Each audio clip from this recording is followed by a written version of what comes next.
92 Houston. Insider access, exclusive content. Sports Radio 610. The Texans play here. An Odyssey sports station. Sports Radio 610 presents Seth Payne and Sean Pendergast. We coming to H-Time. Let's get the work in, man. Let's go. Great day, great day. Oh, give me some juice, baby. Oh, yeah.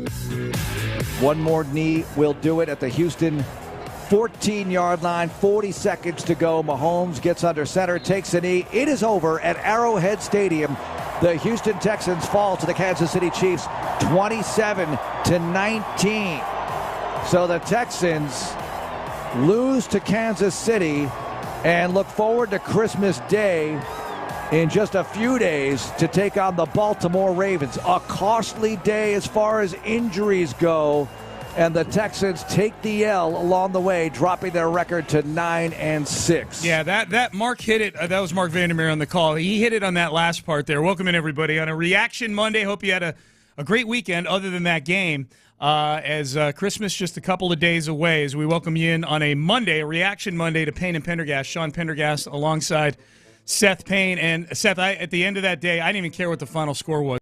The Texans, in terms of what it sounded like all week, they were looking to accomplish in terms of the game itself. I feel like they did. It sounded like all week the goal was just to see how they stood in with the Chiefs, and they did stand in with the Chiefs. They had a possession with 5 minutes to go, with a chance to tie the game. And as most of the second half went, they didn't do that. But I didn't even care about the final score.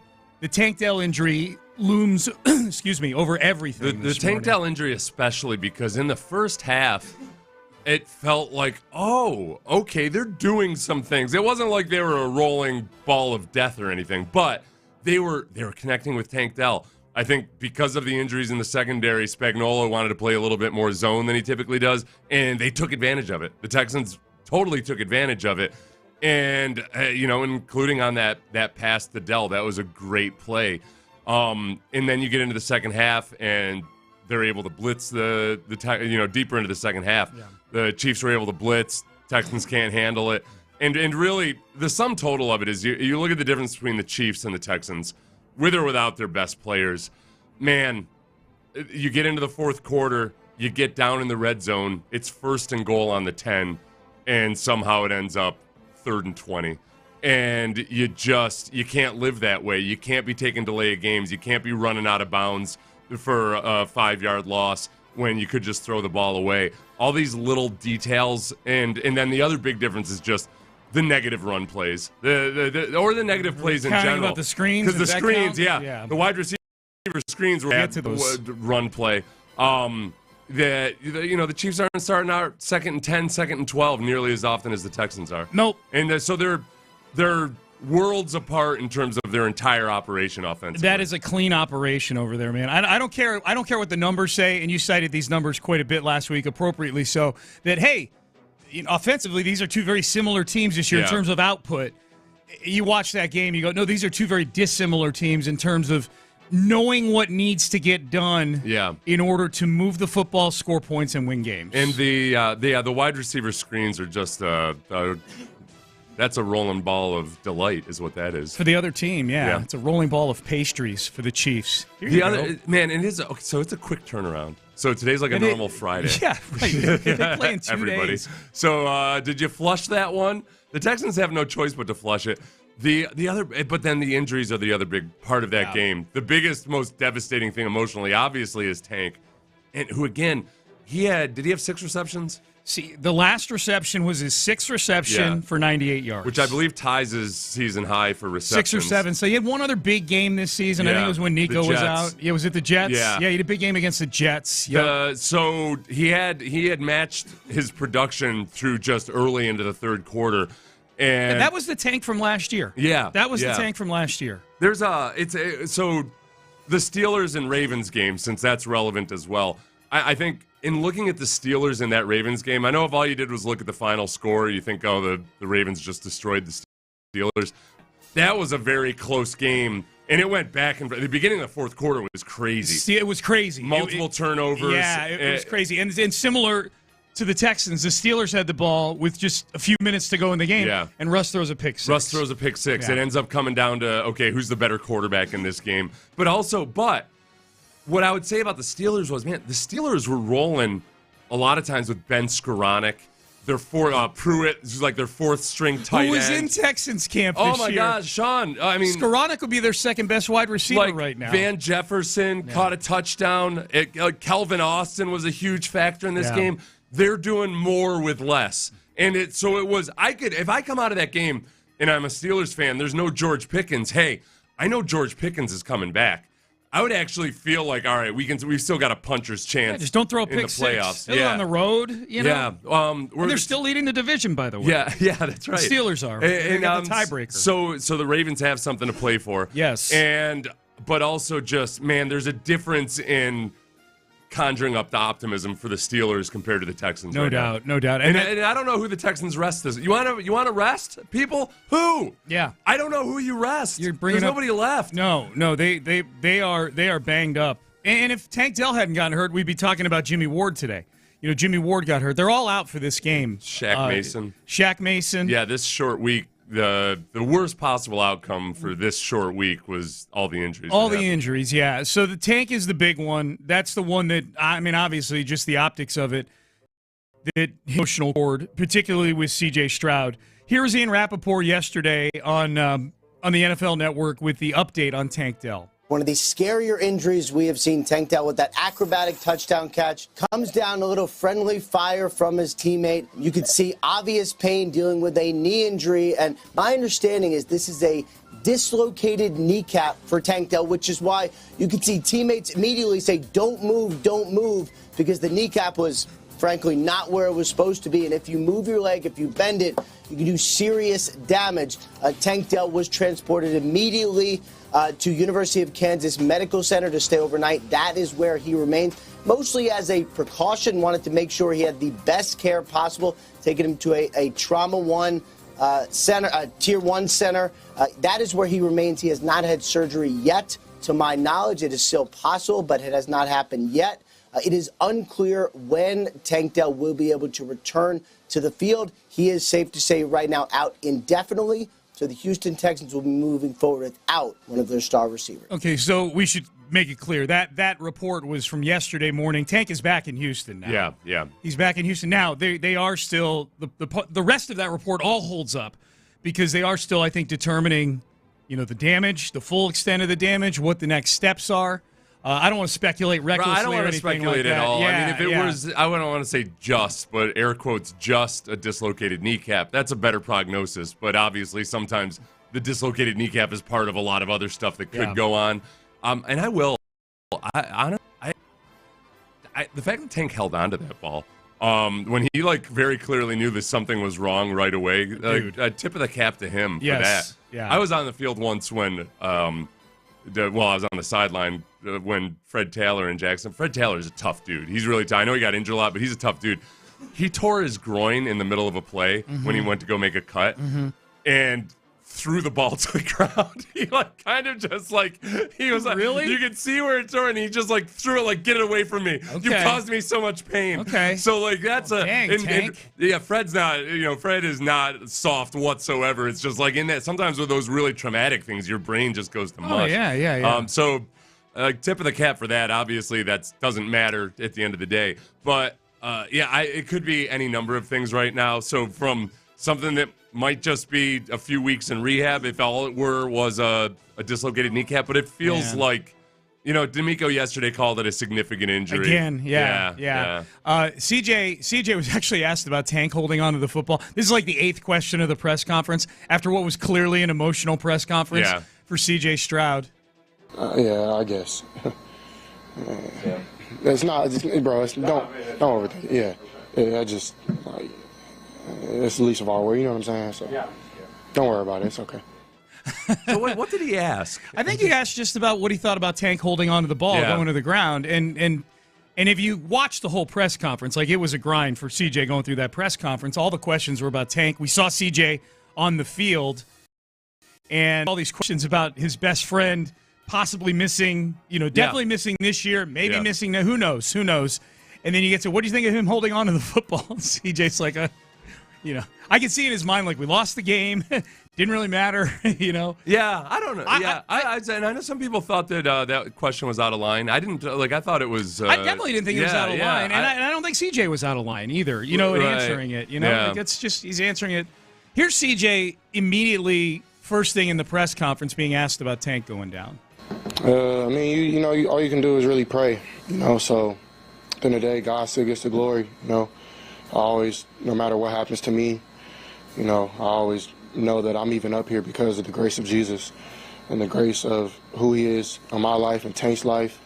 So for anything, how it goes, left or right or up or down, I always have to praise my Lord and Savior.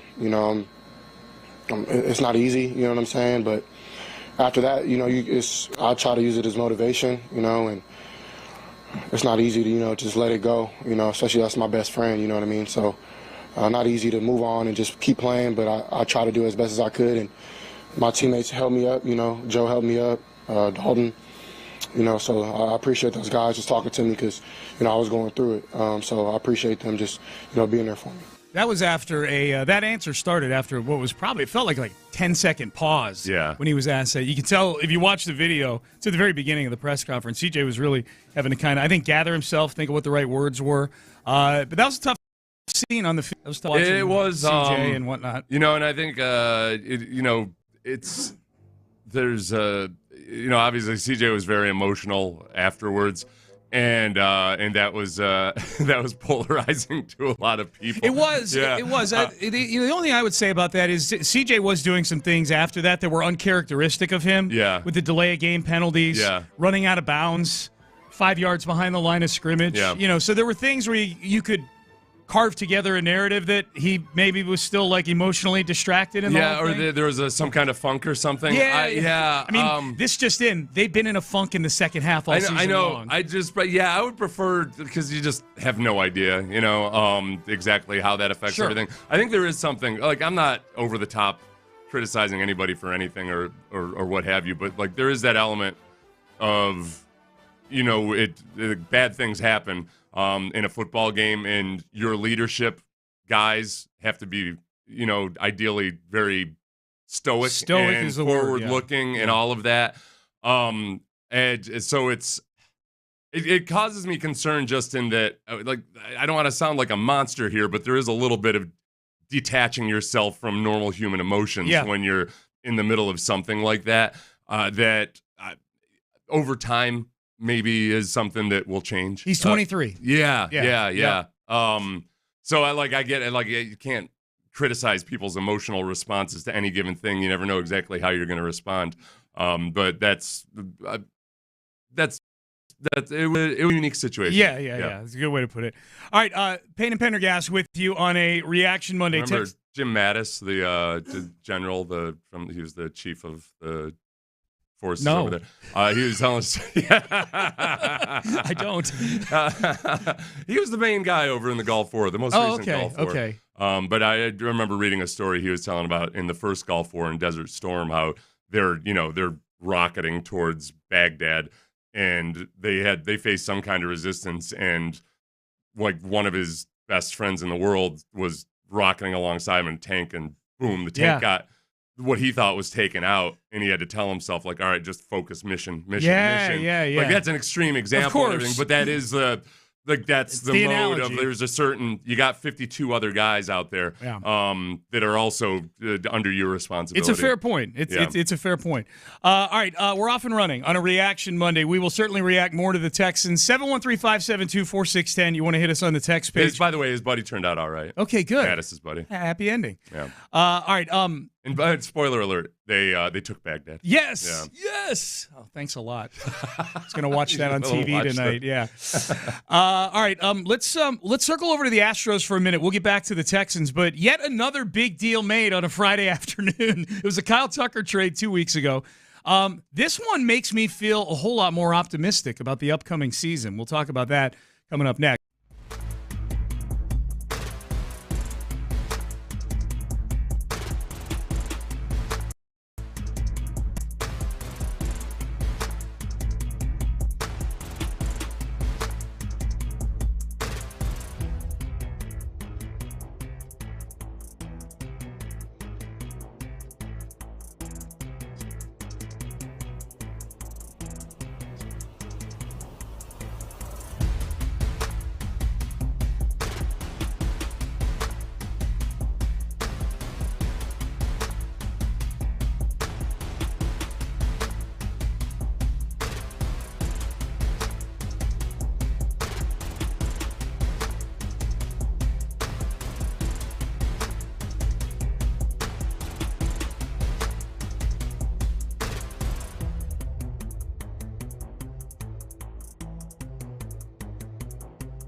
thrown on second down and long.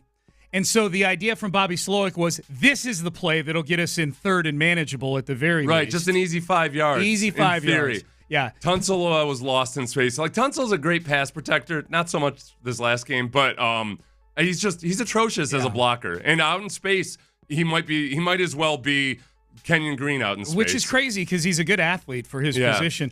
Those 3 plays put them in 3rd and 10, 3rd and 13, 3rd and 9. Mm-hmm. Let's skip to Mays too here, Connor.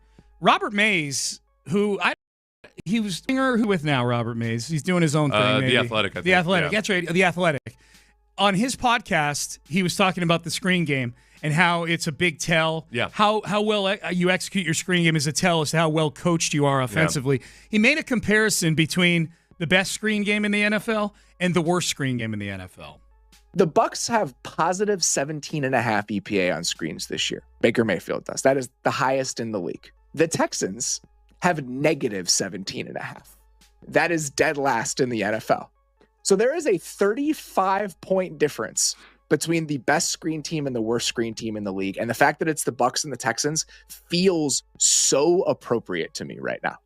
Well, that is basically a field goal swing a game between these two teams. In just this one little, I mean, how many screens are you even calling a week? 3, 4? Like for those 3-4 plays to be effectively a field goal swing between these two teams. And you feel it too. And this is how you get high-level offensive passing production out of an okay quarterback as opposed to a great quarterback feeling completely bogged down in the way that C.J. Stroud has been this year. All right, so that second voice was Derek Klassen, who's at QB class. Yeah, so the one positive I would take from it is that they had a screen to Joe Mixon that was set up by faking a screen, the wide receiver screen. By the Chiefs getting thirsty over all the bad screens. So at least there's some semblance of a plan there of like, all right, this is how we're going to offset the tendencies and everything else like that. There was one play, there was a high school coach that said, Seth, that one screen was an RPO. So I went back and watched it. And I usually, on the RPO stuff, I defer to the high school coaches and they know the RPO game a lot better. Yeah. But I watched it. Like, no, it was window dressing. It wasn't supposed to be an RPO. It was him throwing out to Nico. The offensive line was not blocking up like it was going to be an RPO. And it's really, really bad. They're just all very poorly executed. Even if it was an RPO, guess what? Don't run that damn RPO. Yeah. If like part of your RPO is a play that you're horrible at running because your guys can't block. Right. Well, this isn't related to the screens. It partially is, but it's tied to the run game and everything else. Sure. Dalton Schultz, man, he's an atrocity. You can't run this system with Dalton Schultz as your tight end. You can't run this system the way they're trying to run it without a tight end who can't block. Your zone runs are just dead in the water because he's getting destroyed so routinely. So, and then the screens, defenses know when they're coming. Defenses know hey, we're off. Okay, we got that motion in the backfield. I'm coming up and I'm going to make the play. Like, it's so predictable. It's so poorly executed. All of these things where D'Amico and Bobby Slowick will talk about, hey, we're good when we execute. Right. You guys are not executing on 50% of your plays, and that comes back to coaching. Yes, it's the players on the field, but it's also the fact that guys are completely lost. It's a disjointed mess. Yeah, the execution is on the offensive coordinator. Yes. When nobody's executing anywhere, that's on the offensive coordinator. Well, here's what's also on the offensive coordinator. Calling plays that work and staying away from plays that clearly your team can't run. Like I posted all those, the down and distance numbers and whatnot. I posted that in a tweet on Saturday night. When I got home, I rewatched the game. Saturday night. I posted on Saturday night. And some of the replies from people were like, well, Nico should have done this on the play. Or, well, they should have done this. And I no, I get it. Like, when you call a play one time and it's not executed well, that's on the players. Yeah. When you call it 4 times in the first half of a game, that becomes on the offensive court. It's clearly something your team is having trouble executing. Stop calling that play. When you get pulled over for drunk driving, that's on you, the drunk driver. If one of your parents or somebody then continues to put you behind the wheel, drunk, that's on whoever keeps putting you behind the wheel. Drunk, you know what I mean? Like, it's the first one I'll allow, the offensive coordinator called a play, guys couldn't execute it. To go back and keep banging on the button 3 times after that. And put your quarterback continually in these 3rd and long situations on the road in Kansas City. Jeez. the part of it, especially, it's almost like the thinking is we're going to surprise them with something that, hey, Spagnuolo's a bad defensive or a really good defensive coordinator. He knows we're awful at the screens. Our guys probably won't. So his guys probably won't be worried about the screen because Spagnuolo's going to tell them not to worry about it. Yeah. I don't know. I have no idea. It's like we're gonna ambush them with the weakest thing that we do. Yeah. This offense is going to drive me insane. The way that they're wired as football players and the way they're operating, it's just so much night and day different than the way the defense. It's crazy to me. I mean, it's crazy they exist in the same building. And it's gotten to the point now, too, where, look, Mixon's not always making the right reads and the run plays, but it's that snowball effect of but because he's not really usually seeing the right picture anyway in front of him. So is he pressing too hard? And CJ needs to be held accountable for his multiple bad decisions in that game. But you get into that old conundrum of, okay, we know CJ's better than this, the way he's been playing since week 7. We know he should be better than that. You're not going to go out and try a new quarterback next year. No. But he's not. CJ's regressing under this current coaching staff. Yep. So there's going to be, man, if this holds up, there's going to be some decisions to be made over there. It's almost, it shouldn't be a decision. That's the frustrating thing is it shouldn't be a decision. They got to get a new offensive coordinator next year. Yep. But we all know, we don't, none of us are expecting it. I don't know. I'm not expecting them to make a change, which is frustrating to me because he's clearly not the answer. Well, the problem is the execution, I keep getting told. It's the players. It's the players not executing. That's what I keep hearing. They're pretty high paid. You just paid Dalton Schultz a new contract. You just paid Bobby Slowick. Yeah. They gave Bobby Slowick a raise, reportedly. What do they do at wide receiver now? This is a situation they were in last year, so this is not a foreign situation. Tank going out for the season, unfortunately, is a 2-year annual tradition. I will be surprised if the Texans didn't put a claim in on Deontay Johnson, who was let go by the Ravens after being suspended, basically because not to play. He pulled a Devondre Campbell. Yeah. I think you're down at this time of the year. Nick's big on getting guys in the building and to see what happens, when they get in the building. Put a claim in on Deontay Johnson. I'm guessing somebody else will snap him up. The waiver wire's today, so we'll find out. But you think about the Chiefs 2 years ago. They signed a head case, Kadarius Toney, at the end of the year. And helped him win a Super Bowl. For a short stretch of time, a head case can be on his best behavior. Now, Kadarius Toney went full Kadarius Toney the next year, but that doesn't concern us. It's what can you do over the next few weeks. I would just love to get Deontay Johnson in the building. We'll find out. It leaks out. I mean, I don't know if the NFL reports it or if the insiders of the NFL report it, but typically when somebody gets claimed, it'll leak out there like these are the other teams that put claims in on him that didn't get him. Oh, that's right, yeah. The talk is that, now keep in mind, this is the Ravens that are cutting him loose. This is a team that is in the middle of a playoff. It's the Texans' opponent this week. At the very least, get him in the building and see if he was listening in class at all while he was there. You know what I mean? I'm guessing there's the low probability of it. He definitely wasn't there the last few weeks. I am too. I'm guessing, the Deontay Johnson doesn't strike me as a pay attention and sit in the front row guy at all. I stayed up at the office and sat in on coaches' meetings until 11 p.m. every night. Not that guy. But you're right. You're desperate times call for desperate measures. I would put a claim in on Deontay Johnson. I don't know, man, some of the dudes that are on the street right now. Odell Beckham Jr.? Yeah, okay. I mean, I just said, he's definitely. I literally said a week ago when they put out odds on Odell Beckham Jr.'s new team after the Dolphins cut him before the Texans game. Why are they even putting this out? Why there will not be a new team for Odell Beckham Jr. And yet, I'm like, okay, well, is he better than Jared Wayne? Playoff experience, a big moment in the Super Bowl. Yeah, looking at the names like Hunter Renfro's out there. Okay. Ooh, yeah. Poor Hunter. There's a brief moment in time. He got paid. He ain't that poor. He got paid and then disappeared completely. Yeah. So Hunter Renfro's out there. Odell Beckham Jr. Neither of those guys known for their clean, crisp, the precision route running. And now I know people are going to say, I've watched the highlights of Hunter. I'm talking like clean, precise, non-freelancing type stuff. So I think that there's what's the harm? What are you? Let's call up another practice squad guy that'll run the wrong route and land on one of your best receivers' legs. Yeah, I do wonder, and I did not do this research because I just didn't have the time, and it would bore me to tears. But this is what Nick Caserio and his staff are paid to do. I do wonder if out there on somebody's practice squad there's a guy that they like or they scouted that they liked, and they can pick. Now you pick him up, he's on the 53. Yeah, you can sign anybody off anybody's practice squad. Yeah. And they've got to agree to come here, and you got to put him on the 53-man roster. But I wonder, they've got to do something. Like you cannot go into this stretch of the season with Jared Wayne as your fifth wide receiver. You just can't. And John Mechie's banged up. Yeah. He was limited. He was listed as limited yesterday. They didn't practice, but they had an injury report. We'll get into that in headlines. The injury report, I think, took a turn, other than the Tank Dell part.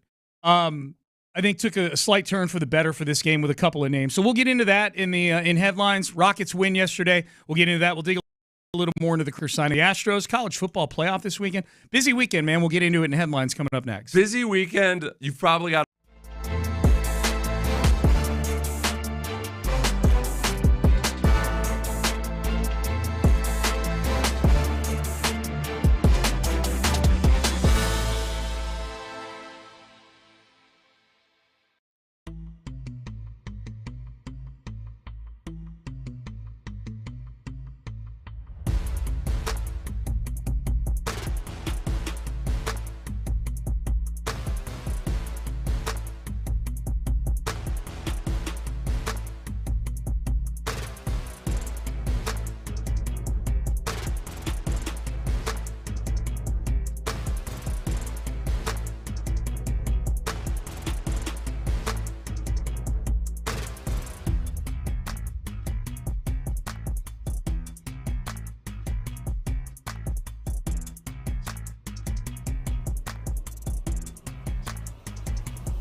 Payne and Pendergast with today's headlines.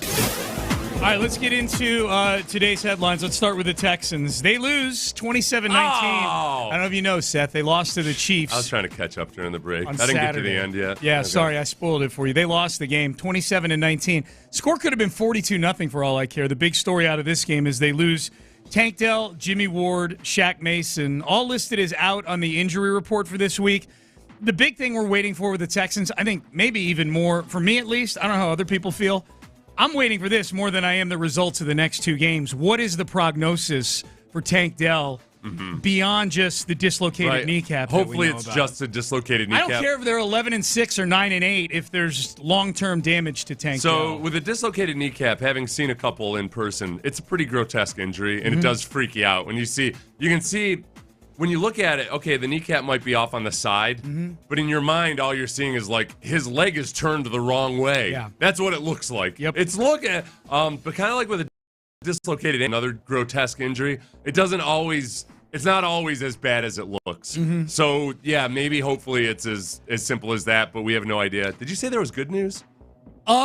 Did I? I thought you said there was good news on your injury front. Oh, no, you were talking about... No. I did say there's good. I'll get to that. Okay. I did say, but I'm just listening to the guys I who was are waiting out. to hear what it was. Well, Okay. John Mechie and Kate Stover are listed as limited on the practice report. They missed the game last week. I knew that. I thought maybe I missed the Shaq Mason report or something. No. But we should talk about that. Shaq has been playing awesome, but... No, and along those lines, so we've talked about Tank. We'll talk more about Tank in the 7 o'clock hour. That's a big story. Shaq Mason, Jimmy Ward, both out, and it sounds like are going to miss at least this game, obviously with a short turnaround. How do you think Kendrick Green did in Shaq's place? I did. Look, he had some rough snaps, but he also... The thing I like about him is that he's got a swarm mentality.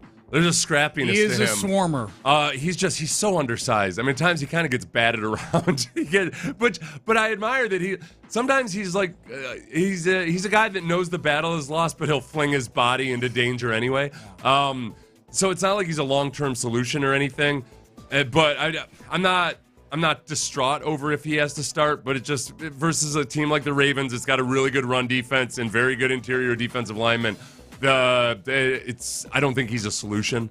It's rough on the O-line right now. What do they do if they get Juice Scruggs back? Juice Scruggs is empirically a better player than Kendrick Green. Yeah. More talented, at least.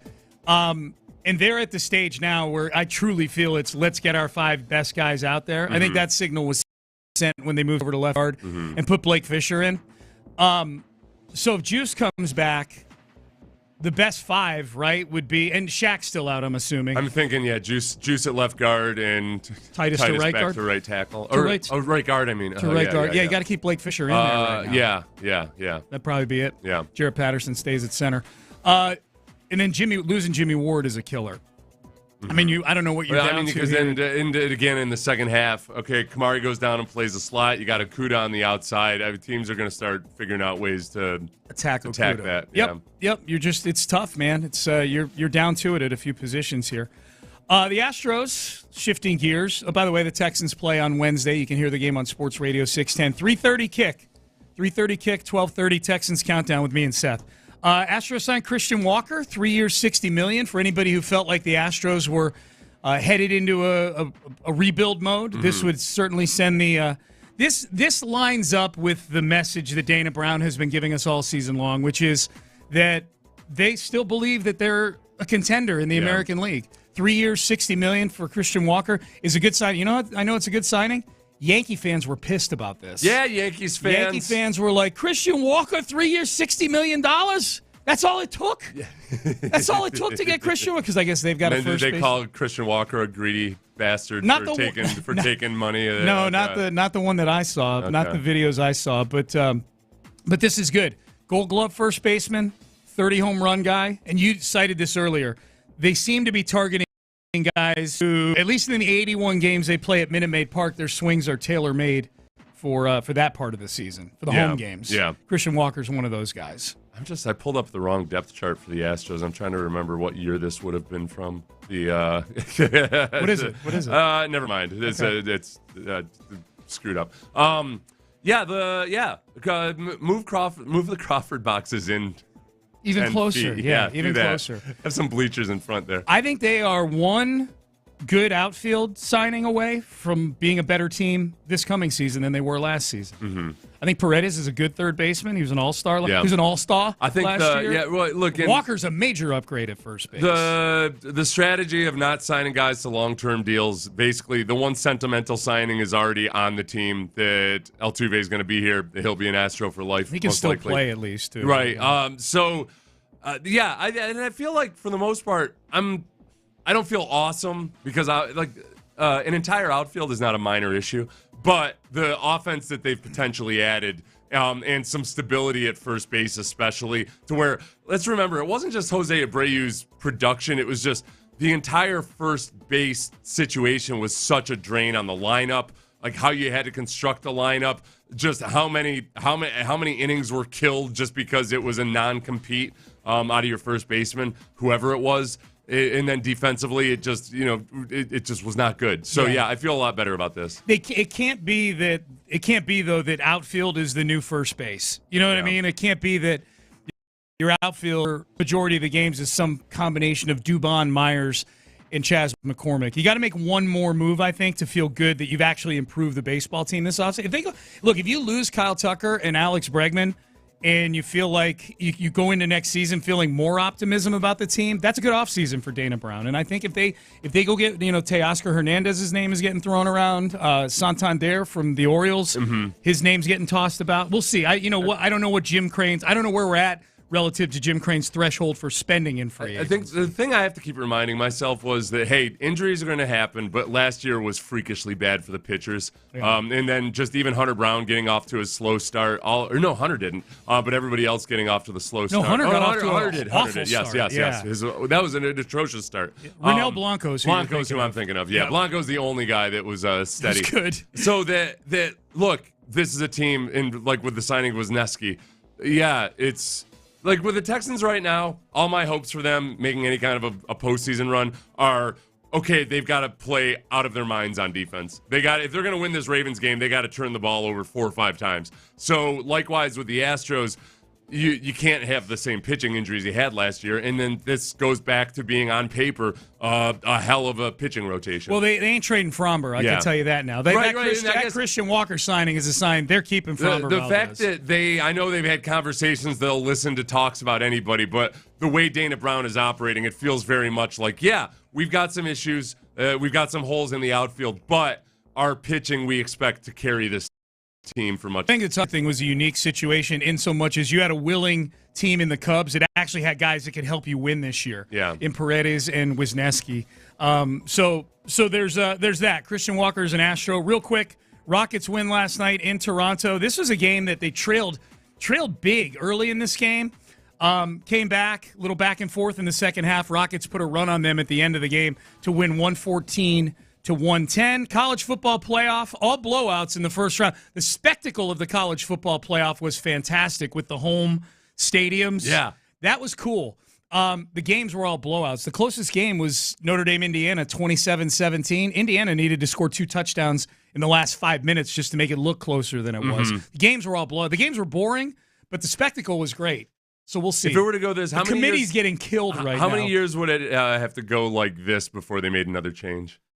I think they're going to entertain serious changes this time around in terms of how they do the seeding and whatnot. I think this was viewed as sort of a Petri dish kind of year for the playoff. I know the situation Oregon is in now where it's like almost became a bad thing to be the 1 seed. It's they got to figure that out. They got to figure it out. Yeah, I mean, it's an easy fix. It's just will they do it this year? So we'll see. I think the whole thing of the 4 conference champions getting automatic buys, pushing teams like Boise State and ASU into the top 4, 2 teams that clearly aren't even close to the top 4, in my opinion.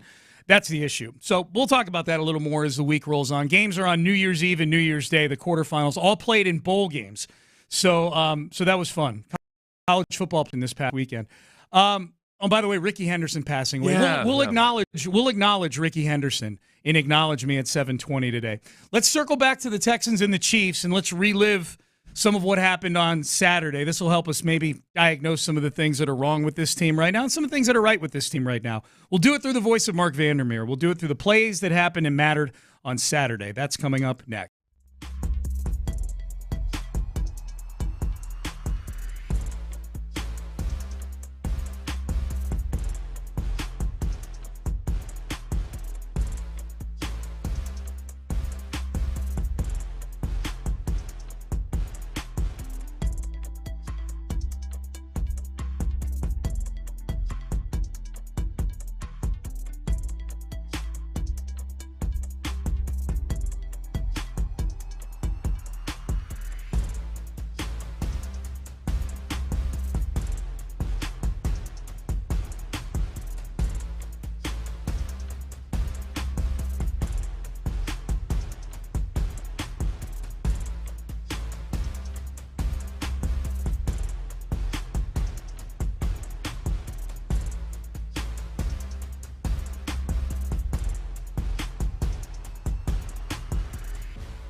KILT FM HD2 Houston. Insider access, exclusive content. Sports Radio 610. The Texans play here. An Odyssey sports station.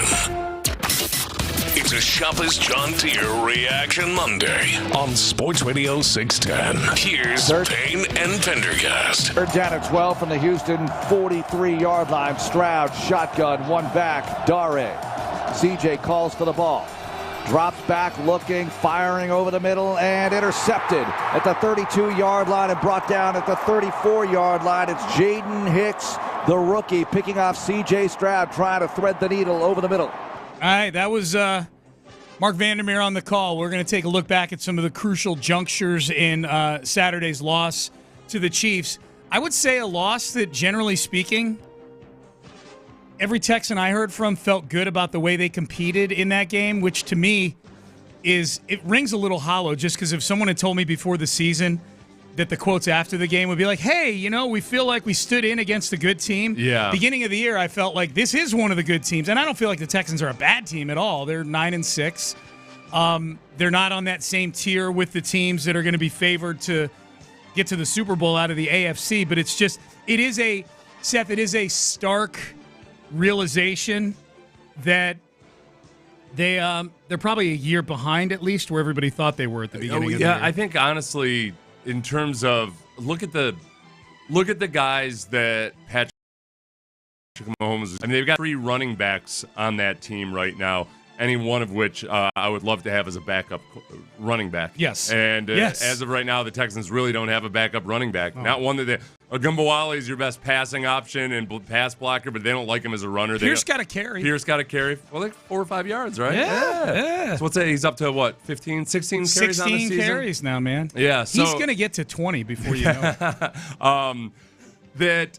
The fourth quarter operation, it's night and day. Even looking at the box score and the team stats, you look and you see, man, if all you looked at was number of first downs, total yardage, the yards per play, all of that, Chiefs are only a little bit better in most categories, and yet it's in the fourth quarter when it really, really matters. And the Texans they were first and goal on the 10, and it turns into a 3rd and 10, or 3rd and 20, excuse me, 3rd and goal from the 20, and because of mistakes and miscues, and you can't block. Your tight ends are atrocious blocking. It's a mess. In the last 11 minutes and 51 seconds of the game, the Chiefs possessed the football for 10 minutes and 14 seconds.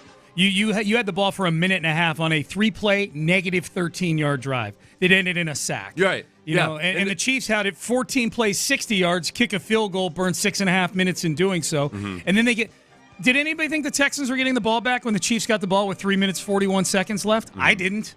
I knew the Chiefs would just Unless go Mahomes would score real quickly or something.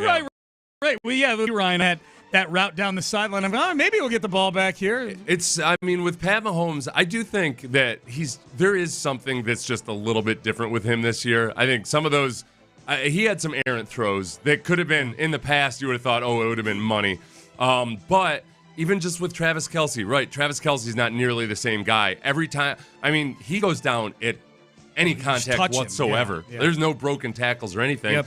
But Mahomes is finding him for first downs. It's just a better overall operation. So for anybody who was wondering whether Andy Reid or Bobby Slowick was the better offensive coordinator, I think Andy Reid still got the mantle. Okay. If you were somebody still wondering this, there are a lot of people out there wondering. This is the game. That was my big. Yeah. Let's dig into some of the plays from this game. I was told Patrick Mahomes had a bum ankle. I don't know. I was told he had a bum ankle. Didn't stop him from doing this. 2nd down and 8 at the 15-yard line of Houston. With 3 receivers wide side left, Mahomes in the gun, 1 back, Hunt. Mahomes calls for the ball. 4-man rush. Mahomes stepping up. Mahomes stepping out. Almost tripped up, but he takes it across the 10 himself. 5 and into the end zone. Patrick Mahomes, touchdown run. 15 yards. That ankle is fine. And the Texans surrender a touchdown in the opening possession of the Chiefs. To let you know the ankle is fine, Mark, there was a defensive lineman, and I don't have a number.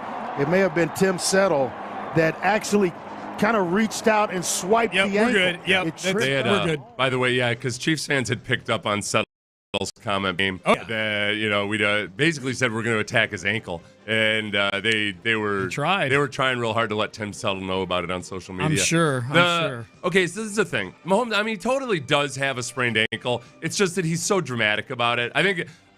People think he's faking it. There's not any part of me that thinks he's faking it. He's just he lets everybody know that his ankle is sprained. That's the annoying part. But I don't think that wasn't a surprise to anybody that he was able to do that. He's done it multiple times before. He's had in the Super Bowl versus the Eagles. He had a really long run after spraining his ankle in the first half.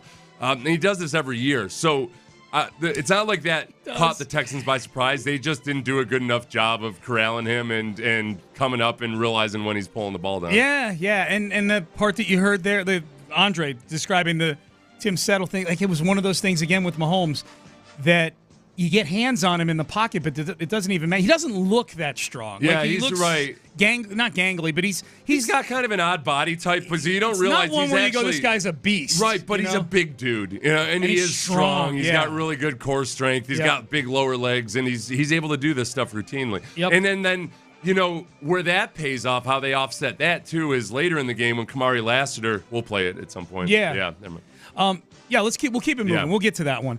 So Mahomes scores a touchdown there. Texans actually took a lead in this game, though. And he'd had that big run on that same series before that also. Mahomes did? Yeah.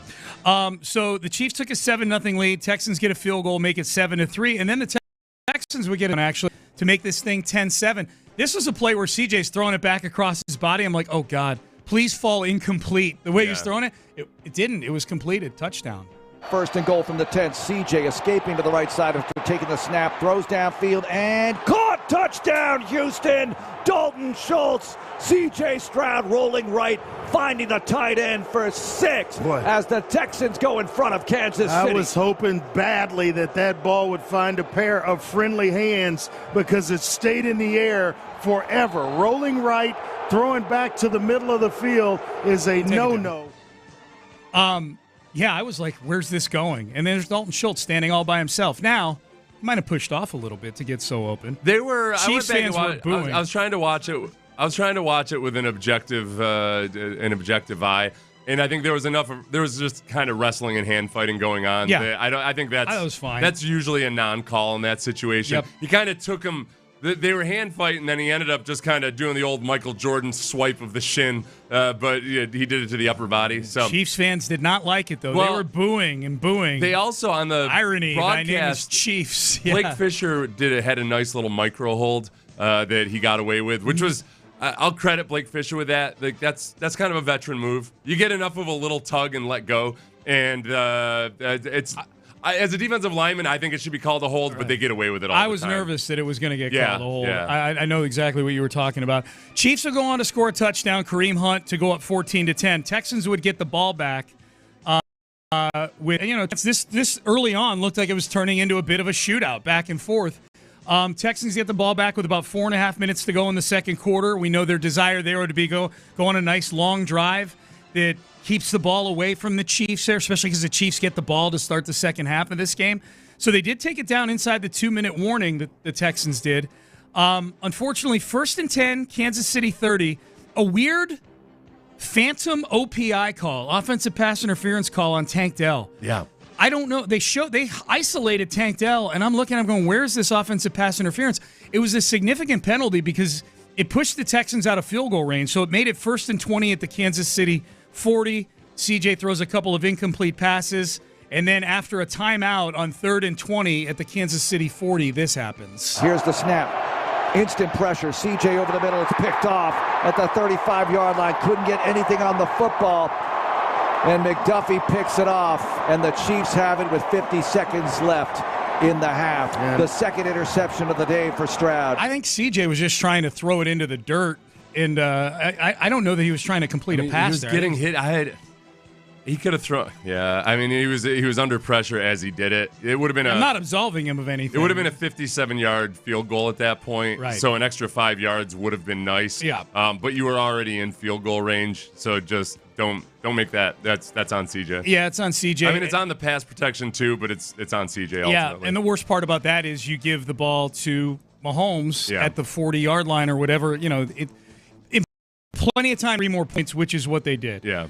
All right, so the second half underway, and the Texans force a punt.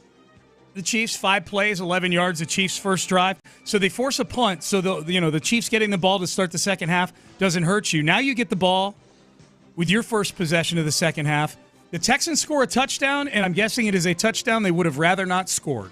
CJ fakes the give, boots out to the right, there's pressure, steps back, now fires to the end zone, and caught Tank Dell, touchdown Houston! Stroud to Dell, they score and can tie the game with the extra point. And Dell is slow to get up. He hung on to the ball, but man, he's hurting. And he and Jared Wayne, who's up today, collided. All right, so that, I mean, we don't need any more description on this one. We know the outcome of this play. I'd gladly they remain down 17-10 in this game. Yeah. I'd gladly they lose 42-0 in this game if they still had Tank Dell out there. That was a tough one to watch. The whole scene, man. Not just the injury itself, but the reaction to it.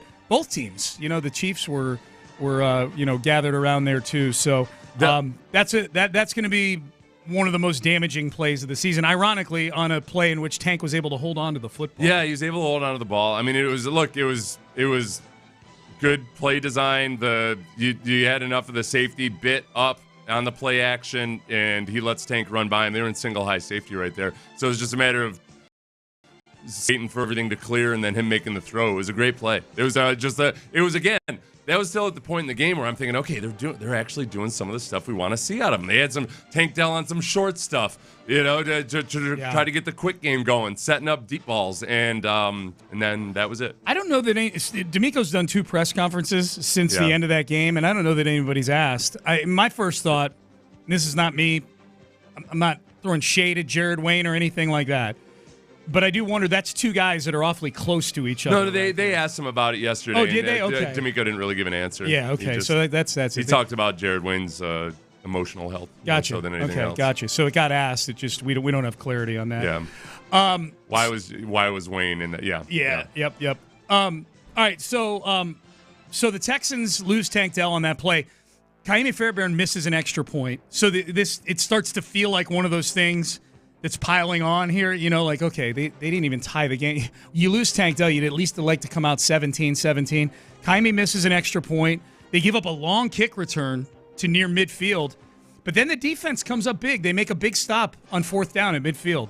Mahomes hands off to Pacheco, and Pacheco stopped. He's not going to get there. Mario Edwards makes the stop as the Texans turn the Chiefs over on downs. Big play with 9:51 to go in the third. Texans down a point with the rock in Kansas City territory. Cool to see. Cool to see the defense come up big. There was no, and especially in that moment where you're wondering, okay, look, it looked like it was kind of weird emotionally there for a lot of these guys after the injury, and the defense came out and played like they tend to do. I think those guys are. It's a mentally tough bunch. It's not a perfect defense. They had some issues against the run, but in that moment, they stopped them on 3rd and 1 and 4th and 1. 3rd and 1 and 4th and 1. I mean, that was a big moment to come back and maybe get back into it. Yep. Huge stop there. So what do the Texans do? Well, they get the ball back, 1st and 10 at midfield. They run Joe Mixon for a couple yards. Then Bobby says, you know what we need to do here? We need to run one of those screens to the wide receiver. That's what we need to do. On 2nd and 8, he runs a screen to Nico Collins. I'll let you guess how it went. -1 yards. That was their longest gain of the day on a screen pass to the wide receivers, was -1 yards, was their longest gain of the day, -1.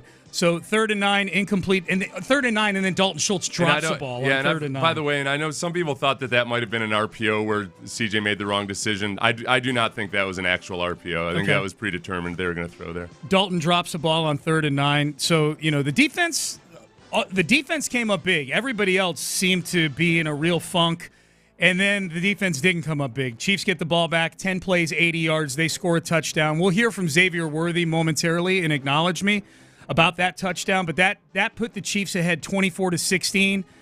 Texans would muster a field goal to make it 24-19, and then 11 minutes, 51 seconds to go in the game. The Chiefs get the ball back. They burn 6.5 minutes off the clock. 14 plays to kick a field goal to go back up 8. Yeah. Texans would go then. The Texans. Sorry, after the Chiefs went up 24-16 on the field goal drive was when CJ was doing some things that I'm like, okay, maybe he's in a bit of a fun. He had a couple delay of game penalties, and he had this play right here, which was very strange. 3 receivers to the left now. Schultz motions to the right. Stroud under center. First and goal at the 10. Mix into the backfield. CJ fakes to give. He's got a lot of time. He's looking. Scrambles to the right. Stroud, eyes downfield, and he's going to run out of bounds for a loss. CJ, you got to throw the football. Yeah, he ran out of bounds. Good enough. He ran out of bounds for a 5-yard loss right there on 1st and 10. Yeah. So that CJ often gets put in 2nd and 3rd and long by I think other people not doing their jobs. That was CJ with just a brain fart. And then they have a delay of game to knock it back 5 more yards. Yes. And so it was really a haphazard operation from the quarterback and the offensive coordinator there, depending on why there was the delay of game. It was exactly the opposite of the type of stuff the Chiefs do that have led them to having the record they do. Yep, no doubt.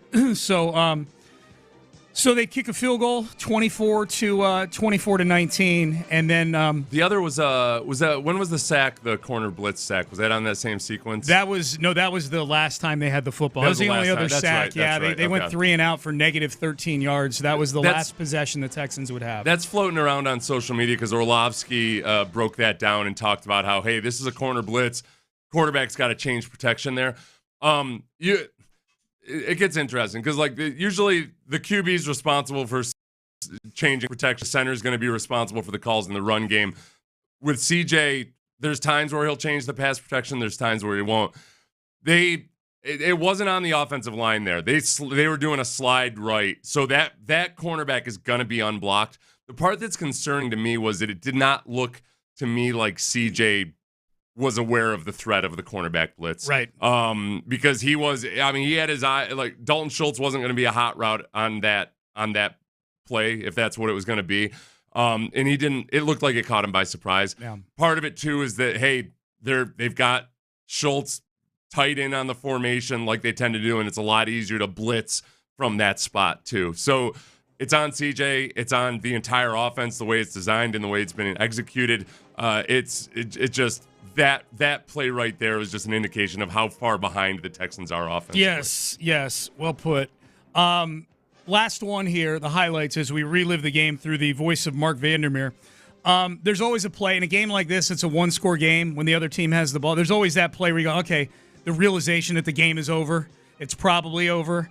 For me, 3rd and 4, Kansas City 45-yard line, 3.5 minutes to go in the game. Here you go. 3rd and 4 from the Kansas City 45. Mahomes out of the gun, throws underneath, and got a man wide open across the 50, 45, and tripped up at the 39-yard line by Bullock. It's Samaje Perine. He's done big damage in this game through the air. First down at the 39, clock moving, 3:15 to go. Texans can't stop it. That's as Chiefs as it gets, man. Just journeyman running backs, the backfield. Yeah. On 3rd and 4, this is one of those times, like, defense, we need you here. Mm-hmm. 3rd and 4 at midfield, you get the ball back. Kansas City, 3rd and 4, you get the ball back. They're probably punting, pinning you deep. You've got the 2-minute warning. I think they burned all their timeouts the Texans had at that point, but you'd have had a good 3 minutes or so to try to put together a drive and a 2-point conversion, and the Chiefs, they don't allow it. Mm-hmm. This is how you win 16 consecutive one-score games. Yeah, and honestly, the way the Chiefs have played this year, even though it was close down to the end, this was a much better margin of victory for the Chiefs than they typically do. Yeah. It's still technically a one-score game, I guess, but it's like that. Even the scoreboard, you look at the Chiefs' overall record and you think, oh, of course, they're probably beating a lot of teams like that. No, they haven't scored more than 30 points in a game yet this year. Yeah.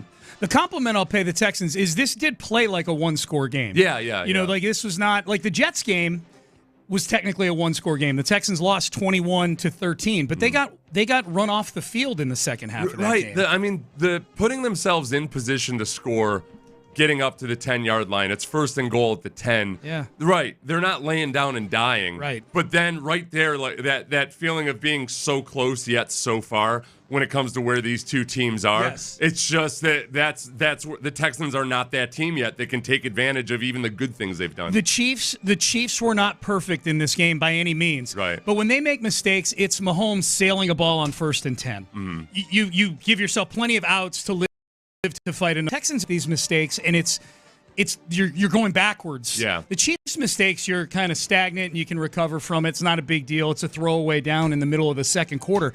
The Texans make mistakes like CJ running out of bounds in Kansas City territory for 5 yards. You know, that's where, again, if Bobby Slowick were to make a case for him keeping his job, I think it happened the other day when Landry was asking about the bye week improvements that they may have made, and Landry asked, so, upon reflecting on what you guys have done well, what are they? And Bobby's only answer was explosive plays. And like, right, but that's not, like, you can't win. That's like having a diet of cocaine. It works great for a little while. Well, yeah. But then everything falls apart, I've found. Relying on lotto tickets for your 401k. Yeah. Yeah, like whatever, like what's the most winnable lottery ticket? One of those. Like something that you can win 1 out of 6 times or something. Yeah. So like, every 6th time you're like, hey, look at this. Things are going all right, aren't they? And then you lose it all on your next 5 lottery attempts. What's your job? I'm a professional scratcher offer. Yeah. I just scratch offs all day long. That's his second job. He's one of those people that takes surveys online. That's my Yeah. Some dude's always trying to sell me on filling out surveys online for money, and I feel like that might be a better career strategy. Maybe for Bobby. All right, let's get to Acknowledge Me. Let's acknowledge some of the big performances from the weekend. C.J. Stroud, I think in the emotional state he was in after the game, was not ready to acknowledge the Dell TD reception in so much as Tank holding on to the football while having a catastrophic knee injury, and understandably so. CJ was more worried about Tank and his health than just scoring 6 points in that game. But I'm going to acknowledge Tank for holding on to the football. Acknowledge me. That was one tough SOB, man. Yeah, that was I think in the kind of emotional severity of the moment, you're not thinking about stuff like that. But it's worth pointing out that I don't think most people would have held on to the ball in that situation. Dude, he's holding his knee with one hand and the ball with the other. Nobody's ever going to accuse Tank Dell of not trying or fighting hard enough. That's it, man. Tank's got a swarm mentality. He's got limitations by being so tiny with that swarm mentality, but he's one of the few players on offense where you're like, oh yeah, that guy's swarm. Yep. Nico's swarm. Yep. So we're waiting. We're awaiting news on Tank. More news on Tank. So we know it's a dislocated kneecap. He's back in Houston. They're taking a further look at it, and I would just say keep it tuned to Sports Radio 610 all day long for your update on Tank Dell. All right, we've been waiting to get to this one. Xavier Worthy. Yeah, we originally No. Xavier Worthy. Acknowledge Thank me. you. He caught the touchdown that put the Chiefs up 24-16 in this game. Deep in Texans territory. Kamari Lassiter lined up across from Xavier Worthy, but the Texans, as it turned out, were in a zone. And Xavier Worthy, rookie wide receiver, did a really smart thing. Just ran to an empty space, which you can do with Patrick Mahomes. Travis Kelce times a game, just runs to an open area, and Mahomes finds him. Xavier Worthy led the Chiefs in receiving in this game. 7 catches, 65 yards, and a touchdown. Xavier Worthy was asked after the game, how did you know that they were in zone? Yeah, we originally were calling that play for man, but they ended up going zone. So I just tried to kind of get a feel for like what they were going to do in the zone. And I just seen like an open area and just try to rush to it. When did you recognize those guys? When they yelled out, zone it, zone it. Okay, Seth, my question to you, the former player, is that a normal thing for guys to just scream out, zone it? No, it's not abnormal. I mean, it's just sometimes you get into a position if you got to sort it out. Like by alignment, I think he probably would have figured that was zone. Mm-hmm. Everybody's the cornerback is 7 yards off the ball. The safety's in the end zone, so he might have read that normally anyway. So it wasn't like they were trying to line up and make it look like it was man, but then they're gonna fool him and drop out. So Yeah, whenever this stuff, people love. You know how that plays on Twitter. I know. Whenever, I'm not worried about D'Amico's defense being predictable. I'll tell you one thing, honestly. I was looking at some of the tendencies of different defenses around the league. D'Amico's defense is very diverse in the numbers of coverages they play, what they blitz out of, all of these different things. There's not really. You can't, they run quarters coverage the most, but it's only it's 20% of the time.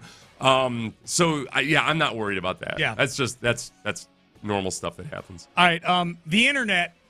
I'm acknowledging the internet because the internet can be a horrible play, also come up with some amazing things as well. Twitter, there was a video making the rounds on Twitter. I think it was Carl Sheffers who was reffing the game, the Texans game on Saturday, pretty sure. Whoever it was, this refereeing crew in the second quarter seemed like they had a bet on the Chiefs. Between all the bad calls that Texan fans were complaining about, Seth, all happened within about a 10-minute period in the game. Yeah. Derek Stingley, defensive holding call that nullified a sack. The Tank Dell phantom OPI. Tank Dell getting dragged down in the end zone on a deep ball, which maybe should have been a pass interference. The fumble that got overturned, but it didn't even matter. Like the Patrick Mahomes throw fumble that got overturned to an incomplete pass, but didn't even matter because the Texans got called for a 15-yard grazing Patrick Mahomes helmet with a hand penalty. Yeah. So there were a lot of things that happened in the second quarter, which led to this funny video generated, I'm sure, by AI that had the referee in the Chiefs game saying this. During the play, personal foul violating Patrick Mahomes' personal bubble. The result of the play is first down, touchdown, and Chiefs win by 50 points. Hail Patrick Mahomes. Did you say hail Patrick Mahomes?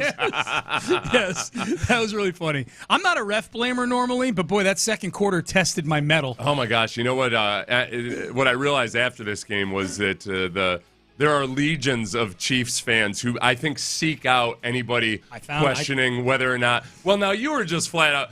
You were online basically just saying, "Oh yeah, the officials are helping the Chiefs." So like that's going to get attention. I noticed it just because in my YouTube video, I kind of did a couple of jokes about it, and oh my gosh, I should be ashamed of myself. Apparently, I should be. I'm one of the worst people who ever lived because.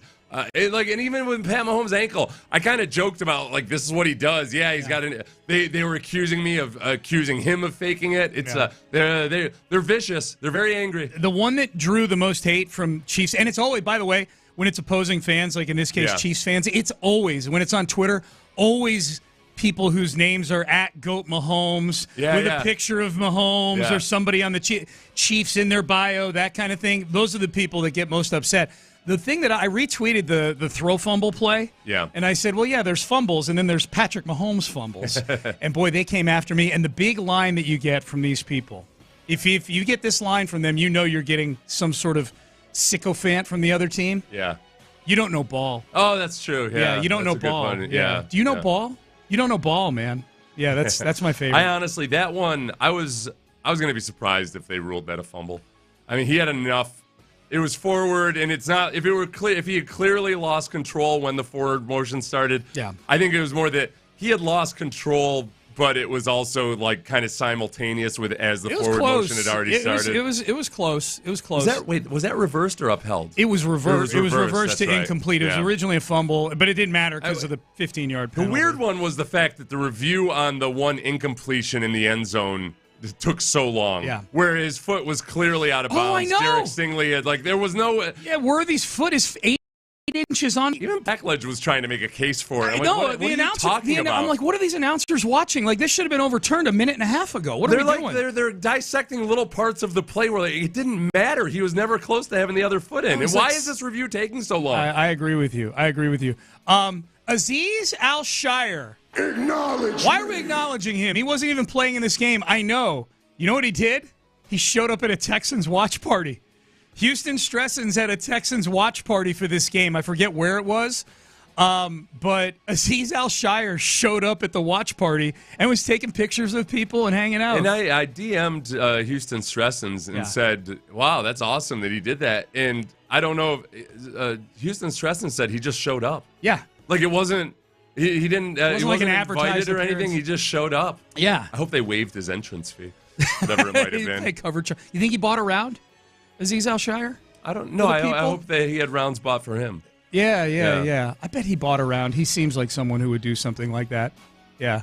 I think PR-wise, it would have been a good idea to do something like Houston that. Stressens there at Texans commenter. Yeah. He's the one that has the Free Azeez T-shirt. Yes. So they've probably been in communication. Gave me about a few. My wife wore one to the game against the Dolphins. Mm-hmm. Yeah. It would be nice to have Azeez Al-Shire versus the Ravens. Sure would. He won't be there. He's suspended for one more game. He'll be back for the Titans. Ricky Henderson. I want to make sure we get this one in. Acknowledge me. Best leadoff hitter of all time. Passed away over the weekend at the age of 65. Now, Ricky Henderson played for so long, it felt like he was 65 career, and yet he was still stealing bases on the regular in his early 40s. You know, and I think that's a young enough age these days that when somebody like he kept himself in shape and everything, that was a little bit out of nowhere. But it was cool to watch a lot of the old. I mean, talk about colorful characters. Yes, man, if he had lived in social media, the days of social media. But the one that I stumbled across was him telling the story about how when he got his first $1 million paycheck, he did not deposit it. He framed it and put it up on the wall for a year to show everybody he's a millionaire. The A's had to tell him. They had to ask him like, "Hey, what's going on with this?" Yeah.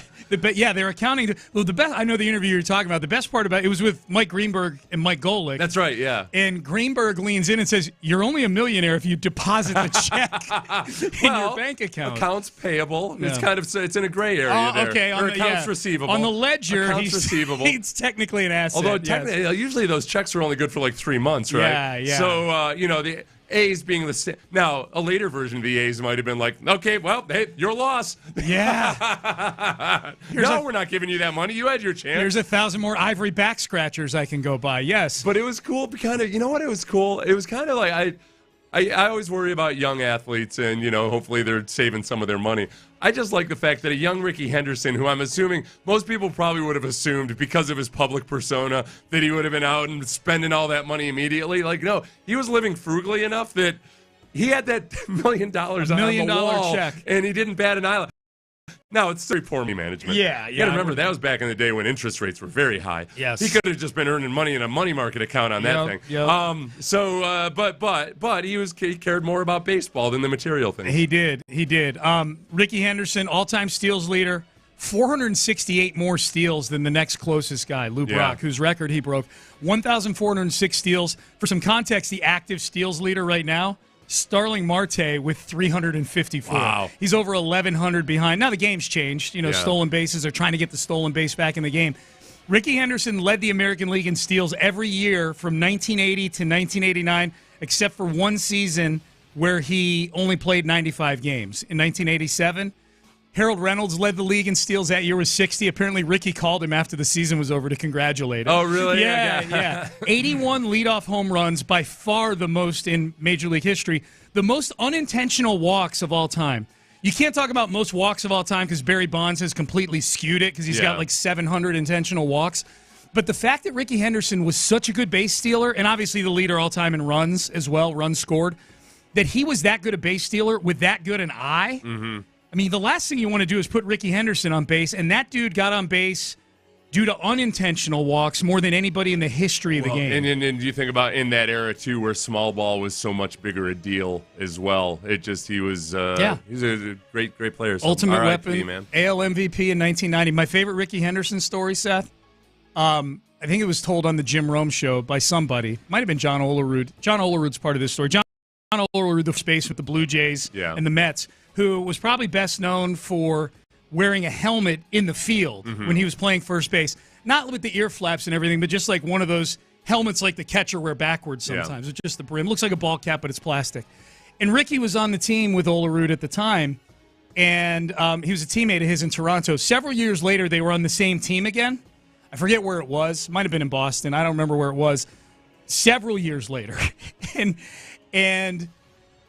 Olerud is getting ready to go out and play first base. The two of them are just chopping it up. And he's getting ready to go out and play first base, and he puts the helmet on to go out there. And Ricky's like, "Oh, man, you wear a helmet in the field? I had a teammate in Toronto that used to do that." And Olerud's like, "Yeah, that was me, Ricky." I love that. It's a great story.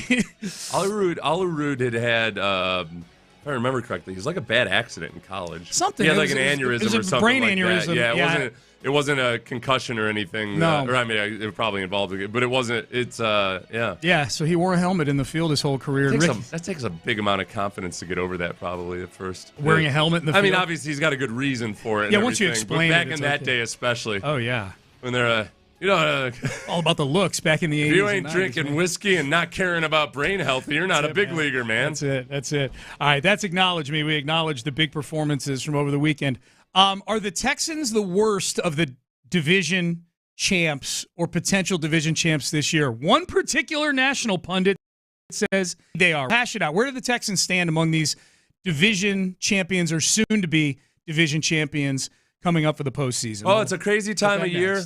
It's a crazy time of year. And look, also, crazy drivers out on the road. God bless you, and I'm praying for you if you're driving in the Galleria area right now. But accidents happen.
Freeway, 1 mile west of the Beltway, exit Kirkwood, under the giant American flag. It's a Shopper's John Deere Reaction Monday on Sports Radio 610. Live from the Twin Peaks Studios, it's Payne and Pendergast. It's interesting. I think the Texans, D'Amico Ryans and C.J. Stroud talked after the game about how they seem to feel good about the way they competed in that game against the Chiefs on Saturday. And it was a one-score game that played like a one-score game. The Chiefs were the better team. I think that was clear, but the Texans were able to compete at times. And if they could have avoided some big mistakes and screen passes to the wide receivers, this might have been a different outcome. Who knows? Or at least a little closer outcome. Not sure it's inspiring a lot of confidence about the Texans and what they might be able to do long-term. This was Rex Ryan yesterday on the NFL Countdown Show on ESPN, and he is not confident in the Texans' prospects for this coming postseason. The Texans struggling again as they seem to against the top competition. They really do, Granny, and it starts with protection. And this kid, he looks like a different quarterback completely. Why? He's not getting protected. He's not confident in the pocket, and I think that's the biggest difference this year. Quite honestly, they look like the worst division champion in this league. They're fortunate to play in the division they do, but they look like one and done. If you can't protect the quarterback better than this, now all of a sudden by the way, a ton of penalties, all that type of stuff. And now you're going to lose Dell, unfortunately, for the season. It's a bad look. Okay, worst division champ. No, they are clearly, I think, Seth, a cut below the other division champs in the AFC. The AFC, right. But you go to the NFC West, for instance, and what are the Rams right now? And Seattle's right there, too. The Falcons, are in lead right now. Right, the Falcons just replaced their quarterback. Right. So I get what he's saying there, but I think in terms of with the Texans, amongst us as a fan base, but then also nationally, it's the fall from grace based on preseason expectations. Yes. Where I had multiple people this weekend saying, Seth, why don't you just come out and say they suck? Well, because there's strata here. They're like they don't suck. They're mediocre. Yeah. They're a 500 football team. They operate as they have from the very beginning of the year when they got off to a good start on the win-loss record. They were still operating like a 500 football team. Yes. So they don't suck. They're just not nearly in the same conversation as the better teams in the league. Yeah, I think I think it frames the disappointment that a lot of people have, the Rex Ryan thing, because instead of at the beginning of the year, the argument was, are the Texans among the best teams in football? Yeah. And on paper, you can make an argument, without knowing how the Diggs and Hunter and Mixon and all the other acquisitions, how they were going to play out. The funny thing is the new acquisitions have largely played out really, really well for the Texans, except for availability, but they've played well. We didn't think we would be in an argument here at the end of the season for not being the worst division leader. You know what I mean? Yeah. Like it's. I think that you know what I'm saying? Like at the beginning, like going into the season, like you're arguing, are you there? Are you the team that can dethrone the Chiefs? Yeah. The Texans. If I had a dime for every segment that I saw about that, either on social media or on television, I would have had a lot of dimes. Now the argument, and I'm not even saying it's an invalid argument. Like I disagree with Rex Ryan, but it's not an invalid argument. It's an argument you can debate a little bit, but that's the frustrating part is we're sitting here going, not the worst division winner. And you're getting into an argument you don't want to be in. This is like the most depressing argument. Hey, the Falcons are in rough shape. And to your point about expectations, last year we would have killed to have been in that argument going into the season. Warren Buffett calls it the 99th floor syndrome, which is like, okay, if you're the CEO of a company, you're on the 100th floor, the top floor of a 100-story building, and you're like, hey, you're riding high. If you get bucked down to the 99th floor, that feels a lot worse than back when you were working in the mailroom and you got your first promotion and everything. Like, psychologically, it's a demotion. Yep. And demotions suck. And that's what it's been. It feels like the entire season has been every week they're coming in and they're ripping your sergeant patch off your uniform. One more patch. Yeah, you're getting bucked down to private, kid. We're getting a lot of texts from people about, and I saw a lot of this on social media this week too, because the Garrett Wilson fueling of the fire, I'll call it. There's a lot of tea leaves with Garrett Wilson here. Garrett Wilson, the wide receiver for the Jets, who was Offensive Rookie of the Year back in 2022, who, if we remember back to Week 9, was stupendous against the Houston Texans, had two of the more spectacular touchdown catches you're going to see, the one-hander over the middle in front of or behind Jalen Petrie, and then the catch over Kamari Lassiter in the back of the end zone where he got his shin down in the back. Garrett Wilson's a really good player who is incredibly frustrated right now with the Jets. There's a quote from him rolling around the internet this weekend where he was asked about why he didn't get involved in the game until the fourth quarter, and he kind of was, you could tell he was biting his tongue a little. So a lot of speculation about Garrett Wilson being on the trade block, especially the Jets are rebuilding. That's a player that you can get a lot of draft capital for. He's a former teammate of C.J. Stroud. The odds makers have placed Garrett Wilson for no real great reason other than he's a former teammate of C.J. Stroud, and I guess. The Texans have shown that they're a team that'll be aggressive in going after a wide receiver. Correct. Yeah. So he's number 2 on the odds board to go to the Texans. This is before Tank Dell's injury. Right. So where are you on Garrett Wilson and that being a potential solution? I'm in the boat of what, you think that's going to fix something? We just spent an entire offseason with me trying to – I was unpopular because I was saying, hey, you really shouldn't expect 3 1,000-yard receivers. People were upset with me. They thought I was being negative because, that's just not the way good offenses work. But they didn't come anywhere close to that. They weren't even going to sniff it. And it's not just because of injury. It's that systemically they're not operating like a team that can do anything with any of the talented guys they have on offense. If they don't make a change at offensive coordinator, my feeling is why on earth are you even bothering with Garrett Wilson just so he can underperform in this offense? Does Tank's injury, how big a priority? Let's pretend for a second. We've heard nothing about Tank relative to next season yet, but let's just go to that dark place where Tank is at the very least missing training camp and part of the season next year. How high up does wide receiver get bumped up the board of needs for this team? I think it's up there. Yeah. I think we've seen what can happen when Nico's your only guy. But again, a lot of that comes back to other systemic problems on the offense that it's a need, but I don't know if that's they've spent so much money. They've spent so aggressively on free agents and or guys that they renegotiated after they traded that I'd rather fix the interior offensive line. But yes, if they do, let's say they target one high-priced free agent or 2, that would be a typical offseason. An interior offensive lineman and Garrett Wilson would be A-okay with me. The easiest fixes... But it's not going to make me feel better. No. The easiest fixes, and I think the ones that will make the fans feel better, coaching changes. Yeah. The easiest thing to do is change out your offensive coordinator. That money doesn't hit your cap. Right. Yeah. Find an offensive line coach that can communicate... I'm assuming that there's some sort of communication barrier with this offensive line because I don't think they're dumb guys. No. I don't think they're unintelligent people. I think they're, they've taken to coaching before, so there's something going on with how this is being communicated to them or taught to them that's not cutting through. And they play hesitantly. They just it feels like on the offense right now they're getting the worst version of everybody out there. Schultz in the first half of the season, I thought he wasn't a good blocker, and there were some bad moments, but on the sum total of it, it wasn't the worst in the world. Over the second half of the season, I cannot stand watching any more run plays where I can just, let me see where Dalton Schultz, any of the negative run plays. Dalton Schultz was getting destroyed on that play. There he's getting destroyed there.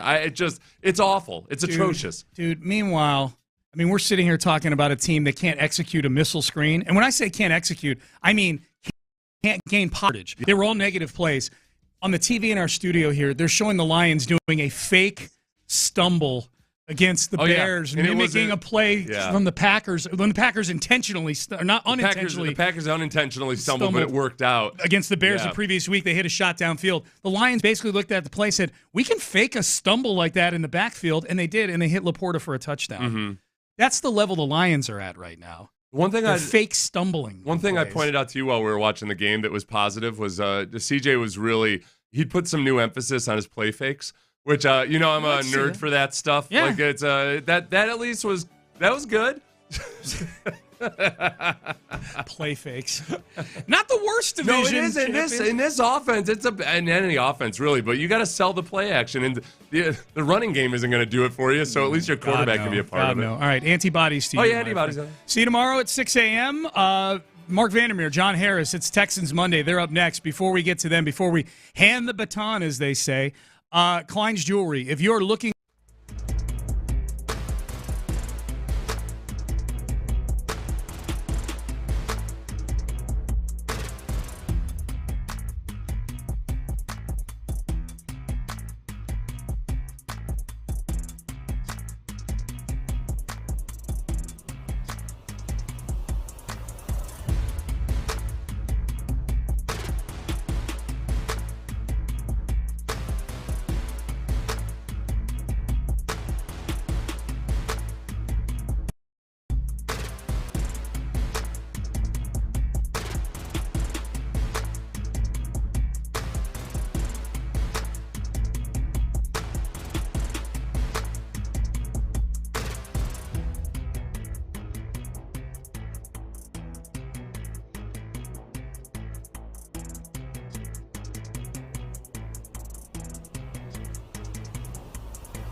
Now, time to dig in to what happened. It's Texans Monday, presented by Houston Methodist. CJ fakes the give, boots out to the right, there's pressure. Steps back, now fires to the end zone, and caught Tank Dell. Touchdown, Houston! Stroud to Dell. They score and can tie the game with the extra point. And Dell is slow to get up. He hung on to the ball, but man, he's hurting. And he and Jared Wayne, who's up today, collided, and they are taking a long look at the second-year receiver from the University of Houston. Dre, that does not look good. All right. That, I hate to begin the show on that, but my gosh. We're going to discuss it. We're going to discuss the injuries because that's the real loss on Saturday. You win that game, but man, the losses were catastrophic, really. I'm not going to sugarcoat it. Losing Tank Dell, losing Jimmy Ward, and we don't know about Shaq Mason. Practice today, we'll find out more. Injury report came out yesterday. It was one of those, if they had practice today things, because today is Game Week Friday for the Wednesday game. I'm not going to go into it, Johnny, don't worry, but it's serious. It's Game Week Friday. I know. It's a bizarre feeling. You've never been through anything like this before, either have the Ravens, Steelers, or Chiefs, because you just had the Saturday, and now you get the Wednesday. You had a 6-day week last week, and they're all in it together. So no excuses, but you got to deal with it, and you got to deal with life without Tank Dell and Jimmy Ward. And I think the Jimmy Ward loss, and we don't know how long that's going to be, but it did not look good. The Jimmy Ward loss is... It has to get as much ink here as far as the football side of things as the Tank Dell loss. Now, Tank had to spend the night in the hospital, flew back yesterday. We'll get more of a report today, maybe, from D'Amico Ryans. We'll find out. But that really hurt, obviously, and it shook everybody up. He's a beloved player. So is Jimmy. But Tank, it's just a different thing with the youth movement coming in here, and C.J. Stroud and the emotions involved. And man, we talked to D'Amico Ryans about it yesterday. That is going to be heard today. Yep. D'Amico, in fact, I might play it during the show this morning. His response to what we asked him about what it was like when Dell went down and having to deal with Dell and comfort him as much as you possibly can in that situation, comfort the team, get him focused again in football, and then you miss the extra point. And that digit deficit hung in the air like a reminder that of what just happened and what you needed to do, because you weren't able to tie the game right there, and that really hurt. And look, a lot of things contributed to that loss. But, Johnny, good morning. That was a rough one, and we got to move on quick because, like I said, it's Game Week Friday. You get the Baltimore Ravens coming in here. Oh, great. Derrick Henry and Lamar Jackson. I mean, can we please serve up the Jaguars or somebody else? Nope. This is what you got here. You get the heavy meal. 8 o'clock? So 8 to 5:30 is what, 4, 7.5? We're 56 hours away from playing another game. That's crazy. But, so are they, and the Ravens have to travel tomorrow. Yeah, they have to travel, and that's one of the things that we did ask D'Amico about, the fact that we are playing this game at home, which is a definite difference. But good morning. And, yeah, there are images that will stay with you for a long time, and that one just seeing Tank down, and obviously I was on our side of the field, but I saw it immediately. As he caught the ball, I could see a collision, and I'm like, oh no. And so that one will stay with me. I think, the Shaq Mason injury, when it happens, I think it's like 4 or 5 plays into the game. And Kendrick goes in, and I like what Coach said about Kendrick. He's scrappy. He's got grit. He's tough. But he's quick and athletic, too. It's just a matter of finding that consistent level. I thought he had some really good reps against Chris Jones. Now, he got beat a time or two, but all pro guards get beat by Chris Jones. Chris Jones then went outside and not to the side you think of, and then had success from that side, too. But that's a different story. But I think what's interesting in some way is that you've lost Tank after losing Steph, which is huge. And Mechie's not available at the moment. Now, maybe for Wednesday, who knows? But you also lost Jimmy after losing Jalen. Yeah, right. So well it's like said. you're well just said. you're like stacking at positions. Like, God dang it! Like you can find a nickel, but Jalen's a playmaker at nickel. Jimmy was making plays at nickel, and as soon as that collision happens in front of me, I see Travis Kelce turn right to our sideline, and he's frantically waving like, "Hey, come out here!" Like at our sideline for our medical staff to go out there and get to Jimmy. So, I mean, that's a crushing one because those. I mean, look, receivers. You know, you'll find somebody that can catch a ball. You'll find somebody that can line up a receiver. You're not going to find a Tank Dell. You're just not. So we can't look at it that way. And I'm thinking of it from a football perspective. Off the field, it's hard to replace him too because he's such a great young man. I mean, he's just a really great dude.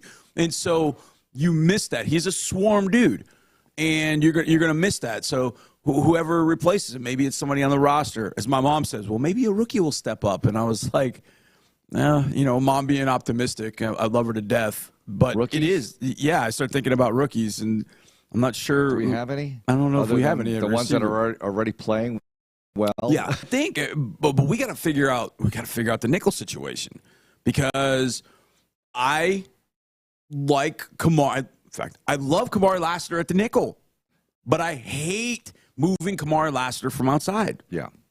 So the decision's got to be made of: are you going to play Miles Bryant at nickel, or are you going to put Kamari at nickel and Akuda outside? Do you have to change? I don't know how you have to figure that out. Well, the other thing is this. What did you do last year to stop Derrick Henry? That's right. You played Dez at the nickel. You played Dez and King he played linebacker nickel, and he was really going after the run. Now, against the Ravens, that gets a little more dicey because Will Levis is not the quarterback.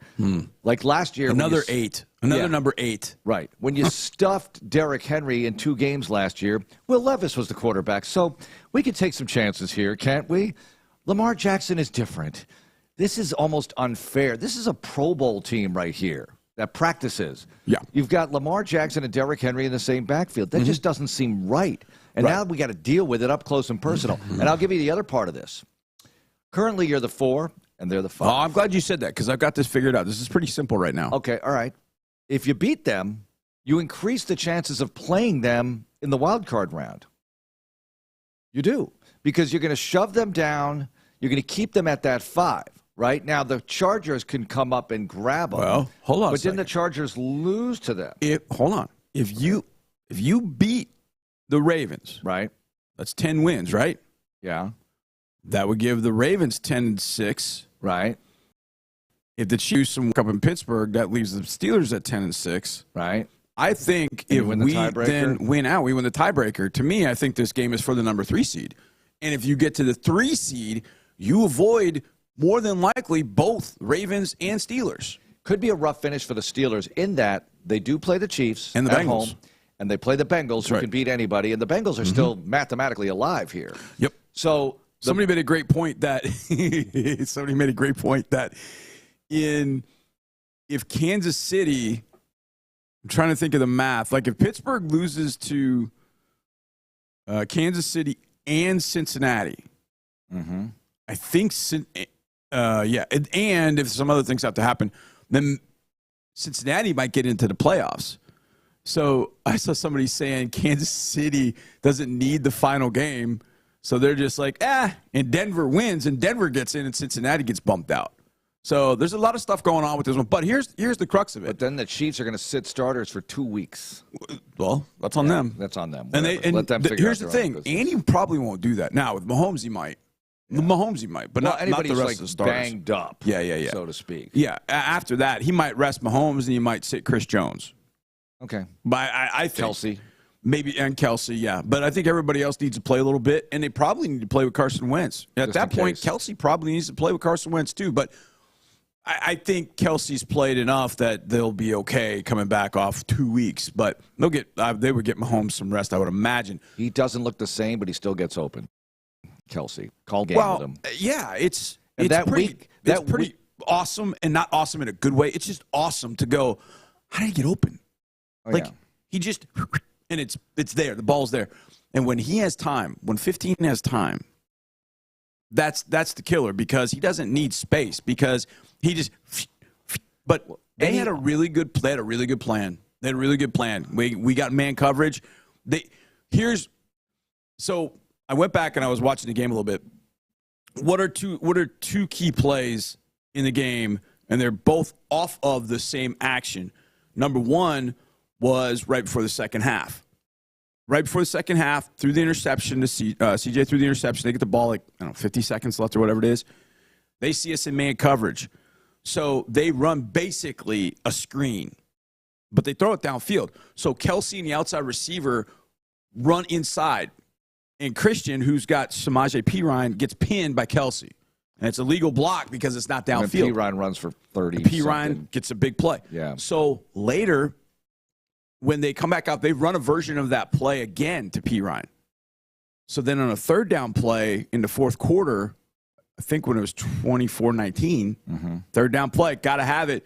Henry is like, hey, I'm not getting caught in the wash here. So Henry gives ground, and he'll break out to the flat. So he's back deeper. He's like 5-6 yards deeper, so he's not going to get caught up on the wash. They take Perine, and they don't shoot him to the flat. They take him through all the mess and take him across the formation. Henry's out leveraged, and they hit Perine, big third down conversion. So they had a really good plan. Some nice plays. They drew up some really, really nice plays. They got some good players. Mahomes executed, and yet, with all of that going on, you still had your chances. I'm going to say this one other thing. People got to stop letting C.J. Stroud down, man. Yeah. They got to stop letting him down. When he gets you the ball, you got to catch it. You got to catch the ball. You got to protect him. You got to let that dude do work. Because he's making good throws. Yes. Look, he had the bad moment at 1st and goal at the 10. He runs out of bounds. Okay, It happened. The ball to Nico sailed. But there have been the first one? The first pick? one that just sailed. Like, it happens. I mean, Mahomes had 2 or 3 that should have been At least it was intercepted, too. deep. Right. At least it wasn't, you turn it over in your own end kind of thing. Now, I know the one with McDuffie right before the half, he gets pressure inside because there's miscommunication about what the snap count's supposed to be. Weird. The ball gets snapped, and Titus isn't ready, and so Dannon gets pressure. So people got to stop letting C.J. Stroud down, man. That dude is putting on the cape and running from pressure. And that said, I thought the protection was actually pretty good for most of the day. For most of the day, it was they ran pretty it a good. little bit. They didn't run it as well as they need to, but they ran it better than last week. But dudes have got to catch the ball when it's thrown to them.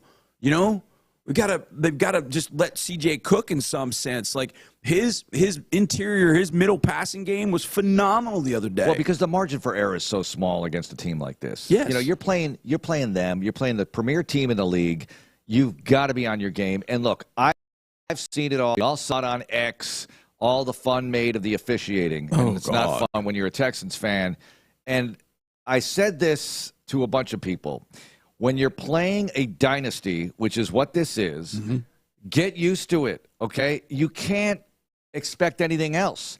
This goes back to the Patriots when they were really good. This goes other sports, Celtics, Lakers in the 80s, the Bulls in the 90s. Yep. You're going to have to beat everybody in the building, including the officials. You're just going to have to do it. And you're going to have to buckle up and get ready for, what? Wait, that's not fit. What? Right. Just deal with it and move on. It sucks that offensive pass interference on Dell is inexplicable. Now, the toe-to-toe. That's what sets you back. Yeah, because at the end of the half. You had first down and whatever. What was that? Was that a first down play? It was a first down play, and Joe basically got tackled at the line of scrimmage for a 1-yard gain. But he went out of bounds. He stopped the clock. But now you move 10 yards back. And now you got to overcome that. So Right. That should have just been Joe runs out of bounds and doesn't get enough. Reset and then second and 10. Second down. Because how many times, and he does it a lot, how many times do we see C.J. Stroud in 3rd and 16, 3rd and whatever the distance is? It's double digits plus.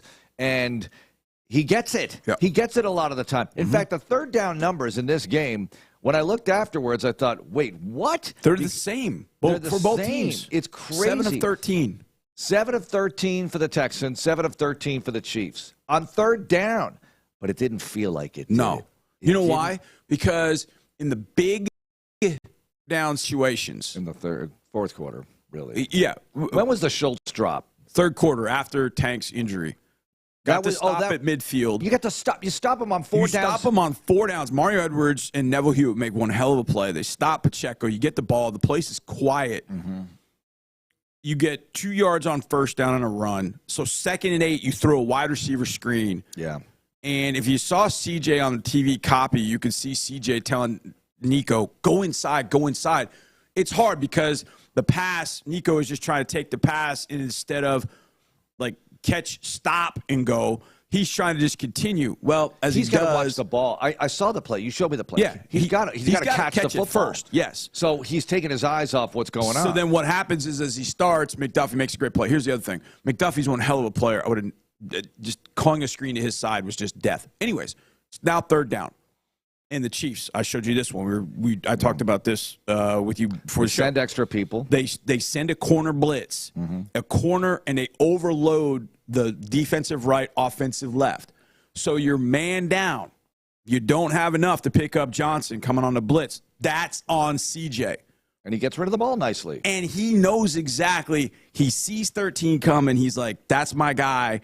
I got to go hot. There's Schultz, and he throws a dime.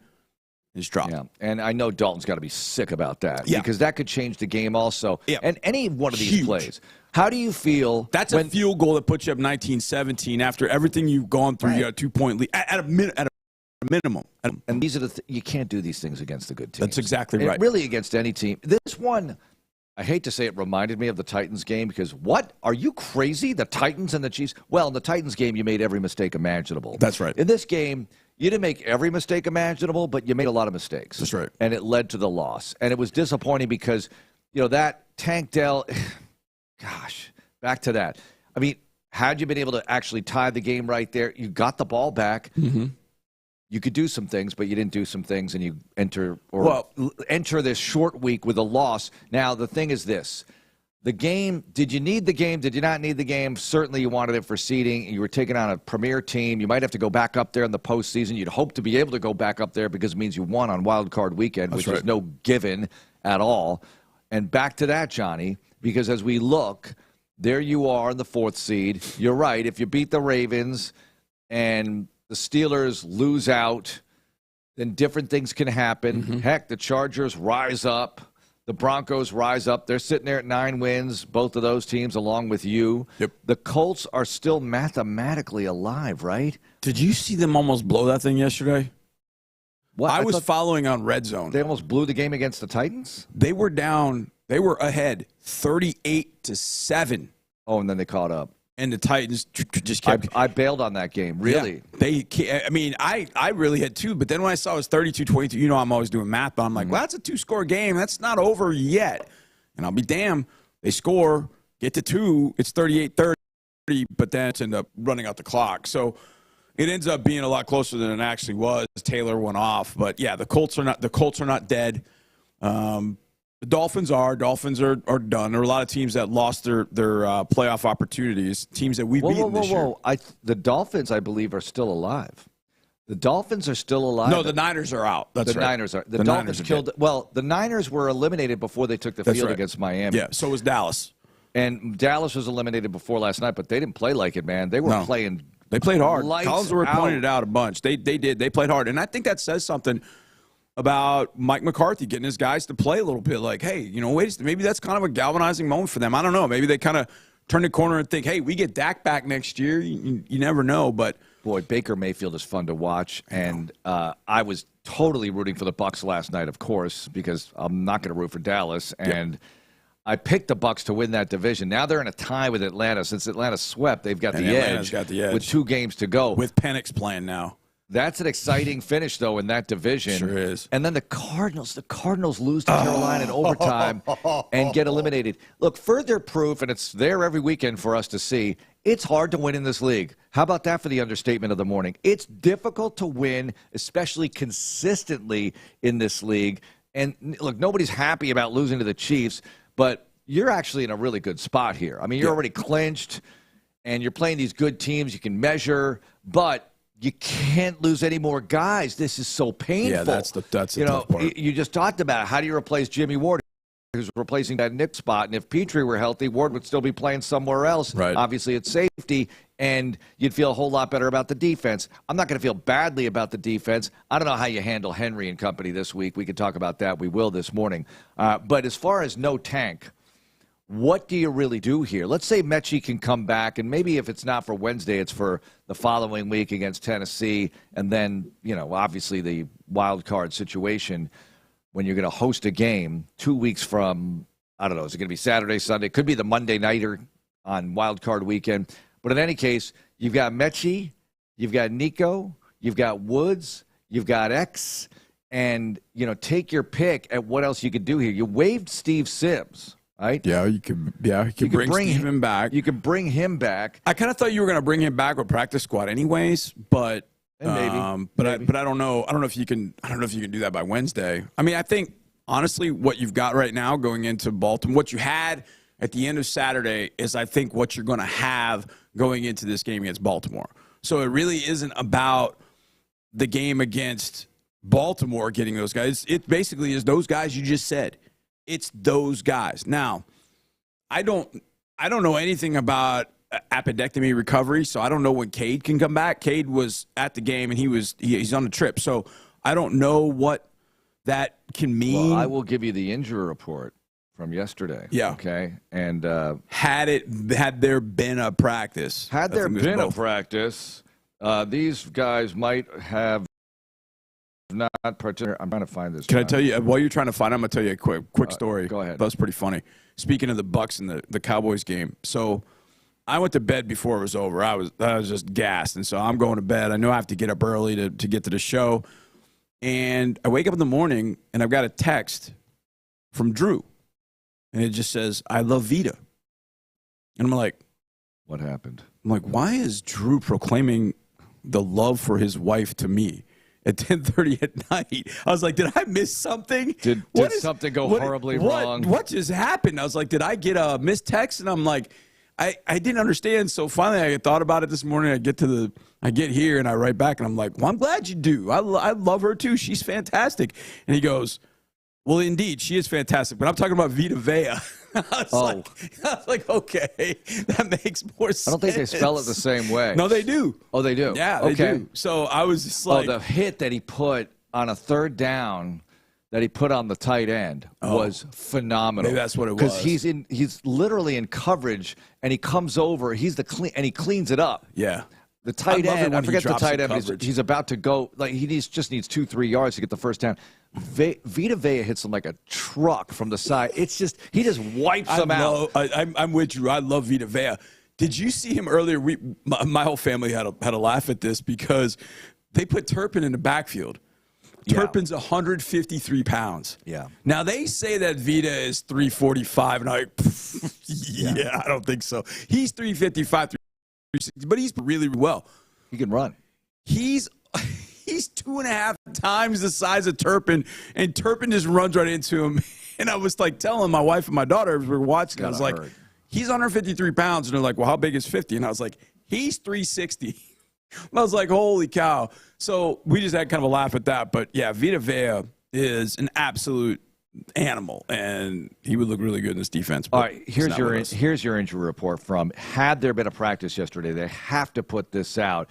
Now, here's a concern. Will Anderson did not participate, hand injury. So we'll see how that goes today. There will be another report today.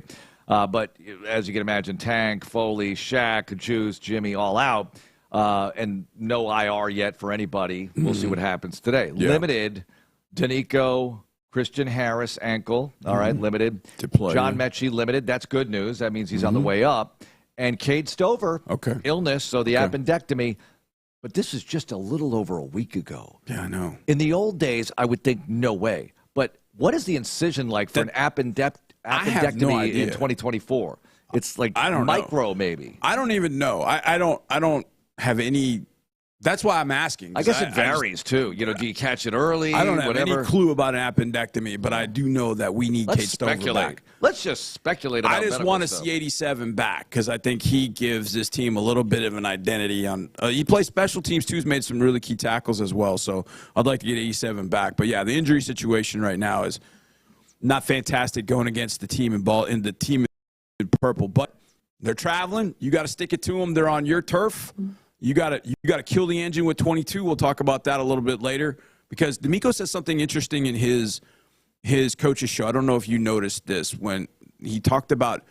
Well, we'll talk about it a little bit later. But facing Derrick Henry has kind of a theory in some sense, and I'll go into it a little bit later. Okay, Andre Ware coming up. Let's talk to Dre about everything involved with your Texans playing the Ravens on Wednesday, Christmas Day. Emergency care centers always available to you through Houston Methodist, which brings you this program, available 24/7 to patients of all ages. Board-certified emergency doctors.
first and goal from the 10. CJ escaping to the right side after taking the snap, throws downfield, and caught! Touchdown, Houston! Dalton Schultz, CJ Stroud rolling right, finding the tight end for 6 as the Texans go in front of Kansas City. I was hoping badly that ball would find a pair of friendly hands because it stayed in the air forever. Rolling right, throwing back to the middle of the field is a no-no, but somehow, some way, Dalton Schultz was Johnny on the spot. Yep, Dalton Schultz made the touchdown reception, and CJ made a good play. Always risky, and Dre is always there to remind us of that. Late across the middle, I know it. Dre joins us now. Good morning, Andre. And, yeah, that was a tough one, but he made that one work. CJ made some good throws in the game, but obviously at the end of the day, you look at not enough offense to beat the premier team in the sport. Good morning. Hey, good morning, guys. Yeah, just, play here, play there. A couple of turnovers in the first half, obviously put the Texans behind the 8 ball, and was just kind of tough to dig yourself out of a hole. Yeah, and on that play, by the way, Blake Fisher, you could hear it as Dre is talking. You can hear them boo. Blake Fisher got away with one on that one. Oh, it's a little. Oh yeah. You get away with a little grab, but that's okay because the Chiefs got away with a lot of different things. Dre, I'm going to ask you the toughest one, and I don't want to say we're going to get it out of the way, but I think it is. We're talking about because the three of us love Tank Dell. And down, and the reaction from the team seeing him down. I'll ask you, obviously, A, just to give us your thoughts on just Tank and missing Tank, but then B, from a football perspective, at the wide receiver position, as you get ready to go against Baltimore, pretty good defense. What are your thoughts about how they can go ahead and attack without Tank? And a guy we haven't talked about in a while, that's Stephon Diggs also. They're without both of them. Yeah, I mean, when this team started the season, you thought offensively that you were going to have, one heck of a unit, especially at the skill positions. And then now you're without 2 of your top weapons in Tank and obviously Stephon Diggs. But Tank hurts. Tank hurts on a lot of levels. Tank hurts because he's a University of Houston player. Tank hurts because this fan base loves him. The University of Houston's fan base loves Tank Dell. He just has this infectious personality, a guy that just kind of blends and molds with everyone, and so you hurt to see him go down like this two seasons in a row now. It certainly hurts, and in the manner in which he went down. I don't know how. After knowing the significance of the injury, how the hell he held on to that ball in the back of the end zone for a touchdown is beyond me. Yeah, and we just want to know more. Like, what's the recovery going to be like? When can he get back? Right. And we just don't know, so we can't speculate on those kinds of things. But we can speculate on what the receiving crew is going to look like here. Thank Nico Collins, but you're already without Diggs and Tank now. And Mechie was limited in the would-be practice yesterday, so maybe he's on the way up, can play on Wednesday, but who knows. But, Dre, it's not like you're ocean deep at this position. And tight end, you were already going without Cade Stover, who does a lot of fullback-type things, H-back-type things, along with catching passes on occasion. You got to just put it together somehow against the Ravens. Yeah, you gotta figure it out. And you didn't mention Shaq Mason in there, whether or not he can be back, Jimmy Ward, whether or not he's going to be back on the defensive side. So this was a physical game for the Texans. It took its toll on both sides of the ball. I just don't understand what the NFL is trying to do and accomplish. Maybe it's to play on every day of the week except Tuesday, but I just have never seen anything like this where you've got to play on each holiday. No, you don't. Leave it alone as it was. Especially these teams at this point in the year. I don't know about Pittsburgh, but I know the other three, including the Texans, Chiefs, and the Ravens, a lot of people had going deep into the playoffs. Why would you subject three teams that just about everyone felt like would make deep runs in the playoffs, playing this closely back-to-back, jeopardizing those teams from a physical standpoint, and being at a disadvantage going into the playoffs? It makes no sense to me. If you're going to do something like this, do it at the beginning of the season. You don't have to play on Christmas Day. There have been plenty of years where there wasn't an NFL game on Christmas Day. day. It just falls, especially when it falls in the middle of the week like this. Yeah, Andre Ware and Charlene Harris, my mom, on the same page. Oh, yeah. Charlene Harris? Yeah, Charlene Harris. Charlene was I'll just tweet like, that. what are they doing? I don't know who subjected the Texans to this. And I was like, well, Mom, one of my former players is one of the 5 guys that subjected. Oh, yeah. Yeah, Blake Jones is my former quarterback, is part of the schedule crew. And he we'll talk to him. Yeah. Look, we are where we are. Got to deal with it. Got to do it. The Ravens have to do it too. So let's see. And they've got to, and they got to travel as well. So Dre, let's go there. 2 guys that are in the most selective club in the history of the universe with you: Lamar Jackson, Derrick Henry. All have won the Heisman. So there'll be 3 Heisman trophies. Is there anybody I'm missing? On the Those field? 3? Anybody? I think that's it. I think that's it. So 3 in the Anybody building. Commentator crew? Yeah, that's. I mean, it's a pretty good. Other than It's a Dre? pretty good group. So, okay. Do I ask it this way? Who is more important to stop, Lamar or Derrick? Well, if you're going to include Lamar, it would be, I would say, the running game, and obviously that includes Derrick Henry first and foremost. But Lamar, you can't allow to get out of the pocket as well. So you got to make sure he is held in check. But Derrick Henry is the immediate threat, because if you can't stop him from running the ball, it's going to be a long game no matter what you do. If that big tank gets going, it's over. And I've often said the way to stop him is to not let him get started, which means penetration, rerouting him. If he gets a full head approach the line of scrimmage, he'll wear on you over time. So you can't let him get started. This is a game where you've got to hold him in check from the time he touches the football. Yeah, Zay Flowers, I guess, is banged up a bit, so I don't know about him. He can just rest. Yeah, I think he He should. can just stay home, enjoy the snow, and rest. I'd rather not. I'd rather not see 4. Enjoy no the Zay snow. Flowers. Enjoy Baltimore for Christmas. 100 yards on 5 catches against the Steelers on Saturday, and Derrick Henry only ran for 162 yards. That's all? That's Jeez. it. That's all you have to worry about. And Dre, you don't have Petrie. You don't have Des King, who was a big part of being able to stop, not the only part, obviously, but being able to stop Derrick Henry in 2 games last year. You had that nickel position playing up and playing a lot of linebacker. But I made the point earlier, you had Will Levis playing quarterback in those 2 games. Now you have Lamar Jackson. So you got to find a way to get after it and at least slow them down. Yeah, there's no doubt. You got to find a way to get pass rush and disrupt him, get him off his launching point, all of those things. But also you can't get out of your rush lanes, because that's when he hurts you. It'll take a disciplined game for 60 straight minutes of football in order to beat this team. It's a good team. It's a physical team. It's a team that's gotten better in terms of putting weapons around an already talented player in Lamar Jackson. I mean, 2 weeks ago he had 5 touchdown passes. He can do it. He can hurt you in a lot of ways, and they have, like I said, the skill position players around him to make him even better. Yeah, no question. Dre, about 5 plays on Saturday. Shaq went out at right guard, and Kendrick went in, and I know we haven't all had time to dive into the film and watch it all, but just the feel you had during the game with Kendrick at right guard, how did you feel? It felt like there were some times he had some really, really good blocks. I was showing Mark a block in Amenahu on a pass where Amenahu beats pretty much everybody, and Kendrick was able to stay in front of him one-on-one, which I thought was fantastic. What did you think about Kendrick going in at right guard, and how would you feel if he ends up being the guy at right guard maybe going forward? Yeah, and at times he held Chris Jones in check when he had some one-on-ones with him. I thought Kendrick played well. He atoned for himself very well. I thought Titus had his moments as well at left guard. I think it's a much better position for him than out at right tackle. He just seems to be a better pass blocker inside in a short space as opposed to a long corner when he's a right tackle.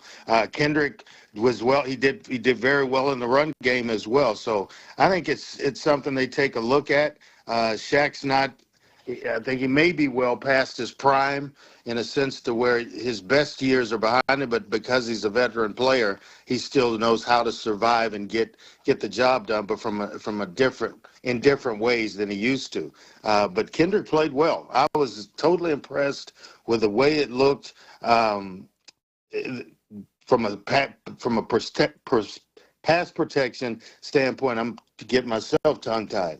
Pass protection standpoint, I thought the entire line looked well, and then they moved CJ around. That took a little bit of pressure off the offensive line. Now they've got to have some guys like getting John Mechie back and getting Irv Smith involved in the passing game, along with Nico Collins. Xavier Hutchinson's going to have to take a step forward this week. Maybe even Steven Sims comes back. And then I thought Robert Woods on Saturday would take a step forward in the passing game. Somebody else is going to have to step up to give CJ a different place to go with the football other than just Nico Collins. All right, Dre, we all do out-of-town shows, and I'm going to give you a question that I'm sure we all get. So I want to know what your answer is. What's the evaluation of C.J. Stroud in year 2? What are you thinking here for the quarterback? You got 2 games left in the regular season, including the big one on Wednesday against the Ravens. But what are you thinking here in general with C.J. his second season?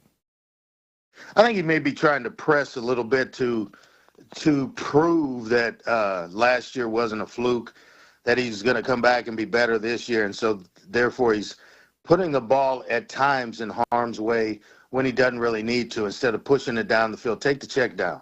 Joe Mixon's not a bad option. Daria Gumbawale is not a bad option out of the backfield. Just live to fight on the next down rather than throwing early down interceptions because you're not, you hadn't gotten yourself warmed up early or heated up enough early in a football game.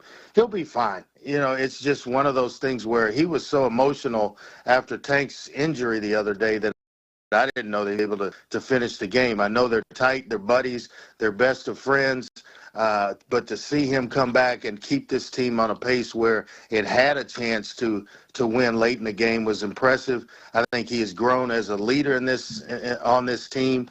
The team itself respects him in that role, and they know, and we know as well, every single week with C.J. Stroud, you got a chance to go out and win football games. So I think he may be just pressing a little bit to try to improve on what he did last year, but less, maybe more in some instances. Okay, this one's for both y'all. So the 2024 NFL draft class, we did the first round together, and we had Caleb Williams going to the Bears. We had Jaden Daniels going to the Commanders. We had Drake May going to the Patriots. Bo Nix ends up going to the Broncos. Michael Penix ends up going to the Falcons. I feel like I may have missed one in there. But those are the guys that we've seen. We get Penix on the field on Sunday. And I thought, Dre, your guy, thought he looked pretty good. Are you a bit surprised that Jaden Daniels was the guy that really is the one that has kind of jumped out as the clear cream of the crop in this rookie quarterback class? I mean, what he did yesterday to the Eagles, I mean, that was incredible. I mean, it was just ice water in his veins. And again, another guy that won the Heisman, so he's in that club with you, Dre. But y'all's thoughts about Jaden Daniels being the guy that has stepped out of there, the success of Bo Nix, and then what we think about Penix after one start. No, we didn't probably get to see all of it, but he did have some decent numbers, and hey, he looked like he fit. Your thoughts about this rookie quarterback class, Dre, and the fact that Jaden Daniels has really kind of stepped up above a guy like Caleb Williams? Yeah, it may be a somewhat of a surprise to me. I think the way Bo Nix has played may be a bigger surprise. And then I think the jury's still out on who's going to be the best because Michael Penix has just hit the field and he's 1-0 as a starter. I thought he was the best quarterback in this draft coming out. I thought he would be maybe the top dog. If I were choosing, he would have been the top dog coming off the board first. But I may be in the minority in that. But who cares? He's going to be a heck of a player. And just because he's just now getting the playing time to this point in the season. But with a win yesterday and a Tampa Bay loss last night, the Falcons are in the driver's seat in that division. So when you look at it, the end of the season story might be have a better ending to it than what's gone on to this point and anything that Jaden has done. Jaden has played his behind off. Am I surprised he's playing this well? Maybe a little bit because of what I thought Washington's team was going to be. But Bo Nix may be, of all of the quarterbacks that we've named, may be the biggest surprise in how they played and on pace to somewhat maybe get in the playoffs. I don't know if it happens after a loss this past weekend, but, man, he's played well. Man, that game was wild. I mean, you look Eagles. at The Eagles fans are Jaden incredible. Daniels hitting that late touchdown, and I was listening to the radio Devontae Smith call. catches that ball where he's wide open. They sit on it. Clock runs out. Eagles. The win streak continues, and everybody's still talking about they're the best team in football right now. But it's amazing how one play can change the thought process of everyone. Who were the Eagles playing? Was it on a Monday night? I think they were playing. Who did the Eagles lose to where Saquon had that catch out in the flat? And he dropped it. He dropped that. Yeah. And I can't remember who that was, but that's 2 losses where if they just make 2 easy catches. Atlanta? Yeah. That was Atlanta? week 2. Was that that's week right. 2? It was Atlanta. Yeah. It was Atlanta, absolutely. I mean, you talk about fortunes changing. Last week at this time, everybody in Atlanta is like, oh, my God, the sky is falling. And then we're going to start the lefty rookie and see what happens. And all of a sudden, they're like, we're atop the division. We control our destiny. And by the way, there's a possibility of having 3 rookies in the playoffs. So Jaden Daniels, Bo Nix, and Michael Penix. It's a possibility, for sure. Tampa losing to the Dallas Cowboys last night. That really hurt. All right, Drake, college football playoff. Ooh. It was not exciting. I'm just going to be clear. It was not exciting. Now, if you're a Longhorn, you're happy. If you're one of these teams' fans, you're happy with the results. But is it panic time? A lot of people calling out, Indiana should have been in. Well, you know what? They deserve to be in because they did the work to get in. They just didn't play well once they were there. Yeah. SMU, the same thing. Your thoughts? Turnovers, man. You go into these, historic stadiums like Penn State's and obviously at UT, and you start turning the ball over, it's going to kill you. And that's what happened with Inter driving down the field early. Rourke throws an interception, and then they were looking uphill or fighting uphill the rest of the day. And that kind of held true all throughout most of the weekend. Teams that were visiting, the visiting teams, they struggled. One going into Penn State for SMU, it's frigid. It's cold a game as they're gonna play in a long time, and just didn't handle the elements very well. I don't know that I've seen Kevin Jennings throw 3 interceptions in a bunch of games, let alone in one game. So he'll learn from it. I think you learn obviously more when you lose. And SMU and Rhett Lashley, their head coach, they'll bounce back from this and be a player in the ACC again next year. But it's retooling as we speak for these coaches, because now early exits allow you to recruit your own roster faster. You know who's staying, what you need to replace, and things of that sort. But it was underwhelming, all the games that were played this past weekend in terms of the college football playoff. Texas, I think, has the easiest route. Home game against Clemson that they took care of business, and then now Arizona State awaits them. I think they've got the easiest path to the college football championship game, and it's whether they can get it done once they get there. Well, the Ravens await us on Christmas Day, my friend. So we look forward to seeing you, and Merry Christmas. Let's get ready for another one. Yeah, hopefully we can tape and bandage and get enough players on the field to compete against these guys, because it's going to be another physical game. I equate the Ravens to Alabama. When Coach Saban was there, you felt it for a few weeks after you played them. So they're in that same, made of that same kind of mode, in that same mode. All right. Thanks a lot, Dre. We'll talk on Wednesday. All right, guys. All right, let's continue the discussion. John McClain's going to join us at 9 at a different time. Then we'll get to Andy Kalu. Next up, Johnny's going to explain a statistical oddity involving the Ravens. I will explain next here on Texans Monday, presented by Houston Methodist. More Texans Radio coming up in a moment.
more Texans Monday. Mahomes in the gun. Here's the snap. Here's pressure, and Mahomes is going to get sacked by Christian Harris. The ball comes out, but he gets it back. Sack of Patrick Mahomes. Right. Got to Mahomes a little bit, but not enough, and need to get to Lamar Jackson, and especially need to stop or at least slow down Derrick Henry. Now, let me focus on the Ravens' defense here for a moment, Johnny, because the Ravens against the run are number one in the league. Okay? Number one. Yay. Against the run. Now, against the pass, it's a different story. Mm-hmm. They're 31st. Only the Jags have given up more passing yards per game than the Baltimore Ravens. So what gives here? Easy to throw on. Do people just, we're not going to run it. We're just going to throw it because it's easier to throw. It doesn't usually work that way. Usually it's the other way around. Your passing defense can look good on paper because if you're so easy to run against, hey, who needs to throw it? We're enjoying this ground game. What do you think? Yeah, I think that's part of it. I think also Baltimore's had a lot of leads. Yeah. So people throw on them. Teams have to get back in it. We've also faced Joe Burrow twice. And Joe's been lighting it up, so there's that. So yeah, I think that's I think it's a combination. Who do they have last? Things. They have the Browns last. They have the Browns last. While the Steelers have the Bengals last. Correct. Yeah, these couple of divisions are pretty tight here and interesting, and that is one of them. Now that they've split in the regular season series, the Ravens and the Steelers, that is a rivalry, man. And they faced each other in the playoffs, too. When you face a team in the playoffs and have that hotly contested affair twice a year in the regular season, that is cool. Now, the Texans and the Colts have faced each other in the playoffs. And we had that would-be kind of semi-playoff game last year. Winner goes in, loser goes home. That was awesome. So, yeah, that spices up that rivalry. I still say that the league – I'm not going to criticize the Christmas thing. I understand why they're doing it. They want to get on Netflix. They want big bucks, and they want to play on Christmas and destroy the NBA. I get it.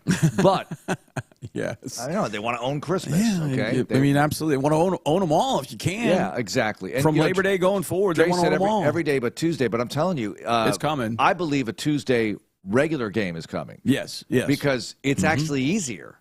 You know, instead of Monday Night Football, we'll have Tuesday Night Football, and then you'll get the short week for the following week.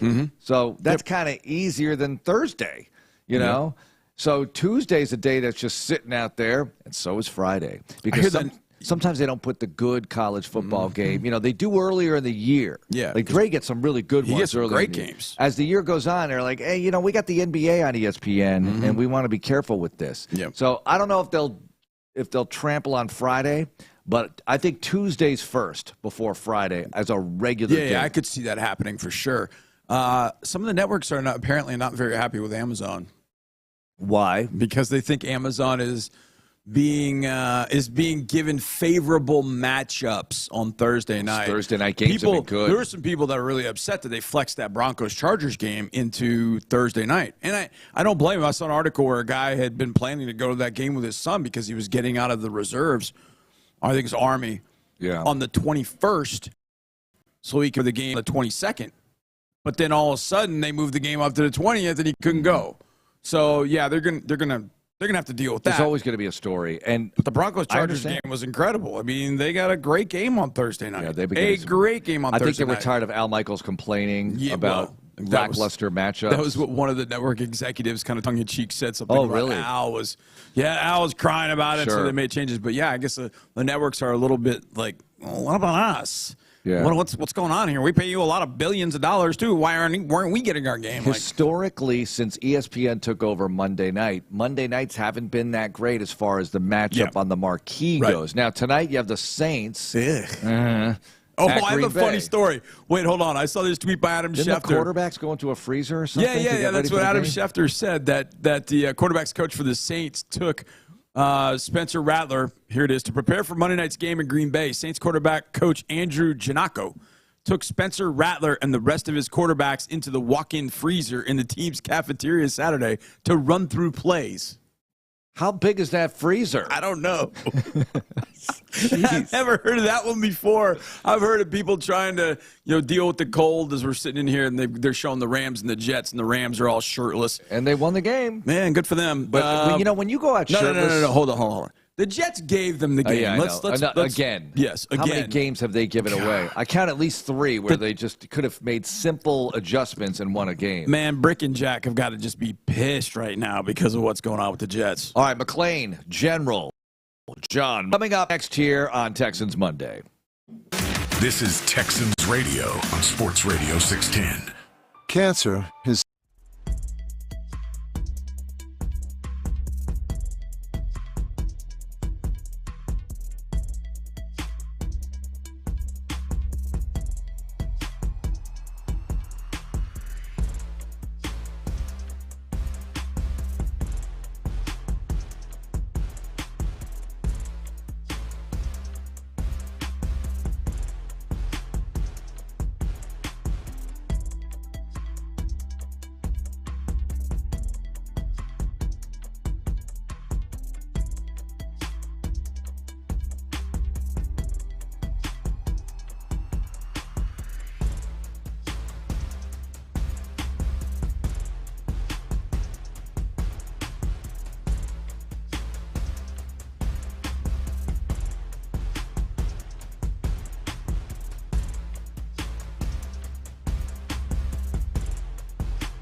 to Houston. Insider access, exclusive content. Sports Radio 610. The Texans play here. An Odyssey sports station.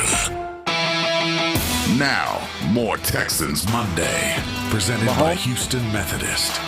Hands off to Pacheco, and Pacheco met Pacheco. Stopped! He's not going to get there. Mario Edwards makes the stop as the Texans turn the Chiefs over on downs. Big play with 9:51 to go in the third. Texans down a point with the rock in Kansas City territory. But they couldn't move the football, and that was a big problem right there because had they been able to at least get a field goal, get something going, they could have retaken the lead right there with a field goal. That's right. But it didn't happen. 17-16 at the time. John McClain joins us now. General, we started the show talking about Tank Dell, talking about these injuries. Jimmy Ward, Tank Dell, Shaq Mason. Ward and Dell specifically, so devastating, and Mason too, for that matter.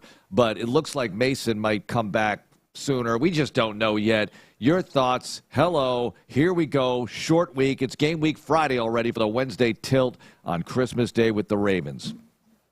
Failing to take advantage of that fourth down stop could have been the difference in winning and losing. It was just terrible response by the offense.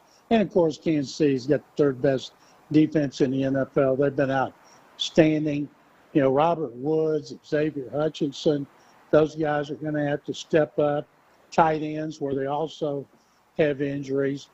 And, you know, Jimmy Ward last year, 3 of the top 4 safeties were on IR. Only Jalen Petrie was not. And remember, they signed, what's his name? DeAndre Houston Carson, DHC, right. Kareem Jackson, Adrian Amos. And they had those guys coming off the street, and they still helped them win the division championship. So they're going to have an issue replacing Jimmy Ward, MJ Stewart, Eric Murray's already up there. So, but this happens to every team. And, man, you talk about going from the frying pan into the fire. I know it's a cliche, but, man, is it so true this week against the Ravens. General, I asked this of Andre. When Kendrick Green went in a game, it was about 5 in, Shaq Mason, and we don't know the status of Shaq, whether he'll try and play or how bad it was. We didn't get any updates on Shaq other than he was a knee and he was out after halftime, actually from that 5-play mark. What do you think about Kendrick Green being at right guard and his performance and the offensive line's performance when he went in there? Well, when I went back and watched it, Kendrick Green didn't get beat as much as Blake Fisher did. And they had 2 tough defensive linemen with Chris Jones and George Karlaftis, and they beat him up pretty good. But I thought under the circumstances, Kendrick Green acquitted himself well. You know, last year, Shaq Mason was the only player on the team to start all 17 games. And, of course, he started the 2 playoffs, so he's been very durable. He hadn't had the best of seasons. But I think that if they want to play Kendrick Green there again, they shouldn't, you know, nobody should panic. Yeah, and let's hope that they can run the football better. They ran it better than they ran it the previous game against the Kansas City Chiefs. But here you go, General. Derrick Henry, Lamar Jackson, and you mentioned frying pan into the fire. This team just knocked off the Steelers. Henry ran it for over 160. Zay Flowers banged up. He had 100 receiving yards in the game. What about slowing down that Ravens offense and a defense that allows a lot of passing yards but very good on the ground? They're number 1 in the league. Yeah, they've been outstanding stopping the run, so there's no reason to think they're not going to stop the Texans, who've been woefully inconsistent. Their defense has given up a lot of yards.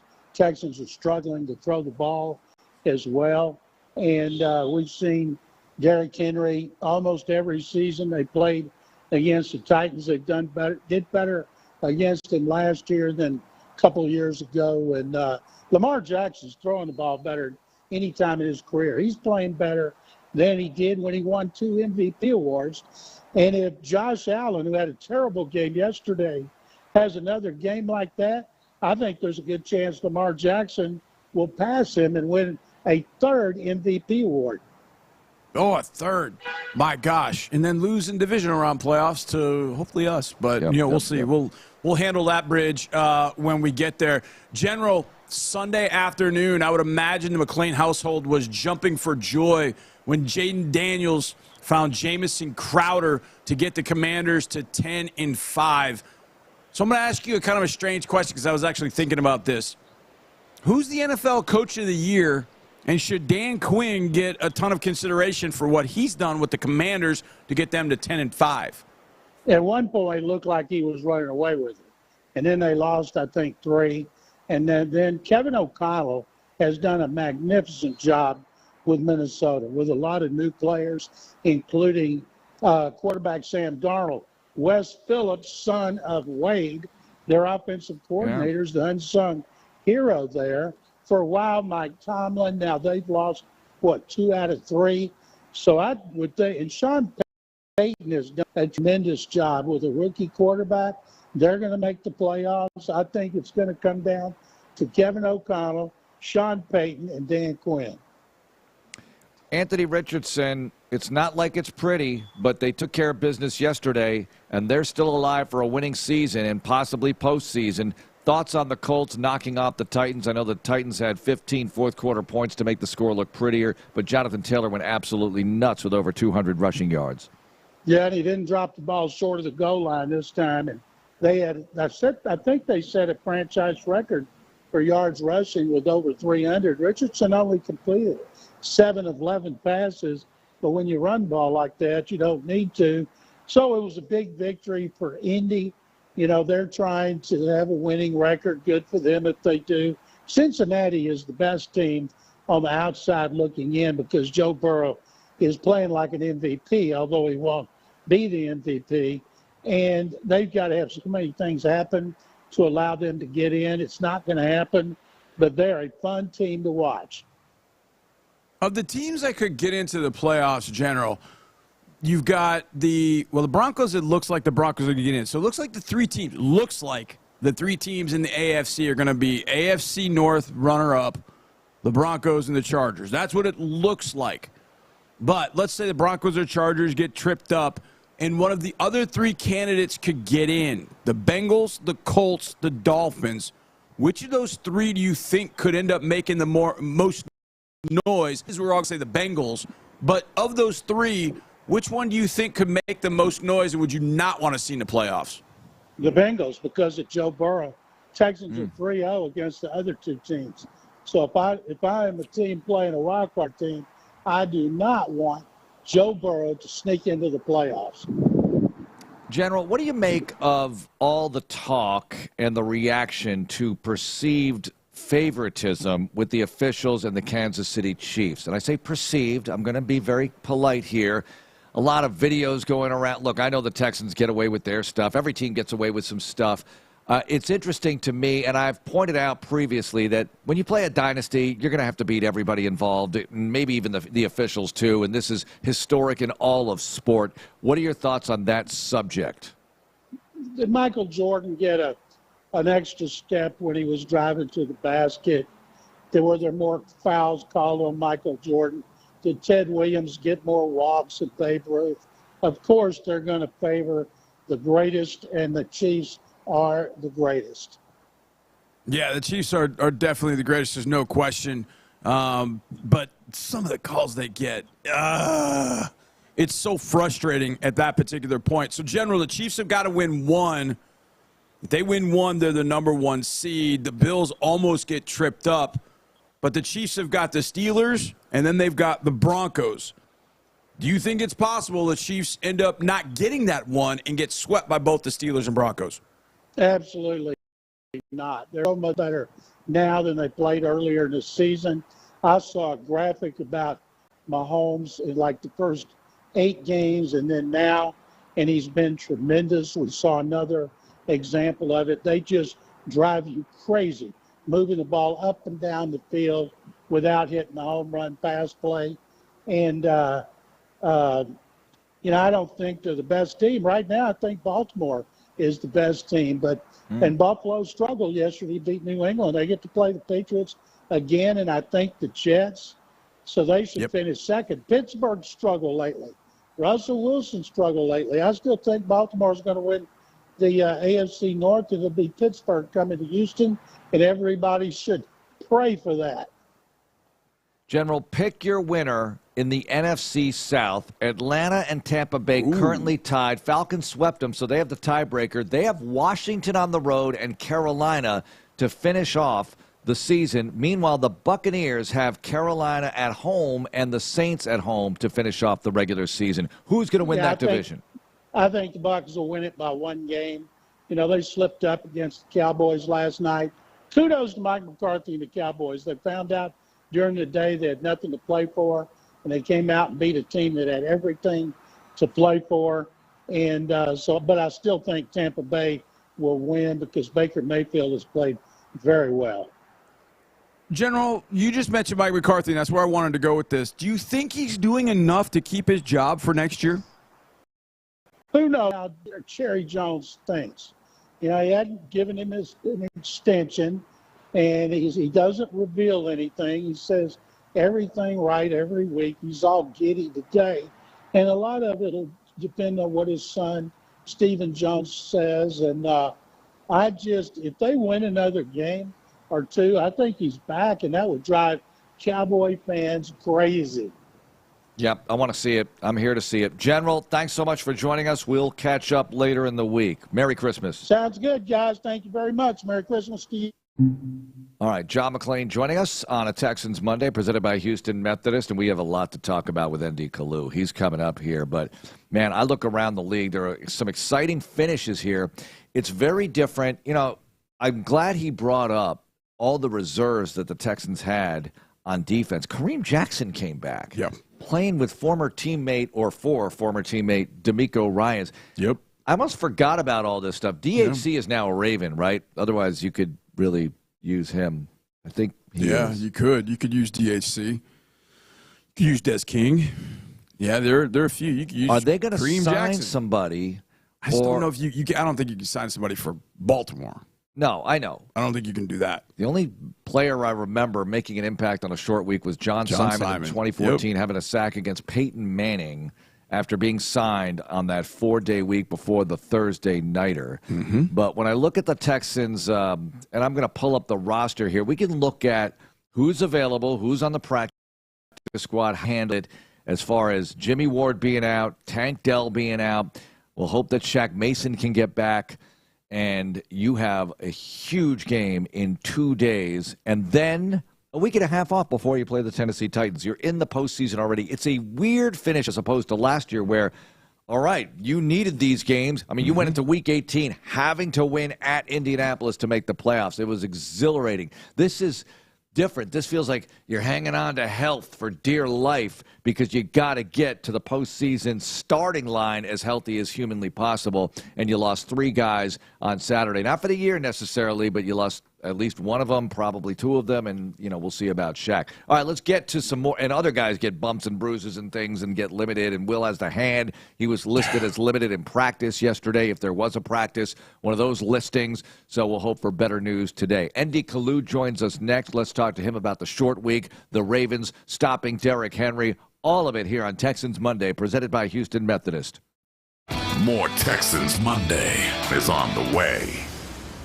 Behind every door at Houston Methodist, you know.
Now, back to Texans Monday. First down from the 40. They throw the screen left side to Pacheco, and he's blown up for a loss as Lassiter gets there along with Tommy Togiai, and they stop the running back. It's second down and long here for Kansas City.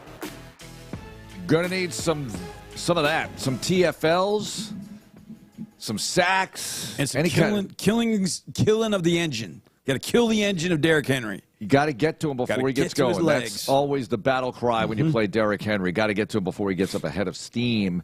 And then you got to worry about Lamar Jackson saying, you know what, I'm going to pull this thing out and then go throw it or run it myself. Andy Kalu joins us now on Texans Monday. Good morning, Andy. Merry Christmas. We've got a very short week here. It's game week Friday following a Saturday game. It's bizarre, but here we are. What are your thoughts on the entire situation?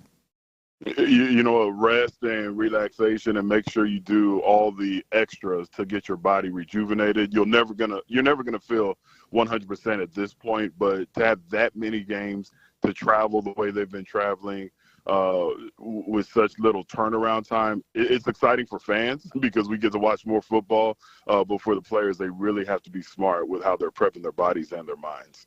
Yeah, short week, and then these two teams that they've faced. Andy, just your thoughts about what happened on Saturday, but also your thoughts about losing Tank and what that means for the offense, both on and off the field, for what he means to this organization and to this team.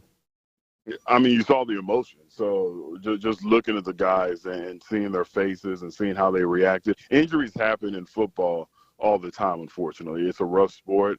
And I'll say this, I've never seen players react as far as the emotion to another player's injury the way that I saw with Tank Dell. You know, obviously, DeMar Hamlin, when you're not even sure if the guy's alive, is different. But for like a leg injury, the reaction, I was surprised, and it just reminded me, you know, what he means to the team on and off the field. I mean, to have guys losing their composure, and your heart goes out to them, crying, you know, when an injury takes place, it just really lets you know how much they care for this individual.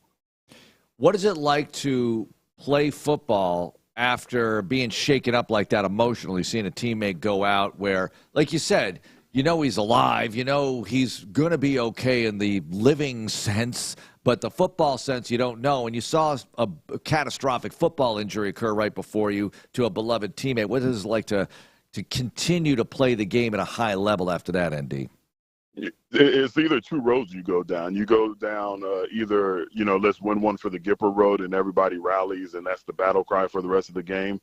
Or sometimes you go down the road of, you know what, this game really doesn't matter. This reminds me that there's more to life than winning this one, which isn't a thing when you're on the football field. I don't know if y'all remember the name Mike Brizell, offensive lineman for the Houston Texans. Beloved by every single person on the team, regardless of your background, your race, your age. He was the guy that if anybody said anything negative about Mike Brizell, I would look at the person who's saying something negative about him crazy. And when he had a seizure on the field, I remember just being shooken up, and a lot of the guys, because we didn't know if he was going to be alive, you know, when the game was over. And we kind of felt like, man, like, that's our guy. That's our brother right there. And he's being hauled off in an ambulance. And it wasn't even a football injury. That's what made his so scary. And we kind of took the, you know, and I'm sure people don't want to hear this. I don't even remember the outcome of the game. But the thought was like, man, let's just get this game over with so we could go check on Mike Brizell and find out if he's okay. So you kind of take two roads. Like, let's win one for the Gipper. And I think that's typically when you know, yes, it's a football injury, but you're not worried about life or death. But then there's other times where you're just saying, man, let's hurry up and get this thing over with so we could go be with our brother and his family. And D, if day one of training camp is 100%, how is your body feeling going into week 17 of a football season? I know you guys played 16 games back in the day, but what was your body feeling like when if day one training camp 100%, week heading into the last game of the year or week 17 of the year, how's the body feeling? Yeah, that's a great question, and it's tough to answer, but I'm going to try, John, because during the week, you know, when you're fighting and, you know, today, Monday, Tuesday, Wednesday, you feel like you're around 60% at this part of the, and that's a healthy year. Keep in mind that's the year where you don't have any injuries and you're not missing any games. Your body's feeling around 60%. But I will say this: going into the game with the adrenaline, with the drugs that they pump into your body, you know that mask all the pain. You feel a little better than 60%, if that makes sense. So right now, right after the game, midweek, you feel like, man, I'm like 60-70% of where I was when the season started. But Saturday, Sunday morning, when you get in that line for the Toradol shot in your backside, when the game starts, you feel pretty good. Okay. So many questions. I think I need the Toradol shot on Wednesday. I need one in my brain sometimes. Oh, it got so bad for me year 12. This is how I knew that my career was close to being over. Year 12, I was getting Toradol shots just to make it through Wednesday practice. And that's when I was like, this might be time to hang up the cleats. All right, so just for the listeners, what does it do? I know it reduces pain, but what is the feeling like? How long does it last? It's not like you feel a rush of what's the word I'm looking for? You don't feel the masking right away.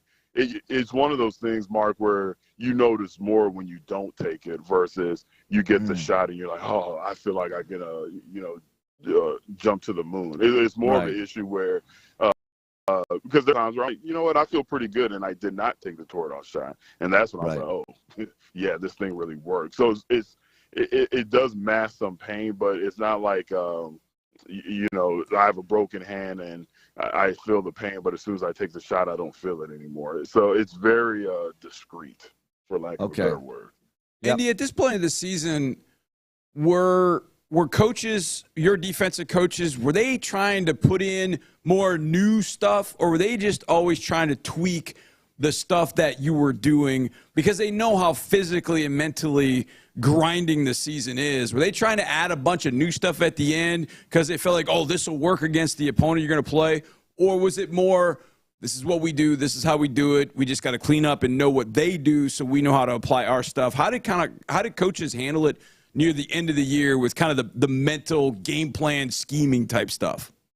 The latter, just what you said. The good defensive coordinators, the Jim Johnsons, may soul rest in peace, of the world, just what you said, John, because they introduced everything in training camp. They introduced the entire playbook during training camp, and then you tweak it according to your opponent. And this late in the season, it's just what you said. I mean, he would pull a playbook, because we get weekly playbooks. So they give you the big playbook, and then every week you get a summarized version depending on who you're playing. So he'll take a playbook if they have a similar offense as Team X, and then he'll tweak it just like you mentioned. That's the good ones. Now, the bad defensive coordinators, Richard Smith, they'll change the entire defense right before you playing entire. Like you have Derrick Henry, Lamar Jackson coming in, he'll change the entire defense and try to learn a whole new defense from scratch in 3 days. Ouch. Okay. No, I like it. That's why I asked, though, because I think that's when I know my players are physically taxed, I know they've got to mentally be taxed too. So don't bring in a bunch of stuff. Just take the stuff that you have and apply it to what they do. More tell me what they do, and then we'll have to, if we got to adapt our stuff, then we're good. But the coaches that started, we're going to throw in like 15 new plays in December. Like, no. That just gets please don't. All right, Andy, you're facing the second best rushing attack in the league, led by Derrick Henry and Lamar Jackson, who runs the ball a hefty amount. So what about facing these guys? Texans did a great job against Derrick Henry in 2023, but now they have Lamar Jackson with Derrick Henry together. I mean, this is like a super group in music or something. How do you handle it? Well, first you go to New York and you say, hey, can we have another appeal to get Alshire back and see if that works? But once they slam the door in your face, you just go to your front seven and you just say, hey, every man has his gap. Every man has his responsibility. Understand that you're not going to shut these two down, but you want to limit it. You don't want a situation, where they both go off for over 100 yards and they control the clock, and C.J. Stroud is sitting on the sideline for the majority of the game. So mentally, you have to let guys know. And think D'Amico's, hey, they're going to break a 20-yard run. Well, one of them, probably both, will break a 20-yard run. But we can't get away from our playbook. We can't get away from our technique. We can't lose everything that we learned. Those are two very special human beings when it comes to gaining yards on the ground. But to answer your question, in my opinion, if you have the A-gap, you have the A-gap. I don't care where it moves to, and the linebackers have to trust that the front four, they're going to take care of their gaps, and then the linebackers have to flow east and west. And when they have their shot, if they're going to miss, they better miss and make them come inside because that's where all the help's coming from. Yeah, and when it comes to one of the things at the end of the year, when you're physically tired and you're beat down, having to tackle two guys that are difficult for different reasons, ND, I mean, we put tackling, look, tackling's got to be great every single week. But against Derrick Henry, you tackle him a little bit differently because that's testing your manhood, as opposed to Lamar Jackson, where it's just, I got to get hands on him as best I possibly can to just bring him to the ground. What are your thoughts about tackling two different types of individuals like Lamar Jackson and Derrick Henry? It's easy for me to say this from my lazy boy, John, but Derrick Henry, he's big, he's strong, he's hard to bring down. But I don't think he's the most physical runner in the NFL. What makes him special, well, one of the many things that makes him special is that stiff arm. So you've seen some cornerbacks, and I love those little aggressive cornerbacks when they chop that the stiff arm down. They'll chop the stiff arm and then try to tackle him. Maybe half the time it works, they'll have it doesn't. But my point is, you have to get that stiff arm away. But he's not a guy like Marion Barber from the Dallas Cowboys, years ago, who literally wants to just put his head down and run through you and cause pain. Because he's so big, because he's so strong, because he's so athletic, it makes it hard to bring him down. But I don't know if he's the most physical as far as just trying to run through you. But that stiff arm, like how Dwight Freeney had that spin move that he trademarked. Obviously, other people have had a stiff arm before Derrick Henry, but his is so effective. I just think you have to really work on chopping. The cornerbacks and linebackers should get with the defensive line coach and just work on a session of that chop move and just chopping that hand down, so you're not being thrown 3 yards when you're trying to tackle Derrick Henry. And as far as Lamar Jackson, again, if I'm a defensive coach, I do not mind if my first player misses that tackle. The one thing I'm going to preach is head for that upfield shoulder and don't try to mirror his belly button like they taught us in middle school football. I think you should just take your shot, take it at that upfield outside shoulder. So if you miss, he's coming inside, and then I'm expecting the other 10 guys to be pursuing. Good point. Yep. D'Amico talks about that. Go ahead. Shoot the gun. There's a tackling strategy for these guys. He mentioned that. There's a tackling strategy that you've got to have against these guys. And the Chiefs employed it when they played Henry in the 19 AFC Championship. Kill the engine. Every tackle that they made was from waist down. They just knew they had to kill the engine. And the engine was those hard-charging legs, and they were able to have success against him. Okay. Well, I like that. I like the sound of that. Kill the engine. Kill the engine. Kill the best of it. I don't know how to ask this next one because it reminds me of when I would be in the college game and ask coaches, are final exams a distraction? And not to disrespect Christmas as a religious holiday, ND, but is Christmas a distraction? How do you handle the distraction of Christmas potentially? It definitely is, but for the players that have strong families, the ones that are married, that have strong wives, it really doesn't become one, because the players, they want to do right for the kids, they want to do right for the family. But if you have that wife, if you have that mother that tells the entire family, like, hey, Christmas is on the 27th this year, so don't ask player X for anything. Don't expect to be hanging out on that day. Then it's just another game. I mean, look, the reason you're able to buy these awesome gifts is because of what you're doing on that field Christmas Day, so you better stay focused on it. So I really think professional athletes and just successful people in general, they do a great job of compartmentalizing, and saying, look, I know it's Christmas, but our Christmas is going to be celebrated either the day before or the day after. So, look, there's not going to be anybody. Nico Collins isn't going to be about to make an awesome catch that we've become accustomed to, and he's not going to think, oh, man, I got to wrap this gift and drop the ball. Like, that's just not going to happen. So, yes, it's something you deal with, but look, once they roll that ball out, the only thing you want to unwrap is Derrick Henry and Lamar Jackson. Okay, Andy, I'm going to ask you something weird. So I'm Looking at a pic, and I saw this yesterday. Jordan Phillips is a big man. He's like 6'6", about 330.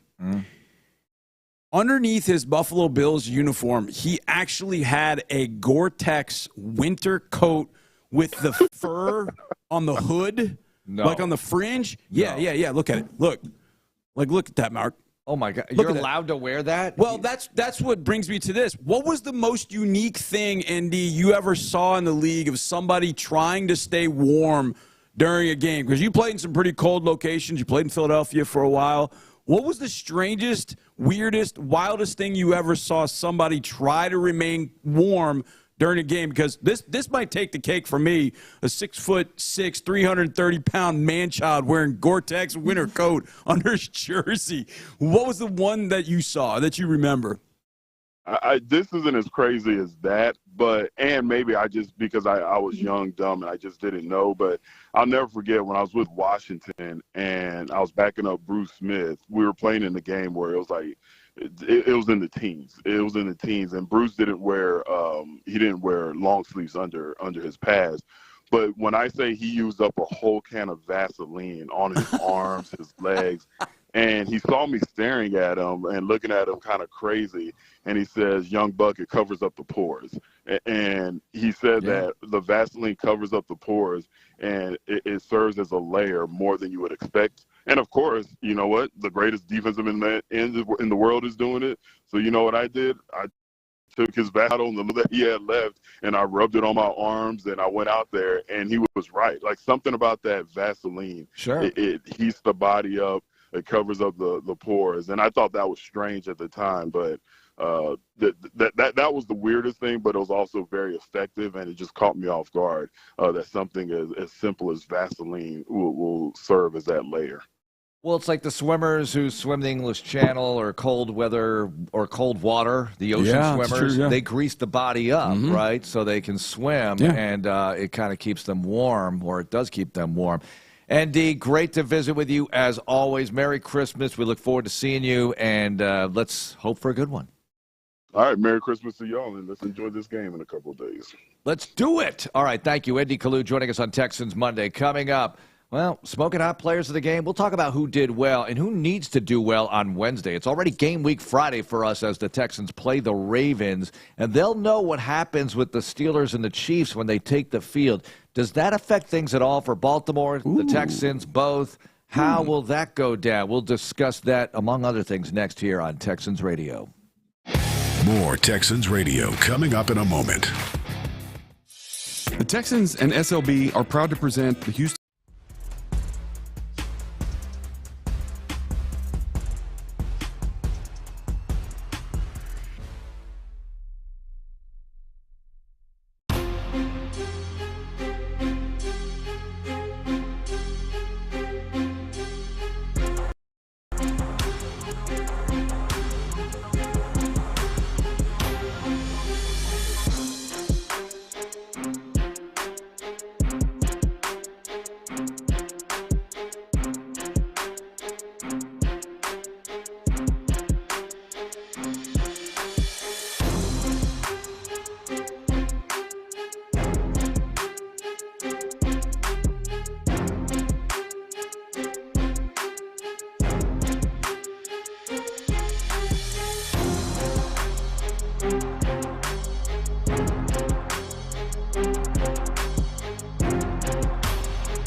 Now, more Texans Monday. Here's the snap. Here's the give to Mixon. Running left. 35, 30, 25, 20. Left sideline and knocked out of bounds inside the 16-yard line. Mark him at the 15. The Texans hit a big run play by Joe Mixon as they have a first down in the red zone. 22-yard run. All right, Joe Mixon. Boy, we talk about Derrick Henry. You could really use a big game by this running attack for the Houston Texans led by Joe Mixon. That would go a long way toward keeping them on the sideline. The old formula of keep the other team's offense on the sideline as much as possible. That's your best defense. Absolutely. All right, so a lot of things going on around the league, obviously, with teams jockeying for playoff position. And in the AFC currently, let's see, you have the Bengals, Dolphins, Colts, Broncos, Chargers, and Ravens currently all fighting for the final 3 spots. Now, the Ravens can still win the division, of course. The Steelers have the current tiebreaker over the Ravens because they have a better winning percentage in conference games. Now, that can change, though, because what are they, 7-3, Ravens 6-4. Obviously, if the Steelers lose another one, that's an AFC game against the Chiefs, and, the Ravens if they beat the Texans. So there are a lot of different things that can happen in the final couple of weeks of the season. It's a weird spot. I want to begin with this. It just feels strange. You can improve your situation. Sure, you could still get the 3 seed, all of that. And I'm not saying that's not enough motivation to win, but you got to be careful here physically, too. One way or another, you start the playoffs in 2 weeks. That's guaranteed. Probably on a Saturday. Yeah, whatever. Probably on a Saturday, but we'll see what happens. Yeah. I think it depends on the opponent. If you're playing Lamar Jackson here, I think they might want to move that one to a different slot, but we'll see. And somebody was telling me that the slot with the least appeal is actually Sunday at noon, but I don't believe that because there's no way that, with some of the matchups. I'll take Sunday at noon all day long. I'll take it, but there's no way with some of the matchups we've had over the years that you wouldn't have had Sunday at noon because you were playing Connor Cook and the Raiders here at one point, 2016. Yeah. You can't tell me that was an attractive matchup with a 9-7 AFC South winner against Connor Cook and the Raiders. And everybody knew it was going to be Connor Cook because Carr was out for the year at that point. So you had some matchups here that were not the most attractive nationally. Anyway, all that aside, one way or another in 2 weeks, you are in the postseason. And you got to be healthy for the postseason. You cannot afford to lose anybody else, but you can't sit everybody. No. And I'm not saying you should sit everybody because you want to measure up. You competed with the Chiefs. You proved you can play with them. You could certainly play with them. You just made mistakes, and they made the plays you didn't. The fourth quarter thing, you just didn't execute. Turn them over. And really in the third quarter when you had that fourth down stop and you had the ball in their territory and, you made them right by risking it because you couldn't do anything with the football, had to punt it back to them. Yeah, I still have that third down play frozen on my computer from when I showed it to you earlier, so it still makes me frustrated. I feel like I would get rid of that. I'm trying. Put a happy picture on there. Yeah, I don't know. Put a happy scene. Put like a snow globe thing or Us whatever. beating the Colts. Yeah, that's happy. That would be happy. I mean, I watch the highlights or monitor them on Red Zone every week, and I just smile because I know we swept the Colts. What's your happiest moment of the 2024 season to date? What's your happiest moment? Oh, that's a good one. It's your happiest moment. I know mine. I did like beating the Dolphins because it was so That big was good, at the time. yeah. That was I good. mean, you had to get that one, and you did. I'll give you one. I'll give you mine. All right, give me yours. Derek Barnett, scoop and score, Cowboys Monday night. That was great. That was beating great. the Cowboys in Dallas. That was the oh man, we're gonna do this. That was the crowd with the Texans fans all in that corner, just losing their minds. To me, that was probably the happiest. Like, we're gonna beat these jokers. This is awesome. I like that. That was good. I think Buffalo. I think the field goal that beat Buffalo. That was a good one. The way that game was down the stretch, and it was anybody's game, and the Bills, Allen going out, coming back in, then 3 incomplete passes once you got them pinned deep, and you got the ball back with just enough time. Robert Woods with just a little tiny return, little tiny pass to Dare to get a little more rear band 58 yards for the win. That was phenomenal. Yeah. It's been a weird year for place kicking for the Texans because on the year where he sets the NFL record for kicks beyond 50, he had some struggles. He missed the extra point the other day. He had the 2 misses inside 30. And I'll still take him every situation. All day, every day. But that was there have been some moments where, like, you wouldn't have done anything without him, and then some moments where it's not like he cost you the game, but and I say he. I think it's a whole operation, whatever it is. Whatever it is. It's a team game. It's a team sport. It's got to be cleaner. Everything's got to be cleaner. Everything has got to be cleaner. Well, I feel like they've got to be – on defense, they swarm. Mm-hmm. I feel like on offense, when I see them rush up to the line of scrimmage and, like that kind of thing, I'm like, yeah, let's go.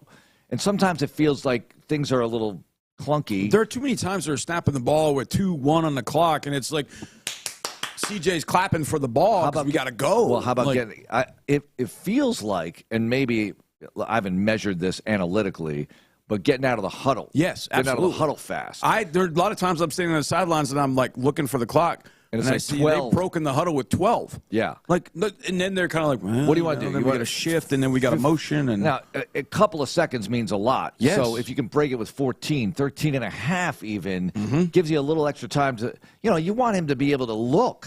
Yes. Like, what am I looking at? Absolutely. Like, as we face the greatest quarterbacks ever in the history of this franchise with Tom Brady and Peyton Manning, those guys like to stand up and just really check out. Yeah, absolutely. I'm looking at the land. I'm surveying the field.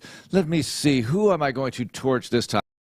That guy. You're going to get something out of that. Yeah. And CJ would get something out of that. But if you're up there with 9 seconds and you're scrambling to get the snap and where am I going? I don't know. I just feel like there's got to be a little bit more of a sense of urgency breaking the huddle, getting out of the huddle. My goal would be get out of there. The coach comm system goes off at 15 seconds. Mm-hmm. Get out at 15 seconds. Get out of the huddle at 15 seconds and go. Now, I know that's not always possible, but it's a 40-second play clock. Yeah. You got 25 seconds to communicate. Know what the next play is, which Bobby does. Communicate it. CJ get in the huddle, call it, and then everybody gets out of there to their position. One guy with a sense of urgency every time he breaks the huddle. One guy, Xavier Hutchinson. He sprints to his spot. Good. I never have to worry about where X is lining up because he is out of that huddle. There's got to be a little bit more of a sense of urgency. And when there's a little cleaner part of the offense. They went up tempo a little bit in the first half. I know, and I don't mind it. Yeah. For that reason. I like that. I like the up-tempo. I wouldn't mind seeing a little bit more. And I understand you're dealing with fatigue and being tired and all that kind of stuff, and that's tough on the offensive line, especially at this time of year. I get it, but that's a change-up. That's a change-up that I'd like to see a little bit more. Now, I don't know if that's one you can use against the Ravens all that much because of how physical that game is going to be, but you got to have a few things in your pocket. You got to have a few things in your pocket as you play the Ravens to be able to come out of there with a win, because we haven't beaten them since 2012. When was the last time we beat the Ravens? No. Oh, 2014. That was here. That was the last time you beat the Ravens? Mm-hmm. Hang on a second. Yeah, because in 17 we played them on Monday night. You've never beaten Lamar Jackson. Yeah, 17 we played them on a Monday night, and 19 was Lamar's. Flacco.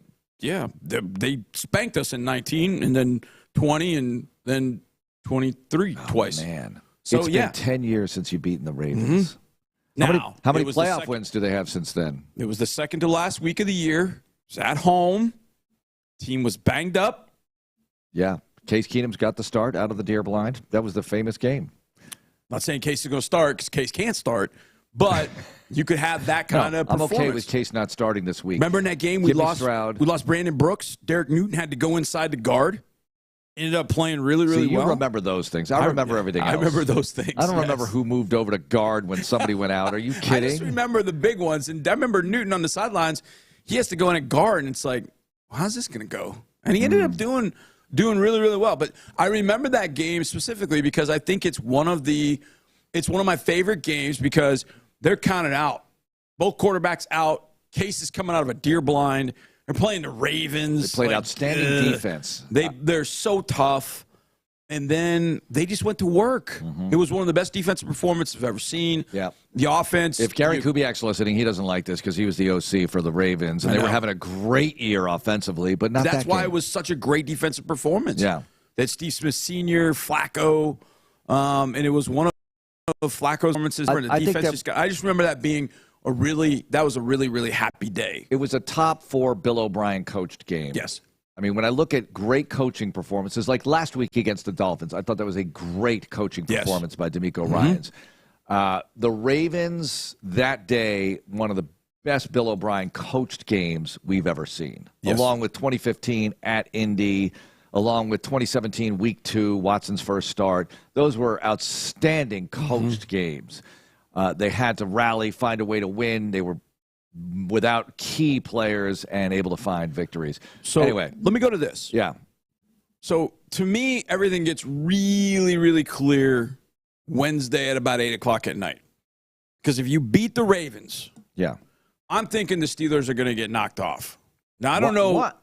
See, all right, let me stop you right there. Well, the Steelers have got the Chiefs, and then they've got the Bengals. The Steelers have the Chiefs in Pittsburgh. Yeah. The Chiefs play close games. You can win a close game. Now, I know Russell Wilson. Russell Wilson just opened the door of doubt for the entire Steeler Nation. Hello, he's been having a pretty good year, and then that happened. But then do they have to go to Cincinnati? I think they have to go to Cincinnati. I think they have to go to Cincinnati. Let me find out. So let's say that the Steelers win one of those, and the Texans, say they win, that's 10 wins for the Texans. Now all of a sudden Week 18 matters a whole hell of a lot. They host Cincinnati. They're home. They're home. Pittsburgh, to end the season, home. I just don't think that they're going to end up winning both. Yeah, it's a tough call at this point. So the Texans win. It's very unlike because they're on a 2-game slide right now, Eagles-Ravens. So this is a couple things here. Number one, you win this, I think you've got a pretty good track at the 3 seed. And if you get to the 3 seed, you can avoid Baltimore or Pittsburgh. If the season ended today, here's the other one. You play the Chargers as the 3 seed. Yes, you would play the Chargers as the 3 seed. Because the Broncos would play the Bills, and the Ravens would play, or whatever, whoever the AFC North winner is. Would play the other team. It would be a little, knock one of them out, one of them off. They would play each other. Yes, exactly. You know who would like that? The National Football League would like that. They would love that. And then we, the Texans, playing the Broncos, would be a lock for the Saturday afternoon. A lock for Saturday. I mean, a lock for Saturday. It is on. Here's the other thing. If let's say the Ravens come in and they win the game. Yeah. Now, all of a sudden, Week 18 doesn't matter at all because you can't get to the 3 seed. Yeah. Now, Week 18 doesn't matter, and there are a lot of people that have over 9.5. Oh, there are a lot of people that have over 9.5. Listen, so what? I know, because 2 of us aren't those 2 people. You're going to sit a lot of guys against the Tennessee Titans if that game doesn't mean anything. And you still, even sitting people, could win that game. Of course you could. Yeah. You'd have Davis Mills firing away. You couldn't change your status. You'd be the 4 seed. What is Mills on? What kind of streak is he on? AFC South games on the road. That's true. He's got a good little run going. That's he beat the Titans, beat the Colts. So he's 3 for his last 3 at the very least. I would trust Davis Mills well before I would trust Will Levis or Mason Rudolph. He's 4 for his last 4. Mm-hmm. Yeah. He's got a 4-game AFC South road winning streak going. That, the most recent action would be 2 years ago, but still. Correctamundo. Wait, 4? 5? No, 4. You're right. 4. He didn't play against the Titans in 21. Yeah. That's right. The team that's when the streak started. Right. But he had the Jags, and then 3 and 22. Right. It was Tyrod Taylor against the Titans in 2021. But you wouldn't be able to improve your status at that point if you lose to the Ravens.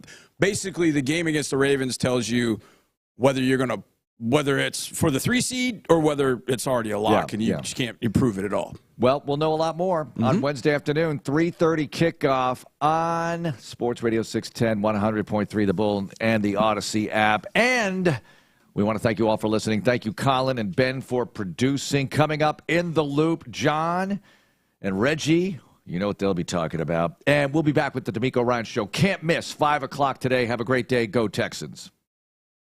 This is Texans Radio on Sports Radio 610. Behind every door at Houston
610. The Texans play here. An Odyssey sports station.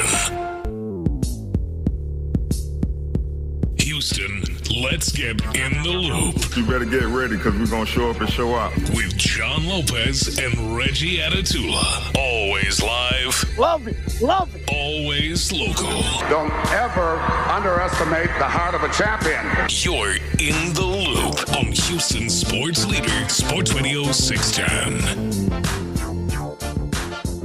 All lies. All lies. I thought the truth was in here. It's Area 45 today. We should have gone like and then played the Area 45 intro. Reggie Atatula, John Lopez, lazy asses. They lazy! Decided to take the celebratory and very real holiday of Festivus off.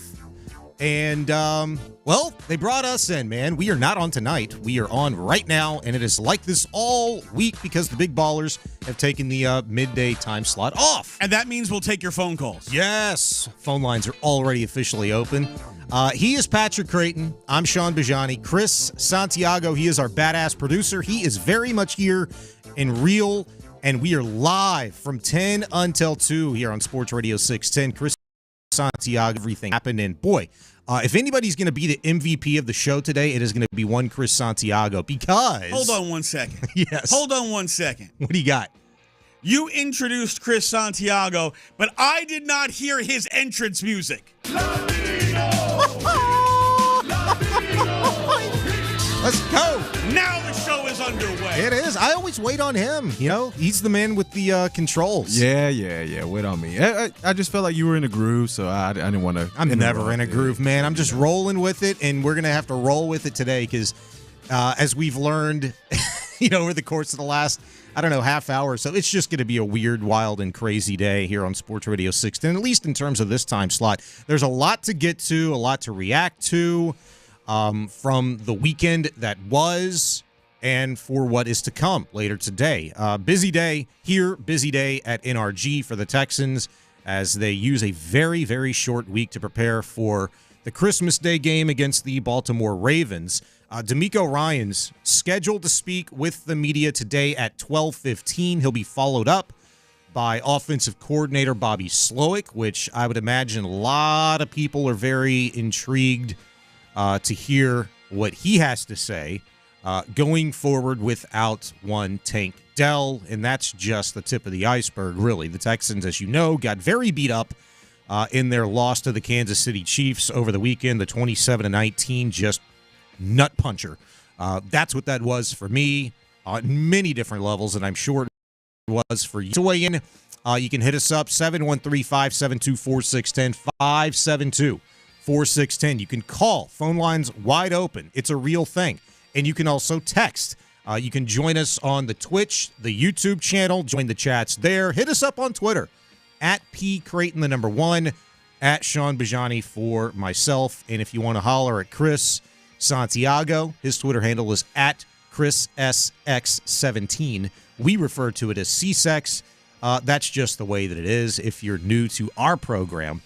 So a lot to kind of unhash, PC, but who are these fools taking phone calls in the middle of the day? It is us. The truth is in here. We want to hear your truthful responses and opinions on what the hell lies ahead for this Houston Texans football team after the 27-19 defeat. Look, you got the loss of Tank Dell, which I would imagine is probably going to dominate much of our show and other shows to follow throughout the course of the week, but look, you have injuries on the offensive line. You have the offensive ineptitude. You have the missed opportunities that was, once again, against the Chiefs on Saturday. And how the hell are the Texans going to, finish off this gauntlet against the Baltimore Ravens, which, hey, look, in all fairness, they're on a short week too, but they're feeling a hell of a lot better about the next game for them after a drubbing of the Pittsburgh Steelers. 34-17, I believe it was. Over the weekend, Lamar Jackson, Derrick Henry, Zay Flowers, very much all doing their defense as well. Tip of the cap to them. Do what they do. I told them. They weren't going to be ass all season long. They figured out a way to stifle Russell Wilson and the Pittsburgh Steelers on Sunday, and they're feeling a lot better about the situation on Christmas Day than I imagine the Texans are right now, PC. Man, it's 2 weeks in a row the Steelers got their butts whooped on defense. All right, that's the bread and butter of that team. And that's 2 weeks in a row. They got mud holes. Derrick Henry ran for 162 yards. Yeah, 160, 24 carries, 162. I think Flowers was 5 catches for a hundo. And Lamar Jackson passed for 3 touchdowns. I don't know. Did he have an interception or not? I can't remember. He had 1 pick. Did he? Okay, that's right. MVP? You know what? After the ass performance from Josh Allen this past weekend, ass. Win is a win, but listen, I don't even think he threw for $150. If we're going to be real about things, Lamar Jackson is having a better season statistically than Josh Allen. And this is, believe it or not, this is not a Josh Allen put-down speech from me. Okay. I am not doing this to put him down. I got the bell ready. But I am going to say, if the MVP is about having just the best statistical season, Joe Burrow's the MVP. He is having the best statistical season, hands down, across the board. It's not his fault. His defense is ass. Yeah. If being MVP is about the person most pertinent to the success of your franchise, you are the guy who you are the stir that straws the drink. Age-old discussion here. Okay? The MVP is Jaden Daniels because the commies are absolute trash without him. Well, on the contrary, you saw just how important Jalen Hurts was to that football team with his absence. I mean, I know, he was only there for like 5 minutes, and they only had a 7-0 lead when he went out with a concussion this weekend.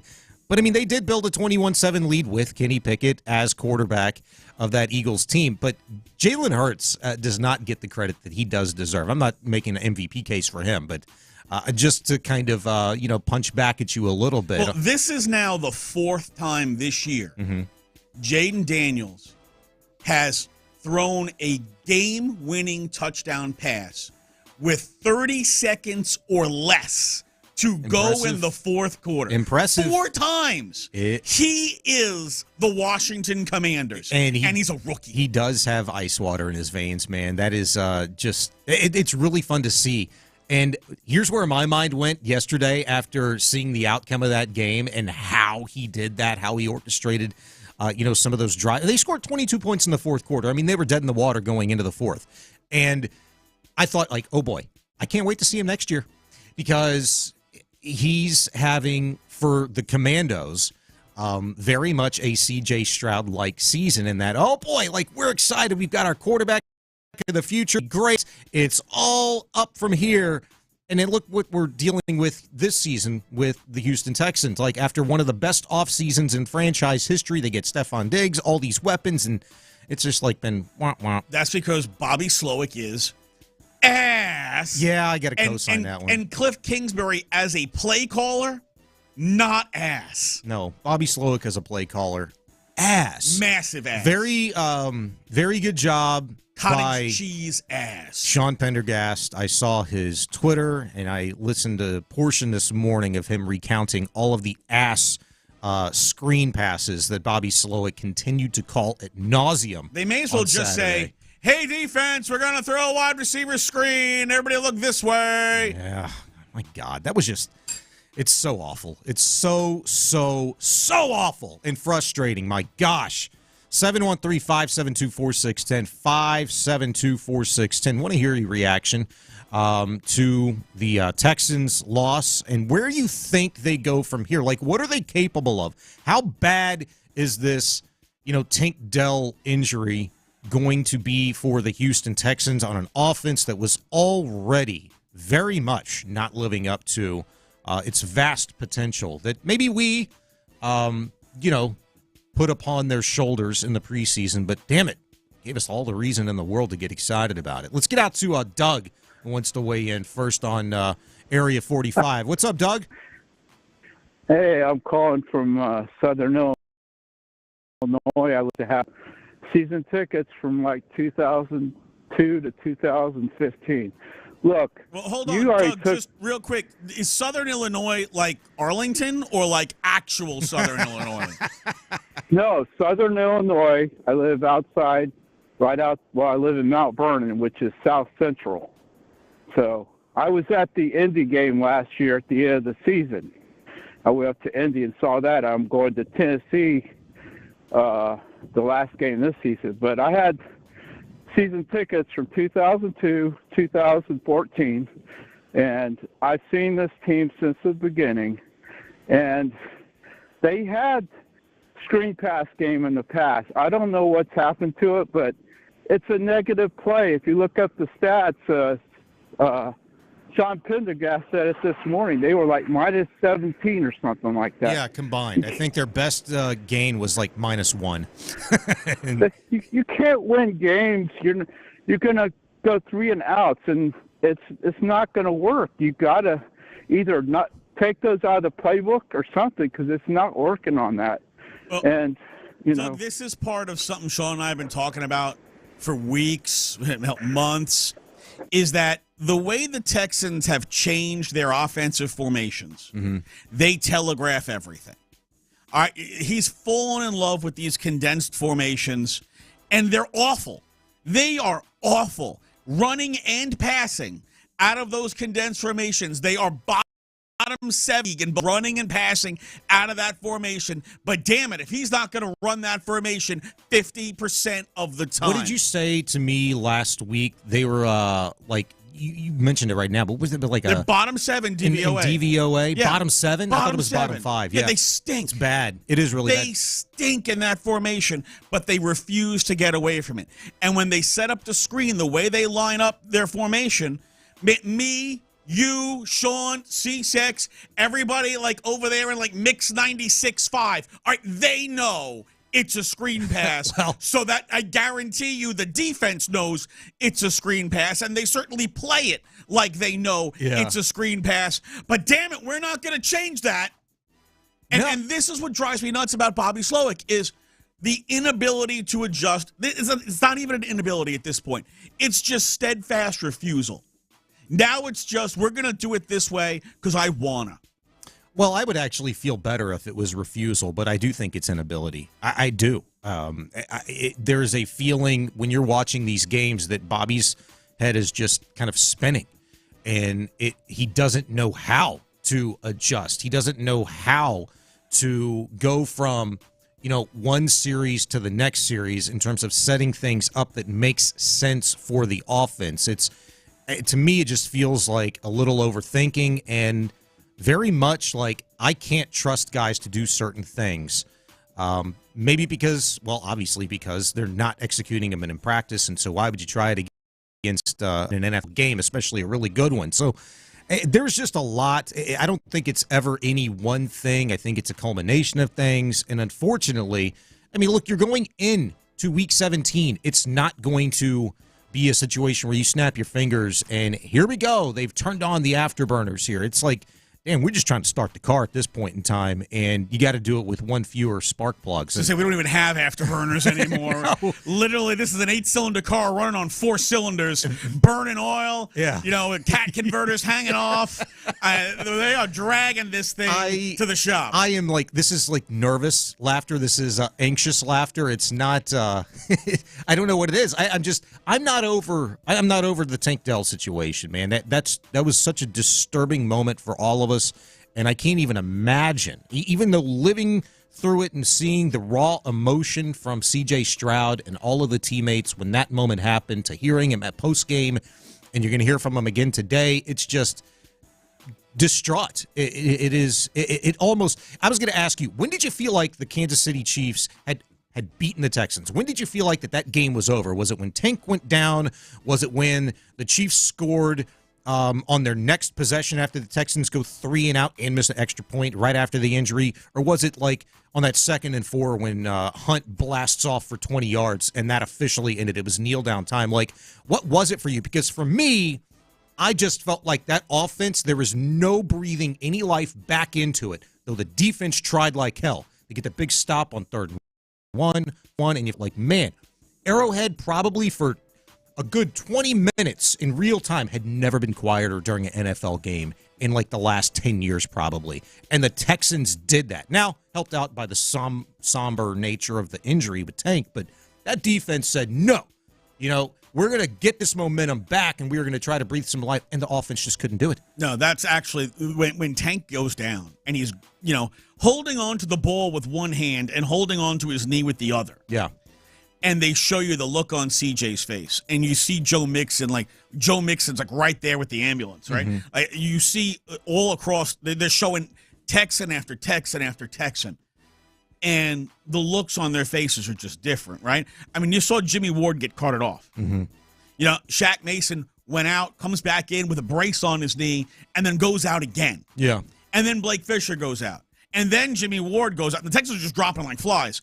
But it was different when Tank went out, and you just saw the raw emotion across the entire offense and really across some of the defensive players as well.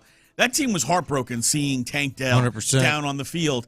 And at that moment, you're like, there's not enough left in the tank. Like, they've burned all their emotion right here. Yeah, I really thought, though, in the moment, you know what? These guys rally, behind this emotional loss for them.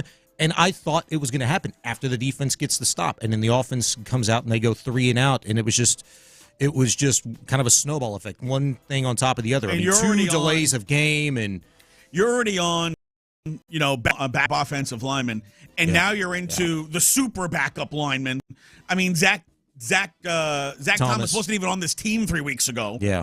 And, you've gone to Kendrick Green, who, look, if they thought Kendrick Green could play, Titus Howard would be playing right tackle. Well, they gave the Kendrick Green the good old college try earlier this season, and he was ass. Well, he played like 5 snaps because he was ass. He was ass in at least 2 of them. Yeah, it was bad. Now it becomes if Kenyon Green is healthy, is Kenyon Green going to play? I mean, it's a short week. Is Kenyon Green going to play? Is Kendrick Green going to play? Are you moving Kenyon or Kendrick Green back to left guards? You can put Titus back at right tackle. What is your faith in Zach Thomas? We don't know these things with the Texans yet because it's an extremely short week. Yeah. And, to have the injuries that they had and then have to turn around and play 3 days later is absolutely brutal. It's crazy. And, look, the response, I can tell you already what you're going to get from D'Amico Ryans and Bobby Sloak. Well, we'll see how it progresses this week. That means, over the next 24 hours, we'll see how it progresses with the offensive line situation. Translation, we have no idea. Will John Mechie, step up? Will he be healthy? Who's been on the injury report the last couple of weeks with, I believe, a shoulder injury? Somebody's going to have to step up. Robert Woods, John Mechie, Xavier Hutchinson. My God bless America. Wayne, the knucklehead that ran the wrong route that landed on Tank's left leg. Pretty sure it's not going to be him. Yeah. But there is a question, right? Who is the guy who steps up to be the number 2 between Bobby Trees, John Mechie, and Xavier Hutchinson? Is it Dalton Schultz? Is he going to finally stop dropping passes and start, running his routes with precision? Man. Or is he just going to continue to look like a guy who got paid and said, thanks, see ya? That dude is 0 for 3. You know what? 0 for 4. Dalton, and what I mean by that is he drops passes, his routes suck ass, he can't block to save his life, and the effort level is absolute horse crap. I had Dalton Schultz's back for the first half of the season, but after watching him the last few games, and it was just magnified on Saturday against the Chiefs, I'm sorry, that guy can't play for me. The effort level just looks like it's not even there. Something is not registering. I'm looking at the guy after Tank, and he looks as distraught as anybody at that moment, head held low, and, he's praying over him with everybody else, and it's just like, dude, you got to go out there and play. You got to go out there and play and execute, and it just looks like he is walking through everything. I'm very disappointed in his effort. No, this level. is not the Dalton Schultz from last year ripping the ball away from a defender to save their season. 100%. This guy is totally, totally different. And coming up next, we'll get to who is the guy that you think is going to be the one to step up. We also got a bunch of calls on the board. We'll get to those as well. Next. The Texans couldn't knock off the Chiefs.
Houston's sports leader. Sports Radio 610.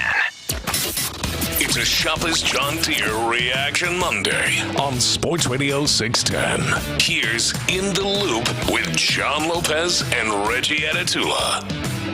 33-yard extra point, left hash mark, Weeks with the snap, former Chief Tommy Townsend with the hold. Here's Emy's kick up, and it's wide. Those are the emotions right there of an injury so significant that it affects everybody all the way down to the extra point and the kicker in Kaimi Fairbairn. Unbelievable. That's his first PAT miss of the season.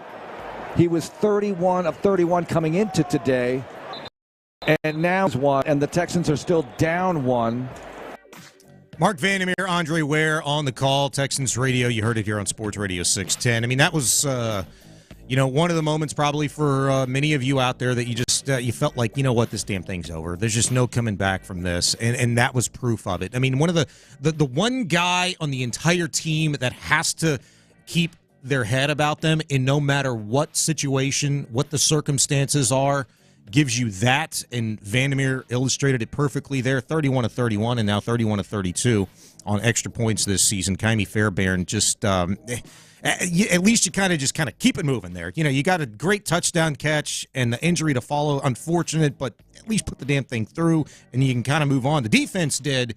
The offense on the ensuing possession did not reciprocate. It's Area 45, Sports Radio 610, Sean Bijani, Patrick Creighton. If you'd like to be a part of the show, hit us up, 713-572-4610. Your reaction. Coming up, again, a reminder, 12:15 today's scheduled time for D'Amico Ryans to meet with the media live from NRG. We'll have it here for you. Bobby Slowick, CJ Stroud as well. Keep it locked in here on Sports Radio 610 all day long. Let's get out to Joe on Area 45. What's up, Joe? Yes, sir. Good morning. Morning. Merry Christmas, by the way. Merry Christmas to you guys, too. You're doing a great job there. So, hey, you touched on a little bit earlier about the screen passes. I'm not going to beat that dead horse. I mean, Lord knows they were beating it. Why not? Bobby beats the hell out of that horse every week. Yes, he sure does. He sure does. But I want to talk about the sense of urgency coming out of the hub using a simple offense. I mean, they've shown the ability to stress any defense that they play against whenever they play up-tempo. I don't understand why they don't do that more. I understand, controlling the clock and all that, but they've also shown that they can't catch up once a team gets up on them. So why can't they just, quick strike, let's score and let our defense go do their job and strike again? But they just keep going to these lackluster huddles and coming out and then start motion at 5 seconds left on the play clock and got CJ Stroud having a seizure trying to get the ball. Yeah. I mean, it's ridiculous. Every single game's the same thing. Joe, I'm going to do a John McClane for you, okay? If I knew the answer to that, I'd call Cal McNair and D'Amico Ryans, and I'd give them the answer for $5 or $10 million. But nobody knows the answer to that question. Like, we all know what they should do. We all know that they should go up tempo. We all know that they should have far more of a sense of urgency than they do in many situations. But Bobby is just not comfortable with that. Here is the real That's answer. all I see from it. This is the real answer. Thanks, okay? Joe. All right, Area 45, the truth is in here. I'm going to give you the truth. The reason why the Texans don't go up-tempo, the reason why they don't spread the defense out so it's easier for them to identify who's blitzing, who's not blitzing, make life easier on CJ, make life easier on the offensive line. The reason they don't do it is because Bobby Slowick freaking hates us. That's why. He hates us. He hates the Texans. He hates everything. I guess he's mad that he didn't get a head coaching job. Maybe he feels like the Texans sabotaged him, so he's sabotaging the Texans now. Okay, it's an inside sabotage job to sink this team all by the evil clutches of Bobby Slowick. Heavy on the conspiracy theory this morning at 10:30. Let me get my tinfoil hat on right now.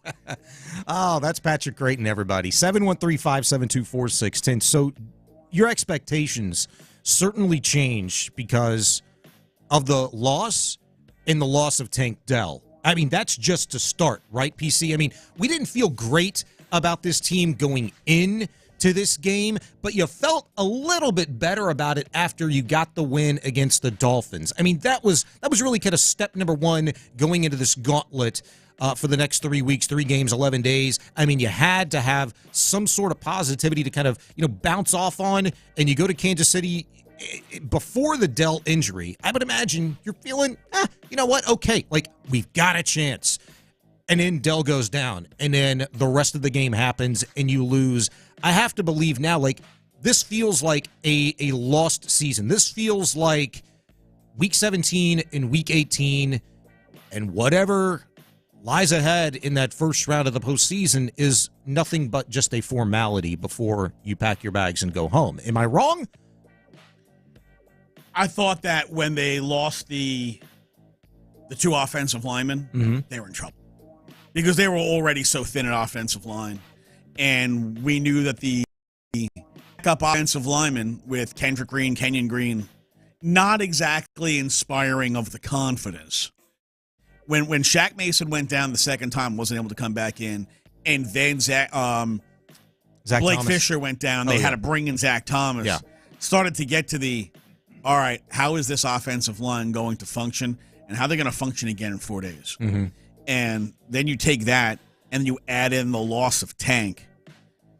On the back of the defensive end, you're already without Kalen Bullock, and now you're without Jimmy Ward. Yeah. It's like your 2 starting safeties are both out. This was the most disaster of a game for the Texans, not just the loss, but the number of key injuries they sustained in a very short period of time, that with the short week, they don't have really an opportunity to do anything to replace those players. There's not enough time for you to go out, bring somebody in, get them up to speed, and then let them be a contributor.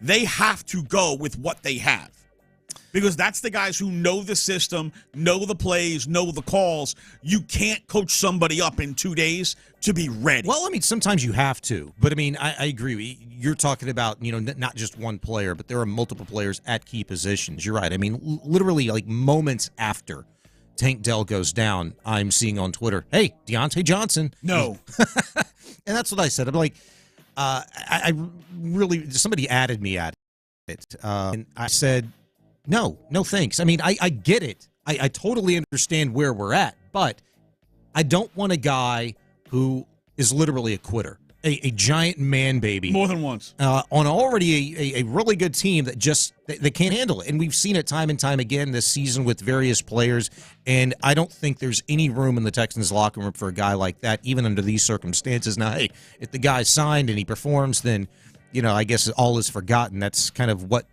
you want, what you need, and where we're at this point in time. 713-572-4610, 572-4610. And if we're going to be real, OBJ's washed.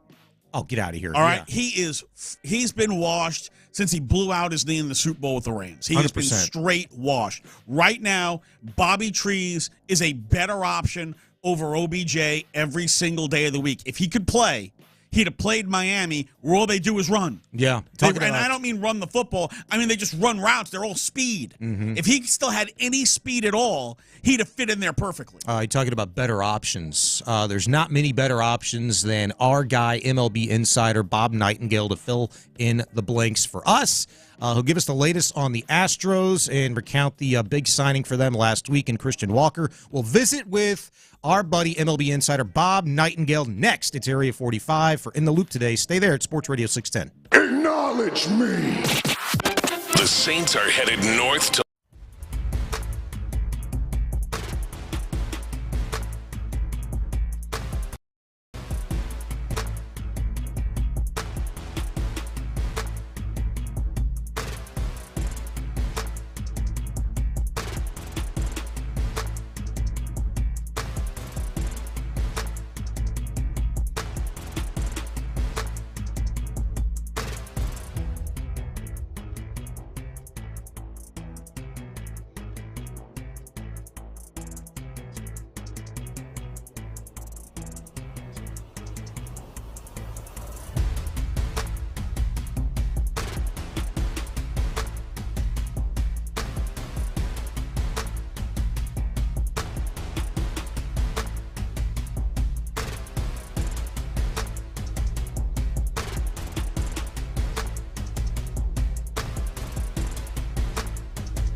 Start breathing better fast. Check out Navage at your local retailer today. Navage, Navage. Breathe easy. In a power outage, keep everything in your home, including your AC, running at half the cost of a generator. Visit BroncoPowerBoost.com. Acknowledge me.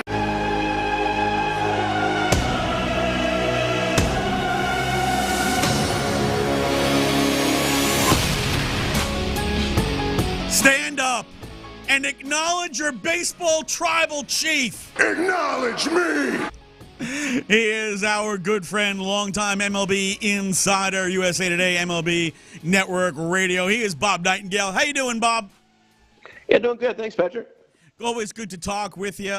Let's start off with the Houston Astros, who almost pulled off a deal for Nolan Arenado before Arenado rejected the deal and essentially saved the Astros from themselves. They then very quickly have a deal with Christian Walker. I know you see Walker all the time out there in Arizona. So how did this deal come about so quickly, and what are the Astros getting in Christian Walker? Well, yeah. As soon as Arenado says he didn't want to go, and that deal was almost done. It was basically done. And was it that? So okay, let's spin off and grab a first baseman. There's a lot of first basemen out there. Not any third baseman out there except for Bregman. And so they got Walker. I love Walker. He's a 3-time Gold Glove winner, outstanding defense, solid hitter, and a powerful force in the clubhouse. I mean, he was a Diamondbacks clubhouse leader, holding court. Kind of reminds you of Bagwell back in the days. So, people in Houston are going to love this guy, and particularly his teammates. Bob, some think, Walker was the splash move for the Astros this winter, and like that was it. For the Astros to be considered as legitimate contenders outside of the division, and vie for another ALCS appearance and beyond, do they still need to sign a proven and productive outfielder to fill that void in the lineup from that Kyle Tucker left? Yeah, I mean, there's not that many good guys out there. I think there's a lot of quantity, not a whole lot of quality. So I think they just sit back and wait. And I think rest of the teams will too, where whether it's I'm just throwing a name out like a Tommy Pham or something like that. But there's guys out there that you can grab in mid-January or even early February. Cost 1 year for less than $10 million. Bob, with the Astros, as far as their shopping, their payroll, they're pretty close to that first tax line, bringing in Christian Walker. Do you feel like they are kind of adamant about getting under that first tax line and resetting the tax penalties this year? I think they'll go over it for the right guy. They don't want to go, way over it, but I think that they would definitely go over it. That being said, I don't foresee them, grabbing some, big name guy out there. I really don't. But you can say the same thing about the rest of the AL West. I mean, right now on paper, they're still the team to beat in the AL West. Bob Nightingale, our guest on Sports Radio 610 MLB Insider USA Today. You've reported, along with several others that I've seen, Bob, that the Astros haven't any plans to trade Framber Valdez. And here's where I'm thinking, okay, if you're not going to trade him, then there's got to be extension talk.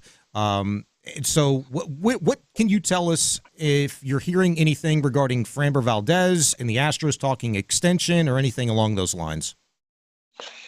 Well, I'm sure they would like to lock him up, but you saw what the price of pitching is. Xavier Valdez, why would you sign an extension? You wait and hit that market. And I think the Astros perfectly understand that. But you can't trade Valdez and say, okay, we're going to win the division.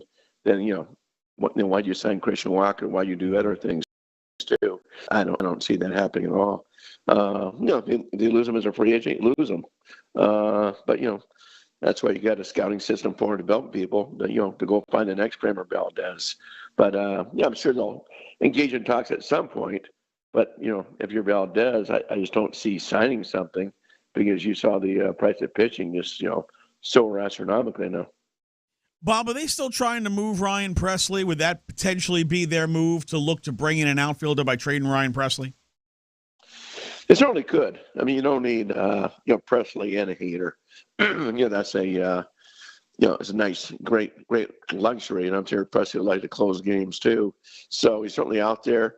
And, that could happen for sure. Or if not, you trade Presley, ease up the payroll, and then spend more money trying to get a better quality outfielder out there. Bob, what kind of contract are you anticipating, awaiting Alex Bregman at this point in time in terms of years and the money? Because it feels like the longer that we wait, I'm kind of going back to last offseason. Correct me if I'm wrong, but it was like Matt Chapman. There were several others, that were Boras clients. They ended up getting kind of like bridge deals. There was a pitcher, I think Jordan Montgomery got like a bridge deal. Snell got a bridge deal before he got, I think his big one, right? Is Bregman kind of trending towards something like that, or do you still think Boras and Bregman get something comparable to what they reportedly want or are looking for? Well, they like to have $200 million contract. Astros sat on 6 at 156. I could see some teams certainly coming up, in the 7-year range for, in the 180. Whether it's a team like the Yankees, could they, do something at third base? They could still use a third baseman. Certainly teams like Toronto, that sort of thing. There's not a whole lot of teams left that can squeeze him in. But and I think he ends up in Boston. I think Boston would be a perfect fit. You tear up that green monster. So I think it could become a little bit of a bidding war between the Yankees or Red Sox or Bregman. I think he ends up at one of those two places. Is Alex Cora kind of the linchpin there for Boston? I think the green monster is. The fact that he can rake a million doubles there. He had a Crawford box in Houston, and certainly if you want to put up big numbers, you're going to put up much better numbers in Houston than you would at Yankee Stadium. I mean, I'm sorry, at Boston than Yankee Stadium. Mm-hmm. So I think that's it's a prized franchise, a historic franchise. They made some moves to want to win. So, yeah, I like Boston over New York for him. Bob Nightingale, longtime MLB insider, USA Today MLB Network Radio, with us on the guest line. And, you mentioned how, Bregman may be going to Boston. It seemed like everybody was kind of waiting for Juan Soto to come off the market before, like, all the flurry of moves would happen. A few moves happened, but then everything seems to have are you surprised that everything has kind of come to a halt here so quickly? Yeah, not too much. I mean, the same thing happened last year with Ohtani. People kept saying that. But you only had, 2 or 3 teams involved in Ohtani. Same thing with Soto. You had 4 teams in Soto, and that was it. So it wasn't like, the other 26 teams are waiting to see what he decides. So, it's usually always slow around the holidays. We may see, a couple more smaller deals, today and tomorrow. And then usually it's kind of a shutdown thing, during the holidays. And after the New Year's picks up, then I think you'll see a steady stream of signings. I'm not sure, any big ones outside of Bregman, but you'll see a ton of them. And I don't know, the big guy still left is Bregman and of course, Pete Alonso. Mm-hmm. Now, I thought when free agency started that Pete Alonso could be the last guy standing. And I still can't believe that. I mean, the Mets would still like to have him back. They're not budging from their $153 million offer either, and kind of saying, is anybody going to beat us? And I'm not sure anybody is. I mean, Seattle, they wanted Santana. They still need some help, but they're not going to spend that kind of money. And I'm not sure anybody else is either. Bob Nightingale, our guest on Sports Radio 610. I can't let you get out of here, Bob, without asking you about the passing of Ricky Henderson. I saw your latest piece on him on Sunday with a lot of great quotes from a convo I'm assuming you had with one of his best friends in Dave Stewart. Can you share with our audience today one of your from Ricky Henderson, his legacy, his passing, and maybe one of your favorite stories that you've either experienced personally with him or have heard? Yeah, just a tremendous ball player. I know he's in the Hall of Fame, but you could certainly argue one of the top 10, players of all time. I mean, nobody will ever be like Ricky Henderson stealing bases. If the rules were the same now as when Ricky played, I mean, he would have been stealing 200 bases a year, not 100. But yeah, beloved by his teammates and stuff. I got the news early Sunday morning, and then, the Henderson family asked to wait, so they could, do it right. And everybody's kind of doing, the private conversations about him. But I think my favorite story is, got this from his agent, is that when the Oakland A's, one year, the accounting department called up the agent, Dennis Gilbert, and said, hey, we're missing $1 million from our account, from Ricky's check. Can you find out what happened to it? And so the agent checked, and Ricky had just hung it up on the wall and say, no, I just want to make it proud of my check and collect interest up here and do that. He says, no, Ricky, you got to cash that thing. So he had to take it down from the wall, and he got a replica copy. But he was so proud to say, okay, I'm a millionaire. And he had just put that same check on the wall without ever being cashed. Oh, my God. One of my favorite things from one of your pieces this weekend, I think it was the last one you did on Ricky Henderson, you noted a Twitter, a tweet from some fan, I guess, that it said, skeptical of Ricky. It's like Ricky would have passed. Ricky would have said, hey, Ricky's gone. That was one of my favorite things, but that was kind of, in essence, as you said in your article, that was Ricky. That was kind of who he was. He was going to let you know if something was happening. Yeah, and it was interesting. I didn't know this until after his passing, but I didn't realize one of his favorite teammates of all time was Don Mattingly. He loved Don Mattingly, the way Don Mattingly treated him with the Yankees. And so they made sure that even on Friday night when Ricky had passed, he actually passed late Friday afternoon, to call Don Mattingly up and let him know. But he had so much respect for Mattingly.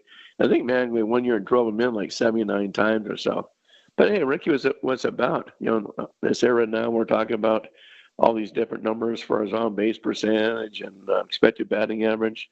The bottom line is, you win games by driving them in or scoring them, and Ricky did both. No one did it better, and that's how you win ball games. Bob, you're the best, man. Appreciate you spending some time with us this morning. Sure, my pleasure. Take care. Happy holidays. Happy holidays. Happy New Year, brother. All right, that's Bob Nightingale, our MLB insider. USA Today, does a great job. We will definitely be visiting with him before the winter in the hot stove is over. Coming up next. Hold on a second. One of my favorite Ricky stories. Mm-hmm. So it's off season, and Ricky calls Padres GM Kevin Towers. Mm-hmm. He leaves him a voicemail. Kevin, this is Ricky calling on behalf of Ricky. Ricky wants to play baseball. He referred himself in the third person, like almost like The Rock stole this bit from Ricky Henderson. Probably and it's funny as hell as he just talks about himself in the third person. And that one was great. I think I told you, like the whole John 3:16 thing. Somebody hit him up about, hey, John 3:16 is like, I don't know, John. I don't know about 3:16. Ricky's hitting 3:30. That was one of the best ones. There's so many great Ricky Henderson stories. Coming up next, we'll take a trip around the NFL. Biggest takeaways from Week 16 that was. Stay there. It's Area 45 in for In the Loop. Sports Radio 610. The Texans 27-19.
WLTFM HD2 Houston. Insider access, exclusive content. Sports Radio 610. The Texans play here. An Odyssey sports station. Let's go around the NFL in the loop style. Why are you smiling? Because I love football. Brought to you by Quick Assist. Here's John Lopez and Reggie Atatula. I'm going to tell you all about how much fun you're going to have this season. On Houston sports leader, Sports Radio 610. Area 45 in for In the Loop this morning, along with Patrick Creighton and Chris Santiago. Producer, I'm Sean Bijani. Around the NFL, as you know, brought to you by Quick Assist. You got extra game day tickets, turn them into cash with Quick Assist. You can download Quick Assist from your app store today to find out, or to find H-Town fans looking for seats. Quick Assist, that's QUICKASYST. Quick Assist, your ticket everywhere. Like a sack. McLaurin to the bottom of the screen. 2nd and goal. 10 seconds. Daniels fires. End zone. Touchdown. Jamison Crowder. Preposterous. 5 turnovers and the lead with seconds remaining. Is that, I believe, Joe Davis on the call? And that call actually made its way onto awful announcing via Twitter. And I'm guessing it's because he used the word preposterous, where I think a lot of people were like, kind of, what? And I actually kind of did the same thing. I'm like, what an interesting choice of words in that situation. But 35% of football fans were unfamiliar with the word preposterous. Well, but why is that preposterous? You know, like you could have thought of like fantastic, unbelievable, like tremendous, something preposterous. 5 turnovers and they win. Where have we seen that before? Jared Goff, Detroit Lions. No, don't go there. We'll be getting to them here momentarily. The whole idea is that now the Texans aren't the only ones. There we go. Yeah, they're not the only ones. We'll get to Jared in a moment, I think. Who was a part of very interesting, anomalous statistical days in the NFL this season. But Jaden Daniels, dude, you can't take anything away from that comeback that he orchestrated because Hurts left the game. However, very much so, you have to understand from a Philadelphia Eagles standpoint, like no Hurts really, really hurts. He left when they were just up 7-0. Kenny Pickett got him 21-7. But boy, did the Commandos figure out the Eagles offense very quickly thereafter. It was kind of like nothing doing, man. They really missed Jalen Hurts. And I'm guessing, PC and Chris, like this is the last we're going to see of Jalen Hurts until the postseason, because concussion, they generally miss, I feel like 2 weeks instead of the week. I feel like it used to be a week. Now it's 2 weeks you're gone. And I think that's probably smarter. You know, too many times we've seen guys come back too fast for concussion and get another one. Mm-hmm. And we know as you get more concussions, you become more susceptible to having them again. Yeah. So, I mean, to me, if you have a concussion, it should just be automatic rule. You miss a week. Just full stop, you miss in a week. Mm-hmm. The chances of getting cleared through the protocol in a week are really low anyway. Yeah. So just make it a week. Yeah. And, you know, if they're able to come back in the second week because it was a mild concussion and they weren't that, you know, they're not. When you see the guy in the fencing position, yeah, that's not a mild concussion. No, you know, scary. you get into that, it needs to be a little longer. 100%. Man. So, but yeah, you know what? You're Philly, and I know that. I mean, technically they haven't clinched the division yet. Yesterday, I still take it very, very cautiously with Jalen Hurts, because despite having Saquon Barkley, as you saw the commies do yesterday, Kenny Pickett's in the game now? Good. We're going to load up the box, and you're not going to run for beans, and you're going to have to throw. Yeah, and that's where they missed Jalen Hurts, man, because early in the game, I mean, he'd bust out 7 yards, 20 yards, 11 yards, and that just opens everything up. And Saquon still did Saquon things yesterday. What did he go for, like 20 carries, 150 yards or something like that? 102 yards in the first quarter. Yeah. And then it was nothing. They were up like 21-0. Mm-hmm. And then Hurts is out of the game, and all of a sudden Philly's offense gets stagnant with Kenny Pickett, and they start their comeback. Yeah. I did not see that comeback live. I had to go back and watch it. Because it was 21-0. Can't believe I turned it off. Like really early. Like first quarter, early second quarter. And at halftime, it was 21-14. Yeah. I agree with the texter, by the way, 832. I think he just locked up Offensive Rookie of the Year with that game, talking about Jaden Daniels. Yeah, I'll co-sign that easily, for sure. The Panthers played spoiler on Sunday. Take a listen. To go there.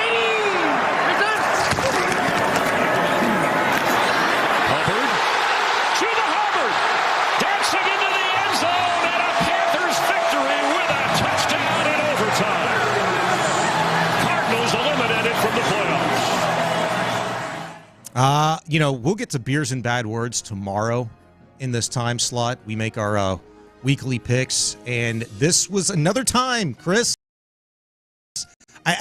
You and I have been burnt by the Cardinals. I'll go ahead and tell you now. I took the Panthers. You took the Panthers? Yeah, I took the Panthers, yeah. You don't remember? Well, we changed. Like, we'll give our picks on air, and then we go him and haw, and sometimes we flip and flop. That's what I do far too many times, and I did that, I think, this weekend. Oh, bad job by you. No, I took the Panthers. We talked about this on Friday. I said, hey, you know what? You can't trust the Cardinals right now, and you really can't trust them on the road. No, you can't. Kyler Murray's just he playing too much COD, man. He can get hot, but then, man, he gets really, really cold. But here's the story within the story for me. It's like, okay, what's Bryce Young been doing here of late? He's been looking like a totally different dude. Dave Canales, is this guy going to get any respect? He's like the quarterback whisperer. Yes. Yeah, when are we going to give him that title? When's he going to take that moniker? I mean, I think he already has. I don't know if a lot of people are talking about it yet. You want to see a really good finish to the season for Bryce Young. I like that guy. I really like Dave Canales. Who's the other quarterback that he kind of reinvigorated here? It's been Bryce Young now this year, Baker Mayfield, Geno Smith. And Bam. Baker. So this is the third quarterback he has resurrected, although this one much shorter time, a lot younger. Mm-hmm. But Dave Canales, just all he does is save quarterbacks. Yeah, man. That's maybe going to be a little bit more fun to watch here in the coming years with him about to complete his first year as head coach. The Detroit Lions, boy, was that overly exaggerated in terms of it being football Armageddon for them injury-wise. No problem for them. 34-17 dub over the Bills. Their franchise record 13th win.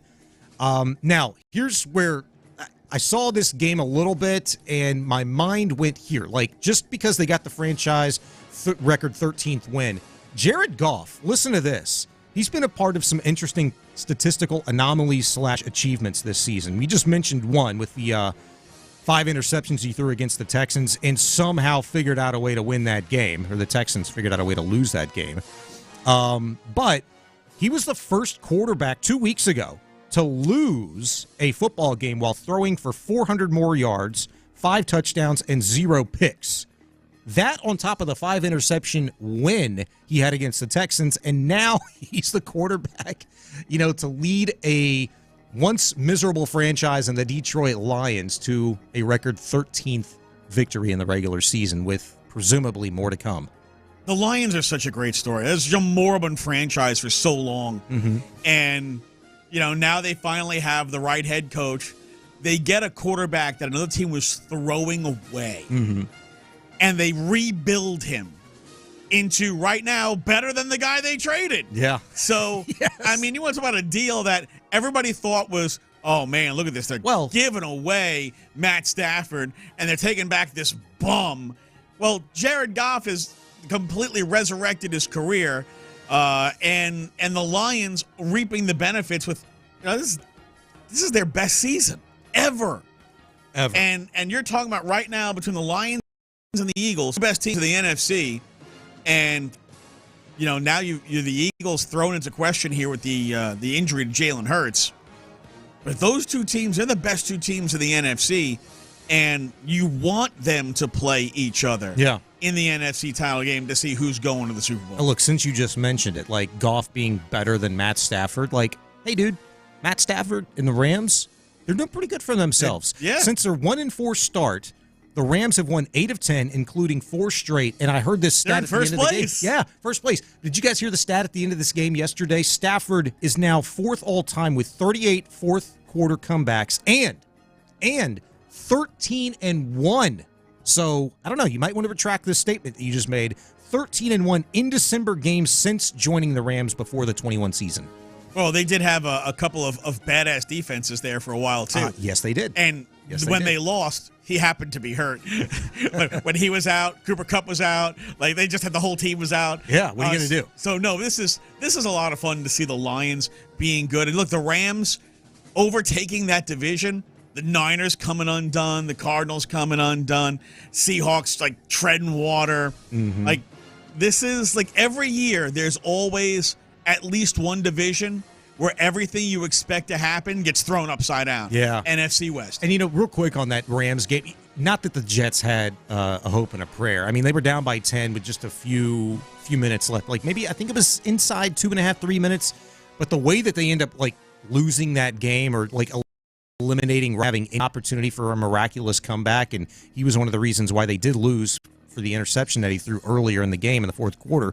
But the muffed punt by that rookie. Like, could you imagine, like, Rodgers is already on the sideline, helmet on, ready to go out and try some miraculous Aaron Rodgers type stuff, and that dude doesn't even give him a chance. Like, just fumbles and bumbles the ball, and the Rams recover. I believe it was inside the 5 or the 10-yard line, whatever it was, but just crazy. Speaking of fumbles and bumbling around, from the butt fumble to a network stumble.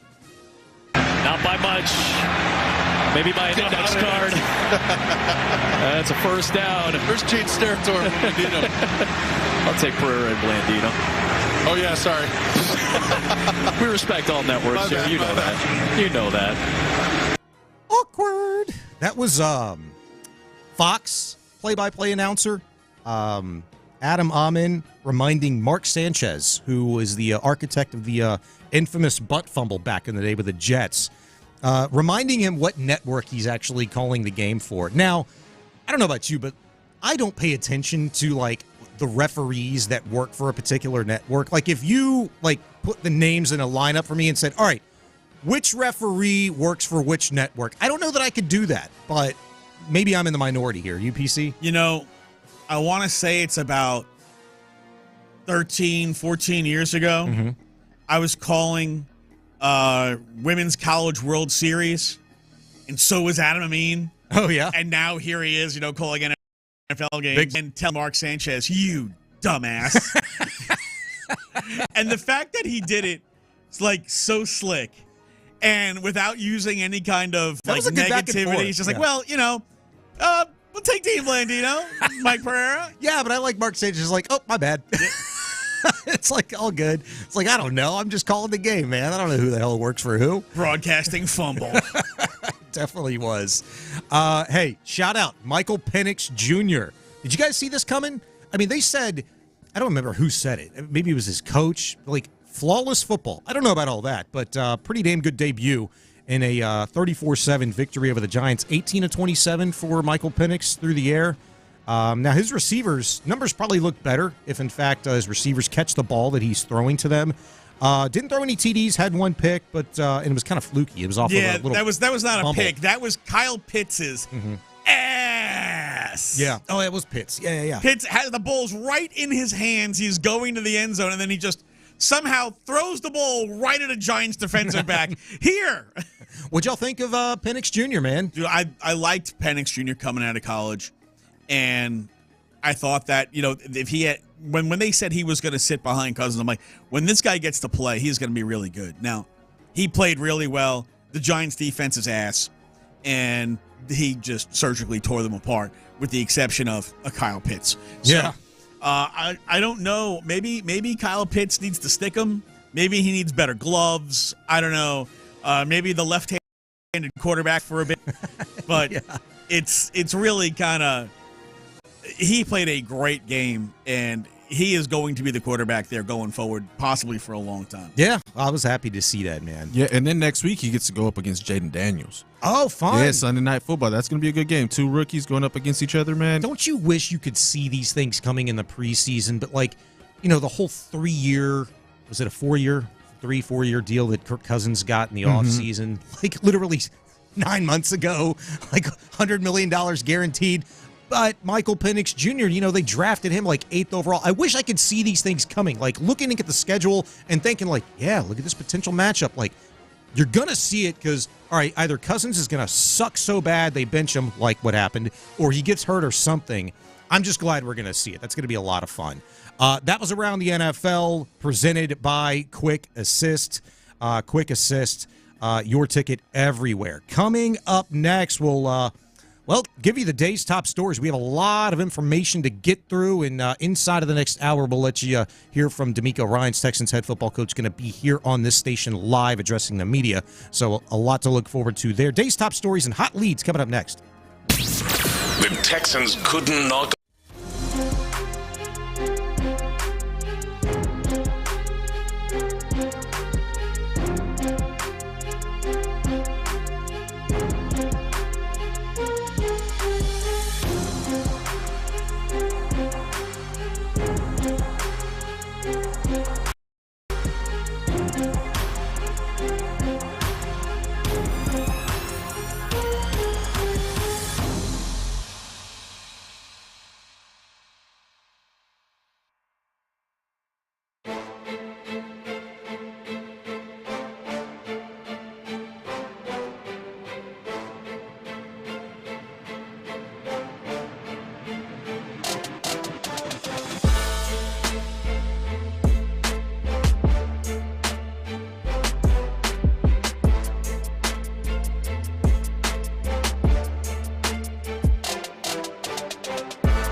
Game exclusively here on Houston Sports Leader, Sports Radio 610. These are the new leads. Now look, I need the leads.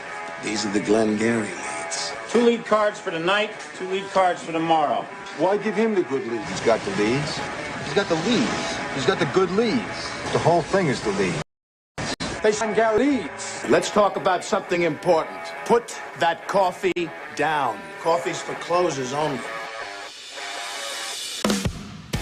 All right, Hot Leads is our day's top stories. Just to get you caught up, once again, inside of the next hour, Texans head football coach DeMeco Ryans will be meeting with the media from NRG. We will carry that for you live right here on Sports Radio 610. Bobby Slowick and CJ Stroud will also be meeting with the media. We will have all of that for you over the course of the next hour and a half. So make sure you keep it locked here on Sports Radio 610. And speaking of DeMeco Ryans, I would imagine he'll be asked plenty about updates regarding the offensive line and if there's a Tank Dell update.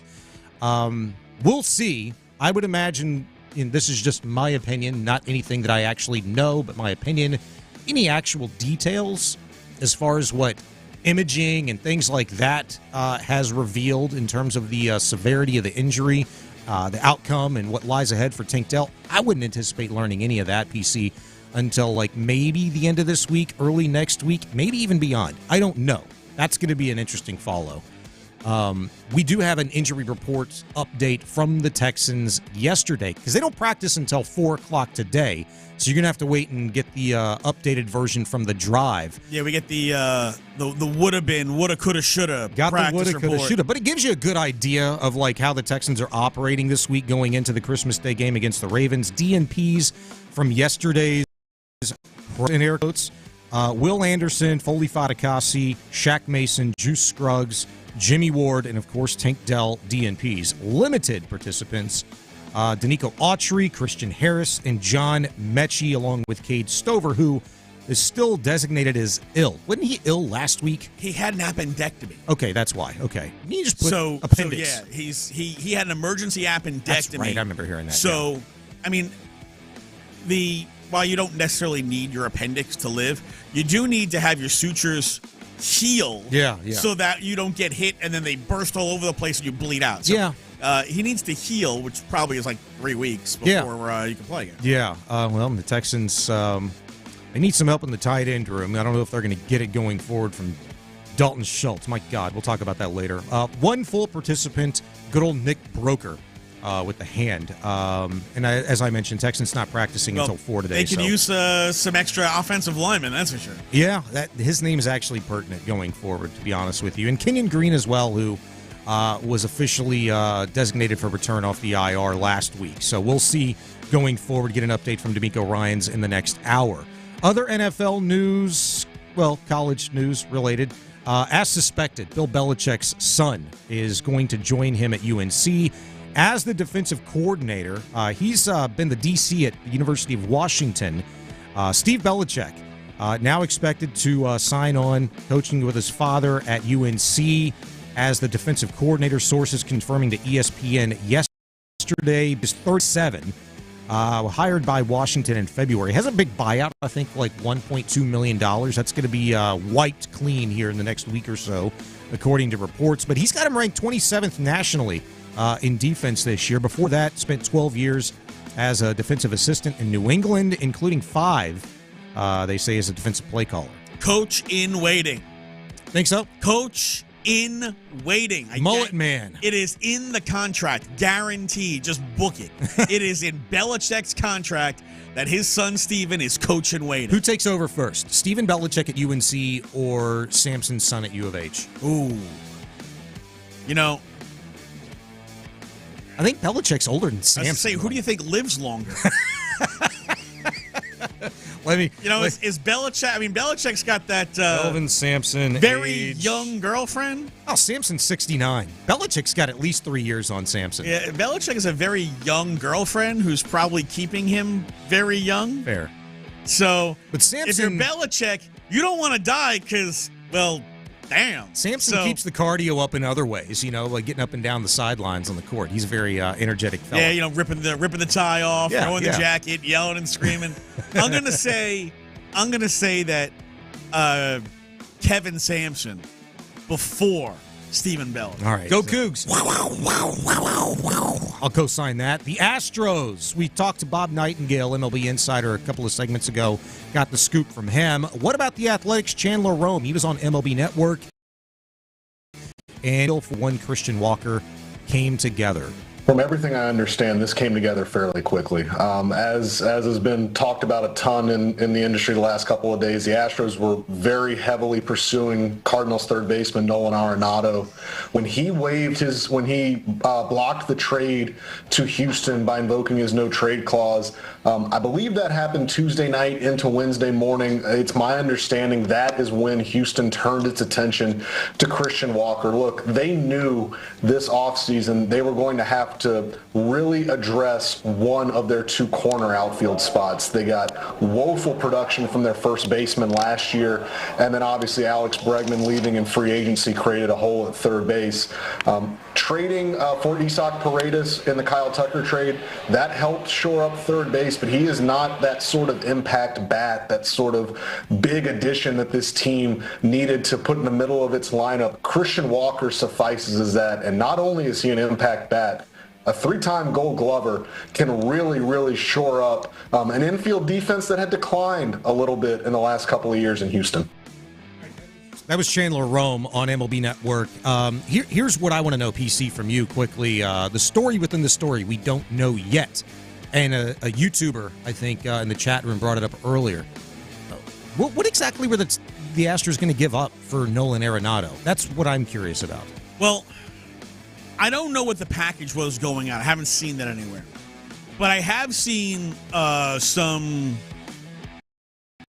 fractions or corrections to the amount of money that they were going to be paying, which...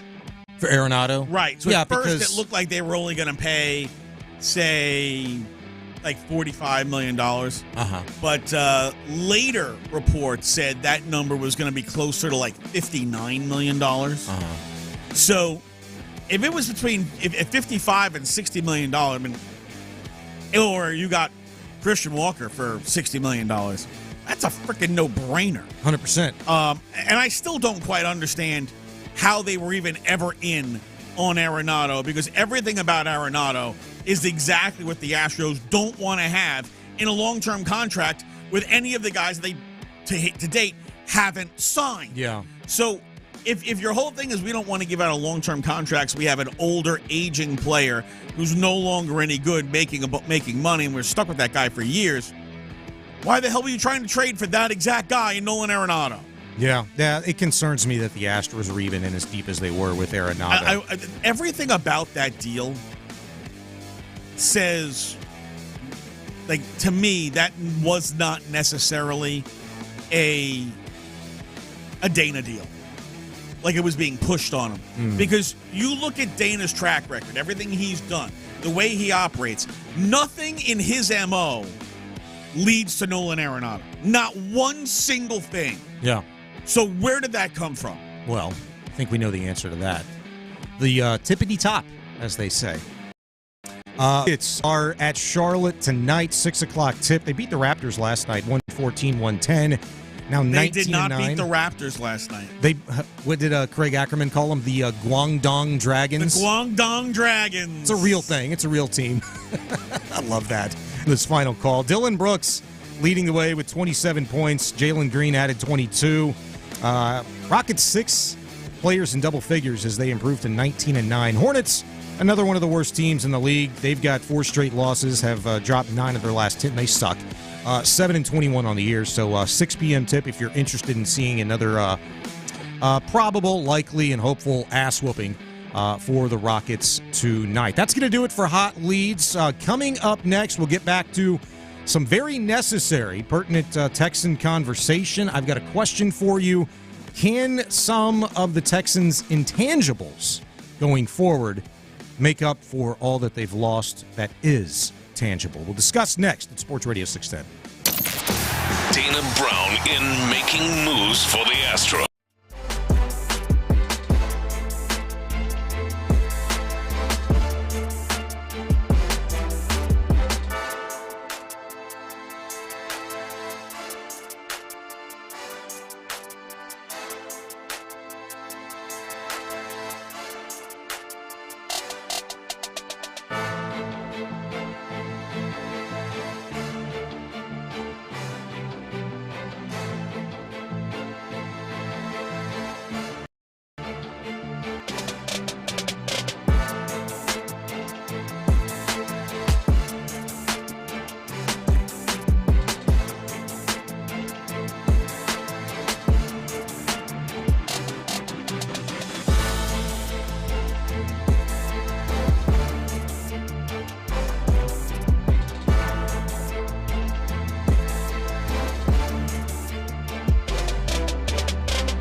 For network management practices, visit straighttalk.com.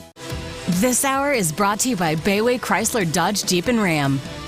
It's a Shopper's John Deere Reaction Monday on Sports Radio 610. Here's In the Loop with John Lopez and Reggie Atatula. Yeah, the emotion that you see from CJ and from our entire team it goes, back to something we talked about in training camp of building a tight bond, building a deeper relationship as a team, right, and growing tighter as a team. And I think that's what showed now. And you see the emotions because, one, CJ, of course he cares, but Tank is one of his best friends, right? So to see one of your best friends distraught and pain on a field like that, those emotions will come up when you truly, genuinely care about your brother, about your teammate. It was emotional for a lot of guys, and it was hard to watch. But it's also, I'm like, wow, all right, this is a really, really tight team. And you see how much guys really, truly care for each other, not just saying it's a brotherhood or no, guys here with the Texans truly care about each other, and that's what you saw from our entire team. And how much can that factor in? That's basically what I'm asking.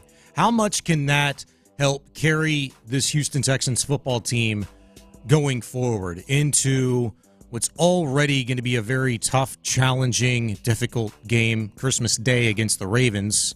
About the only positive thing coming from this situation is that it's a home game for the Houston Texans. A short week playing an opponent that is also coming off of a short week, but is also coming off of a very different emotion, PC, from a Ravens perspective. They did take care of business in what was, slated to be a knockdown, drag-out, typical AFC North type of battle. That's not what we got over the weekend. It was fairly easy work the Ravens made of the Steelers, 34-17. Tall task lies ahead for the Texans, and with the emotional loss now of Tank Dell, the offensive line situation, the secondary shortage with the injury to Jimmy Ward especially, Texans have a lot of questions to answer, a lot of fill in the blanks, and I don't know that they have quality to fill in those blanks with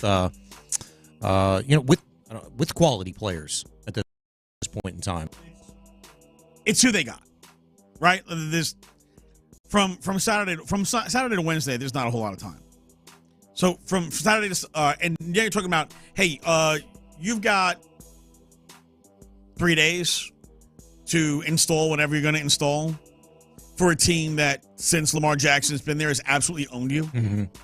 Nothing about this game is lining up well for the Texans.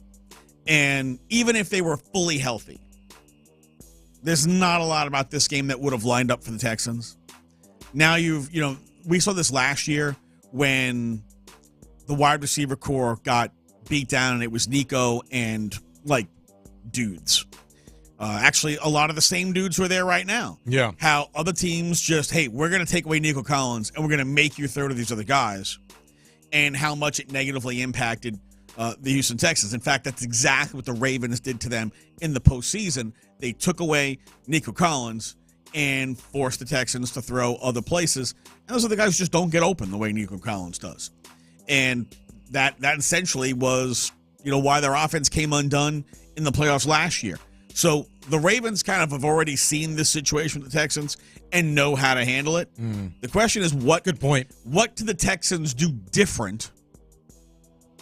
And right now, I don't know that they know the answer to that. There are two things that I can, that dumb this down for me that remotely give the Texans a chance for success on Sunday, or rather Wednesday. It's weird for me to say Wednesday, too.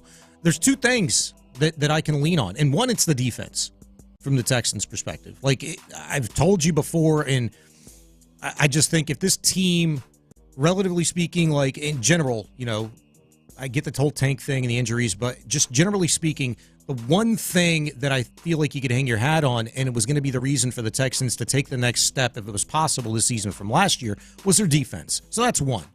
And two, it's can the Texans intangibly ride an emotional, turn a negative emotion into something positive? Can they use this, loss of Tank and being depleted further with injury and spin this into some sort of like a galvanizing moment where they're at home, it's Christmas, and we're going to get this one for Tank.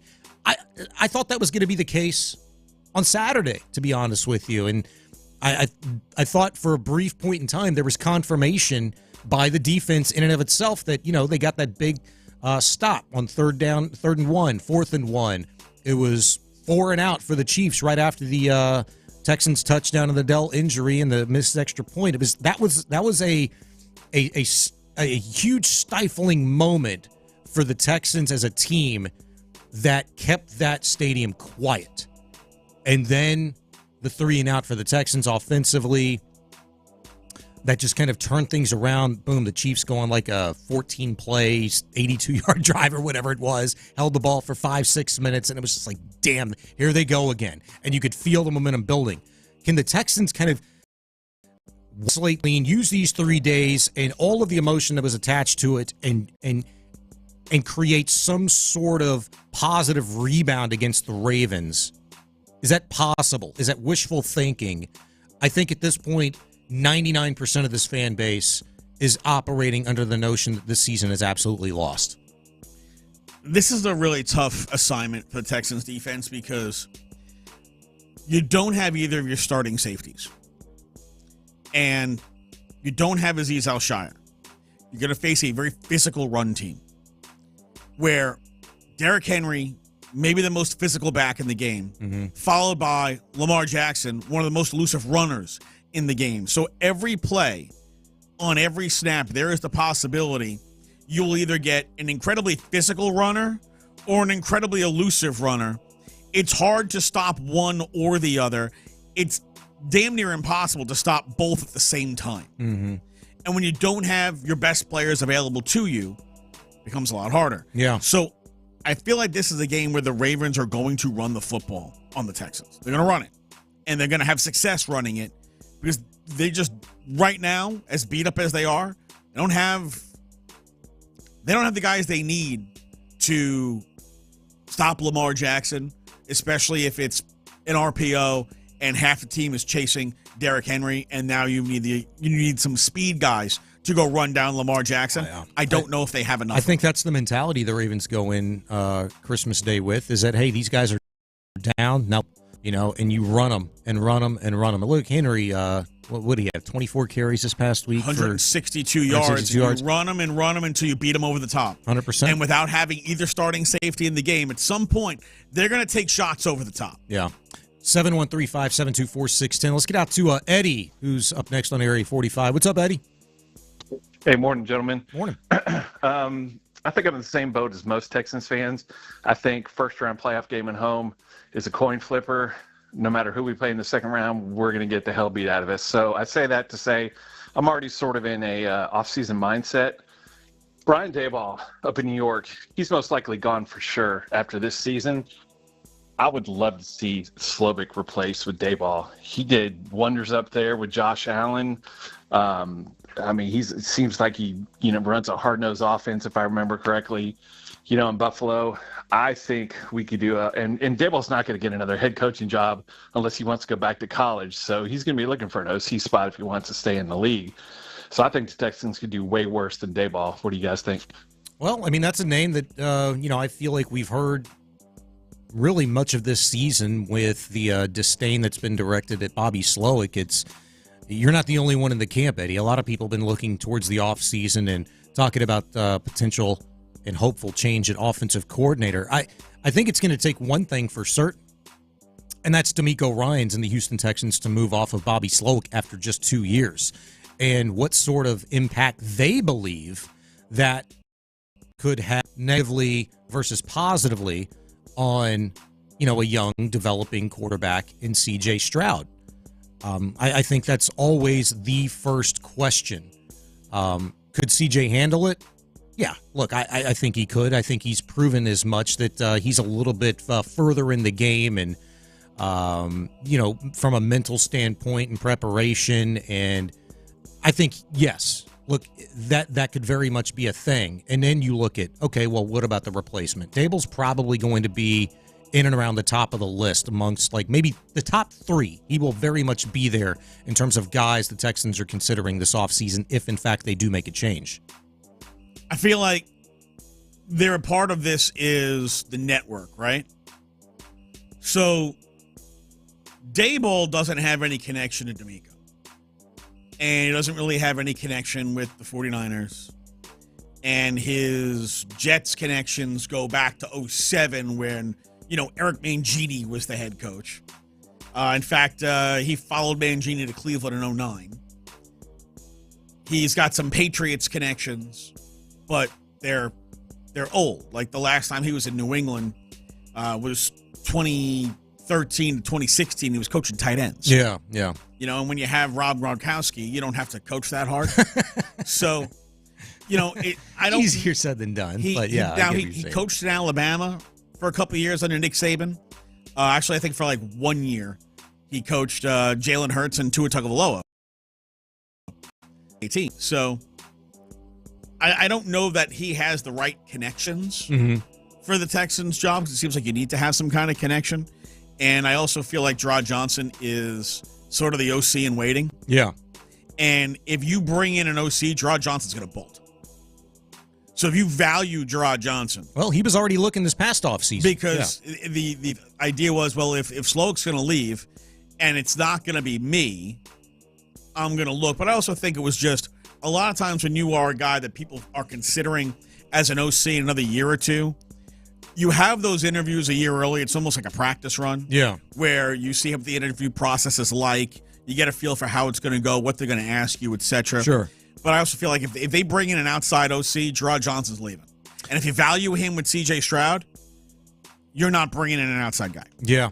He's Patrick Creighton, Sean Bijani. We're Area 45. Chris Santiago producing in the Loop today. Coming up next, it'll be a short one because we've got D'Amico Ryan's meeting with the media here in the next 15, 20 minutes, and we'll have that for you live right here on Sports Radio 610. Stay put.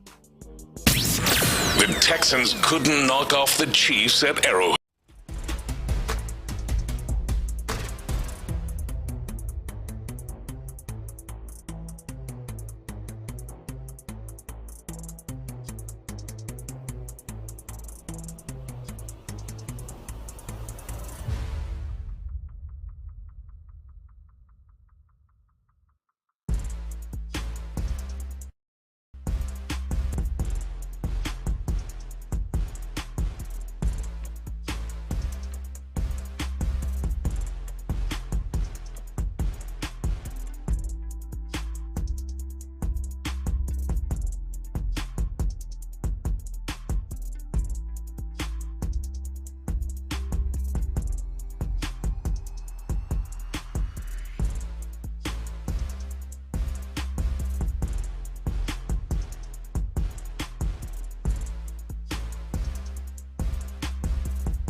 Show's John Deere Reaction Monday on Sports Radio 610. Here's In the Loop with John Lopez and Reggie Atatula. It is a unique opportunity for us as a team to be playing on Christmas and have everybody watching, tuned in. So, it'd be cool for everyone to see, the Texans again and see what we're about, see how we respond after a tough loss against KC, see how we respond against another great team. So, I'm excited about all the families who will get the opportunity to watch us on Christmas. D'Amico Ryan's talking about his prep strategy for Christmas coming up in just 2 short days. He'll meet with the media here inside the next 10, 15 minutes. We'll carry it for you live here on Sports Radio 610. Area 45 in for In the Loop today. I'm Sean Bijani. He's Patrick Creighton, Chris Santiago producing. I watched as closely as I possibly could just on the TV copy live on Saturday during the game PC when Tank Dell goes down, and you're looking at D'Amico Ryans, try to console C.J. Stroud, Will Anderson, everybody just on the sideline, get everybody back, refocused as much as possible. And I think it being a very results-oriented game, business, he was able to do that from a defensive standpoint. On that next defensive series, it was 4 and out, a couple of big-time 3rd and 4th down stops the Texans made defensively, just unable to kind of reciprocate that offensively going forward, as it was a disastrous day beyond for the Texans as they tried to get their heads back mentally into the game. I think a lot of us are hoping against hope, as John McClain said on our show last week, that the Texans, as D'Amico Ryan said, hey, we're looking forward to it because everybody's going to be watching this game. It's an opportunity for people to see what we're all about. They're waiting to see the response. What kind of response are you expecting to see on Wednesday from this Houston Texans football team? 713-572-4610. We'll start with you, PC. Well, look, my concern is not the defensive effort. I think the effort will be there. I'm a little concerned about the personnel, and do they have the personnel with the injuries they have and the suspension to Aziz? Do they have the personnel to stop that running game? I'm concerned about that. But I think the effort will be there.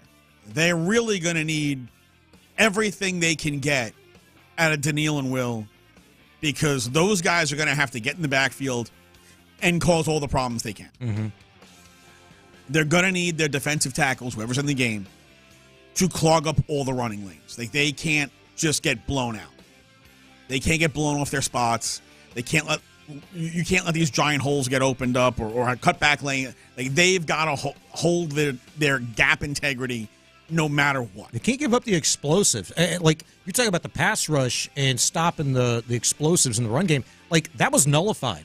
At really big moments in this game on Saturday. Like, Will Anderson, Daniil Hunter, nobody got home on Patrick Mahomes. And, like, one time when we thought it was a fumble, but they ruled an incomplete pass, that incidental contact to Mahomes' helmet, which, was a, what'd they deem it, like personal foul, unnecessary roughness, Anytime whatever. you hit a quarterback in the head, it's a flag. And that was such a BS call, though. I mean, see, I didn't think it was a BS call. I did. If your forearm hits the quarterback in the face, you're going to get flagged. It doesn't matter who, when, why, where you are.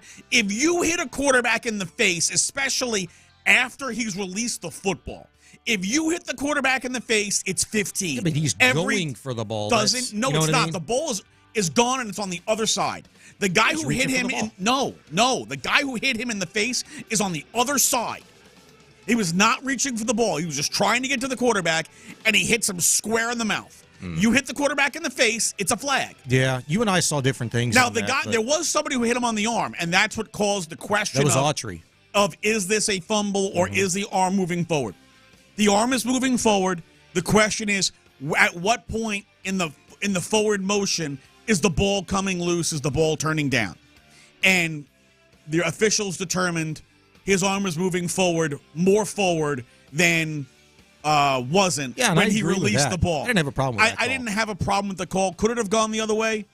It could have, but the history of the league and the way the officials call this say 98% of the time it's going to get called exactly how it got called, forward incomplete pass. Yeah. The shot to the face, to me, like, it doesn't matter what team building.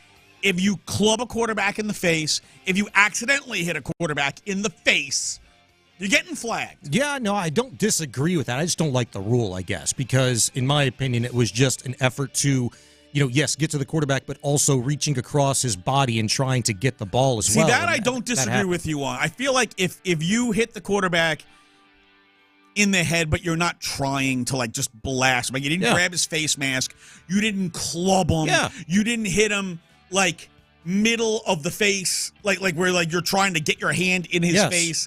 This was, as you said, more of an incidental thing where he's trying to get his arm over the top to grab the quarterback, and he's getting pushed into the guy. Meet me in the middle, man. And he hits him in the helmet. Like, that's not necessarily something that we should look at as, that's roughing the passer. We're making progress, PC. Like, I give you an A for effort there. I don't disagree with your premise, just that the league has shown us if you hit the quarterback in the head, any reason whatsoever, flag. Yeah, no, I agree with you. Let's get out to Wood, 713-572-4610. Your reactions today. Wood, you're up on Area 45. What's up, dude? Man, I'm so pissed off and upset behind this madness on with Kansas City. I realize now the problem with the offense is softness, heart, and it starts with CJ. I mean, I understand when a person gets hurt, that's your teammate. But when something happens, you got to get mad. You got to get fired up. You can't sit up there and be crying and upset because an injury is going to happen on the field. It's a knee injury. It's like when Lawrence Taylor broke Goslin's leg or J.J. broke Smith's leg where it snapped in half. We talking about a knee injury that's he can recover from. And you got a game to continue to play. And you got players around you that's looking for inspiration. You're the quarterback. You got to start on your chest saying captain. And we got these captains, Larry Thompson, he's the captain, and he's the softest, I don't know what to do. We got all these soft offensive players that's leading this team, and this is the reason why we have a problem with the offense chemistry kicking it up that next notch. When you get a person hurt and you sitting up there crying, then your extra point man come in, he missed the extra point because he's feeling his emotions behind you because you ain't inspiring him, and then the tight end go out there, he can't catch the ball because he got tears on his hand. We got delayed games. We had 2 delayed games. Would have been a throw when we got a timeout because the quarterback, he got tears in his eyes. He can't see the play clock running down. And then you got an offensive coordinator over there. He got 4 screens, wide receiver screens that he's running. Neither one of them working. Everybody knows why are you doing this. The same dumb plays. We got dumb coaching, but we need a assistant coach. Nico Ryan need to bring somebody in here who's going to kick these players' butt, who's going to fire money, who's going to bring some toughness. That's some great passion. Wood, I love it, dude. But I got to cut you short because we have to take a hard break here to get to D'Amico Ryans. But who knew that the game happened 48 hours ago? I mean, Wood's fired up. It's like 88 minutes ago. Hey, it's still real to him, damn it. Still, you know what? I was right there with you. I think a lot of people were too. Now, I don't necessarily agree, criticizing the emotional response from C.J. Stroud, but is it possible that it's Dalton very Schultz difficult. dropped the ball just because, Dalton Schultz dropped Why do you balls? got to go there? Yeah. Well, Dalton Schultz, he's got problems. Is man, it possible Jaime Fairbairn missed the kick because it wasn't from 50 yards? I don't like. It feels like if it's from 50 yards, he's money, but if it's from less than 40 yards, all of a sudden he's not exactly sure on the GPS. Yeah, we can discuss this a little bit further because I don't think Wood's in a category by himself in terms of shaming the reaction emotionally from C.J. Stroud and the team. Coming up next, we'll have D'Amico Ryans live from NRG. Keep it here at Sports Radio 610. The Saints are headed north to Lambeau.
Deere Reaction Monday. Houston's sports leader. Sports Radio 610. It's a Shopper's John Deere Reaction Monday on Sports Radio 610. Here's In the Loop with John Lopez and Reggie Adatula. In for John and Reggie, Sean Bijani, Patrick Creighton, Chris Santiago. We're Area 45. Momentarily, D'Amico Ryans is set to meet with the media at NRG. We'll have it for you live here on Sports Radio 610. Bobby Slowick and CJ Stroud to follow. We'll have all of that for you here on this show as we take you up till 2 o'clock for the drive. Ron and Clint will take over at that point in time. But Ron Hughley. It's a Reaction Monday, maybe turned into an overreaction Monday by our last caller, Wood. A lot of reaction from his call, his opinion, via Twitch, YouTube, the text line, 713-572-4610. The fact that, at least me personally, PC, did not have a lot of time to respond, and we're up against it, waiting on D'Amico to address the media. At some point in time, I'm going to get back to that call because that fired me up all over again. And I'm laughing, during the call. I mean, he's so loud, the decibels not come through clearly. And love that, by the way. I love the passion. I do love it. I just vehemently disagree with the take that you can shame, and because he's not the only one. I saw it all over social media, and people are still doing it on the YouTube and the text line, calling the Texans soft and CJ soft, and criticizing his emotional reaction to literally being in fear of his best friend's health situation, and when Tank Dell goes down, it's more than just a dislocated kneecap. It's everything that goes along with that. It's everything that is unknown at that point in time. You don't know the severity. You just see a guy just writhing in pain, and you don't know the extent of it. You just know it's bad, really bad. And it's at that point in the season. It's at that point in the game. And it's a guy who literally just broke his leg, just got shot in a leg, and now suffers that kind of a gruesome injury on that field at that point in time in this course of the season. That's very difficult to criticize a guy's emotional reaction for. Well, Sean, as a football player, you're only allowed to have two emotions, and that is happy and anger. The only two emotions you're allowed to have. Anything else, you're soft. These guys play football for a living, but they're soft. It was like 30 degrees there in Kansas City, but soft. Yeah.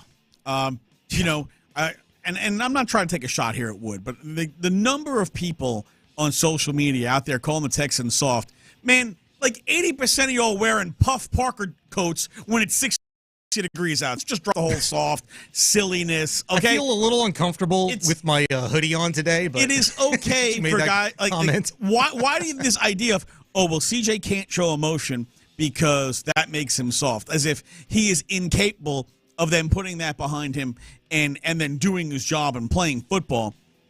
If you're not getting time to block and there's no line, there's no holes being opened in the running game again. They didn't need Tank to get hurt for their running game to not work. Joe Mixon had that 22-yard run. Yeah. And then after that, they couldn't do anything. So that happened before Tank got hurt. So were they only soft after Tank got hurt? Were they soft before Tank got hurt? Where exactly does the softness lie? I thought the Texans kind of abandoned the run game. I might be wrong on this. I can go back and check, but I want to say that Mixon only had 7 carries at halftime. And, maybe because they couldn't run. But you had the explosive, and there were little signs for me that were encouraging in the course of that game. Okay. It's the Chiefs. It's on the road. It's going to be tough. Your offense has been sputtering. It's not been anything close to what you dreamed up in the offseason or during this season. But you got an explosive on the ground with Joe, and you were able to get, some 15, 12, 20-yard chunks, between Nico and Tank and Robert Woods. And it was okay, they're able to tap into a little something. And it was a close game, and they were very much in it. And okay, can you harness that? And I just felt like they went away from the run, and they went with these screens, the bunch formations. Guys were slow getting in and out of their routes. Dalton Schultz very much looking at your ass. And it was frustrating in that I never felt like at any point in time in that game, except for once, and it was from the first, and I want to say the third play of the first offensive possession for the Texans before the interception. where Bobby Slowick had a freaking clue about setting anything up. And beyond that, it was just, well, we're going to throw it up against the wall, and if it sticks, fantastic. Well, first drive, right, you had 2nd and 8, then you had 2nd and 12, then you had 3rd and 12, then you had the interception. Right, but it was the play calling in that, like, okay, what was the first play of the game? So first play is Mixon right tackle. Yeah, but then he hits Tank for a It was 13. Mixon right tackle, but that was Tank going pre-snap motion right to left. And in the very next play, Tank lines up on the right side, runs a deep crosser, right? And Stroud hits him. 13 yards. Yes. All right, then they do that stupid sequence. screen pass that loses 2 yards. Then they do another short pass to Dalton Schultz where he doesn't catch the ball and Shaq Mason gets hurt. And then he throws the interception. On the field goal drive, you got pass to Nico, first down. Hits Dell for 20 yards, first down. Joe Mixon gets the 22-yard run coming off the 2 big passes. Yeah. Then he hits, they'll do another screen pass, lose 4 yards. Then Dalton Schultz can't catch it, and field goal. Yeah. I mean, I'm not alone, and I think you're right there with me in terms of like the disjointedness that continues from the Texans offensively. Like, results are one thing, but it's the reason for the result. Like, you can't keep hoping against hope if you're Bobby Slowick. It is, in fact, and I hate it when people say this, but it's true in this case, the definition of insanity. You continuing to do the same things over and over again and expecting a different result. Like, not just with the screen passes, but the bunch formation runs up the middle and things like that. It hasn't worked all season long. And I've told you this on our show plenty of times at night, where I'd felt like Bobby Slowick and this offensive staff are expecting too much out of their personnel. Like, they are asking guys to do things that I really believe they are not athletically inclined to be able to execute on screens. When you're asking Laramie Tunsil's big ass to get out there far on the numbers and block in screen situations and reach a safety, like, that's not going to happen. Could you imagine the Houston Rockets? Every play was designed where Fred VanVleet has to dunk. Yeah. That's literally what Bobby Slowick does. It's like, all right, listen, we're going to ask you to do the same thing you can't do because, well, you need to do it. So just keep doing it until you get it right. Yeah. Right? It's almost like practice. When the Miracle, where Kurt Russell's making them just do suicide skates back and forth until they figure out who they play for. And he's like, who do you play for? It's like, Minnesota. Right. Back again, right? Then it's like, okay, who do you play for? Minnesota. Again, right? Until finally he says, I play for the United States. It's like, oh, all right, you can stop barfing now. Go home. He's Patrick Creighton and Sean Bijani. We're Area 45, waiting D'Amico Ryans to meet with the media from NRG. Bear with us because we're very much in flux. It's a fluid situation today. We're going to keep it here, though, according to plan until we're told otherwise, to get you that press conference live.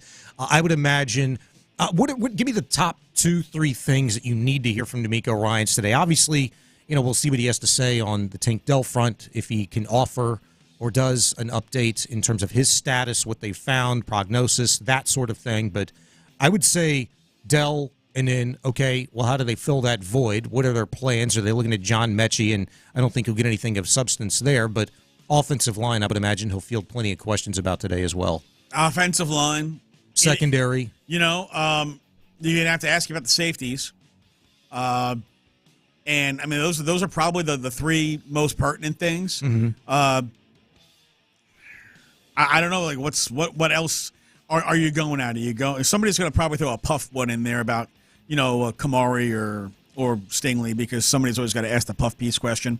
But the real questions are, your linebackers against Derrick Henry and Lamar Jackson. How do you spy on Lamar Jackson? How do you stop Lamar Jackson? It is very much on to the Baltimore Ravens today with this press conference. And, I thought about it whenever I first saw the availabilities. It's like, this is the Texans. D'Amico wants to get this crap out of the way. Today, it's on to Baltimore. You deal with all those residual questions about Tank and stuff, and you move on. But, yes, it's very much about game-related stuff. Look, the Ravens are not a great fence team. How do you try to exploit that? What is your offensive line configuration? What's the status on Shaq, status on Blake Fisher? How are you going to move guys around? And they may or may not tell you how you're going to move guys around. I'm not going to tell you specifically, but it really becomes about, okay, Zach Thomas, what did you think of him? And you kind of try to piece some of those things together. You know, we had with Kendrick Green. Or Kendrick, yes. Would Kendrick Green be in line to start again if Shaq can't play, those type of things. But that's, I think it's going to be injuries. And then, right on to Baltimore. And how the hell do you guys stop that offense? And how do you attack the defense? And can you keep your quarterback upright? And, with this offensive line, if we're being honest, it is – what are you really expecting at this point, Don? Anything in the positive, you're going to be surprised because we've seen every iteration of an offensive line going back from last season to this season that this personnel grouping or groupings can offer. Especially now that Zach Thomas had to come in and play right tackle this past weekend against the Chiefs, and Kendrick Green came in and played right guard for Shaq Mason. Mason has just been such a disappointment across the board this year in terms of his overall performance. But look, last season, PC, he was the only guy that escaped injury from training camp all throughout the regular season. I'm sure he played banged up and stuff, but dude didn't miss games. No, and he was good last year. He was good. And this is like, we talk about the blocking and the things that they've changed. Shaq Mason is the biggest example of changes to the blocking scheme and things that have gone on. Too many times, Shaq Mason has no idea who the hell he's blocking. Mm-hmm. And like you saw the video from, Dan Orlovsky? We've got D'Amico from NRG live. Who tore his ACL, some other things there that he'll have to get repaired. So he'll be out for the year. Also with Jimmy Ward, mid-foot sprain. He'll require surgery. He'll be out, for the remainder of the year as well. And Shaq, knee injury, he'll be week to week. It's just tough news. Those are, especially with Tank and Jimmy, two great guys, great players. But they will miss them dearly. They meant a lot to our team. We know we have a lot to pick up losing those two guys, but those guys will attack the rehab the right way, and they'll be back in due time. So our thoughts and prayers are still with them as they attack the rehab and knowing everything that's to come. But they'll make a recovery. Short week and things like that. I know it's next game, and I understand all that. But how do you just move on so quickly? Can you? Yeah, for me, it's you have to, right? It's easy to sit in, and it still hurts. It'll always be there with us. I don't think the emotional piece will leave us because those guys are important pieces to our team and just really great people for our team, for our locker room, meant a lot to us. So losing them is hard. It's hard to move on, but what's in front of us, we're here. We got the Ravens coming into our house. We have to move on, and so easier said than done. Of course, with such tough news to hear, it's easier said than done, but we have to, and that's what we'll do, right? You have to have other guys step up, and we have to move forward. And then our next opponent really, they don't care. So we got to move forward. We got to go play really good football versus a really good team coming into our house. Do you know when Tank will have surgery? No, it'll be soon. Coach, you lost Jalen, now you lose Jimmy. Is there any possibility that it may be Kamari will play some inside like he did on Saturday? Yeah, we'll see. We'll see how we move guys around in the back end. It's still a lot of moving pieces on a short week, so we'll see, what we're able to do. At what point, how do you bring the leadership of the team in a short week and even trying to get over the hump with these final pieces? That's out of the equation right now. How does the leadership of the team and y'all pull it together? Because, like you said, the clock's running and nobody's sitting there feeling sorry for you now. Yeah, our guys understand that, and that's what we, my message to our guys is it's about just having laser focus. There's a lot of things, as I mentioned yesterday, there are a lot of things that can pull our attention in many different directions. Physically, emotionally, everything that's going on right now, short week, Christmas, there are a lot of things that can pull our energy. But right now, we have to be laser focused on Baltimore. And there isn't any other thing that should be more important than Baltimore. And that's where our focus is. That's where all of our energy is, focused on Baltimore.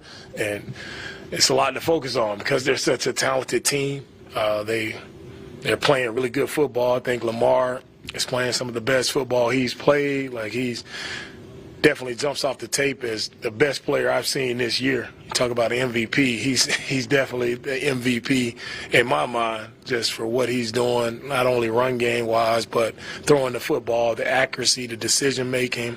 Like, he's playing unbelievable ball right now. So it's going to be a really tough challenge for us this week. You kind of talked about whenever it comes to looking on the outside for building up rosters and names that you might be willing to add in. Is it hard to do so on a short week when you really have to just look at the internal makeup of the roster to be able to fill the gaps that are needed right now? Yeah, of course. It's hard to add anyone when we play in 2 days. It's it's unrealistic that somebody's coming in and playing for us on Wednesday. So we rolling with what we have, and what we have is good.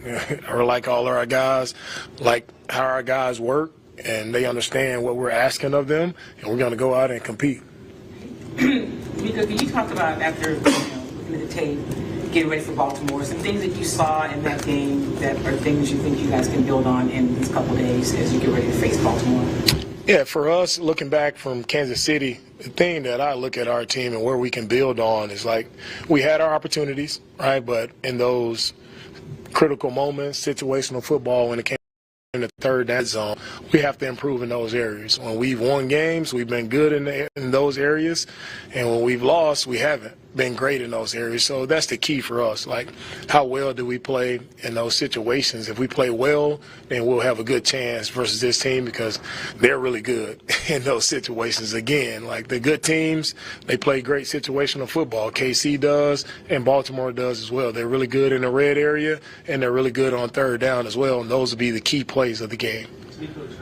Ball security and also takeaways, how much do you feel like turnovers can be important in this game and maybe the pivotal point of the game? Yeah, for us, the ball is always important every week. No matter our opponent, the ball is always our major focus. We have to protect it. We have to take it away. That won't change. We see more the Ravens' defense, and felt like earlier in the year maybe teams were passing on them with a little bit more success.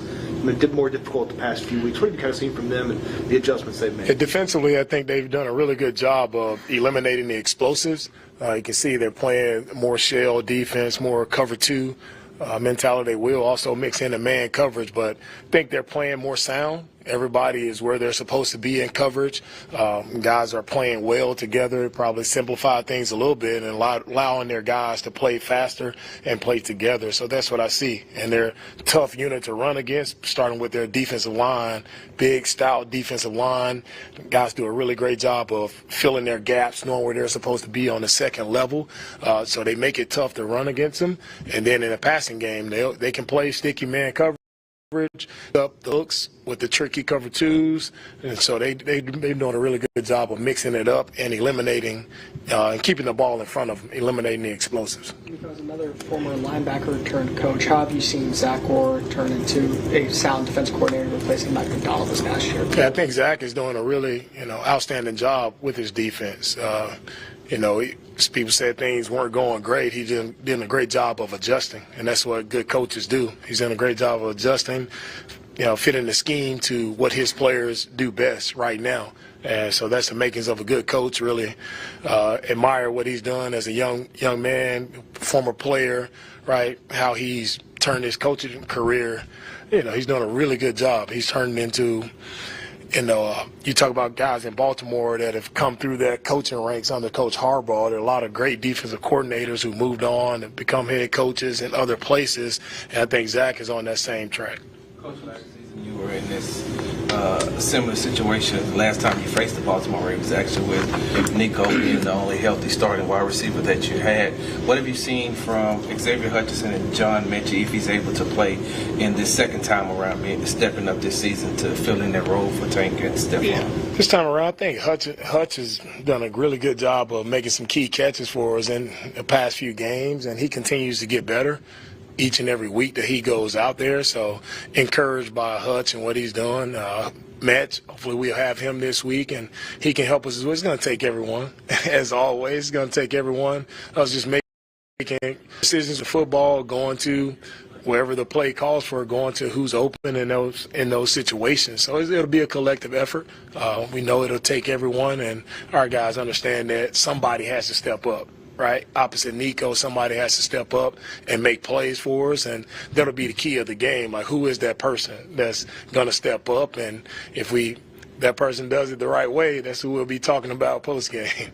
From a loose covenant standpoint, in terms of having a controlled discipline rush, not just run up the field and creating lanes sometimes when you have a quarterback like Lamar Jackson, what are some of the things that you stress to guys about rushing against a quarterback like him? The main thing when you're playing against Lamar is everyone has to be disciplined, right? Everyone understand and have elite awareness to what he's capable of, and I think everybody knows that by now. He can run it, whatever he wants to do. He can buy time and throw the ball downfield, throw the deep passes. So everybody, it's a matter of just working together as a defense, not only D-line, but linebackers, secondary. Like, it's everybody just working together, being disciplined in our coverages, being disciplined in our rushes, everybody just being dialed in. With the type of injury he has, is the expectation that at some point next season he can play football again? Well, right now the focus is just on Tank, just going through this process, getting the surgery, getting recovered, and we'll deal with that when it comes. But I don't think it's the time right now to discuss what's going to happen next year with Tank. Just allow him to get this time to heal up and recover. Jackson and the challenges that he poses. Talk about what Derrick Henry in the run game, that other dimension that obviously. Oh, yeah, that part. Can't forget about Derrick. Derrick is, wow. You talk about fast, explosive, physical. Like, he's looking probably the best he's looked in his career. So he's found that fountain of youth. It's running behind a really good offensive line. And just schematically, they're doing a great job of using him to his strengths. And he's running the football very well. Always a tough guy to tackle. Always going to take more than one guy. Got to be aware of that stiff arm when he's out on the edge as well. He's a great player, man. It's fun to see guys rebound and bounce back the way he's done this year. He's playing really good football. I think they're the top rushing team in the league because of him and what Lamar is capable of doing as well. So to have that dual threat is really a problem for everybody. So you don't get a break whether Lamar is touching it or Derrick is touching it. You have to be on your A game for the entire game. When you look at Kendrick Green, how do you think he performed? And then with Juice potentially coming back, is there a bit of a switch up from playing left guard to right guard where if you were to fill in for Shaq in that standpoint, would he be able to make it work? I thought Kendrick did a great job of battling. He's physical. He's played explosive. He did a really good job of just being competitive up front, and that's what it takes. Like, for us to have firm pockets on the offensive line, especially in the interior, you just got to compete. And that's it, and I like what he did, and we'll see how we can continue to improve there. Thank you, Coach. All right. Thanks, guys. All right, that's Texans head coach DeMeco Ryans live from NRG. Biggest takeaways from there, he started things off with injury updates. PC said Tank Dell dislocated his left kneecap and tore his ACL, out for the year. Will have surgery soon. As for Jimmy Ward, his foot injury is going to require surgery. He, too, is out for the year. And the update on Shaq Mason, the Texans' right guard, is that he is simply week to week. Those are the three biggest injury updates, period, that DeMeco Ryans offered today. Your thoughts? Tank having the torn ACL on top of the dislocated kneecap makes me feel like he is not going to be ready for camp next year. Mm-hmm. Like, he is going to miss a portion of next year recovering. We had talked a couple weeks ago about the idea of, do they need to draft a wide receiver? Yeah. The answer to that question is clearly yes. But if you go back before the season, we talked about the idea of, with Stephon Diggs, hey, under what circumstances would you bring back Stephon Diggs? And at the time, my theory was, if Nico were to get seriously hurt, mm-hmm. and he was going to potentially miss part of next season, I think you bring Stephon Diggs back because, Nico's had a long history of injuries. If he were to suffer a serious injury, you might consider bringing Stephon. Tank Dell now has suffered a serious injury that is likely going to impact his availability into next year. Diggs seems to have liked being here. He seems to want to stay here based on the comments he made this week. Yeah, says he has a home here in Houston. I think it's very possible Stephon Diggs is on this team next year. Yeah, that's going to be an interesting, follow. But I would also say this, maybe something on the trade market as well. Following how interested Nick Caserio and creative he wants to be going forward. I mean, I don't know where I heard it this morning. Maybe it was Payne or Pendergast brought it up in terms of all the drama going on with the Jets in New York and Garrett Wilson. Garrett Wilson and CJ? Yeah. I mean, there's clear history there. It obviously makes sense. The two know each other. The two like each other. They obviously get it from a football perspective.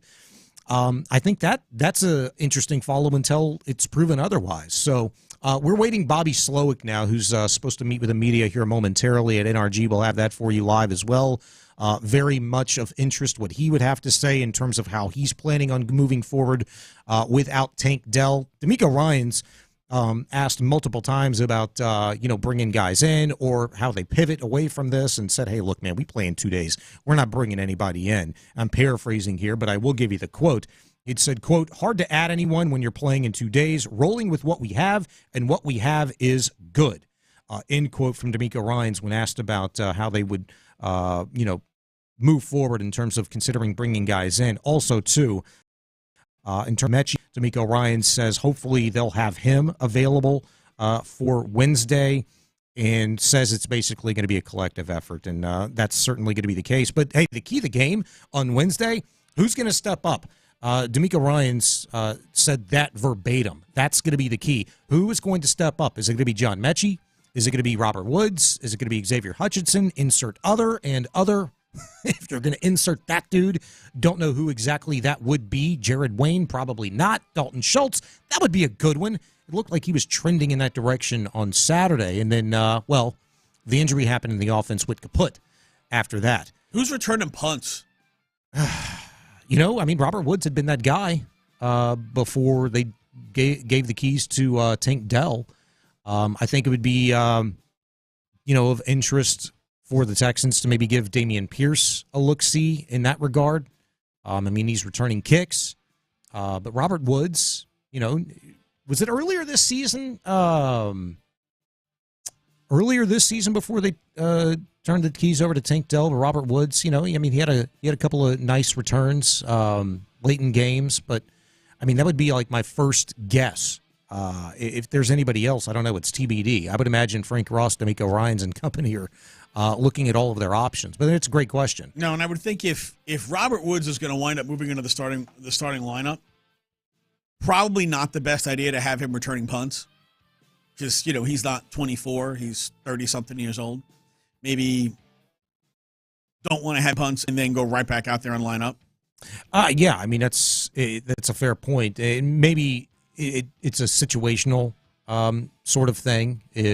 I think maybe if you're kind of up against it, maybe you trust Robert Woods more than somebody else. Though, wasn't it earlier this season where Robert Woods fielded 2 punts inside of the 10-yard line, cost the Texans, but then literally in the same game, second half, he fielded a punt in and around the 50-yard line, got the Texans the necessary 10, 12 yards to put Kaimi Fairbairn into long field goal range, which he ended up making good on. What game was that where he won a game with like a 58, 59-yarder? It's whatever game that was within the first month and a half of the year. Yeah, and then he won the Special Teams Player of the Week.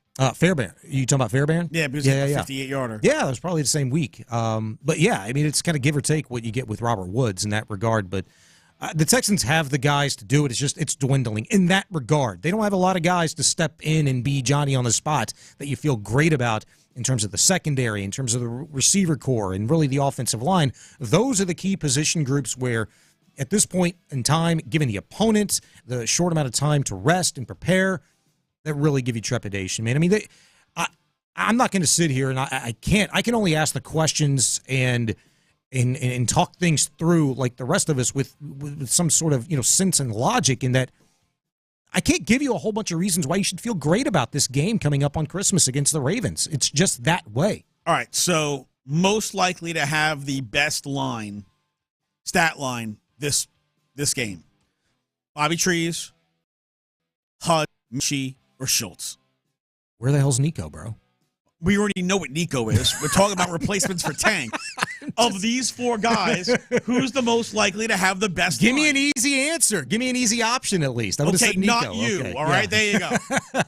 All right. No, that's a good question. Would you say Hutch, Metch, Woods? Metch, Bobby Trees, Dalton Schultz. Which of those four? Well, we got to hit a break right now. I'll tell you We're waiting later. for Bobby Slowick to join us, and we'll look for him next. All right, stay there. The Texans' 27-19 loss to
Reaction Monday on Sports Radio 610. Live from the Twin Peaks studios, here's In the Loop with John Lopez and Reggie Atatula. In for John Lopez and Reggie Atatula, we're Area 45. Patrick Creighton, he is him. I'm Sean Bijani, Chris Santiago. Coming up at the top of the hour, we will bring you Bobby Slowick live from the podium at NRG. So look forward to that. Meanwhile, if you'd like to react with a 713-572-4610, 572-4610, you can call or text. Hit us up in the chats on Twitch and YouTube, Twitter as well, at P. Creighton, the number 1. At Sean Bijani for myself. D'Amico Ryans just meeting with the media a few moments ago, and obviously the biggest takeaways from there, the injury updates. If you're just joining us, Tank Dell not only suffered the dislocated knee, but also tore his ACL. Needless to say, he is out for the year, will require surgery and have it soon, according to D'Amico Ryans. As far as Jimmy Ward goes, he too will have surgery, but on his foot. He will be out for the year, and Shaq Mason is week to week.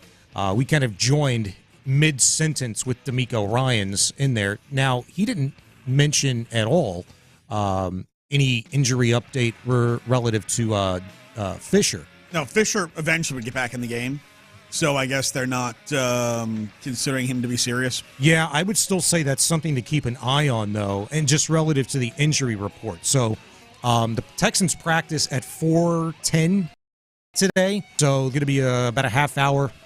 That's being generous, but a half hour of media availability. So keep listening here to The Drive, 2 to 6 today. Adam Spillane in for Ron Hughley with Clint Stoerner today, so they'll have that updated injury report for you. It's not Clint and the show. It's Clint and the Spud. Oh, I see what you did there. Even though Ron the Show is no longer Ron the Show, that person died like 9 months ago. Did you say a year ago? He's been rolling with just Ron. Ron Hughley. Ron Hughley. There you go. So they'll have that injury update for you. But in the meantime, we will be awaiting Bobby Slowick and his Q&A session with the media. We'll have that for you live at the top of the hour. I would say just, look, it's very much TBD in terms of offensive line.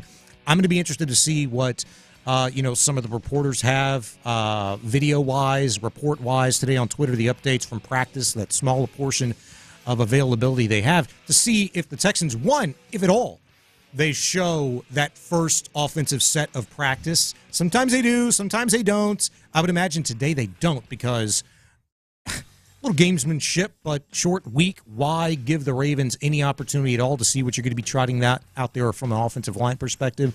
I really wouldn't anticipate any updates in that regard today at all. No, and I would expect that. I mean, like, look, we saw that, what was it, going into the Miami game where they were playing Zach Thomas during the watchable portion of practice, playing Zach Thomas at left guard. Oh, yeah, that's right. And then, all of a sudden, it's Titus. Yeah. So yeah. I would think that if there's anything going on with the offensive line, they're not going to show it during the watchable portion of practice. Or some trickeration, if you're going to roll with Titus Howard at left guard and move him back to right tackle, for the viewable portion, you got Titus at right tackle, maybe Kenyon Green at right guard. Let's just stick Laramie at Green center. At left guard. All right, we'll put Patterson out right tackle. We'll just move everybody around. It'll basically be like playing musical chairs. We just move everybody around, and let them see this. Like, what is going on here? Yeah, you want to get cute, for the media portion in practice, but come game time, not so much, because the whole cute thing hasn't really worked out.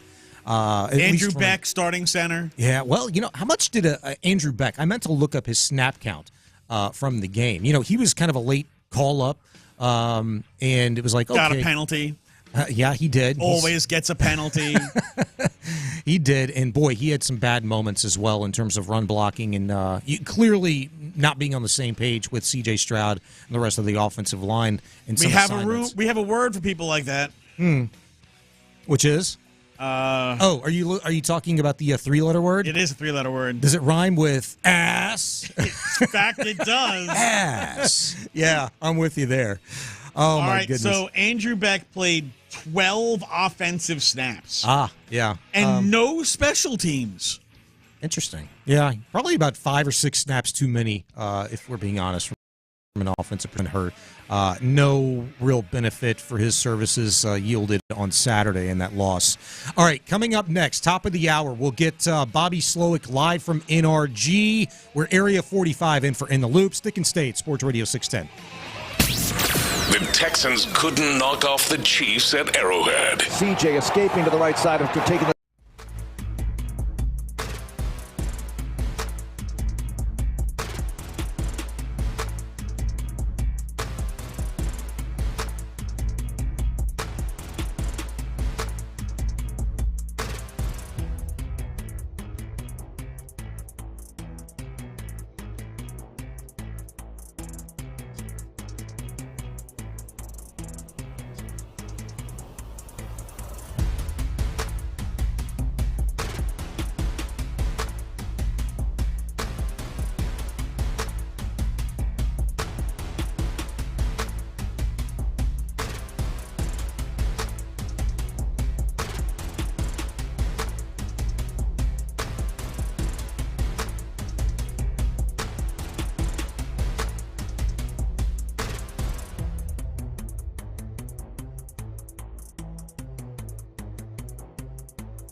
Houston, insider access, exclusive content, Sports Radio 610. The Texans play here, an Odyssey sports station. It's a Shopper's John Deere Reaction Monday on Sports Radio 610. Here's In the Loop with John Lopez and Reggie Atatula. Area 45 here for In the Loop. Sean Bijani, Patrick Creighton, Chris Santiago. If you'd like to be a part of the show at any time, hit us up, 713-572-4610, call or text. So Bobby Slowick expected to be at the podium here momentarily. We'll carry that live for you from NRG, meeting with the media for the only time this week. Compressed preparation week for the Texans as they get ready for a Christmas Day game at NRG against the Ravens. A lot of confusion coming in on all the social fronts, text line, Twitter, YouTube, Twitch, you name it, in terms of the extent of the injury regarding Tank Dell. Tank Dell officially out for the year. D'Amico Ryans announced that earlier today, saying surgery, which will be coming soon for him, is required to repair the ACL and maybe some other things. I don't know what goes along with a dislocated kneecap. That is the verbiage used by D'Amico Ryans, and we'll see what Bobby Slowick has to say about all things as he meets with the media now. To the offense as you go forward. Yeah, I mean, you can't, like we've talked about before when we've lost some guys, you can't replace a Tank Dell. You know, you can't replace a Stephon Diggs. You can't replace a Brevin Jordan. You know, each of them brings things that make them special. And I think Tank has a lot of things in football that make him special, and he was showing them on Saturday against the Chiefs. You know, so we don't really ever approach it that way. How do we replace? How do we do the same things with? It's always kind of a individual and week to week basis. You know, what does everyone on our current roster going into this game do well? How do we excel at putting them in those positions so that they can excel and really amplify their strengths?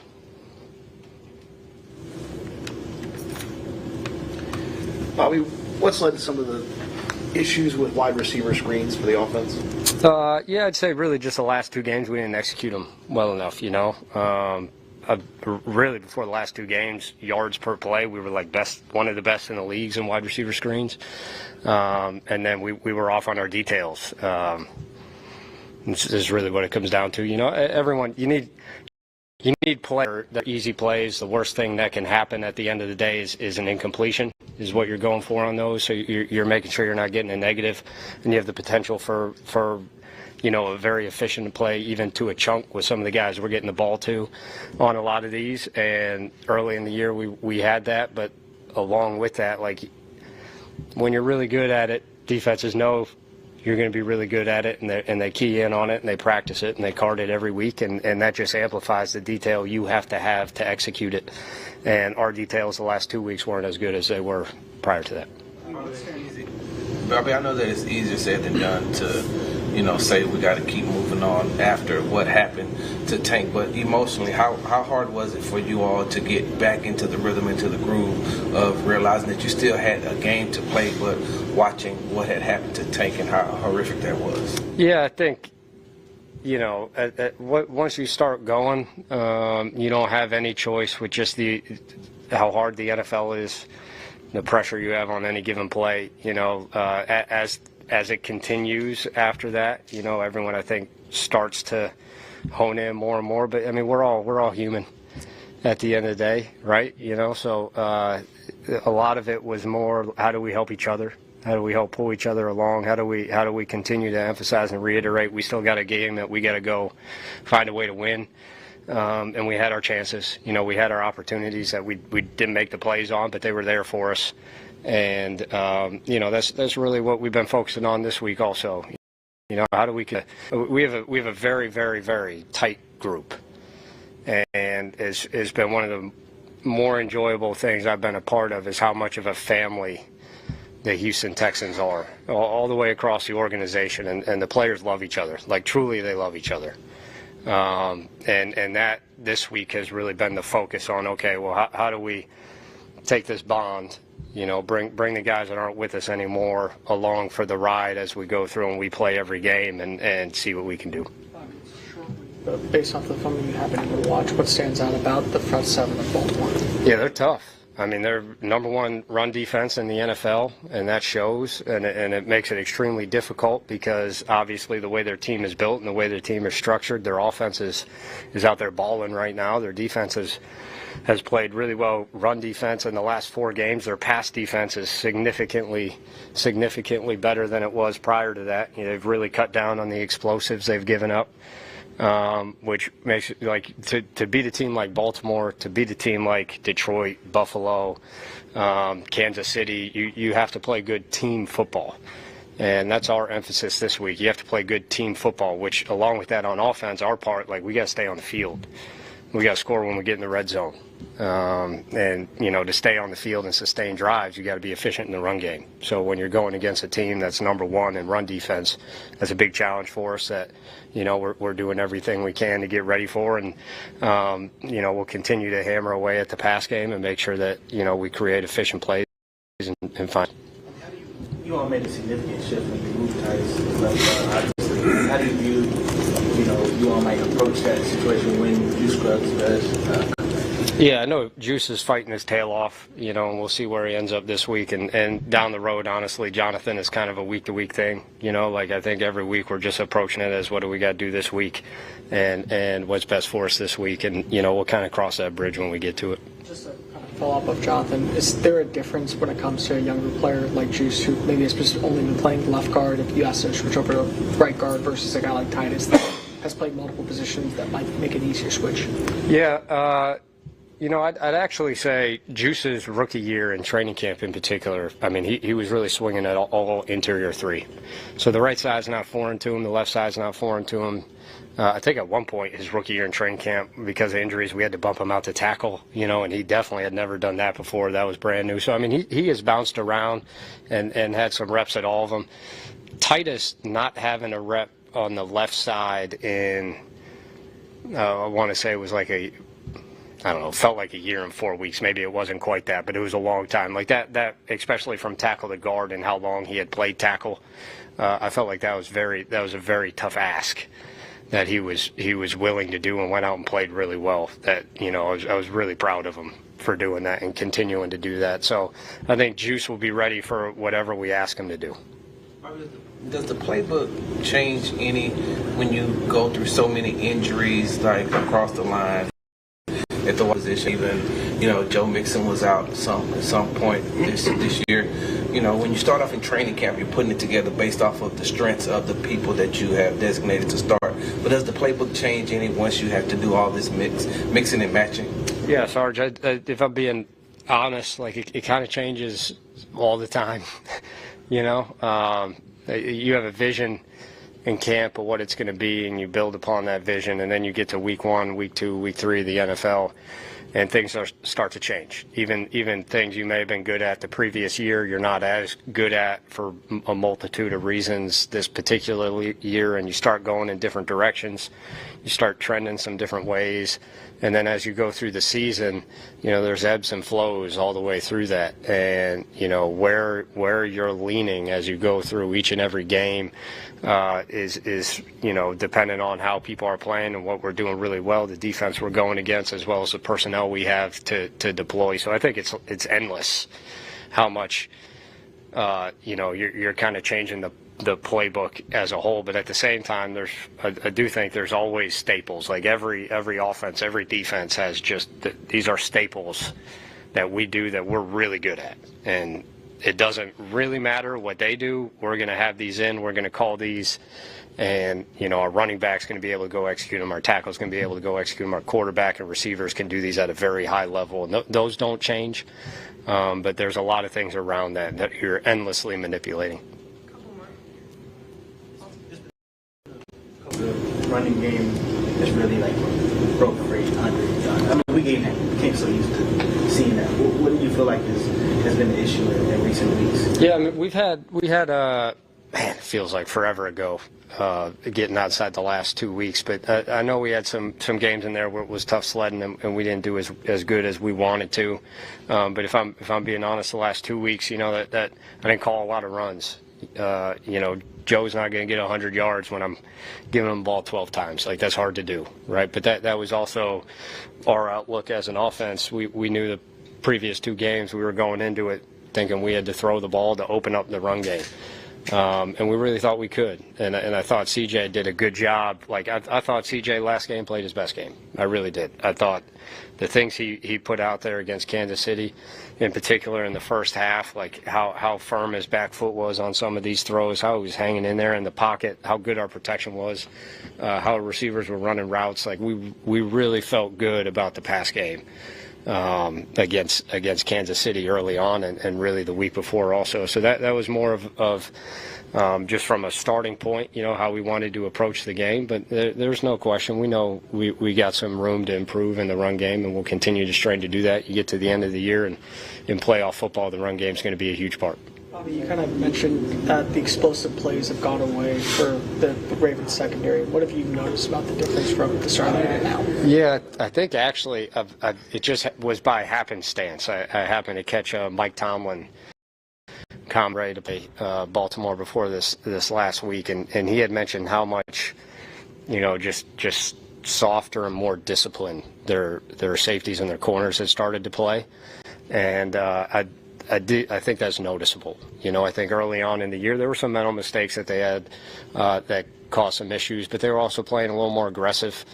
They were ready to trigger on things a lot more, and since then they've really backed it up and challenged offenses to sustain drives all the way down the field over and over and over again. And then, their offense gets back on the field and you blink and it feels like 7 points is back on the board and you got to do it again. That just becomes really hard to strain in that way. And I think they've done a good job just playing to their team strengths. Thanks, everybody. All right, that was Texans offensive coordinator Bobby Slowick meeting with the media. So your reaction, we'll give you ours. Hit us up, 713-572-4610, 572-4610. A lot to cover, a lot to digest with D'Amico Ryans, Bobby Slowick, speaking with the media. The Drive, they'll have you from 2 until 6. They will have the C.J. Stroud for you in his entirety with the media. That'll be Adam Spillane in for Ron Hughley, along with Clint Stoerner today, 2 to 6. So make sure you don't miss that. What was your biggest takeaway in regard to anything Bobby Slowick had to say? Because I can give you mine real easy. Well, there are a couple things, right? Number one was he did this twice. When he's about, we're looking for other players to step up and how they change the plays with new players. And then as you just heard him there at the end, as he's talking about how the playbook changes all the time. And so on one hand, I'm hearing this is the Bill O'Brien game plan offense. Mm-hmm. And on the other hand, I'm hearing, let me tell you about all the changes that I'm telling you we make, that when you watch the game, you're going to say, where the hell are these changes? Because they don't make them. Subtle changes. You want to know mine? Did you catch it? It was like the second or third question or response from him. He said the Texans had one of the best wide receiver screen games in the NFL prior to the last couple of weeks. On Madden? That's what he said. And I felt like the John C. Reilly, gif. You seen that, like, where he looks all confused? Huh? He's got the glasses, and, it's like, that's what I felt like. I'm like, what? Like, you're trying to make me feel stupid here. It's like, now I want to go back and look at all the stats. Like, is that relative? Like, you having one of the best receiver screen games, is that relative to, like, everybody else being ass? Did you Scooby-Doo that? Yeah, exactly. That's what I felt like. There's no way. No way. It's inexcusable. You have to stop. Change that about the game plan. That was my biggest takeaway because, look, you got a big nothing burger from Bobby Slowick in terms of, like, anything that you're really curious about. Like, but even if he told you, you know what, Mechie, he's been on the injury report the last couple of weeks, but he's going to be our guy, man. That's going to be the key to this game. He's not going to tell you that. You know what, Nico being that's really the key to our game. You know what, Joe Mixon, going up against the league's best run defense, that's going to be the key. And you know what? It is. Like, you can't beat ass against the number one run defense in the entire league in the Baltimore Ravens. You have to figure out a way to be able to run the ball. You have to figure out a way to dial up some explosives because, to me, PC, that's my biggest concern. is that the Texans, they're not a team that can march down the field and go 10, 12 plays, 80 yards. No, because they'll have 2 penalties, or they'll give a sack, or they'll do something stupid. The way they've been able to score is every once in a while they're able to hit a big explosive and put themselves in position. Well, you know what? For a team that the last 2-3 weeks has not been giving up near the amount of explosives that they did in the first part of the season, that's what I'm worried about, especially now that you have to do it without Tank Dell. So let me couch this, as you mentioned about the running game. I don't think it's the running game as much as it's Joe Mixon, right? You have to get Joe Mixon involved. You have to get Joe Mixon the ball in space. Now, if there's no space in the running game, then you need to throw him the football. You need to get him on a wheel route. You need to get him out in the flat. You need to get him, where he lines up like he's going to protect. Maybe he chips somebody, slips through the line, and he's 4 or 5 yards across the line in between, where your rushers are, and then your linebackers have drifted back, and he's hitting that little pocket, and you hit the dump off to him, and you give him a chance to, make a guy miss and then turn a 5-yard pass into a 10-yard pass. You've got to give Mixon the ball with opportunity to do something. Yeah. And if it can be in the traditional run game, then you need to use the short passes to the running back essentially as runs and get the ball to Joe. Joe Mixon is your number 2 playmaker on this offense right now. You have to get him the ball with an opportunity to make a play. He's Patrick Creighton, Sean Bijani with you, 713-572-4610, 572-4610. Coming up next, we'll continue our Texans conversation. And how does Sunday's outcome with the loss of Tank Dell and being decimated in many regard with injury make you feel about what is left to conceivably accomplish this season for the Houston Texans? We'll hit that next at Sports Radio 610. Dana Brown in Making Moves.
It's a Shopper's John Deere Reaction Monday on Sports Radio 610. Here's In the Loop with John Lopez and Reggie Atatula.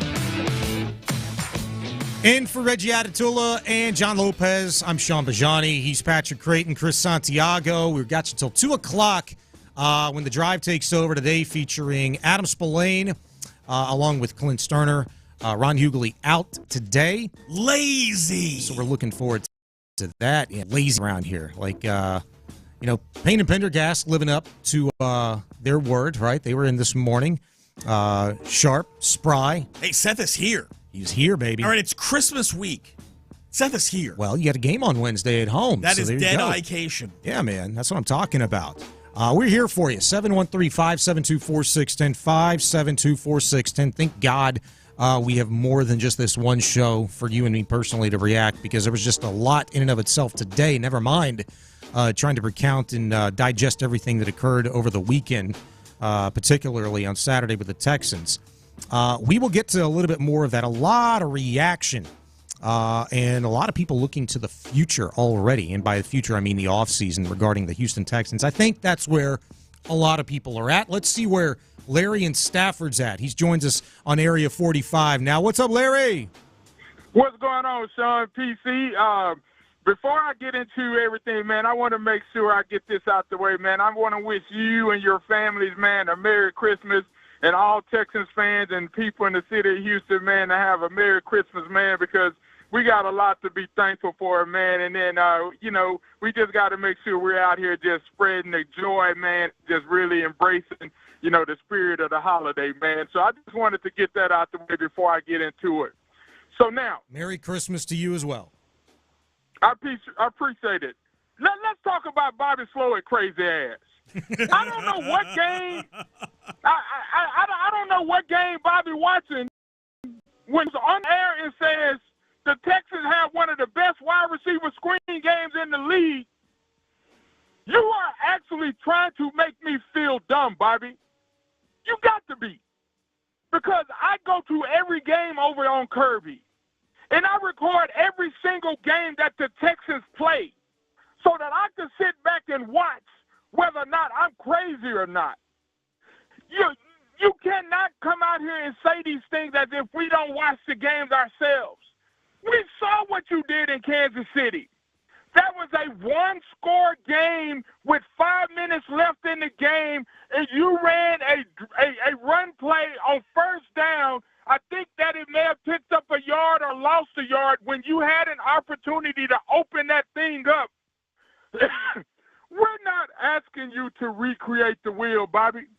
We're just asking you to quit doing dumbass stuff. You're trying to force something that has not worked all season. And see, here's what really makes me mad, Sean. You got these people out here, like Show Ass and several other people, that literally want to come on these airways and saying that C.J. Stroud is the problem, as if we have not lived through a litany of sorry-ass quarterbacks from Brock Osweiler, Tyrod Taylor, to Ryan Mallett, to all these other quarterbacks. Some of these dumbass people have forgot what quarterback looked like in H-Town before C.J. Stroud got here. And C.J.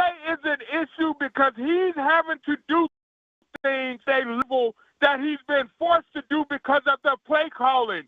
How many times do we have to say it? The game should not be that hard. And if you need proof of that, go and watch every single other team that's elite in this league, from Buffalo to the Ravens to the Detroit Lions, and see if they have as many difficulties with their offense as Bobby Slowick does with his. C.J. Stroud is one of the best quarterbacks in the league, and Bobby Slowick is calling plays like we have to watch that backup quarterback that we have over there that we watched when Cully was here.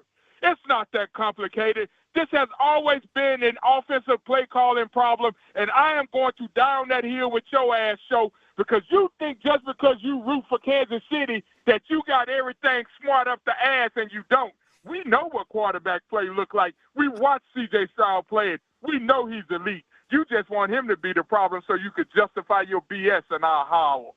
Well, I'm glad he got the Merry Christmas stuff out of the way. He had some things. He had some things to say. Yeah, very much directed at Ron Hughley. And I totally Ron get it. Hughley. I totally get it. I'm with Larry on the screen game, 100%. I just looked up some stats from last year. That's all I could find. There's nothing that I can find that's up to date through Week 16 this season in terms of the wide receiver screen game. I imagine services you have to pay for, and I'm not willing to do that. But in terms of the screen game, last year, Nico Collins, I do believe, led the league in terms of yards per reception in the screen game. I think that was last year. I know damn well what Larry has seen, what I've seen, what you've seen, what we've all seen. You can't tell me outside of the last 2 weeks that the wide receiver screen game has been relatively successful relative to anything. So it's been ass. I found this. This is from October, so there's only a couple of games into the year. And it said the Texans were having solid success on screens, but of the 23 screens they had run to this point in the season, only one was an explosive play. So if we're having success, but we're getting like 3 yards, 4 yards, 5 yards. Did they not have those numbers there? They didn't break them down. That's what's important. That deeply. That's what's important there. Because, yeah, it feels like it would be something like that, 2 yards, 3 yards, 4 yards, right? Okay? And you're doing that on, first down, second down. You're putting yourself in position for what? Third and in medium situations at best. We've seen it all season long, third and long. I mean, ad nauseum. And look, those statistics, they'll be out there. They're out there somewhere. And look, you could point to that, but the offense, there are many, many more problems with this offense than just that. But I'm also with, Larry on the CJ criticism as well. I do feel a lot of it is unfair, but some of it is. I mean, just look at this past weekend, and I get it. It is a branch off of a tree, and the trunk of this tree is the offensive line. They're not protecting him. Maybe he's shell-shocked. And he doesn't have a bunch of receivers that are running great routes outside of Nico Collins and Tank Dell. Robert Woods is slow. Xavier Hutchinson bends everything. Dalton Schultz is slow, 0.2. AF. I mean, it's ridiculous. So there's a lot more that goes into it. But look, the sack that CJ took, the last one of the game, I think that was on him. The one where he ran out of bounds, that was on him. You got to be better than that, especially on first down, and then go delay of game thereafter to push you back 5 yards further. I mean, those are things that the offense has found different ways all season long to shoot themselves in the foot and to put themselves into really difficult situations, home, road, against no matter what opponent. It's incredibly difficult. And they're not built and they're not good enough skill position-wise to overcome that stuff. Bobby Slowick, in a roundabout way, PC, during his Q&A with the media a few segments ago, said it himself. Look, hey, when you're facing a front seven like Baltimore, #1 run defense in the NFL, pass defense, significantly improved, not giving up the explosive, you haven't been able to dial up the explosive. You haven't been able to move the chains with any realm of consistency all season long. You are not built, especially now as depleted as you are offensively from the line to the receiver core, to withstand what Baltimore has to offer on a short week, any week. No, and look, the line hasn't protected. Why is CJ not seeing the same plays down the field? Particularly, when the scramble drills start coming out, why is he not seeing the same things down the field?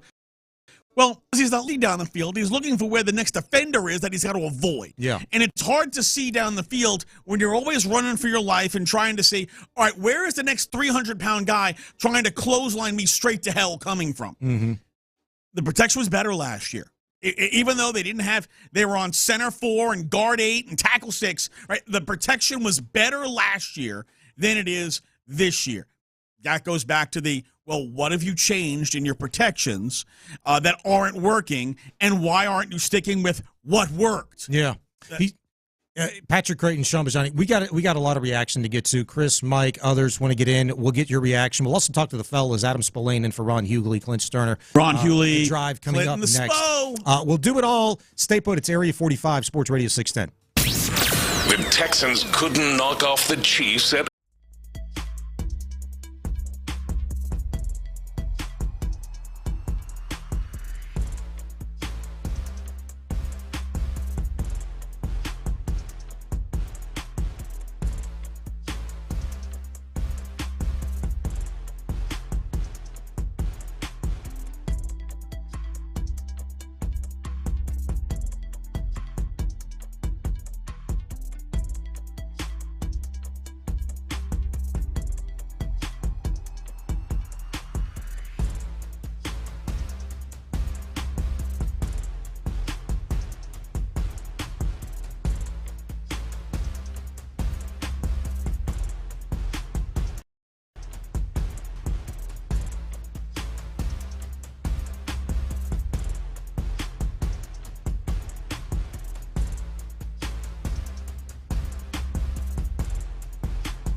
Uber Eats, official on-demand food delivery partner of the NFL.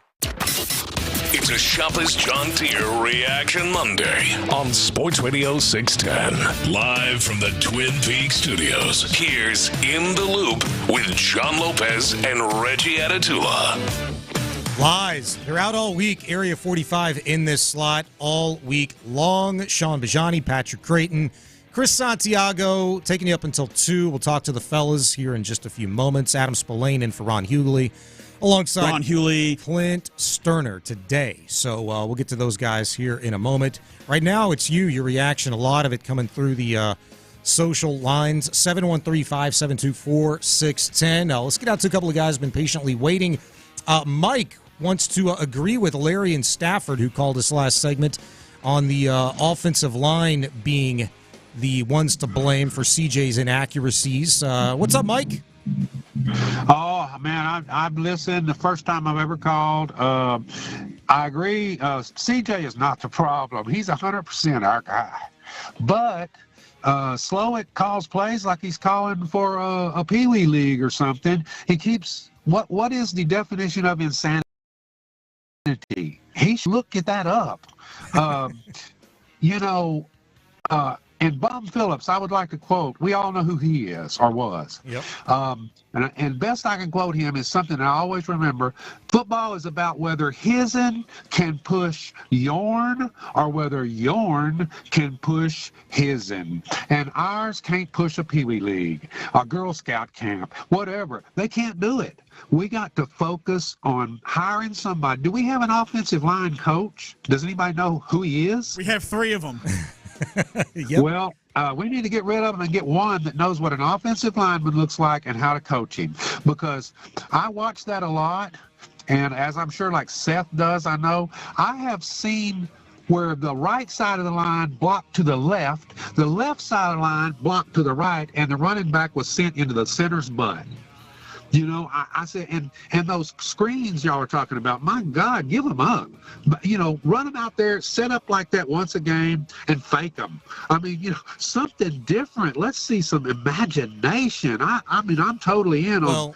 Well, Mike, I don't mean to cut you off, but, we do have to get to some other things. I do appreciate the phone call and really appreciate the original reference to an old Bum Phillips quote. I thought he was going to go in a different direction. I haven't actually heard that quote before. His'ns. It was good. I don't know if I ever got into his'ns.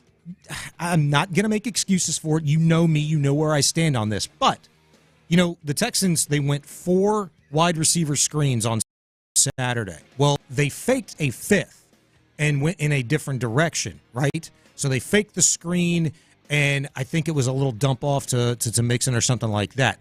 Like, that is at least something where I feel like there's something spinning, actually upstairs with Bobby Slowick, but it's kind of too late. Like you've already kind of spit the bit at that point in time, and I feel like that's where Bobby Slowick really struggles. Is there's no real setup. It's like you've exhausted something that's not working, and now you have to pivot, and it's just kind of too late. There's no real flow. The offense just looks disjointed from the play calling to execution across the board. Yeah, we don't have the fake fumble.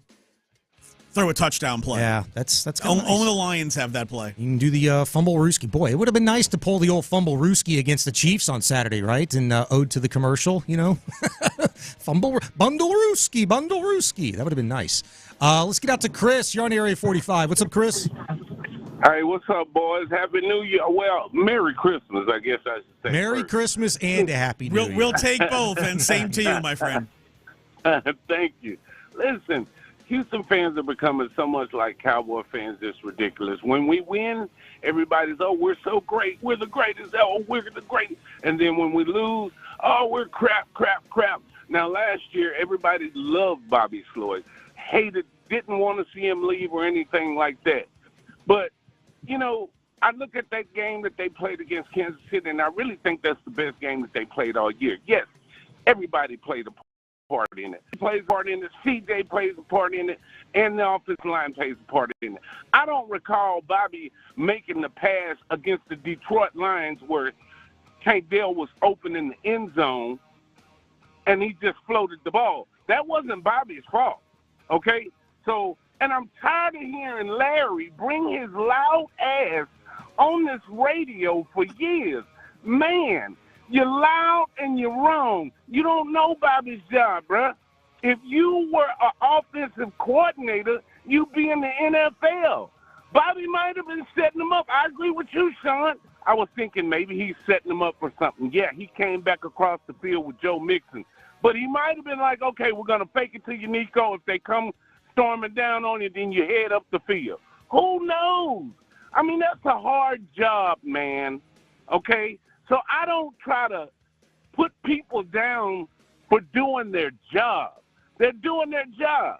And I think the Texans I think the offensive line really played its best game of the year, guys. I really do. Yeah, I appreciate the phone call, Chris. I mean, look, it's hard. It's hard to get there because there were so many other things that went wrong, and there were so many other, things that showed up again Saturday, PC, that have just been there as red flags all season long. I mean, look, CJ was sacked twice, and I make the argument that both of them were on him. The Texans, from a running perspective, you look at the numbers: 17 carries, 84 yards, almost a 5-yard average clip.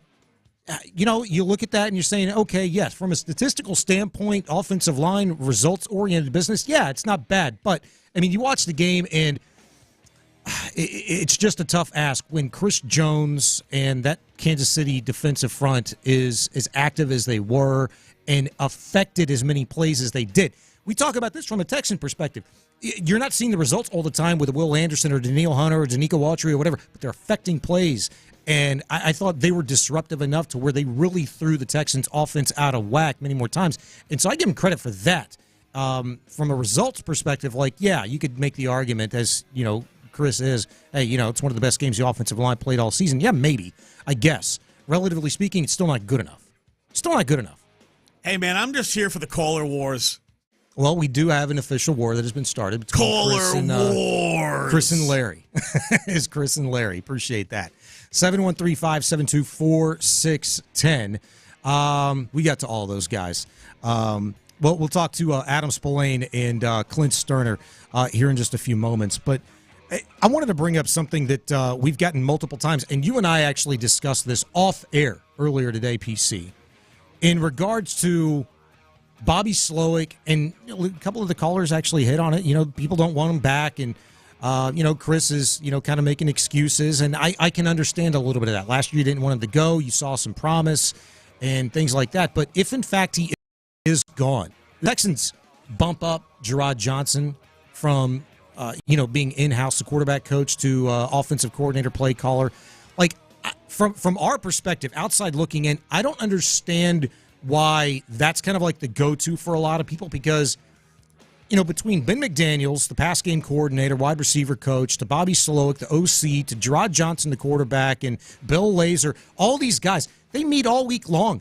And at the end of the day, there is some agreement reached upon in terms of this is the game plan that we're going to go forth. I got to be convinced that Gerard Johnson and company, are on a different wavelength than Bobby Slowick ultimately, and that there is something extra to be brought to the table if, in fact, you're going to make a change in-house. Well, there's definitely something that's gone on, right? Because they went from spreading it out all the time to running all these condensed formations more than half the time they run offense. So clearly there is a philosophical shift with Bobby Slowick that has taken place here.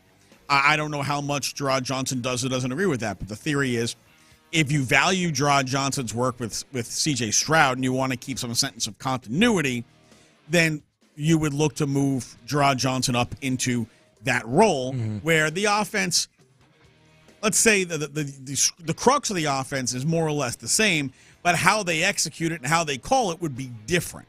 And I got to believe that, look, I don't think any two people call exactly the same way. No, that's fair. So yeah.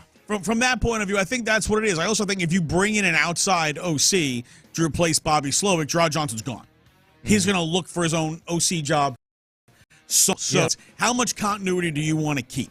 And how important is that? Do you need to have that right now? Or do you think CJ is good enough that he can adapt to anything? If you've got the right people that are looking to make him successful, he can adapt to anything. Because one thing we know about CJ's all about football.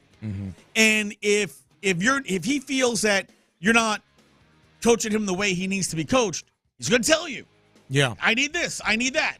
So, like, we don't know what goes on behind closed doors. That stuff's always going to, especially, with D'Amico, that stuff's going to get kept in-house. Sure. So we don't know exactly how far those conversations go, if those conversations happen, when they happen, etc. But the product on the field clearly shows there has been a philosophical shift from last year to this year for the worse, and they will not change it. And that's the thing, too, because see if you can follow me a little bit. Like we've heard multiple times today from D'Amico and Bobby Slowick, like their observation from the Baltimore Ravens defensively. They've been able to figure out something to where, hey, look, they're playing more cover 2. They're playing shelter. They mix their man coverages in a little bit better, and they've eliminated a lot of the explosives, right? Like this team, this Baltimore Ravens team, up until about week 13, week 14, had given up the most explosives in the entire league. And that's saying something. I mean, we've seen from the Texans' perspective defensively how many touchdowns through the air, big plays that they've allowed this season. Far more many this year than even all of last season, right? And so and I really expect them to do this. I mean, it's a well-coached team, a lot of talent to figure out some adjustments. But if we're going to laud the Texans offensively for all of the weapons that you thought that they had, for all of the coaches that are, that should be here, that we're trusting in to continue to develop Nico Collins and C.J. Stroud and so on and so forth, what about those adjustments? Why aren't we seeing that more evidently? Because you said this earlier in the show that Bobby Slowick's talking about, look, we've changed this, we've changed that, the playbook and all that. Like, it's not evident on a week in and week out basis. I don't see that. There are subtle things that the average observer is not able to pick up on. But, I mean, come on. There's philosophically not much different from what I've watched week 1 all the way up until this week 16 loss. No, and think about it from this perspective, too, right? Zach Orr, who is the Ravens defensive coordinator, it's his first year as DC. Mm-hmm. He spent the last 2 years as their inside linebackers coach. And before that, he was, was in Jacksonville. He's been an NFL coach for 8 years. But it's his first year as a DC. And obviously this team didn't play defense as well earlier in the season. But he's figured it out. They've made the adjustments. And they've played better football as the year has gone on. Well, if Bobby Slowick's making all these adjustments, why are they not playing better football as the year has gone on? They still look like the same we can't get out of our own way offense that takes dumb penalties and is always behind, 2nd and 8, 2nd and 10, 3rd and 12, 3rd and 14, 3rd and 9. We see the same things over and over again. It hasn't changed. Well, that's the question. And maybe Clint Stoerner's got some ideas. Adam Spillane, who's in for Ron Hughley today. They'll have you from 2 until 6. By the way, I want to mention this. We had D'Amico Ryans and Bobby Slowick live during our show. They are going to have C.J. Stroud and his Q&A session with the media during their show. So make sure you're listening for that. But Clint Stoerner and Adam Spillane in-house, ready to take over. Clint, I imagine you've got, and look, you've had an opportunity already to kind of air your grievances and opinions with the postgame and Sean Pendergast. But look, 48 hours removed from the loss to Kansas City and obviously the loss of Tank Dell, and we have some finality in regards to, his injury situation with the torn ACL and dislocated kneecap. Where are you at? What are you feeling going into this Ravens game and how the Texans can, kind of turn the page and, compete on Wednesday? Well, I think there's a couple of things. I'm not in a good spot, obviously. I mean, you've lost some weapons. I'll be honest with you. We're going to talk about it today. I hate the reaction of the team to the injury in the moment.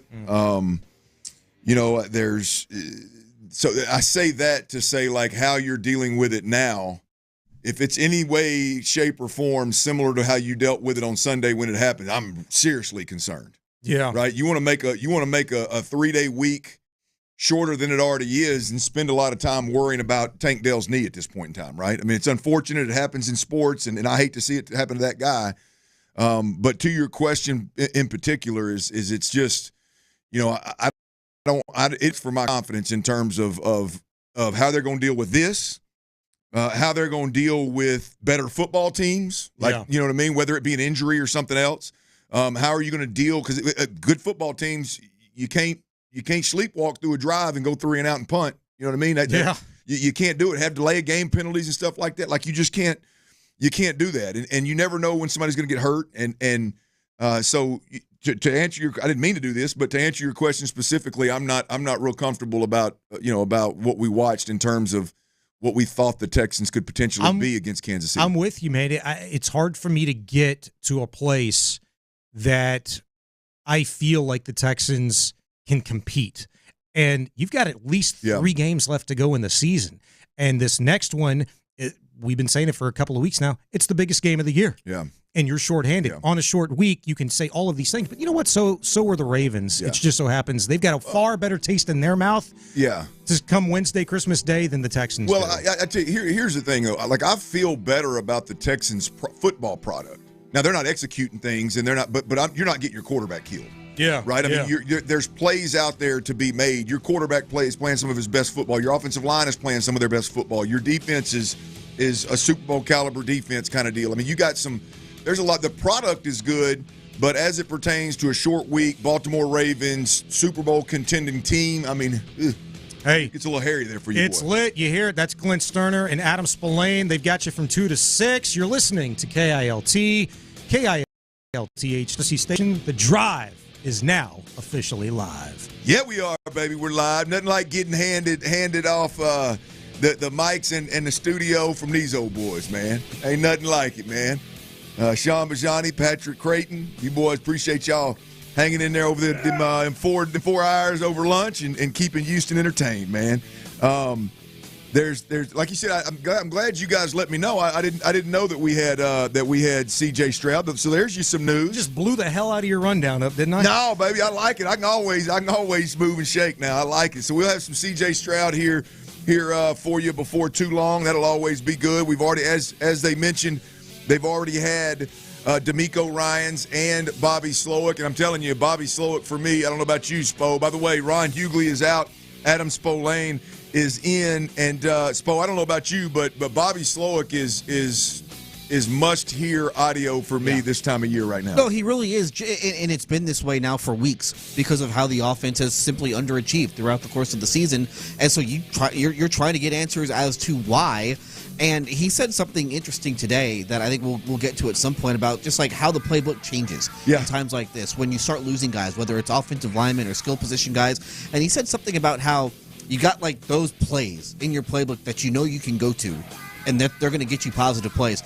I don't know what those plays are. Yeah. We're 15 games into the season. I have no idea what he's talking about. It's funny you say that because we won't get into that in a little bit more depth, but it's funny you say that because I've said it on our show multiple times. It's like, hey, if you went to Bobby Slowick right now, 5 yards, but you're going to run. I don't know that he has, 5 yards is not much. Most teams at this point in time would have an array of plays to throw at you, but give me something you got the most confidence in. I don't know that Bobby's got that. So that obviously, lends itself to your point there. I think we'll get to that at some point because that did jump out of the speakers, if you will, when Bobby Slowick was doing his thing. Appreciate everybody out there listening. Merry Christmas. Happy holidays to everybody out there. We are here. It's December the 23rd, baby. It is December the 23rd. Christmas is 2 days from now. I don't know about y'all, but Christmas Eve is a big deal in my family. I mean, coming up, Christmas Day is obviously huge. Don't get me wrong, but Christmas Eve was always the one, man, where them Stoerners gathered. We drank that cold beer, hung out with Mama and Papa for a while, and exchanged gifts when we were younger. I've never been more excited about getting a pair of socks in my life. My Mima always give me a pair of socks, boy, we get stoked about it. But Christmas Eve is tomorrow, boys. I mean, are y'all as excited as I am? Today is Monday for me. That's right. Tomorrow is Tuesday. and Wednesday is Wednesday. I forgot again, Spo. How about you, Tyler? It's the most wonderful time of the year, man. Oh, I love it. I'm just glad I got that game on Wednesday. I got something to do now. We got something. We can get you involved, man. We'll get you involved. But we appreciate everybody out there for lending us their ears over the holidays, and hopefully you're having a good time and looking forward to seeing your family and enjoying Christmas and a new year. And it is a reaction Monday. It is a reaction. Unfortunately, the Texans took one on the chin down in Kansas City. And the biggest reaction point to the Texans' loss to the Kansas City Chiefs Saturday is the Tank Dell injury. And D'Amico Ryans spoke a little earlier, and here's what he had to say from an update perspective on Tank Dell's injury. Everybody's good. Just to start here, just update for Tank. As we all know, it's unfortunate, a significant knee injury. He dislocated the knee, he tore his ACL, some other things there that he'll have to get repaired. So he'll be out for the year. There it is. It's not just a dislocated kneecap, which doesn't surprise me at all because watching it on TV, you didn't need to rewind it any. Obviously, they showed it multiple times. There was clearly the kneecap was on the side of his knee, it looked like. So, I didn't know it was a kneecap at that point in time. I thought it was dislocated. The whole thing was dislocated. We had some serious issues. Thankfully, it was a kneecap, but clearly the leg was laid over inside, bent away. It's not supposed to go. So, not surprised that there's some damage more beyond just the kneecap being dislocated. So, first of all, the man Tank Dell, we wish you the best, my man, and prayers up for you. In terms of dealing with this injury and staying mentally strong and getting through this injury and rehabbing it and getting back with you fellas. But guys, we got to get to it's football, right? They always say, hey, injuries happen, man. We got to move the hell on at this point in time. All right. Should the Texans pursue Deontay Johnson if he clears the longest waiver clear I've ever seen? I mean, I don't know if y'all found anything. But has Deontay Johnson, has he cleared waivers yet? Is that process going to happen anytime within the next 24 hours? I believe it's today is when that process ends. And it doesn't sound like he's going to clear waivers, though. I hope not. I hope if the Texans get a shot, they'll get him. It sounds like somebody will – I haven't seen if anybody's claimed him yet, but it sounds like somebody will claim him. And we'll have to see if he falls down to the Texans. Obviously, if I'm the Texans, I'm absolutely putting a claim in on it. Yeah, I would kick the tires on him. I mean, Deontay Johnson has clearly been a turd in a couple of different organizations that he's been with, and one of them, I think the one that scares me the most is Baltimore. If you can't get along with Baltimore, a championship caliber team that has legit Super Bowl aspirations, and you're brought in the mix. Boy, that really doesn't say much about your character and your willingness to be there and wait your turn and help support an already well-oiled machine. However, I think Deontay Johnson in Baltimore is needed significantly less than he would be in Houston. And there's something about when you're a player, especially an established player. I know Deontay Johnson's not – I mean, look, I get it. He's not one of the top two or three. He's not Jamar Chase or any of that, but he's a really good player in this league, a good depth receiver in this league. He's explosive. And when you've played and been around this league a little while, there's nothing like being wanted and being made a priority. And I only say that because if the Texans were to pull that trigger, it would be likely that you'd get a better, at least for a month or 6 weeks, you would get a better version of Deontay Johnson because he would be on the field and he would be contributing and he would be needed as much as he needs you. So Deontay Johnson is an interesting one. Doesn't seem to fit what the Texans want, but in terms of he seems to be a little bit of a bad apple and a little bit of an attitude problem and a little bit maybe of an outcast, had a hard time, getting in and mixing in and playing his role, whatever that may be. But I'll say this, Spo. I think the Texans, one thing they have accomplished, Nick Cassera and D'Amico Ryans, is building a foundation, building a core group of guys that I think are bulletproof. Like, I don't think you're going to bring anybody in here, any one individual in here, and that individual is going to splinter the locker room, or that individual is going to cause problems in the locker room. I think the luxury that they have, which not everybody has, and hadn't always been this way around Houston, they have the ability to bring in a guy that may be a little bit of a bad apple, use him for a month, and if he's a bad apple, then get him up out of here, right? And so that part of it does interest me. Deontay Johnson, the other name being thrown around is Odell Beckham Jr. Any interest, Tyler? Any interest? Odell Beckham Jr., Deontay Johnson, steering clear? What's the I'm very, very good on OBJ not becoming a Houston Texan. I would be very fine with him landing somewhere else, or maybe OBJ. Maybe it's just time. Call it a career, go get a fight with a kick in net somewhere else. No, I'm not good with that. Yeah, he didn't produce when he was on the field this year with the Dolphins. He really didn't produce last year. He was in Baltimore, I believe, and did not produce with them at all. So really, a couple of years after the ACL injury in the Super Bowl, it seems to be over for him at this point. I would, like you said, I think that Deontay Johnson makes a lot of sense. I think he's better than, at least from a talent standpoint, he's better than most of what the Texans have right now in that wide receiver room. And he doesn't have time to splinter the locker room. You know, you're looking at a 2 or 3 week audition, and if he shows you something in these 2 to 3 games, then hey, then maybe that's somebody that you can have on the roster in the future, because they're going to need guys now. I mean, you probably don't have Stephon Diggs next year. You won't have Tank Dell, at least for, you would imagine, part of next season, with as serious as this injury is that he suffered on Saturday. So you've got to rebuild that wide receiver room at this point. Yeah, you got to do something. And I know D'Amico Ryan said, look, we got a game on Wednesday. We don't have time right now to be acquiring anybody. It doesn't make sense to acquire somebody. They wouldn't even be able to play by Wednesday. Now, don't let the smooth taste fool you. That makes sense saying that. This is a longer-term play. I mean, this is a 3-week decision ultimately. And so are these guys that they could potentially make a play on, not for today or not for next week against Tennessee, but more so for that first round opening game here at NRG Stadium of the playoffs?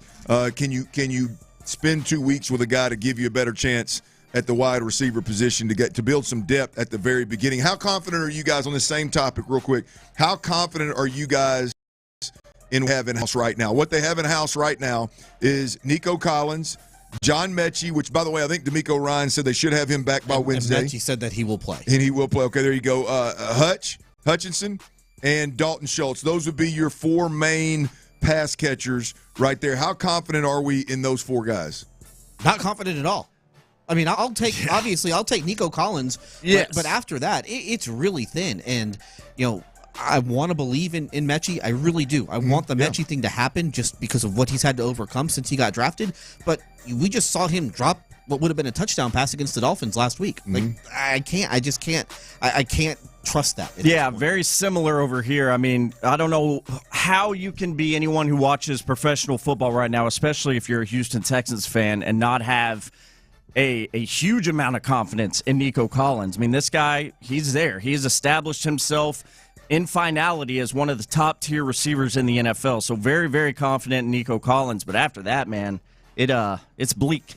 It's bleak when it comes to pass catchers for me in Houston right now. Can I shed a little light, boys? Please do. I'm out here on a limb now, and I since the injury, because you immediately start thinking about, okay, what's next? I'm not real worried. I'm actually pretty confident. Really? Absolutely. Make me feel better then. Well, I think less is more. We've seen C.J. Stroud and Bobby Slowick do their best work with Nico Collins and Dalton Schultz being the top 2 targets, with less of a running game, by the way. And both of those guys. If I had to decide one way or the other, bunch of weapons, explosive weapons, and be this aggressive offense that's going to just run and gun, or give me a little bit more ball control, game manager type, less options, feed Nico, move him around, get him the ball and hand him the ball every now and then. Make sure you make Dalton Schultz a priority when you're getting pressured. Make Dalton Schultz a priority underneath a lot of the game. Get his catch count up. If you had to, and I'm talking about with guys healthy. Right now, with what we've watched, if you told me C.J. Stroud and a bunch of explosive weapons with an aggressive play caller, or C.J. Stroud, game manager, a little more ball control, mixing in that run game every now and then, and making sure that one guy, number 12, gets his damn touches, I'd take option B 10 out of 10 times right now. I mean, it does bring you back to late last season. Yeah. When they were in the playoffs and when they went up to Indianapolis with basically what you just said, those array of options. And they were pretty successful, and they won that game in Indy. They won the playoff game here against Cleveland. They struggled though against the Ravens. I just wonder, is that what C.J. Stroud wants to be? Like, can C.J. Stroud go back into that more game manager role? Because you've seen it this year. The turnovers are way up. Yeah. And you had, 2 interceptions just in the first half alone on Saturday of him trying to make plays. Can he get back into that, hey, we're going to be careful with the football. We're not going to turn the ball over. We're going to get the most out of these possessions. Can he get back to doing that? Well, That's where without Tank, by the way. Tank had a hell of a ball game, and so it's what we've been wanting as a counterpunch to Nico Collins all year long, and there's probably been 2 or 3 of those games this year where all of a sudden it looked like Tank was just back to his old ways. Reality was it was hit or miss, right? It was one every 3-4 games, and I don't know that the Steph Diggs, Nico Collins, Tank Dell, Dalton Schultz, Joe Mixon, I don't know if that 5-headed monster thing was ever real promising, to be honest with you. I mean, having more weapons is having more weapons, but when you start talking about Bobby Slowick and C.J. Stroud now having to juggle all these other balls, that's a different animal. I'm not completely convinced. And like I said, I would take the more ball control, game managing approach from the offensive coordinator and the play caller. I mean, the quarterback. Right now, I would take that. I'm not sure that Nico and Dalton, by the way, Joe Mixon needs to be used in the pass game more. I'm not sure that isn't a better recipe for this team to win football games than trying to be that just guns blazing. Let's go out here and try to rip it. All right, Tank Dell. That's an update on Tank Dell's injury.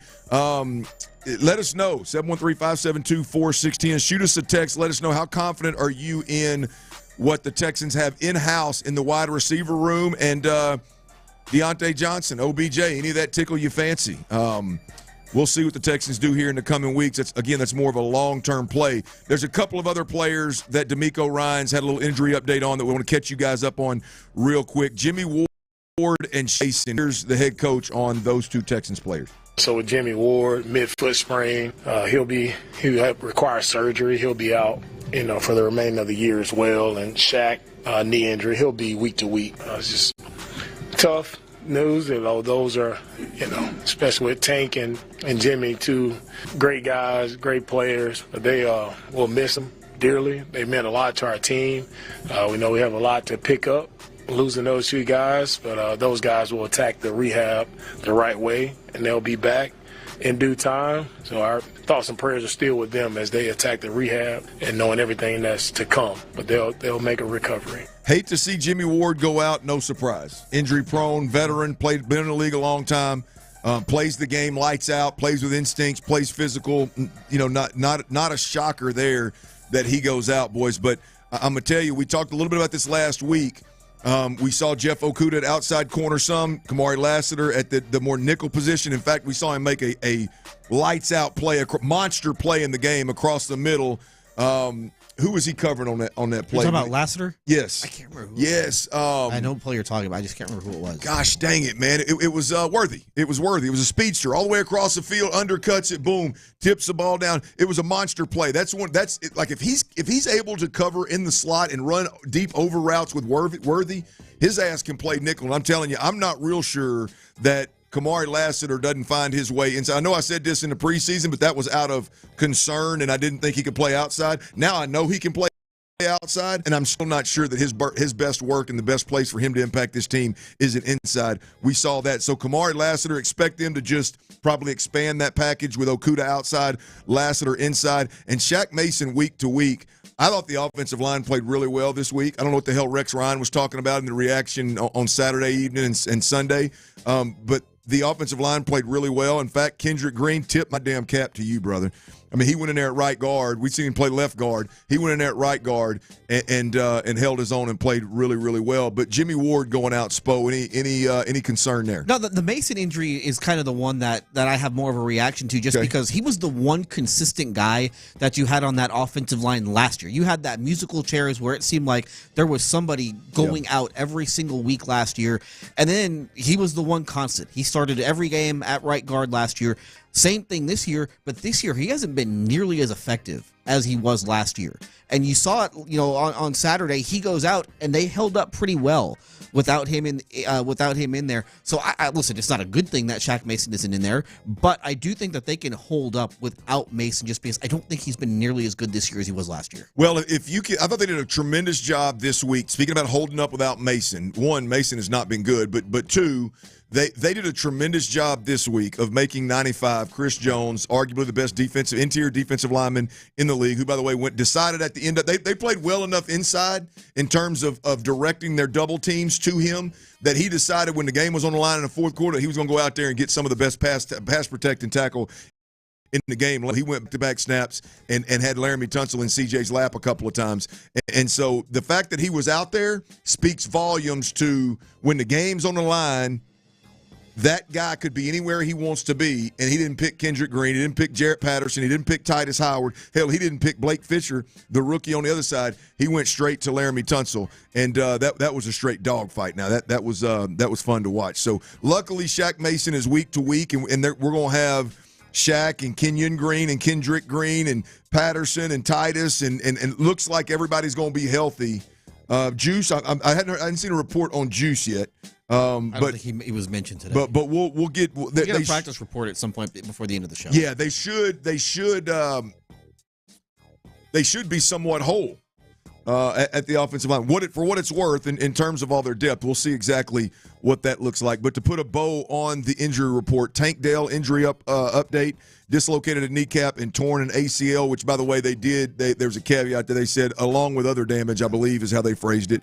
Jimmy Ward, season-ending foot surgery, and Shaq Mason is week to week, and that's where the Texans sit right now. Two weapons, one on offense, one on defense, completely done for the season, and Shaq Mason is week to week. All right, the Tank Dell injury. We got to talk a little bit about what went on around the Tank Dell injury. No doubt about it, it was painful to watch. Look, obviously, it killed the momentum that would have come with the monster play.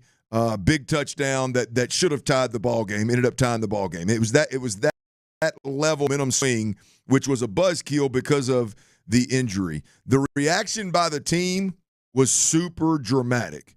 How do you feel about that reaction? What does it tell you about this team? We'll cuss and discuss next right here on Sports Radio 610. You need to go see my guys David and Tristan at Experiemex West Houston.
Deere Reaction Monday. Houston's sports leader. Sports Radio 610. It's a Shopper's John Deere Reaction Monday on Sports Radio 610. Here's The Drive with Stoerner and Hughley.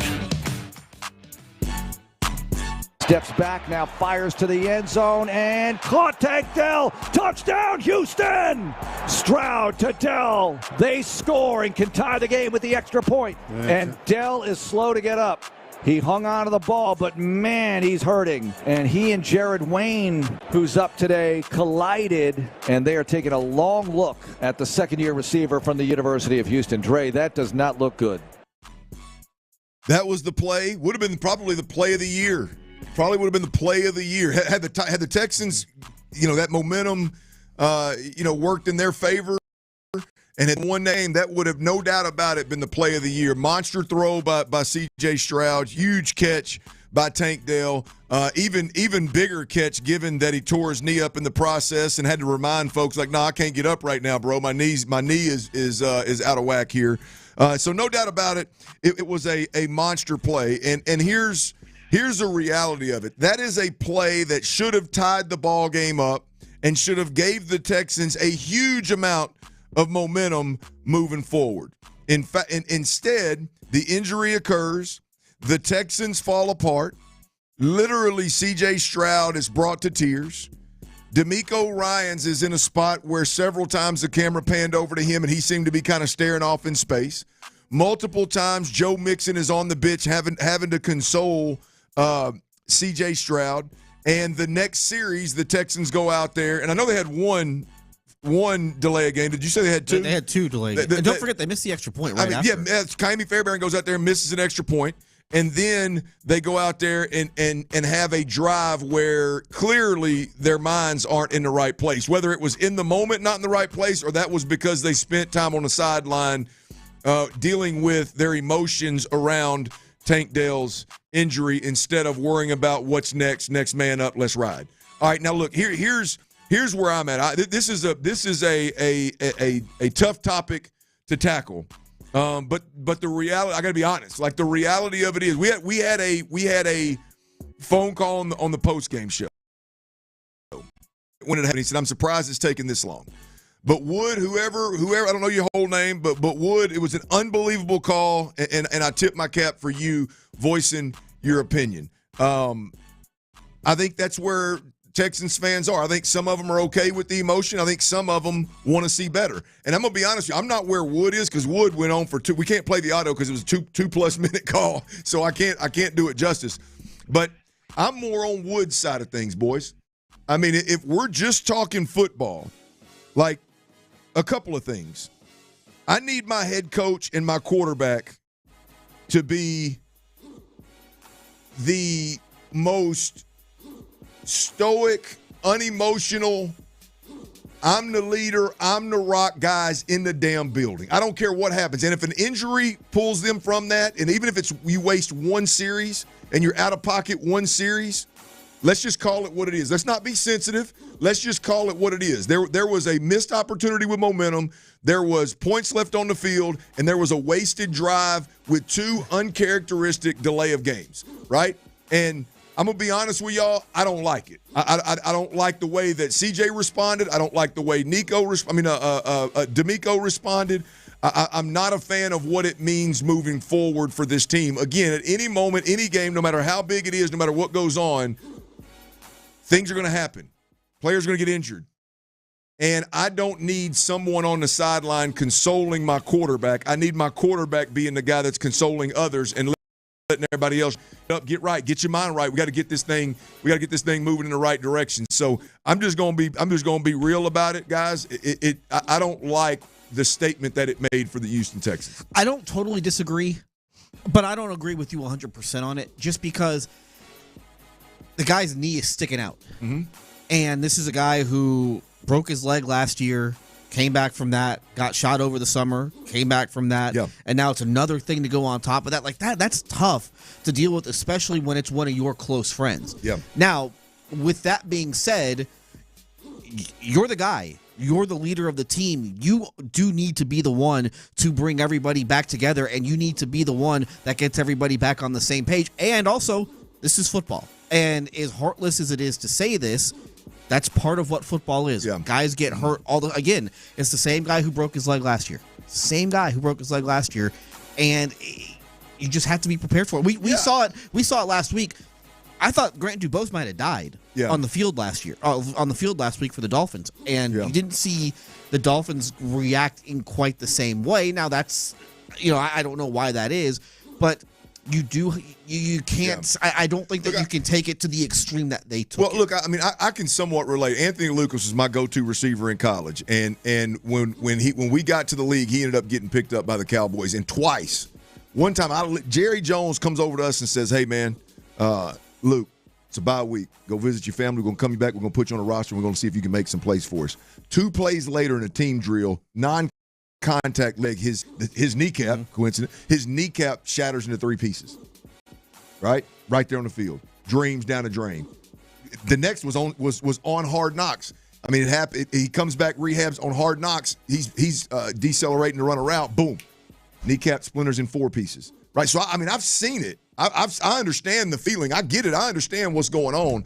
But somebody has to be the stabilizing factor in that moment so you don't leave points on the field and so you don't waste a drive with uncharacteristic penalties in a game of that magnitude, right? It's one thing to not get the momentum that from the play being made. I understand that. But you got to be able to refocus and get back out there and do work. And I just, as it pertains to moving forward, like anytime anybody gets a serious injury moving forward, are we going to have to worry about wasting drives and leaving points on the field and all that? And so I just it wasn't one of the better moments for me as a Texans fan. I understand it, the human side of it, completely get it, but I'd prefer my quarterback not being consoled on the sideline over a knee injury. I think it's more incumbent on the head coach. I think the head coach really needs to be the one to gather everybody together, and I don't know if they did that, but that to me, I think it's more on the head coach. I like where your head's at. I think overall there's the hard. There's a place to be a little bit more hard, a little bit more hardened, if you will. And I think it was needed on Saturday when Tank went down in that particular moment. All right, C.J. Stroud, speaking of, and I believe he's going to speak specifically about the criticism that he's been taking over this Tank Dell injury. But we will have full C.J. Stroud next right here on Sports Radio 610. Working with Clint here. The Texans' 27-19 loss to the Chiefs was tough. Even tougher, losing Tank Dell to another leg injury. You guys are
Live from the Twin Peaks Studios, Sports Radio 610 presents The Drive with Stoerner and Hughley. Just chatted a little bit about the reaction that CJ and D'Amico and the team had to in the moment when Tank Dell was injured. Boy, the text line and YouTube and Twitch and all that is I mean, it's pretty split. But boy, there's some folks that don't like old Dirty Red and his opinions on here. Bring it. I'm looking at the text line and the Twitch and YouTube. I don't know how to use them. I'm a little slow using them, but I'm looking at them, y'all. Tell me how much you hate me. All right. C.J. Stroud, y'all, we just, again, had a nice little convo about the reaction to Tank Dell's injury. Well, here's your C.J. Stroud presser on a Monday before a Christmas Day game. C.J., unfortunately, the tough news that people expected, that it, beyond the dislocated knee, unfortunately, he's also torn his ACL. How do you, as a team, kind of deal with the emotions of this and just being there for Tank this time? Yeah, it's not easy, to see your brother go down like that after just, dealing with a season injury last year. So, got to be there for him. And, yeah, it's not easy, man. I think everybody kind of seen how hard I took it, but I think that was good, for, I don't know. It's not a lot to say. But this isn't the end for him. This is just another bump in the road. And, there's been plenty of players who have had season injuries back-to-back. Like I was talking to my agent this morning, and he was talking about how Derwin James went through the same thing, and J.C. Horn as well. And, they're playing good ball now. So that's hope, and there's always light at the end of the tunnel. And I think, just for people to give Tank a little space right now and just pray for him from afar, let him go through this, because the worst thing that you want to hear is that everything's going to be okay and all these type of things. He doesn't want to hear that. So it's good to say it, and I think he needs to hear the truth, but let him spend his time with his family and try to just give him a little bit of room just to breathe and take in what's really going on and mentally just get sane. So it's not easy to be here for him, and that's my brother. Through thick and thin, through life, I'm going to be here for him. So yeah. Have you gotten to talk to him and kind of tell him that you're here for whatever he needs? He knows that, yeah. But I'll talk to him, yeah. Anything else, guys? I mean, with that aside, there's a game Wednesday. D'Amico talking about the Ravens don't care what's going on in this building. How do you guys just move on and continue the season? Because you also have the playoffs ahead of you, too. Yeah, it's life. Got to keep chopping wood, carrying water, and the position we're in, it's not a lot of times where you can soak in your feelings for very long. You got to just keep rolling. I think that's a testament to just life in general. Everybody has stuff on their plate. Everybody's going through something, and it's just because we're in this position doesn't mean you get to feel sorry for yourself or anything like that. No, you got to keep rolling. And I think us playing, will help. Winning helps, and of course it doesn't fill the whole void of the hurt, but also it can make you feel better in the moment. But I think the main thing for us is just to put our best foot forward and try to take these next weeks as serious as we can and focus on one thing at a time. And I think that's the best recipe for what the rest of the season could be. Last time you all faced the Baltimore Ravens, you were in a similar situation. You only had Nico as the starting wide receiver, and this year you're going in, no Tank, no Stephon Diggs. How much have you seen from Xavier Hutchinson and John Mechie, if he's able to play, them being able to step up and forward and fill that role, more than they did in the last game you all played against the Ravens? Yeah, I think y'all seen it. Y'all seen it time and time again of Mets showing up, Hutch showing up, Jay Wayne, going in there blocking and doing his thing. And, I think those guys, have another opportunity to show who they are. And, I know that they can do it. I see them in practice do it every week. So I'm excited for them, and it's a good opportunity for them to step up. How are you just handling, obviously you and Tank are extremely close. How are you just handling that entire situation? Yeah, best of my life, try to just be where my feet are at. Since I'm here in the facility, I got to be here, and I want to be here, and game plan for the Ravens and do what we need to do to put our best foot forward to win this game, and also when I get out of here, be where my feet is there. So that's just life. Everybody, like I said before, is going through something, but I'm doing just fine. I'm the last person people should be worrying about. It's my brother, that I'm more so that's on my mind. So that I just feel this way for him because I know how many people are depending on him, and and what he's done to put himself in this position to come back from injury and the things he's gone through. So it's not easy, but this is a time where we got to come together as community, and at the end of the day, it's not just about football. It's not just about the Texans. It's not just about winning a game. It's about a person who's going through a lot, and we got to be there for him and hold him up. So enough to hold himself up in certain ways, but there's other things just like I hope y'all have people to lean on when you're going through it, and that's something that I have in my life. So this is a time for that, and just being where my feet is, I think, is the best thing for me right now. You are listening to C.J. Stroud as he meets with the local media at NRG Stadium. See such a display of emotion on a football field that you showed. Do you think it's important for people to see that and kind of feel that, to kind of be reminded, y'all are people too, this is a game, but y'all are real people, and just kind of this matters, and I guess y'all are really close, and this is something that really affects you. It's not just a game. Do you think that's important? Yeah, I do. My barber actually mentioned it to me and was like, he thought it was, because I wouldn't say I was like second guessing it, but it was just not easy for me to sit there and be emotional, but it's something that like we all go through in life, and it's easy to be a fake tough guy. It's easy to go through life acting like everything doesn't affect you, but deep down we all know we're going through something. And for me, I think it's good for like young men and women out there, kids who are brought up and taught, and I was taught this too as a kid, not from my parents, but just from the world, of like, don't let anybody see you emotional, don't let anybody see you down. And there's some truth to that in certain aspects, but there's also life. And I think it was good to see people see me in that light, and knowing that like there is still a human factor to me, and I am a normal person. I make plenty of mistakes. I made plenty of mistakes in my life that that are. It just is what it is.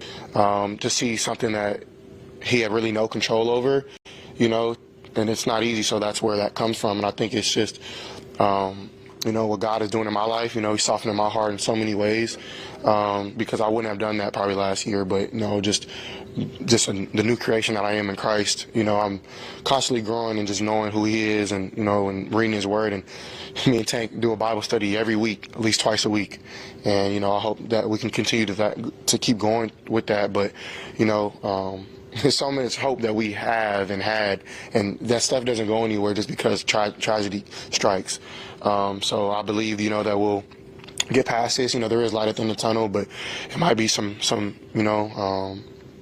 it might be a long way to get there, but I think that was good for people to see that we're just normal people at the end of the day. And as a quick just as a quick follow-up to that, it seemed like Joe Mixon was really there for you in that moment, talking to you, kind of trying to help you kind of get back on track, because you had to finish the game. You've talked about how important he's been to you as a veteran. Is that just another example of how important he is to you and this team? Yeah, for sure. Same thing for Joe. Like if if he was going through something similar, I'd be right there to pick him up. So he's right there for me, and I think really for me it hit me so hard because I'm so close to Tank that I spend a lot of my time with him, and that's literally like I consider him my like actual brother, So maybe it didn't resonate for people that way, but I think Matt. Same thing, wasn't at the game. I think hit him the same way, So when you're really close to somebody and see somebody go down like that, and you spend so much time with them, you see how hard they work, you see, the light that they are in this world, and to see that, be taken away just for a little bit, it's not easy to see, So for Joe to be unselfish right there, and because I know he was going through it too, to uplift his teammates is amazing, and I'm just really happy that I have him on this team. We're going to take three more: Aaron, Jonathan, and Sarge. CJ, you're a close-knit locker room, and y'all lean on each other. you look at the other receivers that will step up. What do you expect from those guys as they try to fill the void some of the other gentlemen they'll fill in? Just being themselves, they have the talents that God put in them for a reason, and this is another opportunity for them to go and show and prove it. So I think they'll do that, and I'm excited to see. Jared was obviously really distraught after the game. I was wondering if you had a chance to talk to him, or what can you say to somebody like him who probably feels horrible? Yeah.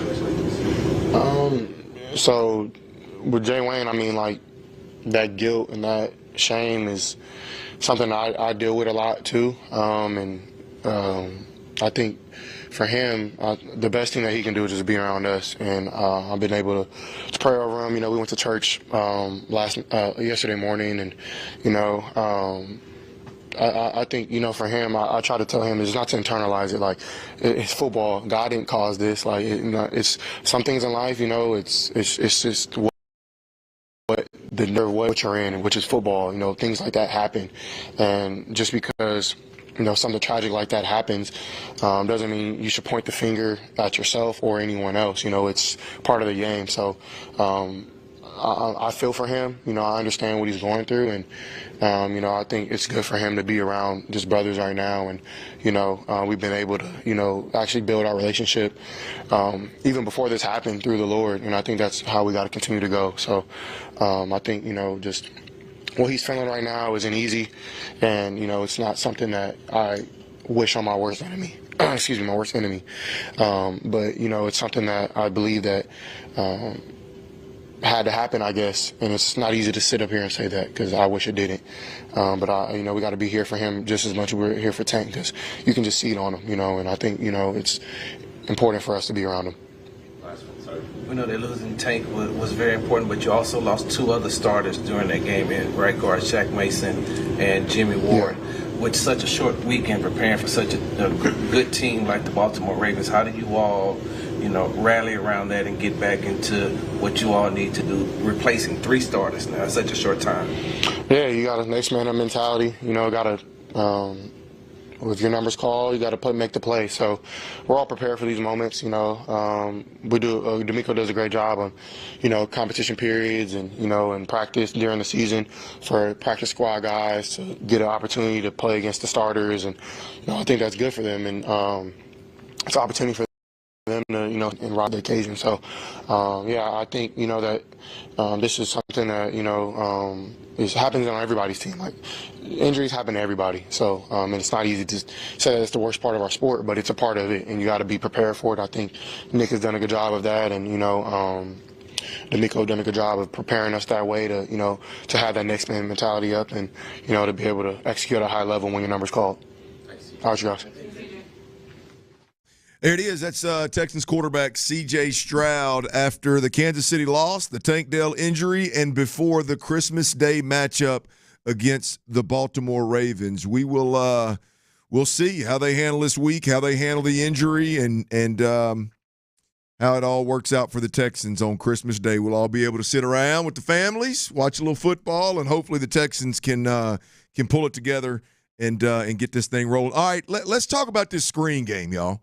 Whether I'm looking at this YouTube and Twitch, this text line, or I'm looking at Twitter, hearing some of the conversations on the radio, man, this screen game really seems to be stuck in the craw of most fans out there. Let me explain what the hell happened with each one of them screens, and hopefully we can get a little better idea of what it's going to take for them things to get back working for us. And hopefully I can make a little bit of sense of them here. The tape has dropped, by the way. It's not a Tuesday, but the tape has dropped. We'll cuss and discuss them damn screens. We'll do it next right here on Sports Radio 610. The Texans could not cheat at Arrowhead. CJ escaping to the right side after taking the snap, throws downfield, and caught! Touchdown, Houston! Dalton Schultz! I think we've shown, we belong, and, we can hang with any team. And, effort isn't a problem. Playing hard isn't a problem. But the execution, has to just be better to win these close games against the playoff team. Hopefully we'll see these guys again. Insider access. Exclusive content. Sports Radio 610. The Texans play here. From the Attorney Steve Lee Traffic Center, 713-CALL-LEE. Your report is sponsored by Kirk Holmes. On the East Loop northbound at Turning Basin, it's a stall that has a right shoulder blocked. Kirk Holmes, Southern Living's 20.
Sports Radio 610. The Texans play here. An Odyssey sports station.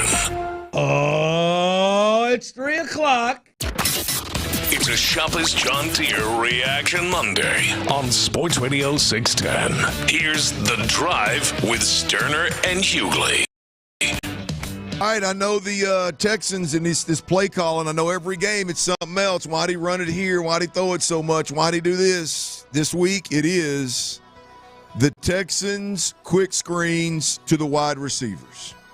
That's the one scheme play calling issue that everybody has with Bobby Slowick this week. There were 4 wide receiver screens in this game, and they all, I believe all of them went for a negative gain, if you will. Is there such thing as a negative gain? There were no positive plays of the 4. There you go.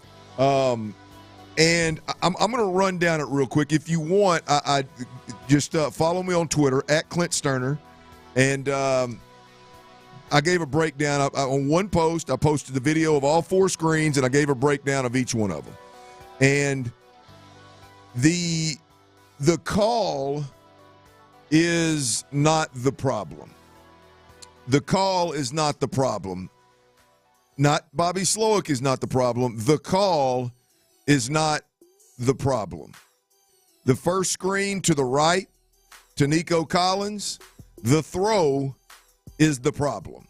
The ball is high and on the back shoulder. The receiver has to jump and catch the ball, and when he's jumping to catch the ball, he should be putting his right foot in the ground and cutting inside of Hutch's block or the attempted block, and it is a huge gain. When you look at how the defense played that particular formation, there's one guy making the make play. We're talking 10, 15, 20-yard, and that's if the safety comes down and can tackle Nico Collins in the open field. Love the call.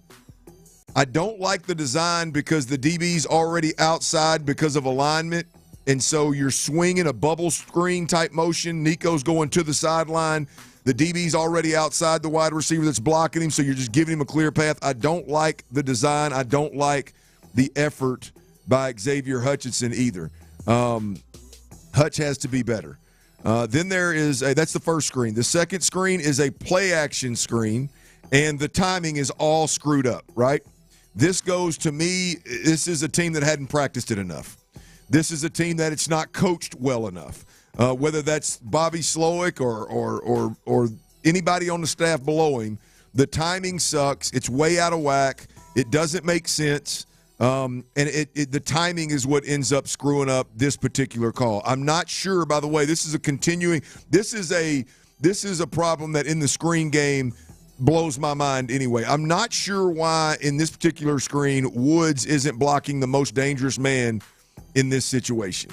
It's poorly executed. It's poorly designed. The timing sucks, and it goes for no gain. Can I stop you really quick? Yes. You mean you don't like the design of having Laramie Tunsil dive down to the right and then try and go back out? You don't like that design? Get back out there. It's the same one where he was down the field on the 78-yard or whatever the touchdown that Nico got called back earlier in the season. The next one is a screen to Robert Woods. Don't like that thought in general. But again, I don't know why, in this case, Irv Smith isn't blocking the most dangerous man, letting Woods catch the ball, and then have a big, stiff linebacker in space trying to make the tackle. Instead, he just lets the DB go. He goes and blocks the linebacker. Woods has no chance. Not sure why it's being executed that way. It makes no sense whatsoever. Like, most dangerous man in the screen game, that usually trumps all rules. You know what I mean? Like, if somebody's kind of like pass protecting.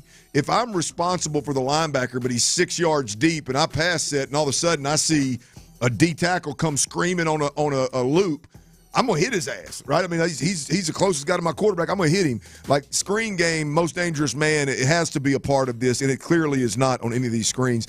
And then the last screen was the same exact screen as the first one. Love the call. Not so in love with the design. Again, you're bubbling away from your help with the DB sitting outside by alignment. And in this one, again, the DB wants to make the play more than Hutchinson wants to make the block. That's quite just how it is. I mean, which this team runs into this problem a lot of the times. Spo is the other team is more physical than you are. When we're dealing with our defense, when we're dealing with our offense, that happens a lot. And it was on Front Street in the screen game. There was 2 of the 4 screens. I absolutely love the call. I can see why you're doing it. Don't like the design, don't like the execution, but I love the call. I got it. 2.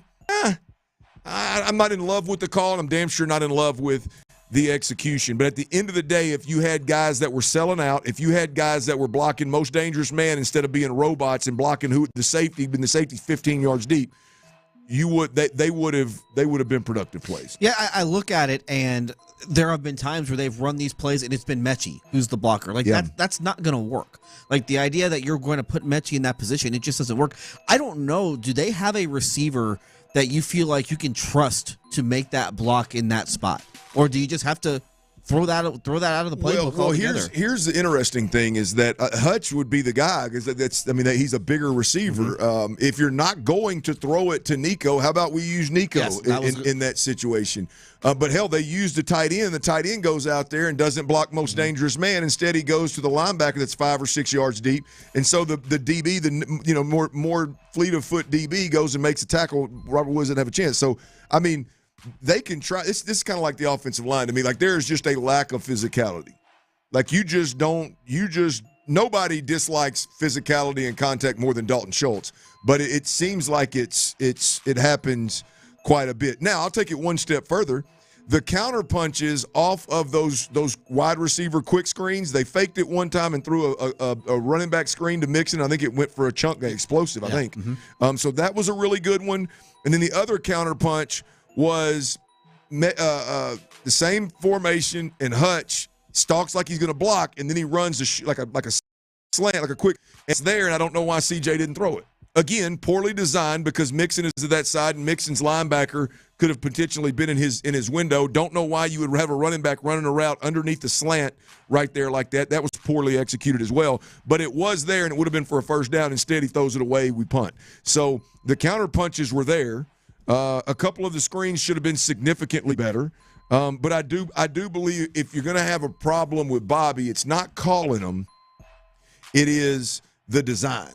This is and Bobby's responsible for all of it. The design, play designs, the plan design, as well as calling plays and the timing of calling plays. This was not a play call problem. To me, this was a play design problem with a lack of physicality issue for the offense. To me, it feels like you're coming from a system in San Francisco where you just had physicality all across those playmakers. Whether it's Deebo Samuel or George Kittle or all those guys, they wanted to go out and hit people, and it just doesn't seem like the Texans guys want to do that. And the other thing that has stood out, and it wasn't as big on Saturday, but it doesn't seem like CJ is that accurate with a lot of these passes. It doesn't seem like that he makes the throw in the right spot. Like whoever he's throwing it to, whether it be Nico or somebody else, they've got to reach back for the ball, or they've got to go low for the ball, and then that basically takes them out of the play right there. Well, that's definitely the case on the first screen, where the location of the throw actually is what kept the play from being successful, and it would have been a big play had it worked out. But somebody on the text line here from the 281, the calls are the problem. If they can't design or execute one correctly, then why the hell are you running 4 of them? Now, look, I don't disagree. If it's just hey, they're not working, let's move on. I'm just telling you, I can see where you're watching it. You've got the numbers. We're talking about NFL players here. If you can't execute that play, then, I mean, there's only so much you can do. You know, you can call double slant and the inside slant's wide ass open and your quarterback holds the ball and throws a pick to the guy that was pressed from jump. Why do you call that play? Right? I mean, these guys are pros, man. These guys have been around plenty of time and these are very, very basic rules.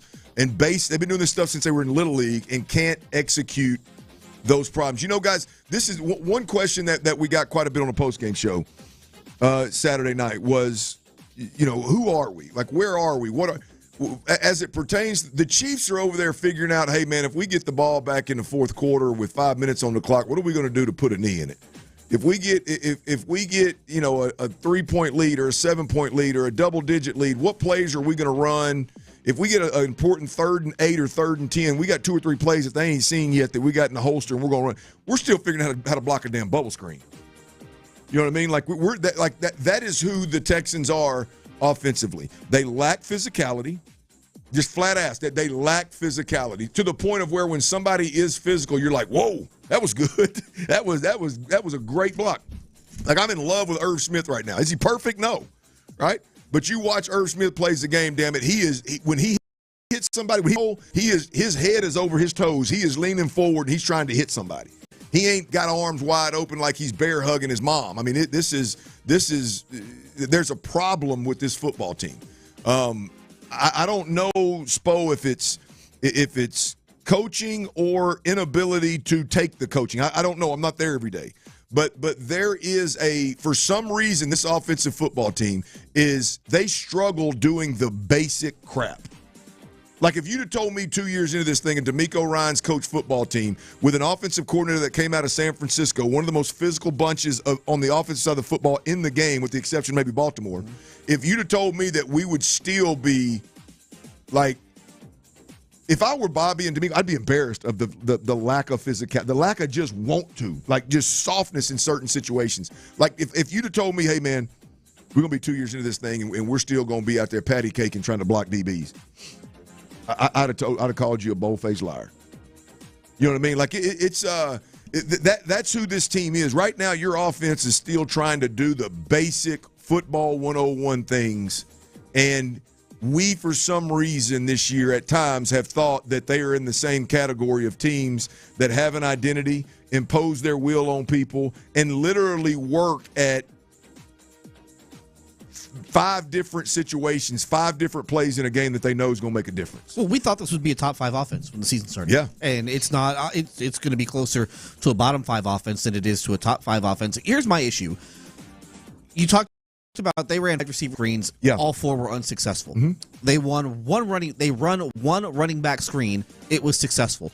Why aren't they running 4 running back screens instead of doing the 4 wide receiver screens? You will never get any pushback from me, Spo, when it comes to like the lack of using Joe Mixon in the past, whether it's screen game or him catching the ball in the backfield on the little H-post routes that you see all these backs catching out of the backfield, just little Texas routes, boom, over the middle, or line him up and run a slant. Why we don't see those again, very basic things with a back that we were told Joe Mixon is in terms of a guy that can do it all.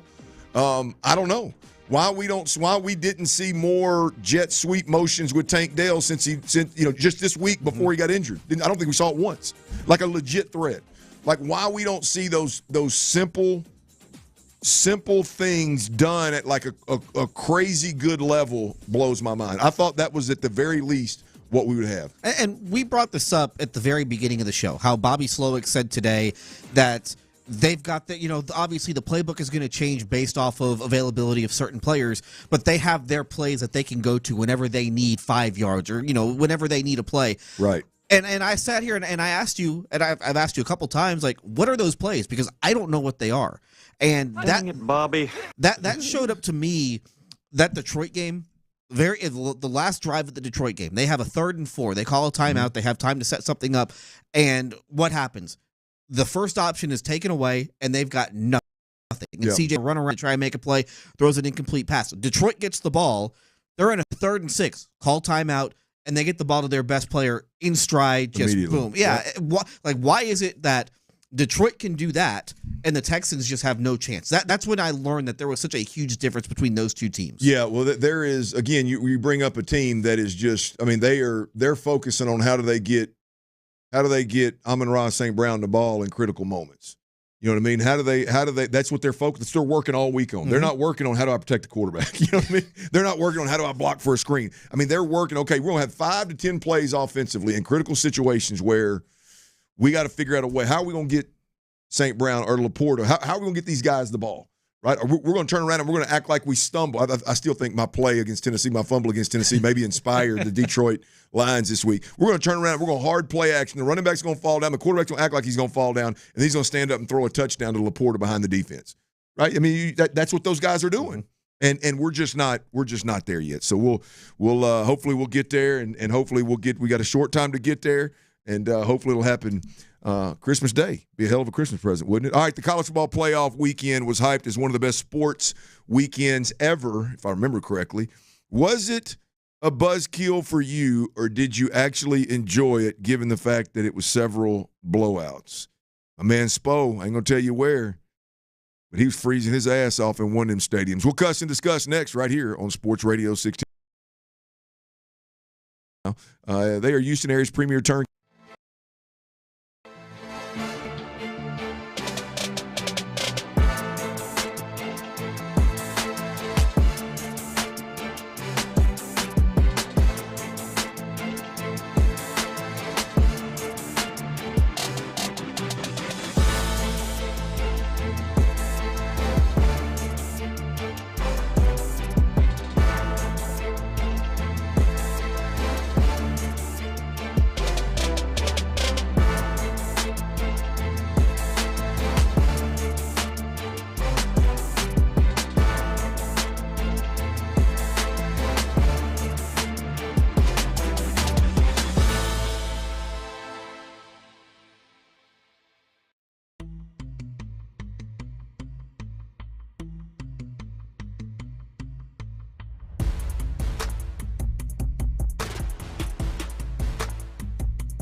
Back on Monday on Sports Radio 610. Here's The Drive with Stoerner and Hughley. Ron Hughley is out. Adam Spolane is in. We are rocking and rolling. Merry Christmas. Happy holidays to everybody, man. We are right around the corner. It's Christmas Eve, if you will. And this time of year, I get a little giddy. I ain't gonna lie to you, man. This means I get to spend some time around my family. We obviously get to watch tremendous football at the NFL level and kind of watch how things unfold for all these teams across the entire NFL. And we get to catch some really, really good football and some not so good football. Watch a couple bowl games right now, I believe, as I'm assuming this is live, up on the TVs bouncing around here. But there's always live action going on this time of year. So I'm here for it. And speaking of live action, Saturday was, and we throw Friday in there with your guys, Spo. But this weekend, let's say that was kind of tabbed as one of the best sports weekends ever, possibly with the expanded college football playoffs having a game Friday night and 3 games on Saturday. Obviously with the Texans and the Chiefs and the Ravens and the Steelers on Saturday before having obviously your Sunday slate of games Monday tonight, and then obviously turn around and you got Christmas Day games as well.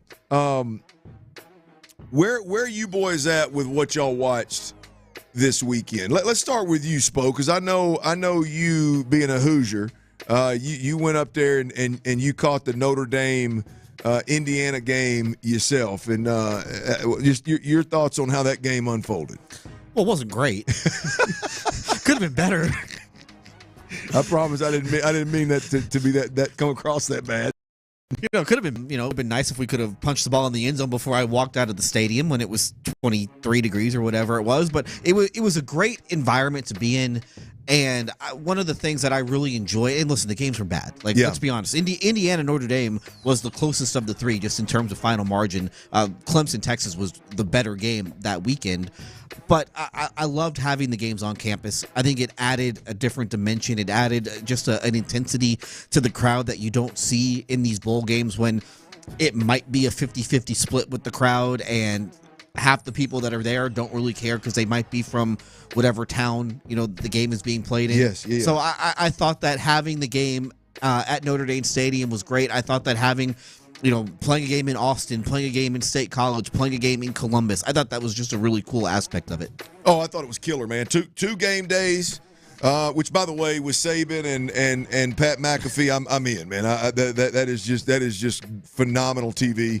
I've never been a big I got to sit down and watch College Game Day all damn day, all morning long.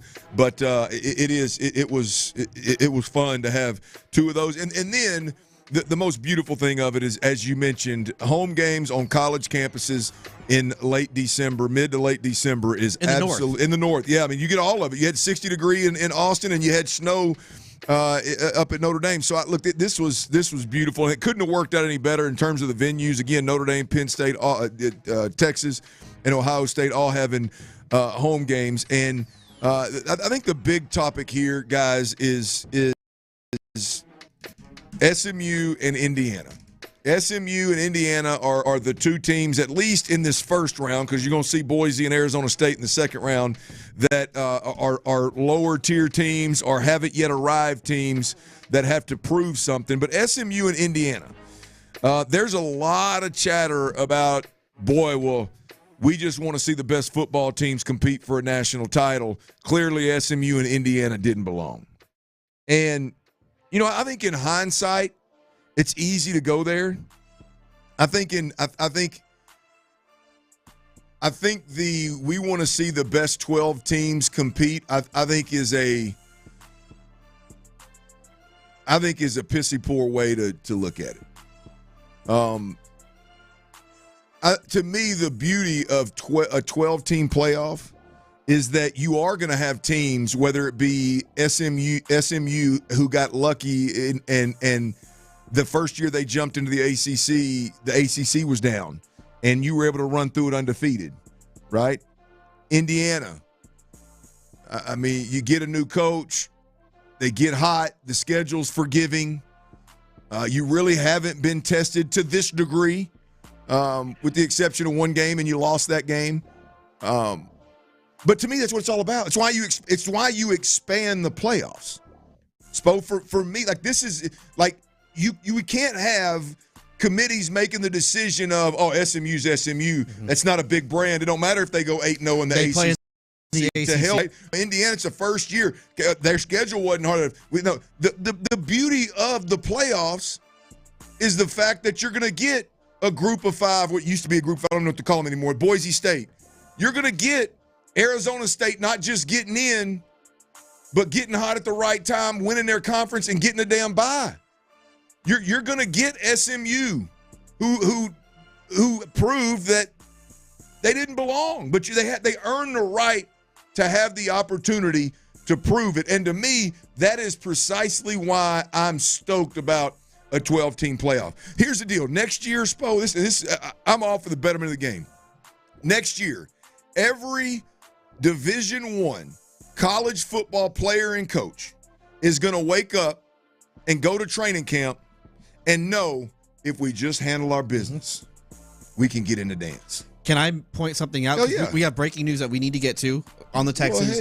But I want to point something out really quick because you brought up how SMU and Indiana were kind of the teams that maybe didn't belong. I do want to point out at the end of the first quarter, Indiana was leading in Ohio State. Indiana was leading at Ohio State after the first quarter. Tennessee was down 21-0. So Indiana played Ohio State much. Yeah, that's what I meant. Indiana played Ohio State. I thought you were making a pick six joke for SMU. No, Indiana played Ohio State much better than Tennessee did. So shouldn't Tennessee be brought? Oh, look, hey, Spo, you can look at it across the board. I mean, all 4 of these teams. Clemson performed. They competed better. Clemson won conference too, so Clemson gets in. But they didn't get into the damn championship game until like week 12 or whatever the hell it was. They needed some help. Right, they needed some help. Got help that's from right. They were the one that needed help from Miami. Right. So like you can look at every one of these games and say, we could have picked Bama or South Carolina or Miami, and we may have gotten a better game. Truthfully, they didn't earn it. But they didn't earn it, right? I'm just don't lose 3 games. I've always I've had a lot of these college conversations, man. I've always especially in hindsight, we just want the best college football teams. Hey, man, come on, this is absolutely beautiful, man. And I just hope that SMU and Indiana losing the way they did isn't viewed differently than Texas. I mean, than Tennessee and really Clemson for that matter. And I hope that SMU's in Indiana in the future aren't booted. I bet it happens, but I hope it does. All right, we got breaking news with the Houston Texans, and I'm gonna make your ass hang on. Tyler, don't you hit that button? I'm gonna make you hang on, baby. I'm not hitting it yet. They gotta wait. Drive family, you better wait. Come on, baby. We got good news, Houston. Stay right there, baby. We're gonna give you a little breaking news right here on Sports Radio 610. We're gonna do that next. Before we do that, though, I got to tell you about QC Kinetics. Here's the deal. If you're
using debit or bank account plus taxes and fees. 45% off 2 lines versus AT&T Starter and Verizon Welcome. Plan benefits vary. Free phones up to $300 off with 24 monthly bill credits and qualifying new line for well-qualified customers plus tax and $35 device connection charge. Contact us before canceling entire account to continue remaining bill credits. Bill credits end if you pay off device early. See details at T-Mobile.com. Top Dog Fireworks. Say it with a boom. It's a Shopper's John Deere Reaction Monday on Sports Radio 610. Live from the Twin Peaks studios. Heat Drive with Stoerner and Hughley. Sports Radio 610. Houston Texans breaking news. There's that breaking news that they've been waiting on. T, what you got, man? Yes, sir. This is being reported by multiple sources. Sources say that with Tank Dell out, the Houston Texans have claimed former Ravens wide receiver Deontay Johnson on waivers. So what you wanted, Clint, what you called for, Dirty Red, it has happened. Deontay Johnson is now with the Texans. This is a guy that, now I don't know if it's saying much, but this is a guy that earlier this year was expected to be the number one receiver in Carolina.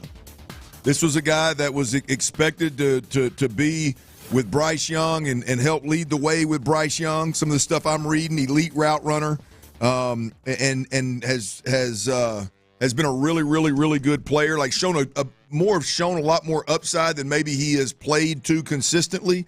But this is an extremely talented wide receiver that the Texans are very fortunate to be able to claim on waivers, given Stephon Diggs is out, Tank Dell is out, and you need veteran, explosive, proven players that can step in at some point and help this football team hopefully make a run in the playoffs. I think this is a 2 weeks from now type of sign. This is a can we get him ready and have him fully rocking and rolling for week 1 in the playoffs, NRG Stadium, and he gives C.J. Stroud option. I think it's more so of a move than that. Now, we'll probably see him before that, but I think that is the end game here with Deontay Johnson is we see him in the playoffs and potentially helping this football team. I don't know. Obviously not going to play Wednesday. Get his feet wet against the Titans and then be ready to rock and roll in the playoffs for the Texans. But this is definitely a big-time upgrade at the number 2 position based on what they were looking at with this Tank Dell injury. Well, you asked me at the start of the show, you asked me and Tyler, like, do you have faith in the Texans skill position guys without Tank Dell? And I think we both said no.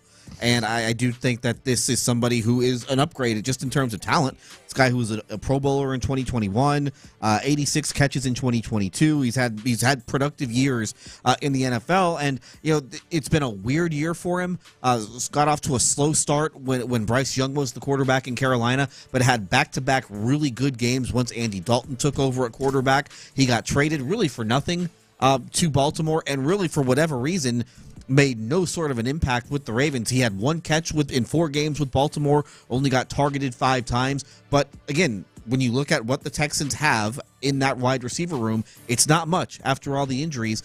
So this is an upgrade in terms of talent. Again, it's not easy coming in week 16 and trying to make an impact on a new team, but it's worth a shot. It's absolutely worth a shot. Yeah, no, it is. Look, I mean, we've heard Bobby Slowick, and hell, we've watched it offensively. I mean, they are back to the basics, and they're as vanilla as you could possibly be. They're doing a bunch of exotic motions and formations and routes. I mean, so he should be able to be plugged into this offense rather quickly, and he is without a doubt Nico's number 2. And so the only problem here as this news breaks, Deontay Johnson's claimed off of waivers by the Houston Texans.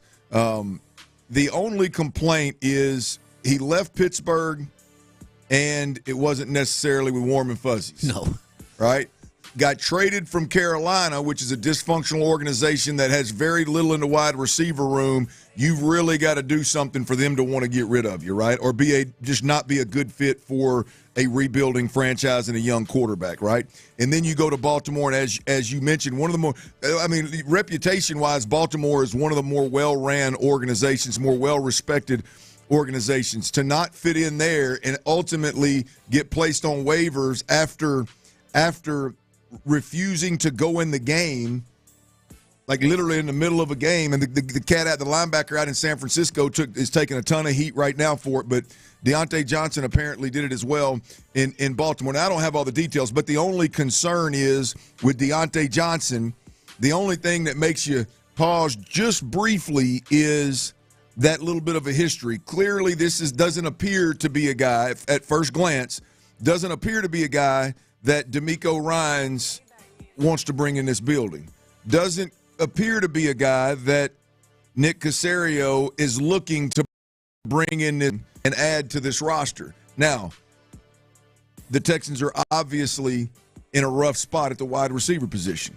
And I believe they built a culture and a foundation here that allows them to bring any and everybody in here that they want to on a limited time basis. And this is one of those situations of Deontay Johnson could potentially be a huge plus. Not just, hey, this guy will give you a little depth. This guy could potentially be a huge plus once the playoffs start for the Houston Texans. And it's a no-risk move. When you look at what they're left with right now after the Diggs injury, after the Dell injury, there's no reason not to try it. And if it works, great. It's a huge bonus. If it doesn't work, then you can move on. And it's like it never happened. It's a 2-3 week type of a rental type deal. Yeah. He gets an opportunity to prove himself. And I do wonder, I know you don't think he's going to play Wednesday. I wonder if maybe, just maybe, he's in there against his old team, where obviously doesn't love those guys after the way it ended. And just getting him on the field with C.J. Stroud, I think is important, especially when you get into the last game of the season, when you get into the wild card game. I think that you want as many reps with those two together as you can possibly get, because you're probably not going to get it on the practice field. Like, let's be honest, the Texans are just having a walk through tomorrow. They're probably going to take it easy here in the days after this Baltimore game, so you're not going to have a lot of chances, especially in a game situation. Like, do we think that C.J. Stroud is even going to play Week 18 against Tennessee? So that's why I do think that you want these two on the field together, at least as soon as you can. You make a great point. I mean, even whether he's going to play or not against Tennessee, you make a great point of how important the reps actually are. You're not getting full speed rep at practice, obviously.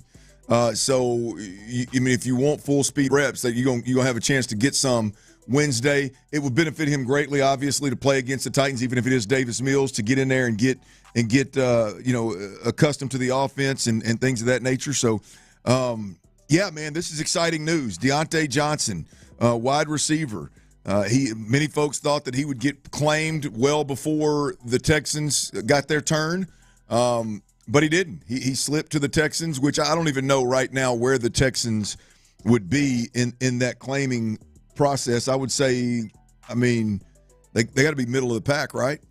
See, they are, because the Chargers were a team that were expected to possibly be, in the mix for. Yeah, and just so people know, like the way the claiming process works is the worst team gets first dibs, and it works its way all the way up to the Kansas City Chiefs. And so I'm going to guess the Texans are 15, 16, 17, somewhere in there. No, they're further down, but they're 9-6. There's a big cluster of teams that are 9-6, including the Chargers. So I wonder, just in terms of tiebreakers, if maybe they were ahead of the Chargers for whatever reason. I don't know I don't have the order, the waiver order, but yeah, both teams are 9-6.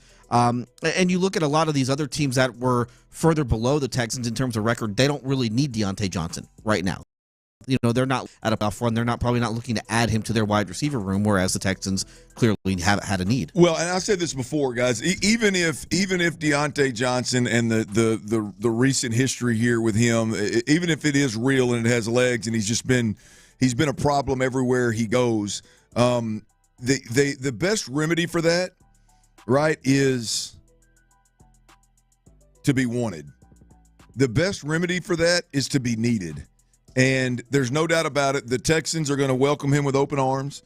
The Texans are going to see how quickly they can get him on the field, how quickly can they get the football in his hands, and how quickly can he help impact this team. It's not going to be wait in the wings and let Xavier Hutchinson and John Mechie and Wayne and all these other guys get reps. I would imagine this is a get in here, how quickly can you become the number 2 for Nico Collins. And that is the cure, the remedy for a lot of headaches Sometimes the guy's not built for a rebuilding organization like Carolina. Sometimes the guy's not built to sit behind Rashad Bateman and all these guys that are in Baltimore and have been in that system, and he was having to wait behind and take turns with. Some guys aren't built for that. You get into an organization where, hey, man, you shape up or you ship out, number one. Number two, we need you as much as you need us.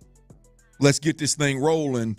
That could be a beautiful, beautiful thing for the Texans, and it could be a beautiful thing for Deontay Johnson. I'm excited to see what comes of this. It could be absolutely beautiful. All right, it is not a tape drop Tuesday. It is a what'd you make of it Monday? How about that? How about that right there? It works. I like what'd you make of it Monday, baby? C.J. Stroud's interceptions. C.J. Stroud's overall performance. What'd you think of it? We'll cuss and discuss next right here on Sports Radio 610. Before we do that, I got to tell you about Daisy Dips. Y'all, Daisy Dips, Daisy Sour Cream, they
KILT FM HD2 Houston. Insider access, exclusive content. Sports Radio 610. The Texans play here. An Odyssey sports station. Hey, this is Clint Stoerner and the show. And old Tiny Heidi, and we're wishing you and your family a very happy holiday season. Sports Radio 610 presents The Drive with Stoerner and Hughley. Dive into the mind of former NFL quarterback Clint Stoerner. I like a good time. I like to have a party. I know you do. It's Dirty's Daily. Yeah, it is. We got a nice little Christmas Eve party going on here. Ron Hughley is out. Adam Spolane is in. Old Tiny Heine. I forgot about that one, T-Mill. You got so many damn nicknames. I forgot about Old Tiny Heine. Yeah, it's been a while since anybody on the show called me Old Tiny Heine. Hey, I mean, that's a good one, man. That is a really good one. You better keep that belt cinched up or we're going to lose the britches. Yeah, man, my back runs straight into my legs. I can't do nothing about it. All right, we've had a hell of a day here on The Drive. We've had some breaking news. Deontay Johnson, he did make it to the Texans in claiming order, and the Texans scooped up the veteran wide receiver. That's like I said earlier. He was thought to be the number one receiver in Carolina to start the year in that rebuild with Bryce Young. Didn't work out. Traded him to Baltimore. Baltimore clearly. That wasn't an ideal situation. Hell, he refused to go into a game and on December the 1st, and then they cut him. They eventually ended up cutting him. And Deontay Johnson, or waiving him, I guess, and the Texans, he got to the Texans, and they said, I do believe we will, given the Tank Dell news. And thanks, so, guys. Appreciate it. Yeah, well done, Nick. I tell you what, you must be living right, man, because it's hard to keep feeling these kind of opportunities come up when somebody goes down, man. That's big time. So we've also heard from D'Amico Ryans today. We've heard from C.J. Stroud today. Who else did we hear from? Bobby Slowick today. So we've had a busy day, and it is not a tape drop Tuesday, but it is a what'd you make of it Monday. The tape dropped. The Texans played on Saturday. The tape dropped by Monday morning. I was able to get up early this morning and get a good peek at it. And we talked about the screen game a little earlier. I know it's a hot topic button for everybody. Hopefully we cleared that up for some folks and had at least offered a little context there. C.J. Stroud, though, boys. I mean, a lot has been made, obviously, of C.J. Stroud's reaction to the Tank Dell injury, needing to be consoled on the sideline by Joe Mixon.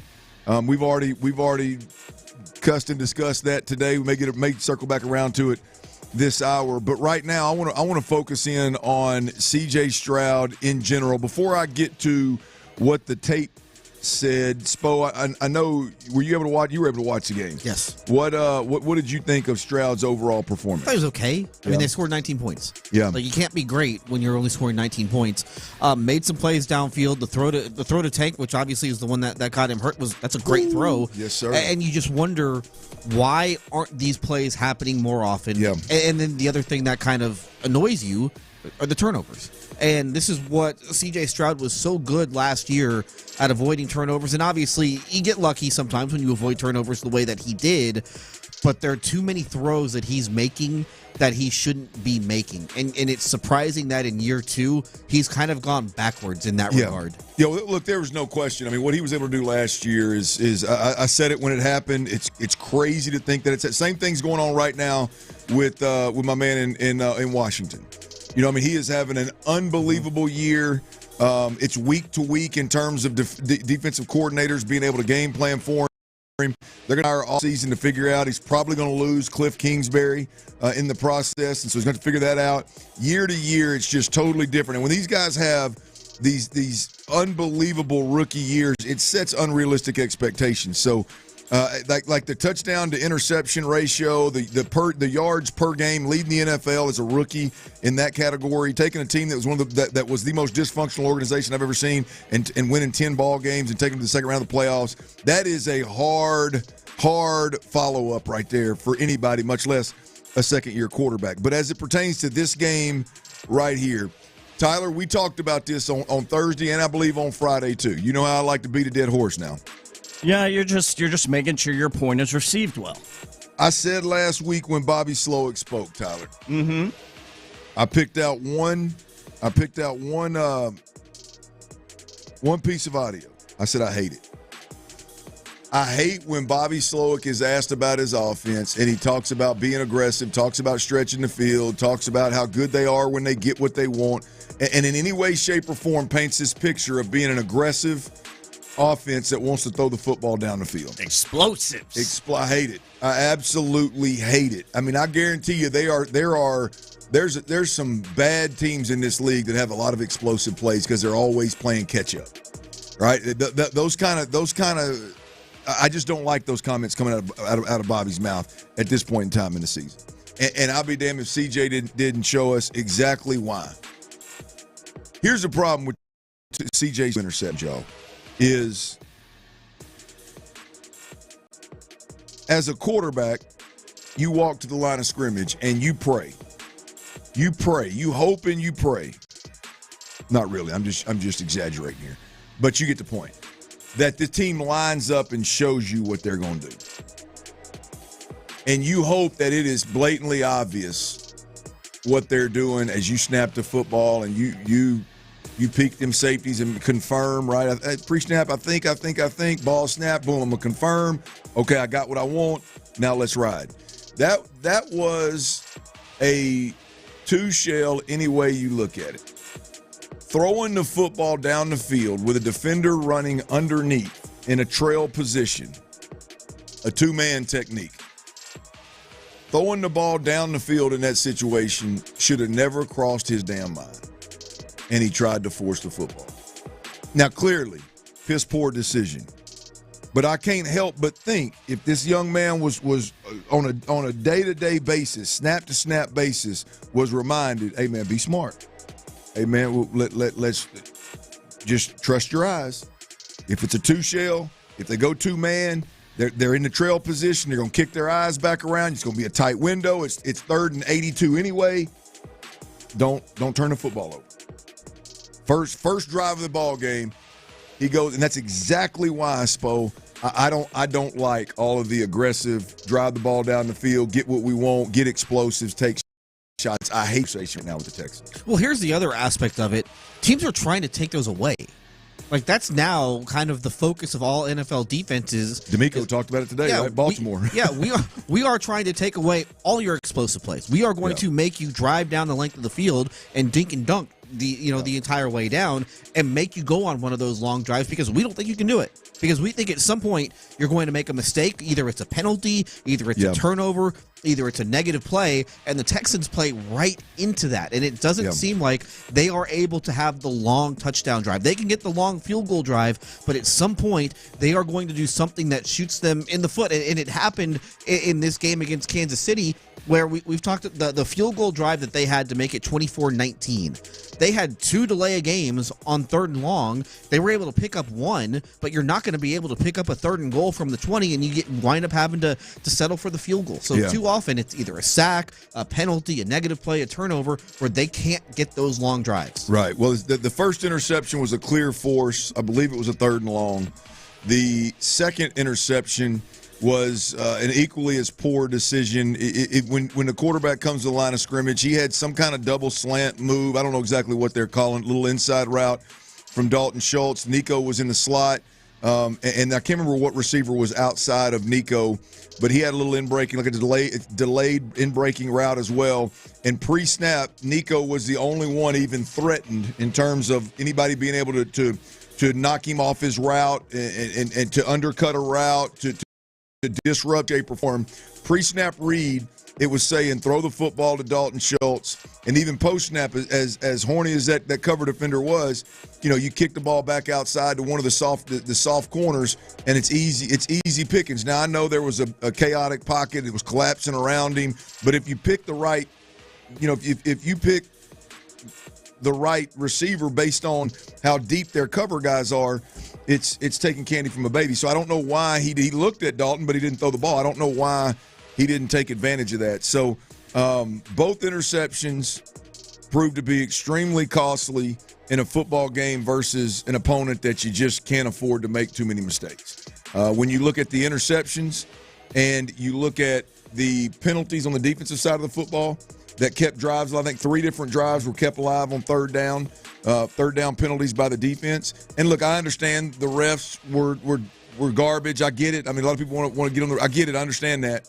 But at the end of the day, those 2 things on each side of the ball, particularly in the first half, gave the Chiefs and really an unfair advantage, if we're being honest. Well, this is why the Chiefs win every one-score game. Yeah. It's because they know how to do the little things. They know how to make the plays when you need to, and that's the same thing goes for all good teams. And the same thing is going to be that this is going to be the same thing on Wednesday. They are playing against a very good team who will take advantage of every single mistake that you will make, and so you really have to be able to limit those. And that has been, as this season has gone on, the inability to limit mistakes has been the thing that has probably hurt the Texans more than maybe anything else. There's no question about it. It's a major problem, particularly again on the offensive side of the football. Grades, real quick. We always grade C.J. Stroud here. You got a grade for C.J.? B-. Ooh, that's a little friendly right there. Is it? I mean, you're going on the road in Arrowhead. It's not an easy place to play. You lose, one of your best players midway, early in the third quarter. So the circumstances weren't great. Right. I do want to ask you really quick. Okay. The sack on the very last play that they ran. Okay. How much of that is on him not seeing that corner blitz? Well, the inability of the quarterback to slide the protection that direction.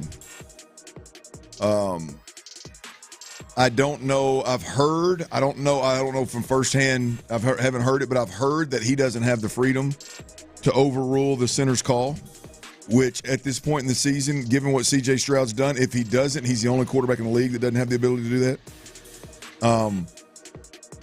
But whether we're talking him or I believe that the center should see that kind of stuff. I believe that really good centers in this league, I believe they break the huddle or they send at the line of scrimmage. I think they check the play clock like quarterbacks do. I believe they check the safeties to find out, hey, if the safeties are deep and they're split and they're outside the hash, hey, man, I'm not getting a blitz, man. We got a base front. Whereas if you look up and them safeties are 10 yards and they're roaming around, they're looking in the backfield, doing, all right, something's up here. What the hell's going on, right? And the center should be able to look up and see that there's a safety stacked directly over the backside of that cover defender that ended up coming. He should be able to see that there, and he should be able to see that the linebacker to the right side was at 5 or 6 yards deep, right? Even if he came, it would be delayed and it would be late. So the whether it's the quarterback, the center, or schematically, they don't have the ability to slide the protection that way.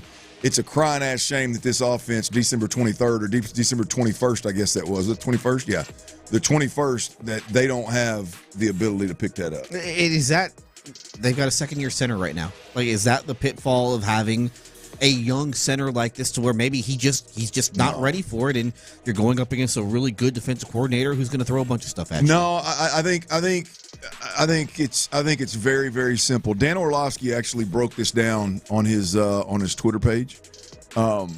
He makes it sound really, really difficult, and it's actually one of the more simpler things in football. When you talk about like just identify. Cause here's the thing: is that we just talked about.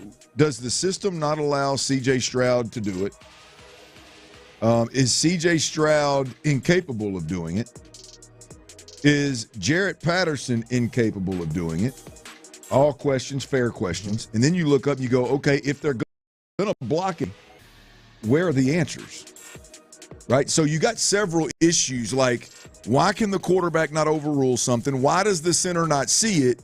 And if you're going to do it the way you're doing it, you've got to have an answer, and you don't have an answer. Like, I'm talking about schematic answer. Like, you don't have a receiver even looking at the quarterback to catch the football if he wanted to throw it to him, right? So it's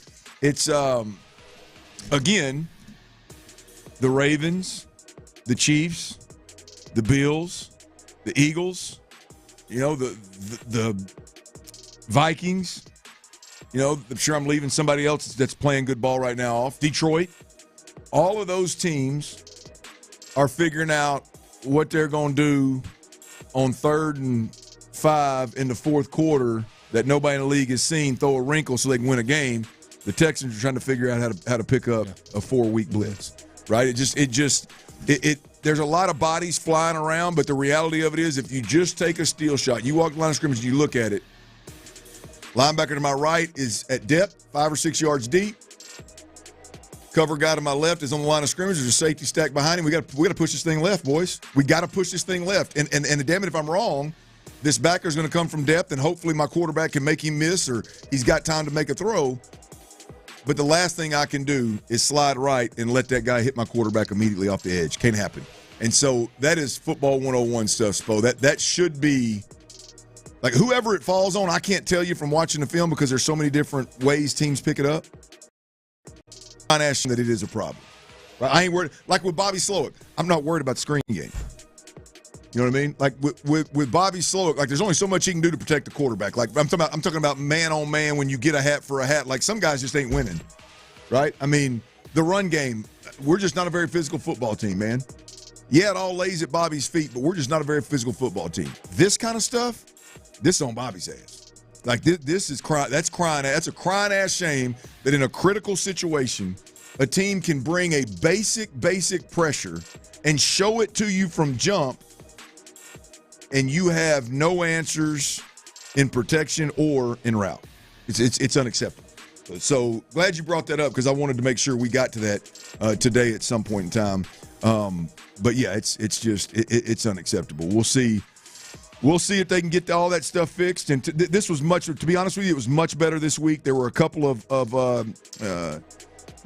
situations where they were confused, maybe 3 or 4, maybe 3.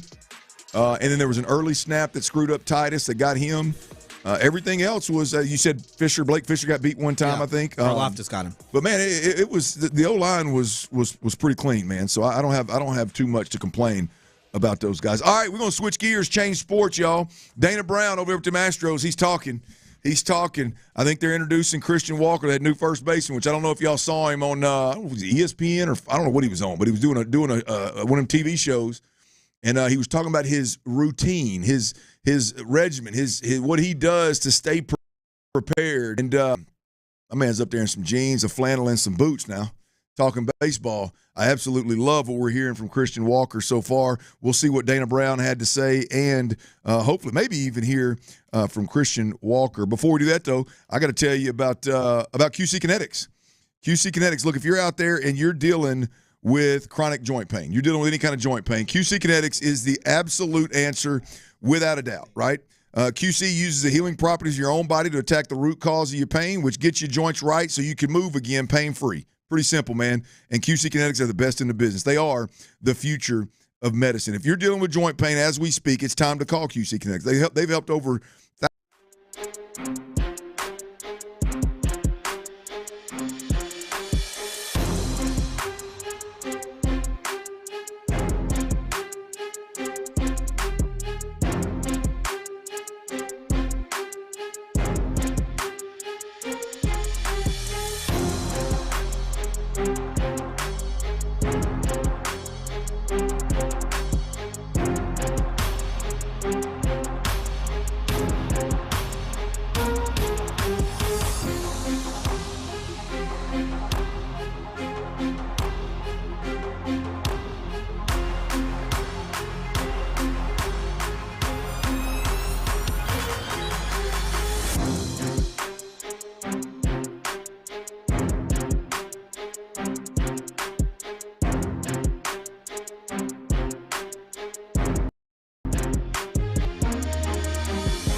on a Shopper's John Deere Reaction Monday. Game analysis, inside info, and your reaction starting at 6 a.m. on Shopper's John Deere Reaction Monday. Houston's sports leader. Sports Radio 610. It's a Shopper's John Deere Reaction Monday on Sports Radio 610. Live from the Twin Peaks The Drive with Stoerner and Hughley. That's right. Ron Hughley is out. Adam Spolane is in. T-Mill is behind the glass. And look here, man, if y'all are listening on that Odyssey app, if you're not, you need to go ahead and download it for me, man. Keep it on your hip. Take us everywhere you go. That's AUDACY. Download that sucker. There is a rewind feature on that app. And we've heard from Bobby Slowick today. We've heard from C.J. Stroud today. We've heard from D'Amico Ryans today, and we've had breaking news. The Texans got a new player, and we're going to discuss him in the next segment. But right now, it's time to talk them Stros, baby. Talk them Stros with Spo, if you know what I mean. The Astros, it's not news that Christian Walker is going to be their new first baseman. But what the Astros have done within the last 30 minutes to an hour, I believe, is they have introduced their new first baseman to Astros Nation. And Christian Walker, I'm going to tell you boys, it's easy for me to be a fan. It's easy for me to be a fan. I mean, obviously the guy's a really good player, so that's where it all starts. But ultimately, he is just wired in a certain way that I can absolutely get down with. Here's Christian Walker, the Astros' new first baseman, talking about what drew him to the Astros in free agency. Yeah, absolutely. Wanting to win for sure. That was it. I feel like a agency, it's pretty unpredictable at times. So feeling like you had a decision to make. It's exciting and there's a lot that comes into it, but at the end of the day, showing up to a clubhouse where you win, it makes everything better.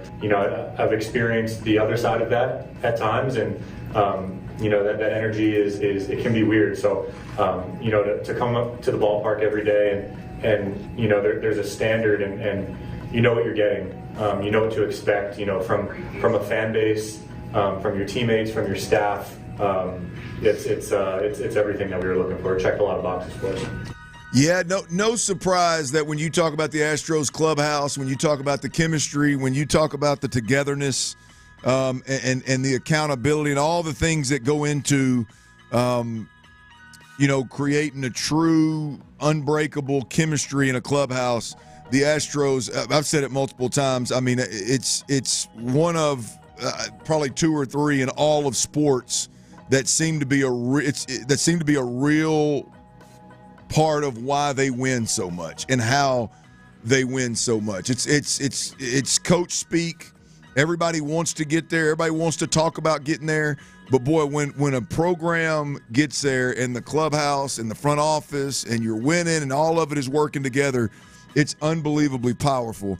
And the Astros have had that for a while now. So no surprise that Christian Walker says the Astros checked a lot of boxes in terms of what he was looking for. Here's Christian Walker on what he brings to the Astros clubhouse.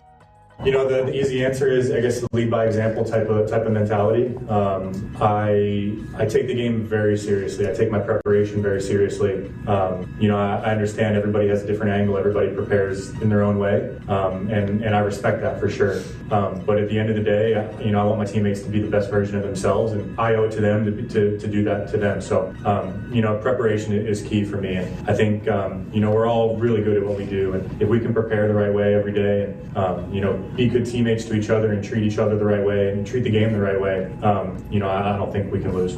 Apparently, Spo, you probably already know this, covering the team as closely as you do, but apparently his training regimen, and when I say, I don't know if it's training, it's practice, it's all of that tied in, like how he works before and after ball games throughout a year to make sure he stays in tip-top shape and stays in tip-top shape at the plate as well as defensively at first base. Apparently, that whole regime is second to none. Like, there's old baseball heads that he speaks to, and they find out about this, and their minds are blown with what the kind of work that this guy puts in, again, before and after games. And so it doesn't seem to be a big surprise that he's won a handful of Gold Gloves, and he's one of the better first basemen in the league. Well, the work is why he's where he is right now, because it's not like this is a guy who was a huge prospect coming in. He got drafted relatively high, but he bounced around from organization to organization. He finally found a home in Arizona.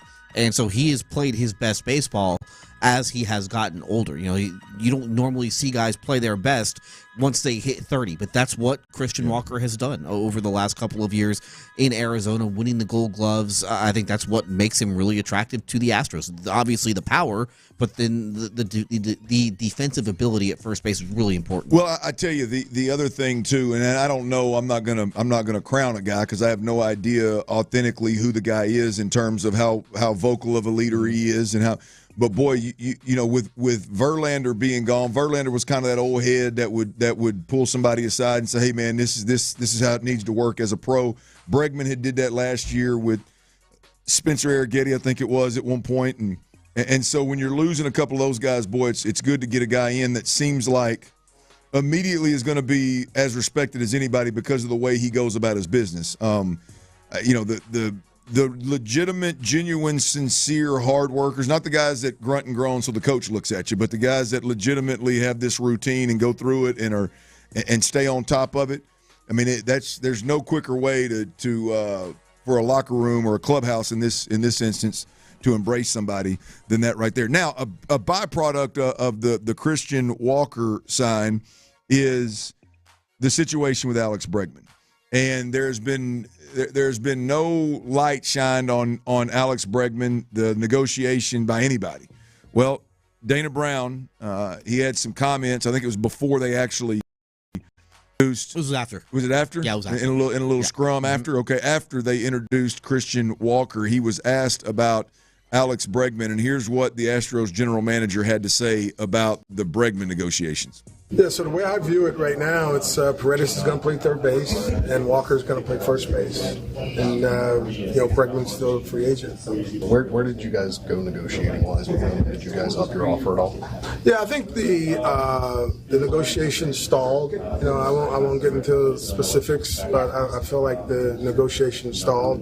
I thought we made a really competitive offer, and showing that we wanted him back. But we had to pursue other options. We couldn't just sit there, and so we started to we locked in Paredes early in that trade, knowing that he could play third or first, and then when the opportunity to add another bat came up, we just jumped on it. I felt like we were losing two bats that hit between 2 and 5, and so getting Paredes and Walker back, we added 2 more bats that's going to hit between 2 and 5.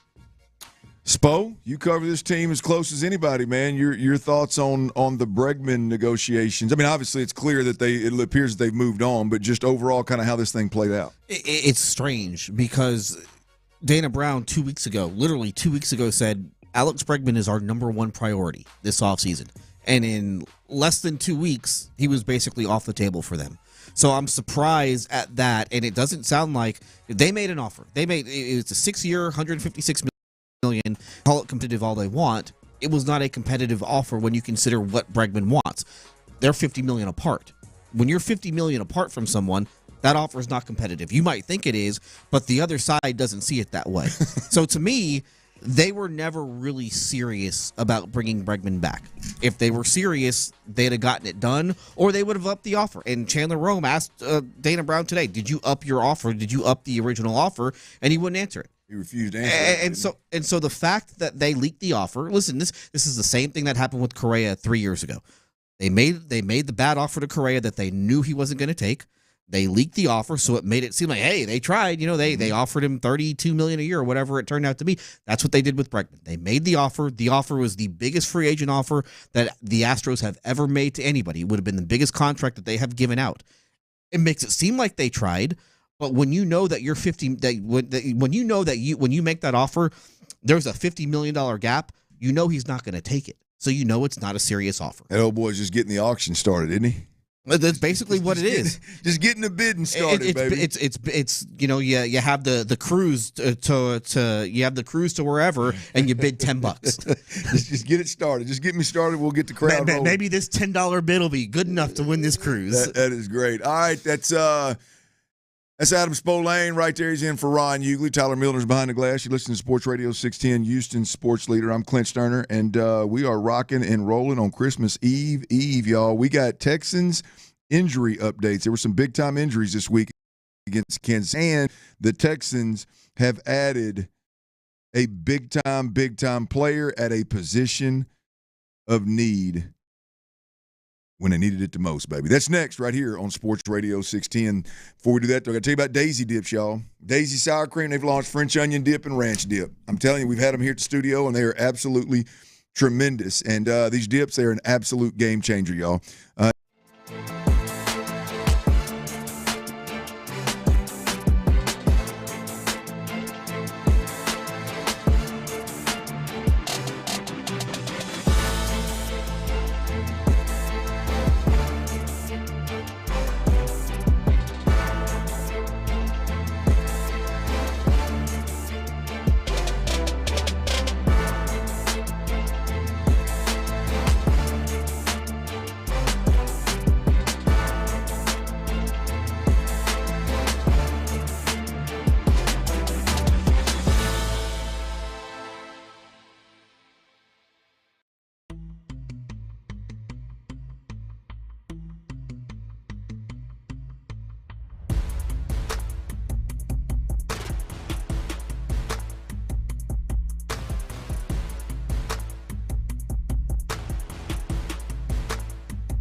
So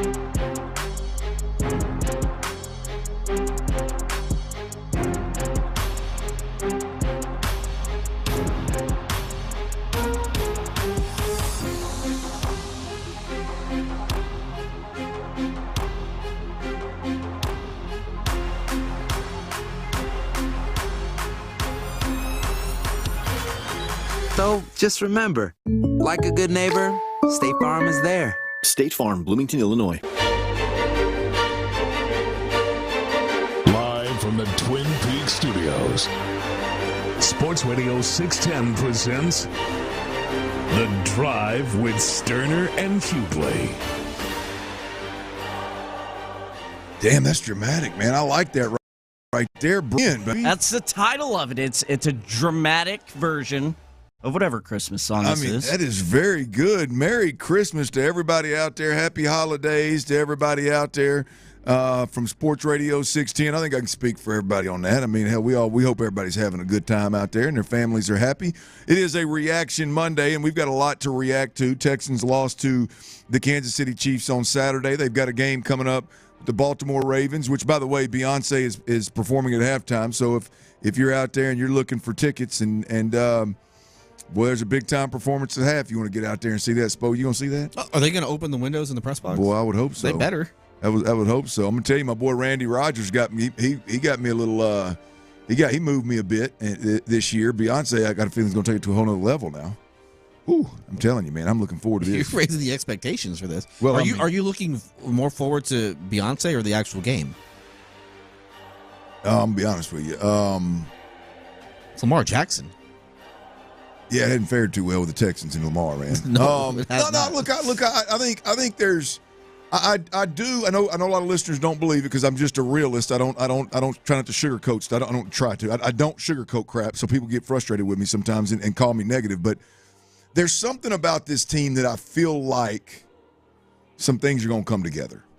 The Texans, it's just there's something about them that it's just not. They're not as far off as one might think when you start talking about he's in CJ backsliding and offensive line struggling and Bobby Slowick taking, hell, you should replace him and all. It's just not. I'm gonna keep it real to everybody out there, but it's not that bad, man. I mean, they're not that far off. They are closer than maybe the storylines would tell you. And there's something about this crew. They quietly, under the radar, offensively, they're doing things a lot better, right? I mean, it's hard to say when you can't execute a damn screen and you can't, but man, your quarterback's not getting the hell beat out of you, right? I mean, if you don't turn the football over twice in that ball game, let's just say you do it once, and I mean, you're right in the thick of that, man. The last 10 minutes of that ball game were where it slipped away from you. It's just not the product that is the Houston Texans. Is really damn close, man. And I don't know if it's going to pop this year during the playoffs or next year. I don't know, but there's just something there. So I say all that to say I'm excited to see this game Sunday. At some point in time, they're going to slip. They're going to mess around and catch one of these teams that are top AFC team and beat them. And I ain't talking about the Buffalo Bills with none of their damn players. I ain't talking about that.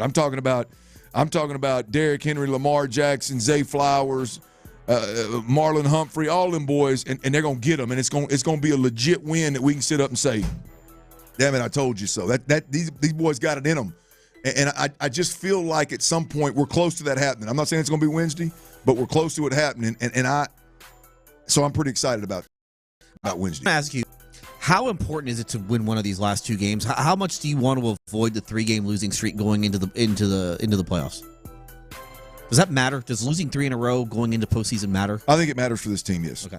I think it matters for this team, absolutely. I mean, you've got people say what they want, and I'm a big fan. Look, I love D'Amico Ryans. I love Will Anderson. I love C.J. Stroud. I love Nico Collins. I love where the Texans are at in the direction they're going, right? Expectations probably got a little bit out of hand with what they were able to do last year. And so I think, bro, I love you, man. I love you too, bro. This is the reality of the situation. Is I think you got a fragile quarterback, man. And I don't say that. I'm not referring to the Tank Dell stuff, the emotional. I'm just talking about in general, like the ups and downs of this year, the way he has to talk to himself, the way it seems like the D'Amico and even Nick at times had to come out and, boy, we wouldn't even be here if it wasn't for C.J. Stroud. And the whole thing just seems to be – it seems to be fragile. And so they're like, I think C.J. Stroud needs to see some good things happen these last 2 weeks of the season before he takes the field in the playoffs. I firmly believe that. I think he needs it. Well, he's 23, so you can expect stuff like that. But I agree with you. Like, I think it's not necessarily for me about winning one of these last two games, but they need to have like a good offensive performance before the playoffs start. Because how have you come away with thinking this offense looked really good today? Maybe that first Colts game, maybe the New England game, but it feels like those types of games have been few and far between where you're just like, man, this offense looks good. Yeah, I mean, I don't know if there's been a game where for 4 quarters C.J. Stroud was in a rhythm. Yeah. And just eating and what'll wear on you though is you don't experience that throughout an 18-game stretch. Season's already long. Mm-hmm. It's really long for a quarterback to get the hell beat out of him for 10 weeks, for 9 weeks, whatever it was. And then every time you go in there, and I don't care what the coach is saying, what the general manager says, you turn that film on as a quarterback, you're like, man, that should have been a touchdown. Damn, that should have been a touchdown. Damn, that should have been a first down. That should have been a chunk play. Damn, I bailed that pocket early. Like you start beating yourself up of like, man, I'm not providing for this team the way that I need to provide for this team. So I just think I think overall CJ's in a very fragile spot, and he needs to see success over these next 2 weekends. So it's going to be and they're only going to go as obviously as CJ Stroud goes. So we'll see. All right, the Reaction Monday aspect of this thing, there are some injury updates, big time injury updates for the Texans. Tank Dell. It is official. He is out for the season. Dislocated knee, not kneecap. Dislocated knee and a torn ACL along with some other damage. I don't know what that means, but the dislocated knee and the torn ACL is enough. Tank Dell is out. Jimmy Ward will have season-ending foot surgery, and Shaq Mason is week to week, so no IR right now for Shaq Mason. I guess it doesn't matter. Ain't but 2 games left in the season anyway. But Shaq Mason, it would take him out of the playoffs, right? It would take him out of the playoffs. So Shaq Mason is week to week, so that doesn't appear to be a major injury there. And Will Anderson is practicing today, at least going through warm-ups and things of that nature. So there's an unofficial update on that, just based off of social media, what you can see going on at practice. The Tank Dell injury is the big one here. You've already lost Stephon Diggs. Now you lose Tank Dell. John Mechie was out last week, who he was kind of coming along and take Steph Diggs' spot as that third receiver. He's out with a shoulder last week, expected to play this week, this Wednesday, expected to play. But you really don't know fully who he is. And that brings us to the next point, right? Deontay Johnson is a very, very, very good receiver, physically gifted receiver. Now, he's worn out his welcome in Pittsburgh. He wore out his welcome in Baltimore most recently and was waived by the team, and he made it all the way down the list to the Houston Texans. And the Houston Texans claimed Deontay Johnson. And I'm telling you, this is a high-ceiling guy that, assuming the stars align for him here in Houston, will absolutely help this football team sooner rather than later. And we've got enough time here now with 2 weeks to roll before the playoffs start to where he could be just knee-deep, I mean, and have this offense down like the back of his hand by playoff time comes. Deontay Johnson, big time hit for the Texans. He's a Pro Bowler 3 years ago. Yeah, like that stuff matters. The talent is there. He's been productive at times this year. A couple games early in the year with Carolina when Andy Dalton got there, or when Andy Dalton became the starter. My question is, do you suit him up Wednesday?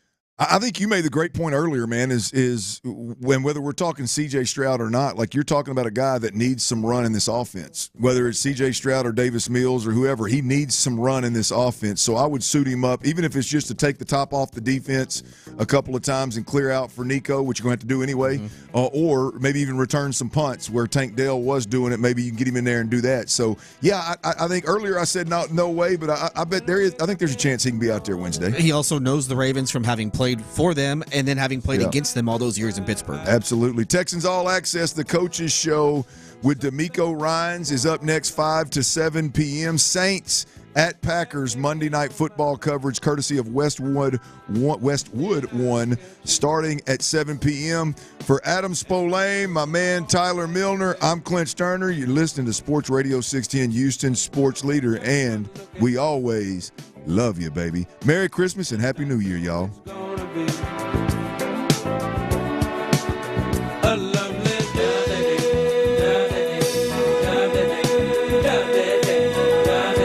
This is Clint Stoerner and the show, and old Tiny Heidi, and we're wishing you and your family a very happy holiday season. Dana Brown in Making Moves for the Astros.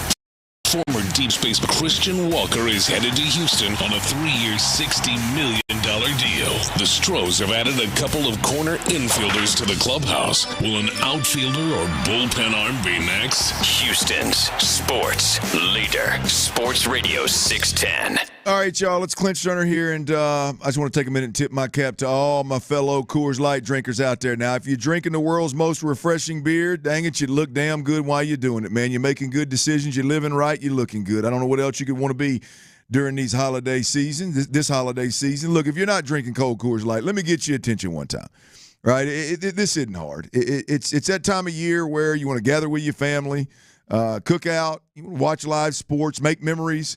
And all you got to do is make sure that you show up in style. And the best way to do that is show up in Silver Bullet fashion, baby, with a beer that's made to cheer. Cheer, too, by the way. It's known as the world's most refreshing beer, right? The Wolf Killer, the Coors Latte. Come on, y'all. Hit that exit. Hit that exit. Hit that C-store. Go to Kroger. Go to H-E-B. Get you a case of cold Coors Light. Hell, it's a holiday season. Get you 2 cases now. Get you 2 cases. Pop a top and repeat, baby. Coors Light, made to chill. Coors Light, celebrate responsibly. From the attorney Steve Lee Traffic Center, 713, call Lee. Your traffic report is sponsored by Bud Light. Please drink responsibly. I-45 the Gulf Freeway, southbound at FM 1959. It's an accident that has 2 right lanes blocked. I'm Laura Reynolds, Sports Radio 610. Join us here on Christmas the Cold Light for Texans kickoff at 3:30 p.m. against Baltimore on Sports Radio 610. Bud Light, easy to enjoy every game. Please drink responsibly. Your Odyssey Sports Minute is brought to you by Zadig Jewelers. This is Zach Gelb with Odyssey Sports Minute, sponsored by BetMGM, the sportsbook born in Vegas. Please gamble responsibly. Sam Darnold before this season in the NFL was known for getting mono and seeing ghosts. And it's awesome to see someone who was completely written off like Sam have a monster redemption season this year. The Vikings have a good system, and I still think they're going to let Sam walk this offseason and turn to J.J. McCarthy for 2025. And if that's the case, the Seahawks should get younger at the QB position and scoop up Sam. I'm Zach Gelb.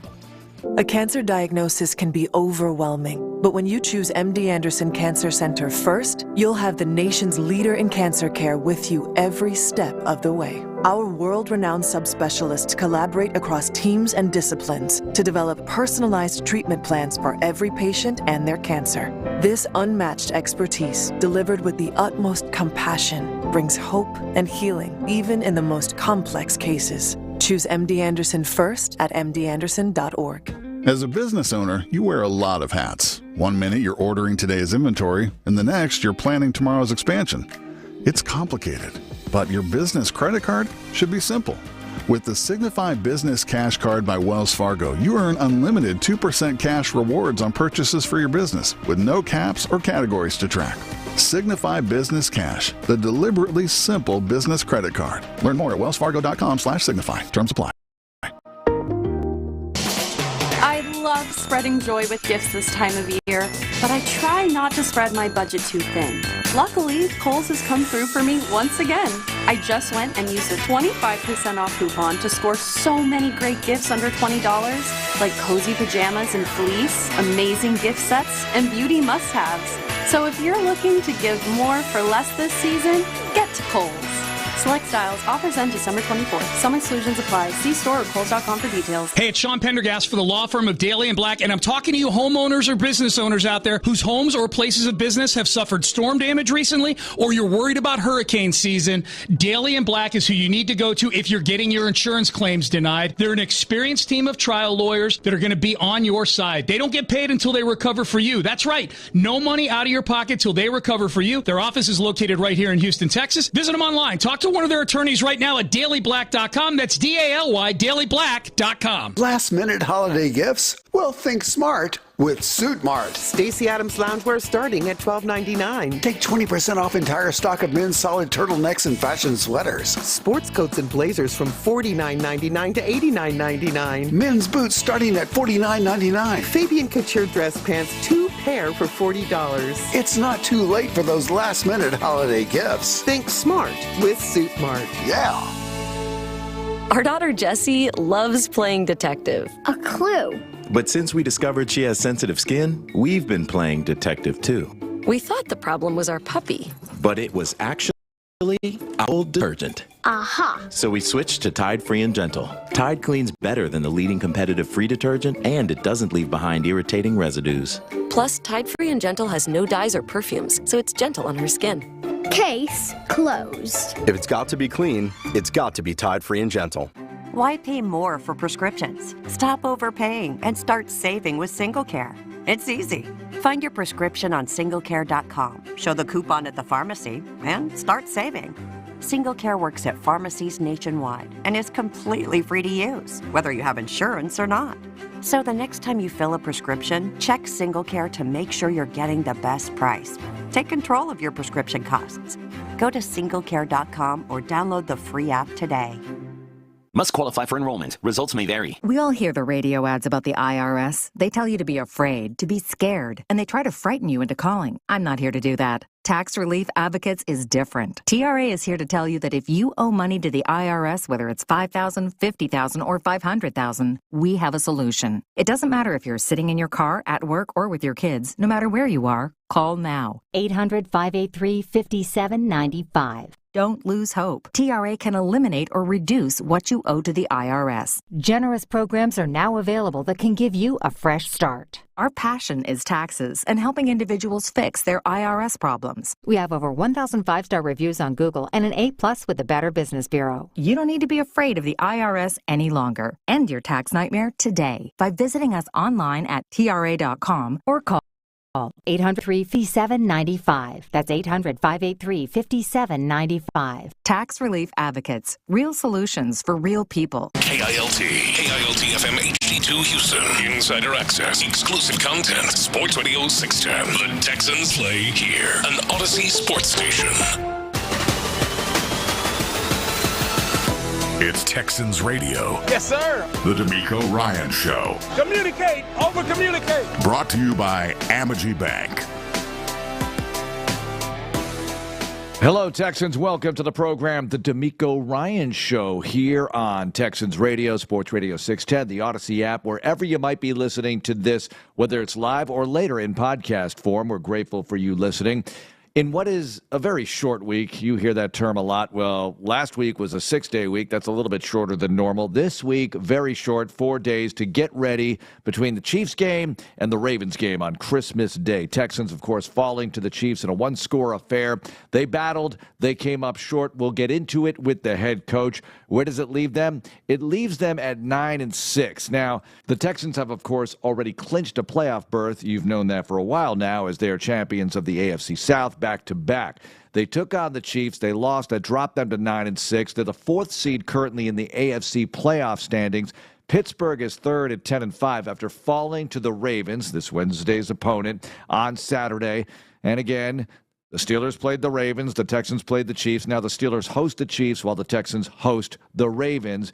The Texans can still catch 3rd seed, but they'll need some help to get there. It's all possible. They can win out and do it. but they've got to beat the Ravens in order to get that accomplished. And the Ravens are coming off an late in the game, impressive victory over the Steelers. Derrick Henry running for over 160 yards. Lamar Jackson looked good. The Ravens defense is number 1 in the NFL against the run, so a very tough customer that you are facing on Wednesday afternoon, a 3:30 kick. It'll be live right here, and it'll also be live on KHOU, CBS, and Netflix nationally. Now, some things we'll get to in the show today. The halftime show will be longer than usual, the halftime period, as Beyonce will perform at the half. And believe me, being here in the building every day, they are going to put on a big show. This is going to be a Super Bowl-like halftime show, and I am not exaggerating with all the effort that Netflix, broadcasting an NFL game for the first time ever, will put into the deal. So that's something you don't want to miss, but you really don't want to miss the Texans facing the Ravens. Now, I mentioned the seedings and all that. Several teams in the AFC are still alive for postseason berths that you might have written off. The Bengals, the Dolphins, winners over the 49ers on Sunday. The Colts, winners over the Titans on Sunday. The Broncos, Chargers, and, of course, the Ravens and Steelers have the same record. They split in the season series, but currently the Steelers own the tiebreaker over Baltimore based on conference game winning percentage. Everybody following along? Well, let's follow along with the head coach of your Texans, D'Amico Ryans. As Johnny Harris, we caught up with him, John and I, with the head coach on Sunday. Came in a day later and caught up with D'Amico for his lengthy weekly visit on Sunday because it was a short week. We had to get rolling with it. So here's part 1 of that conversation with D'Amico Ryans. Joining us in studio, head coach D'Amico Ryans. Coach, Merry Christmas. Great to see you. How's it going? Oh, great. Merry Christmas to you guys as well. All right, so everybody's very busy around the building. You guys are busier than Santa's elves right now with a game coming up Christmas Day. So take us through that a little bit. We'll talk about Kansas City, but a very short turnaround to get ready for a very tough football team in Baltimore. Yeah, very short turnaround. You don't have much time to focus on what's happened in the past. It's time to move forward. We're excited about the matchup versus the Ravens coming in our house on a Wednesday. I would say it's a little weird saying Wednesday. I don't think I've ever played a football game on Wednesday in middle school, high school, or college, but it's all good. We're here playing on Wednesday on Christmas Day. It's actually really a really cool opportunity, right, to be able to be one of 2 games on Christmas Day. So everybody's home with their families enjoying Christmas, and they get to see the Texans play football. So I'm excited about the matchup versus the Ravens, another really great team coming in here. They had a really nice game versus the Steelers, explosive offense, really good defense. So we have our work cut out for us, but as I always mention our guys, like, how else would you want it? Like, right. We got to play against Kansas City, one of the top teams in the NFL. Now we get the Ravens in our house again. Like, I think it's a wonderful opportunity for our guys to match the best. Coach, I might have to cut our halftime interview short because Beyonce's playing. So I might have to try and catch that. No, I kid about that because I love when you and I get a chance to talk halftime because you always give me something that we talk about during the game. There's always something that we can talk about. Mahomes, obviously, you're getting some pressure on him early, but then he started getting out of the pocket. How much of that was a concern yesterday? And then as you look forward to playing Lamar, he does some of the similar things. So seeing it against Patrick, kind of rectifying that, if you will, to play against Lamar, how does that kind of look going forward and what it looked like yesterday? Yeah, that's when you look at the schedule and we had both teams back-to-back. It's kind of similar, game plan-wise when you see the quarterbacks and what both are capable of doing. Patrick got out on us a couple times where, I thought we just got to escape our blocks, a little bit cleaner. We were in position, just got to escape the blocks. I thought Jimmy had one where he ran him down. He had a really nice effort to run him down to get us in a 4th down situation. Then Patrick scrambled on the 1 there in the red zone where we gotta get him down. Yep. Like, guys just gotta have their eyes back and be aware once he crosses the line of scrimmage, we can abort coverage at that point and then go and get him. It'll be the same this week. The thing that's difficult when you play quarterbacks like Patrick, and Lamar is everybody gets enamored with the run. Yes, they can run, but these guys also scramble to throw. So as a coach, you're coaching them to do what we call plaster and coverage. So when the quarterback just starts to move around and scramble, you can't abort so quick.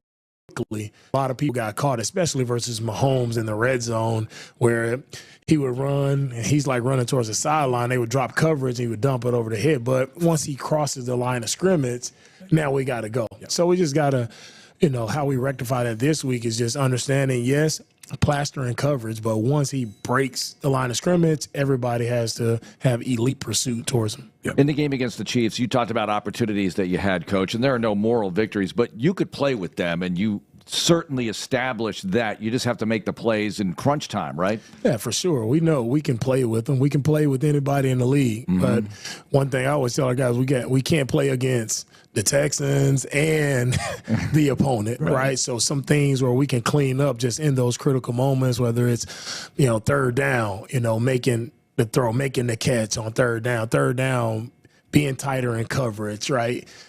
Understanding what's happening and making those plays, being able to escape and get off and get to the quarterback. So it's just all of the little things that come back, and it's not something grand. It just always goes back to executing in those critical moments. And I always mention KC, that's what they do well, right? That's why they've won a lot of one-score games, because I think when the fourth quarter comes, it's not that they're doing a lot different. It's just they aren't making the mistakes to beat themselves, whereas other teams are making the mistakes. And I say we had our moments. We had a big short yardage stop. I think Nev and Mario had 2 stops back-to-back, third and fourth down. So we're there at midfield.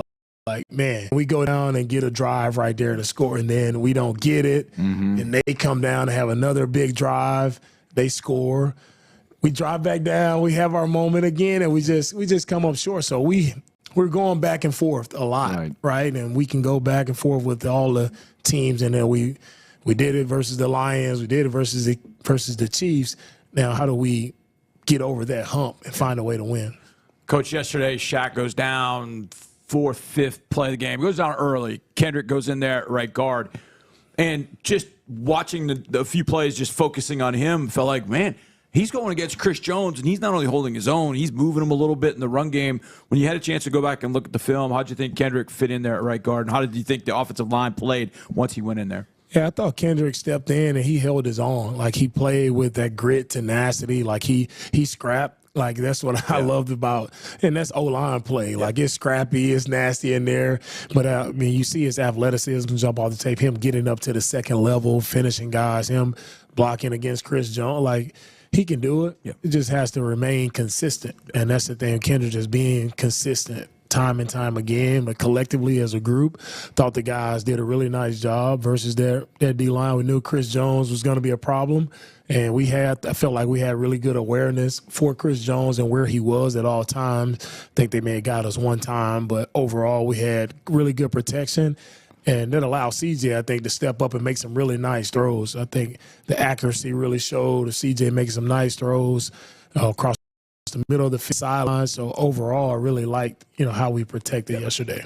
Coach, we don't want to relive it too much, but when Tank goes down, first of all, he hangs on to the football, amazing, scores the touchdown, and then you see what happens. And it's not just about you having to deal with Tank, but the emotions of his teammates seeing what he was going through, and you as the leader dealing with all of that and knowing we still have a big chunk of this game to go and a remarkable opportunity. What was that like for you? Man, so much going on at that time. And, you see a guy go down. I didn't even know it was a touchdown. It's just so much happening at that time. And for me, anytime you're playing and you see the reaction from the other team and them like yelling for the medical staff, that's when I'm like, oh man, this is not good. As I'm walking out to check on them, it's like, oh, this can't be good. So I already have that feeling. You don't know what it is until you get out there, and then just to see, CJ, Joe, see Jared, like just to see everybody and how emotional they were it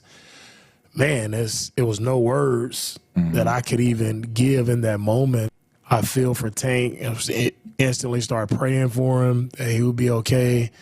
And just, how do you get the guys back? Right. It's twofold, because I see like, man, our team is special. Yep. Yeah. That's the part that's like, wow, like they genuinely care about each other. And this is not fake. It's not just talking brotherhood. Like it's genuine. So you see that and you see the emotion. And for me, it's, first thing is just making making sure Tank okay. They get him off. Just really thankful for Kansas City, Rick Holder, and their whole medical team. Like, they did a really nice job of accommodating Tank, getting him set up. And, you know, at that moment, now you got to get everybody back. I didn't know it was a touchdown until I walked back over to the sideline and I saw the field goal team out there. Oh, dang, he scored? Like, I didn't even – Right. It wasn't even on my mind about the points at that time. But I'm like, okay, we're about to tie it up, and we're back in this. How do we get the guys back going? Because it's such an emotional gut punch. And you know it's going to be a lull there for a minute. And the same thing happened, you know, with the injury versus Miami when Dubose goes down. It just sucks the emotion out of everyone. Like, we have to get back to playing football. When you see a guy go down on the field, it's hard to rebound, and it takes a couple plays for everybody to get back into it. But I thought our guys eventually they got back to it. They bounced back as best as they could, and they still competed. They still went out, played hard, and competed. Just didn't end up on the winning side of things. Coach, I think that's, if you were to write down the definition of swarm, and we've talked about this before, I think that's maybe the final piece that you talked about. Because I feel like that's what you and the leadership here for this organization have been trying to cultivate, and it is, we're here. We all wear the logo. We're all brothers here, brothers and sisters together. And I feel like that's maybe the last part of Swarm, is that you play for yourself. Yes, you play for the organization, play for brother. It feels like you've definitely achieved that with this particular team for sure. Yeah, that's everything that I believe in when you're, you know, we want to establish an organization that's everybody has some pride in what we're doing, right? That's what I want to establish, the pride that everybody is proud to wear the logo. Everybody's proud to say, I'm a Texan. Like, it means something. And I was thinking, in that moment, you don't want it to have, but it shows, like, man, it does mean something to be a Texan, and we care for each other. It's that team first mentality, that swarm mentality, meaning that we're all in this together. Is one of our guys hurt, we all hurt. One of our guys' success is everyone's success. And so that's what I had envisioned coming here back to Houston to create that team first mentality, that swarm mentality, and we're here. And here at NRG Stadium, home sweet home for this short week situation. The only other time the Texans had that 4-day week to get ready for a game was against the New York Jets. That one was on the road. They had to travel. It's always an advantage, in my opinion, to be the home team in these situations, and the coach talks about that with the rest they get, extra rest they get on a would-be travel day. So let's keep it going here on the program with head coach D'Amico Ryans. Coming up a little bit later on the show, Christian Harris, his visit on the post-game show with Sean Pendergast and Clint Stoerner, among many other things you're going to hear on the D'Amico Ryans program. It's Texans Radio. This is Texans Radio. I'm CEO of Possible Missions. I needed a bank that would communicate with me. You have to be able to pick up the phone and trust that they can help you. Trust that they know your business well enough, that they know what you need. That's one of the reasons I'm with Amagi now. I can email about the smallest of things and I get a response. I absolutely have all the trust in the world that Amagi will be there for me for my next steps. Amagi Bank, a division of Zions Band Corporation N.A., member FDIC, official business bank of the Houston Texans. Are you an oblivious person hogging the sidewalk like a large dying snail? Do people stuck behind you ask, how do you sleep at night? Then you should go to Mattress Firm. They have tons of quality beds at every price. So anyone, even people like you, can sleep. Get matched at Mattress Firm. Sleep at night. Restrictions apply. See store or website for details. When you're a fan of the Houston Texans, you stand for big plays, winning drives, and exciting comebacks. When you're the head coach of the Houston Texans, you stand for leadership. Folks, this is D'Amico Ryans. When it comes to leadership, there's one brand I stand for, Ford F-Series, America's best-selling trucks. My Ford F-150 offers capabilities that help me be at my best every day. So Texans fans, stand tall, work hard, and be your best. Ford is the best in Texas.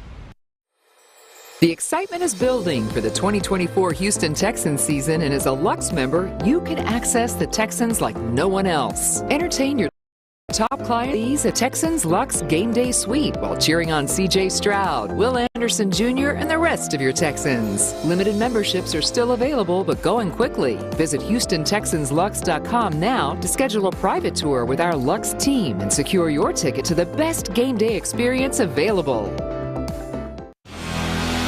More Texans radio coming up in a moment.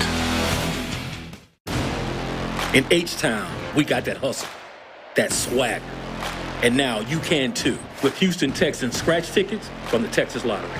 Play for a shot at $100K and enter to win wild Texans prizes like away game trips with the team, luxury VIP suite experiences, and a chance to win up to $1 million on field. Because with Houston Texans scratch tickets, winners really are H-Town made. Must be 18 or older. Play responsibly. The Holiday Blaze Outdoor Kitchen Sale is going on now at Texas Star Grill Shop. From high-end grills, fridges, griddles, power burners, Blaze has everything you need to build the outdoor kitchen of your dreams. Blaze Grills, where grilling starts and flavor begins, offering the best-in-class lifetime warranty on valves and all stainless steel parts. Make memories with friends and family by creating an amazing outdoor kitchen and bring the party outside with Blaze. Save big during the holiday sale on Blaze. Texas Star Grill Shop with the best grills at the best price. TexasStarGrillShop.com. Hi, I'm Whataburger's Breakfast on a Bun, or Bob. And I'm Bob Ranchero. We're brothers. We've both got signature sausage, fresh egg, and melty cheese. And I've got picante salsa and pickled jalapenos. I'm this one. And I'm the reliable one. And I'm reliably spicy. No, being reliable is my thing. Right, and I'm spicy. Right. Reliably spicy. Oh my gosh. Whataburger's Breakfast on a Bun, Bob Ranchero. Served 11 p.m. to 11 a.m. The Texans couldn't knock off the Chiefs at Arrowhead. Mahomes gets under center, takes a knee. It is over at Arrowhead Stadium. A costly day as far as injuries go, and the Texans take the L along the way, 27-19. For us to rebound, there's no excuses, no explanations. It happens. We can't hang our head and sulk about it. We play on Wednesday. Insider access, exclusive content. Sports Radio 610. The Texans play here. Back to Texans Radio, the D'Amico Ryan Show. All right, right back into the Hyundai Texans radio studio here for the D'Amico Ryans program. Back to the head coach in a moment. Some news, notes, numbers. C.J. Stroud, 12th in the NFL in passing yards, 34.92. So he is 508 yards away from 4,000. Look, these aren't the goals that we have here, but it's just worth noting. I like to point these things out. Joe Mixon is 6th in the NFL in rushing yards per game.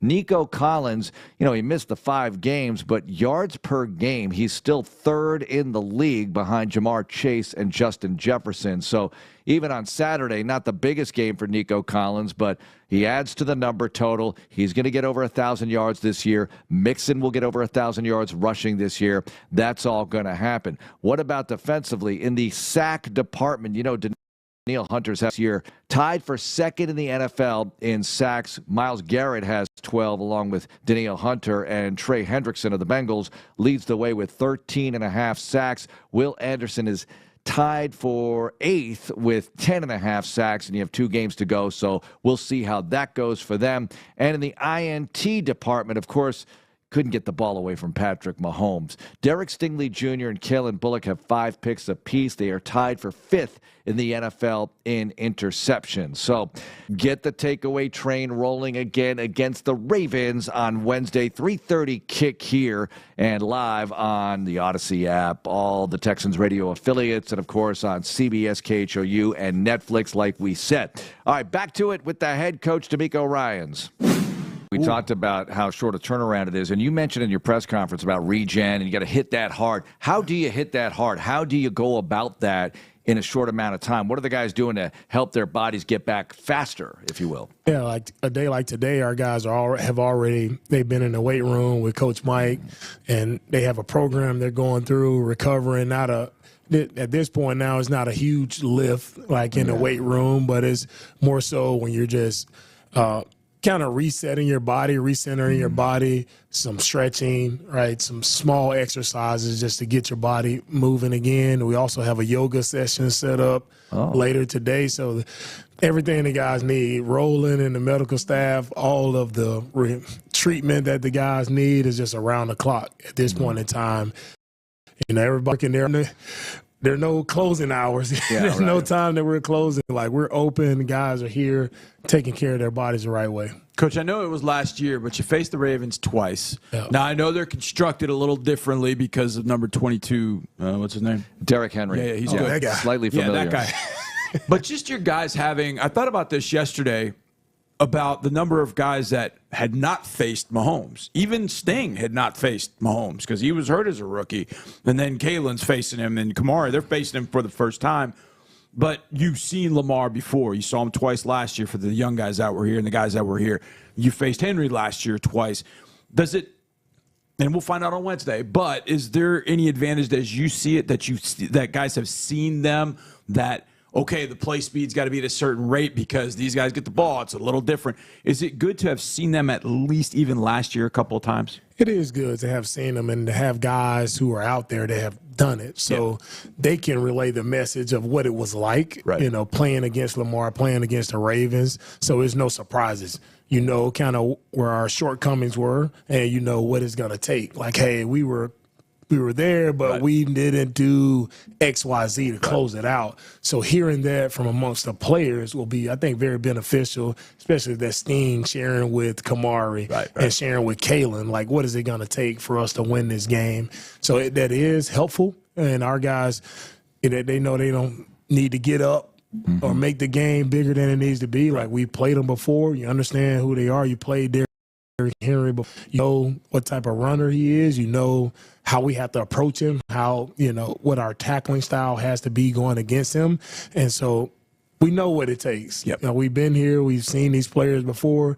Nobody should be wide-eyed in this moment. Just got to go out and play the game the right way. I always thought Lamar Jackson was his own personal play-action passer because just stepping forward just sucks everybody in, and you just step back, and now he can throw it over the top. He has that kind of ability, right, to read the defense well, throw it accurately, and everybody has to respect the run. Yeah, you have to, man. As soon as he steps up, because they have a good amount of quarterback design runs. Right. So that's going to make you step down a little bit because you have to honor him. And then when it's not, like you said, it's a play action, and now – he's so fast getting to the sideline that, man, do I go get him or not? Do I stay in coverage?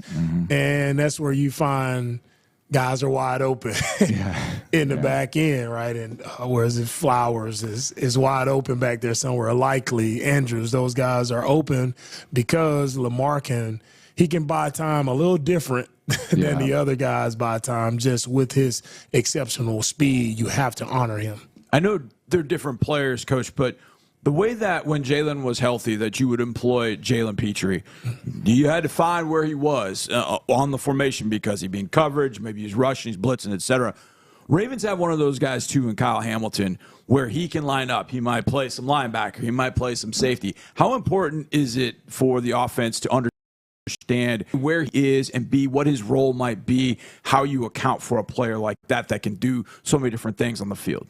Yeah, I think the Ravens have done a really good job of moving Kyle around and put him in a position to where he can be successful. Like, he drops down in that dime linebacker role where he's covering the running backs. He's dropped back, as you said, as a safety, and he's playing a hook position as a safety, and he's a ball hawk as well. So, man, a guy with his size, his talent, he's a problem. And you have to kind of, like last week we were talking about knowing where, Chris Jones was all the time. You got to know where Kyle Hamilton is as well, because Scott can be in so many different spots doing so many different things, and that's where the Ravens have thrived as a defense. I think them just having so many different guys, whether it's linebackers or defensive backs, being able to do multiple roles and serve it and do multiple tasks throughout the game. They can deploy those guys in many different ways, and you just have to, you can't get too enamored with it, but you got to be able to execute what you have, but you got to have some awareness.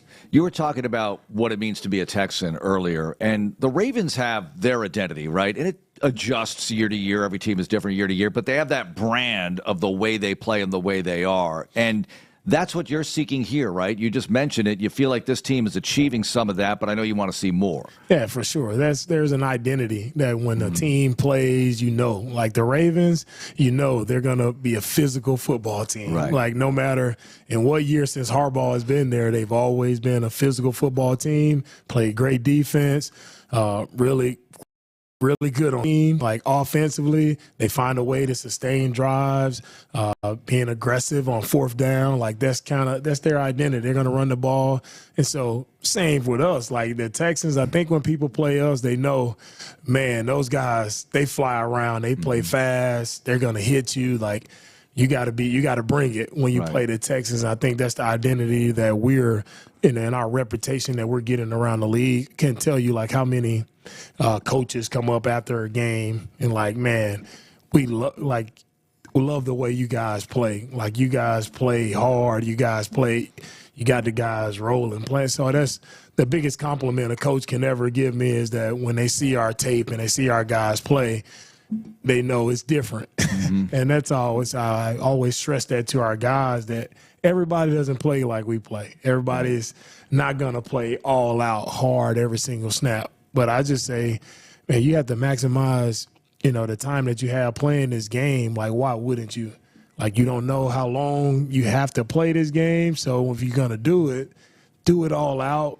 Do it at your best, right? And exhaust every single fiber of your body to do it, right? Because so many people will want to, give whatever they have to be in your shoes playing in the NFL. That's the dream of so many little kids who are playing football to get in the NFL. You're here and you have this wonderful opportunity.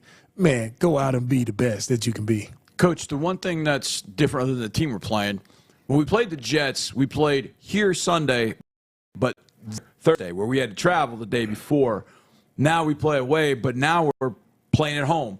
How much more valuable is it to play at home on a short week, just so you're not worried about travel and weather, especially at this time of year? How important is it that we're playing this game at home on Wednesday as opposed to being on the road? Whew, I'm so thankful to be home. Yeah. That was a tough one versus the Jets because not only were we traveling, but that was one of our longest trips, trips of the year, going to New York. So being at home should be a home field advantage, so to speak. We don't have to travel. Guys get to maximize as much rest as possible. And that day, the day before the game, you can really rest up even more where the other team has to do the traveling. So hopefully that plays into our favor a little bit here. All right, halftime will be a little bit longer because Beyonce is performing. So you probably like that, though, a little bit longer half, a little bit extra time in the locker room talking to the guys just sort of getting their bodies back. Well, we can't go out and see Beyonce? I guess you could. I guess you come out early. Keep the halftime the same for us. Keep it short, and then we use all the extra time to go out and watch Beyonce. Sure. No, it'll be a little different for us, kind of similar to like a Super Bowl halftime where you have probably about 20 minutes, a little bit over 20 minutes as a halftime. So, there'll be a time where as coaches it's not as rushed, where we have to go and make adjustments and talk to the guys. So we'll give the guys a little bit more time on the front end, and then we'll go in, make our adjustments, and then we'll make sure our guys, just understand, like get up, get moving again. Our coach, Coach Mike, he'll have some stuff for the guys, Roland will have stuff for the guys to make sure that we're just not sitting too long. So when we get back out, just got to reset our pads, get some striders, so we can hit the ground rolling. It's going to feel like forever because you're so used to that 12-minute halftime and just you do your thing and you get back out. But, a little bit longer halftime is fine.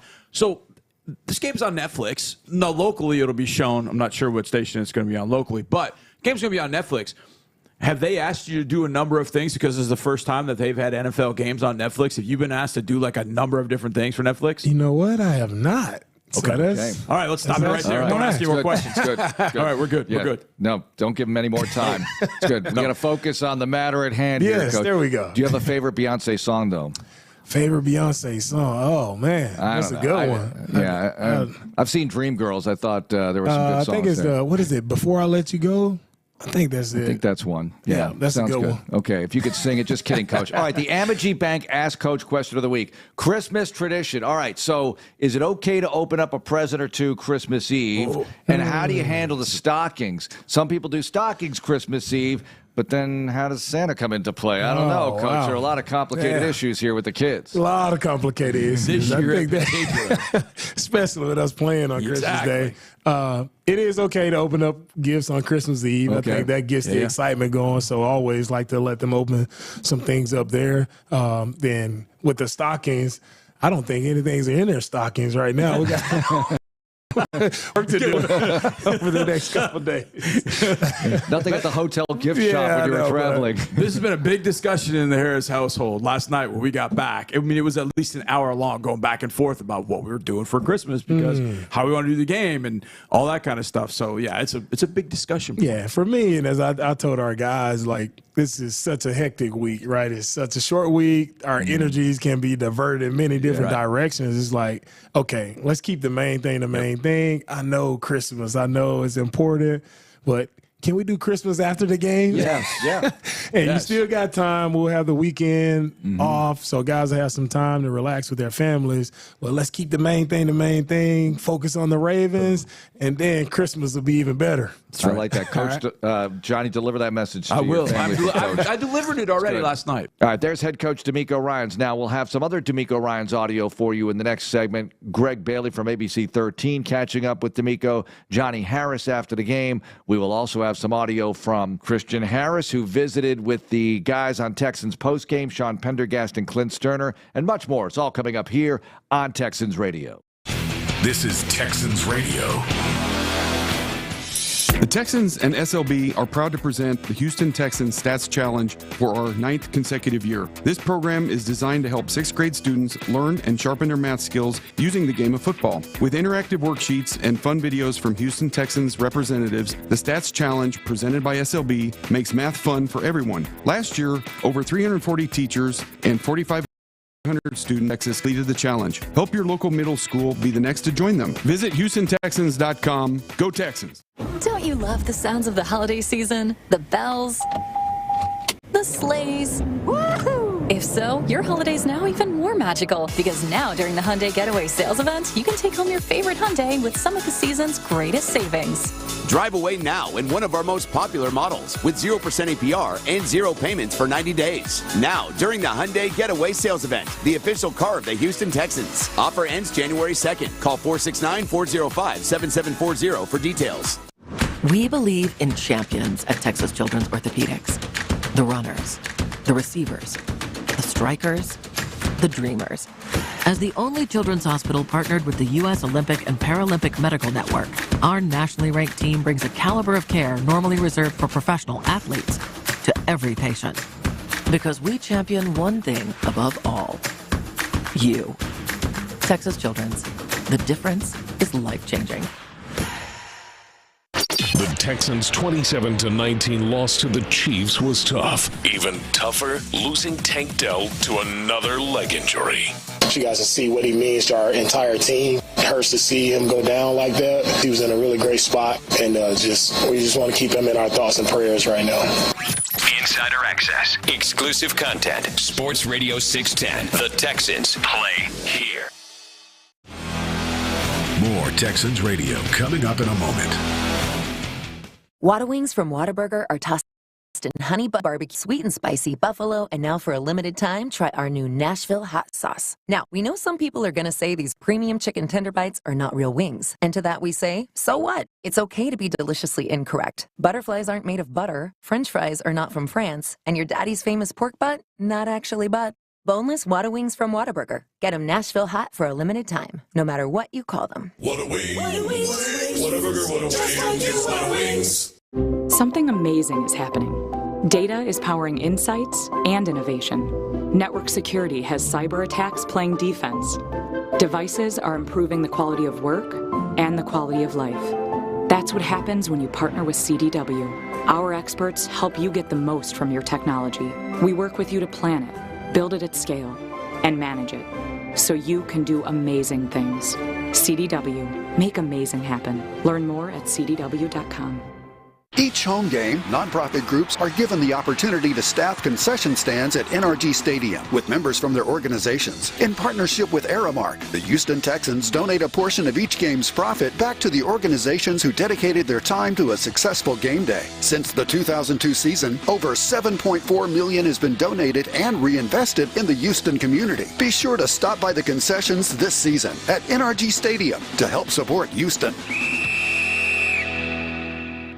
Hey, Texans fans, Toro wants your kids ages 12 and under to join Toro's Kids Club. Toro's Kids Club is free to join for the young Texans fans in your life. Kids Club members get to enjoy exclusive events with Texans Texans special contest for chances to win game tickets or autographed items, special offers, and so much more. Parents, don't wait. Sign up your kids today at HoustonTexans.com/fans.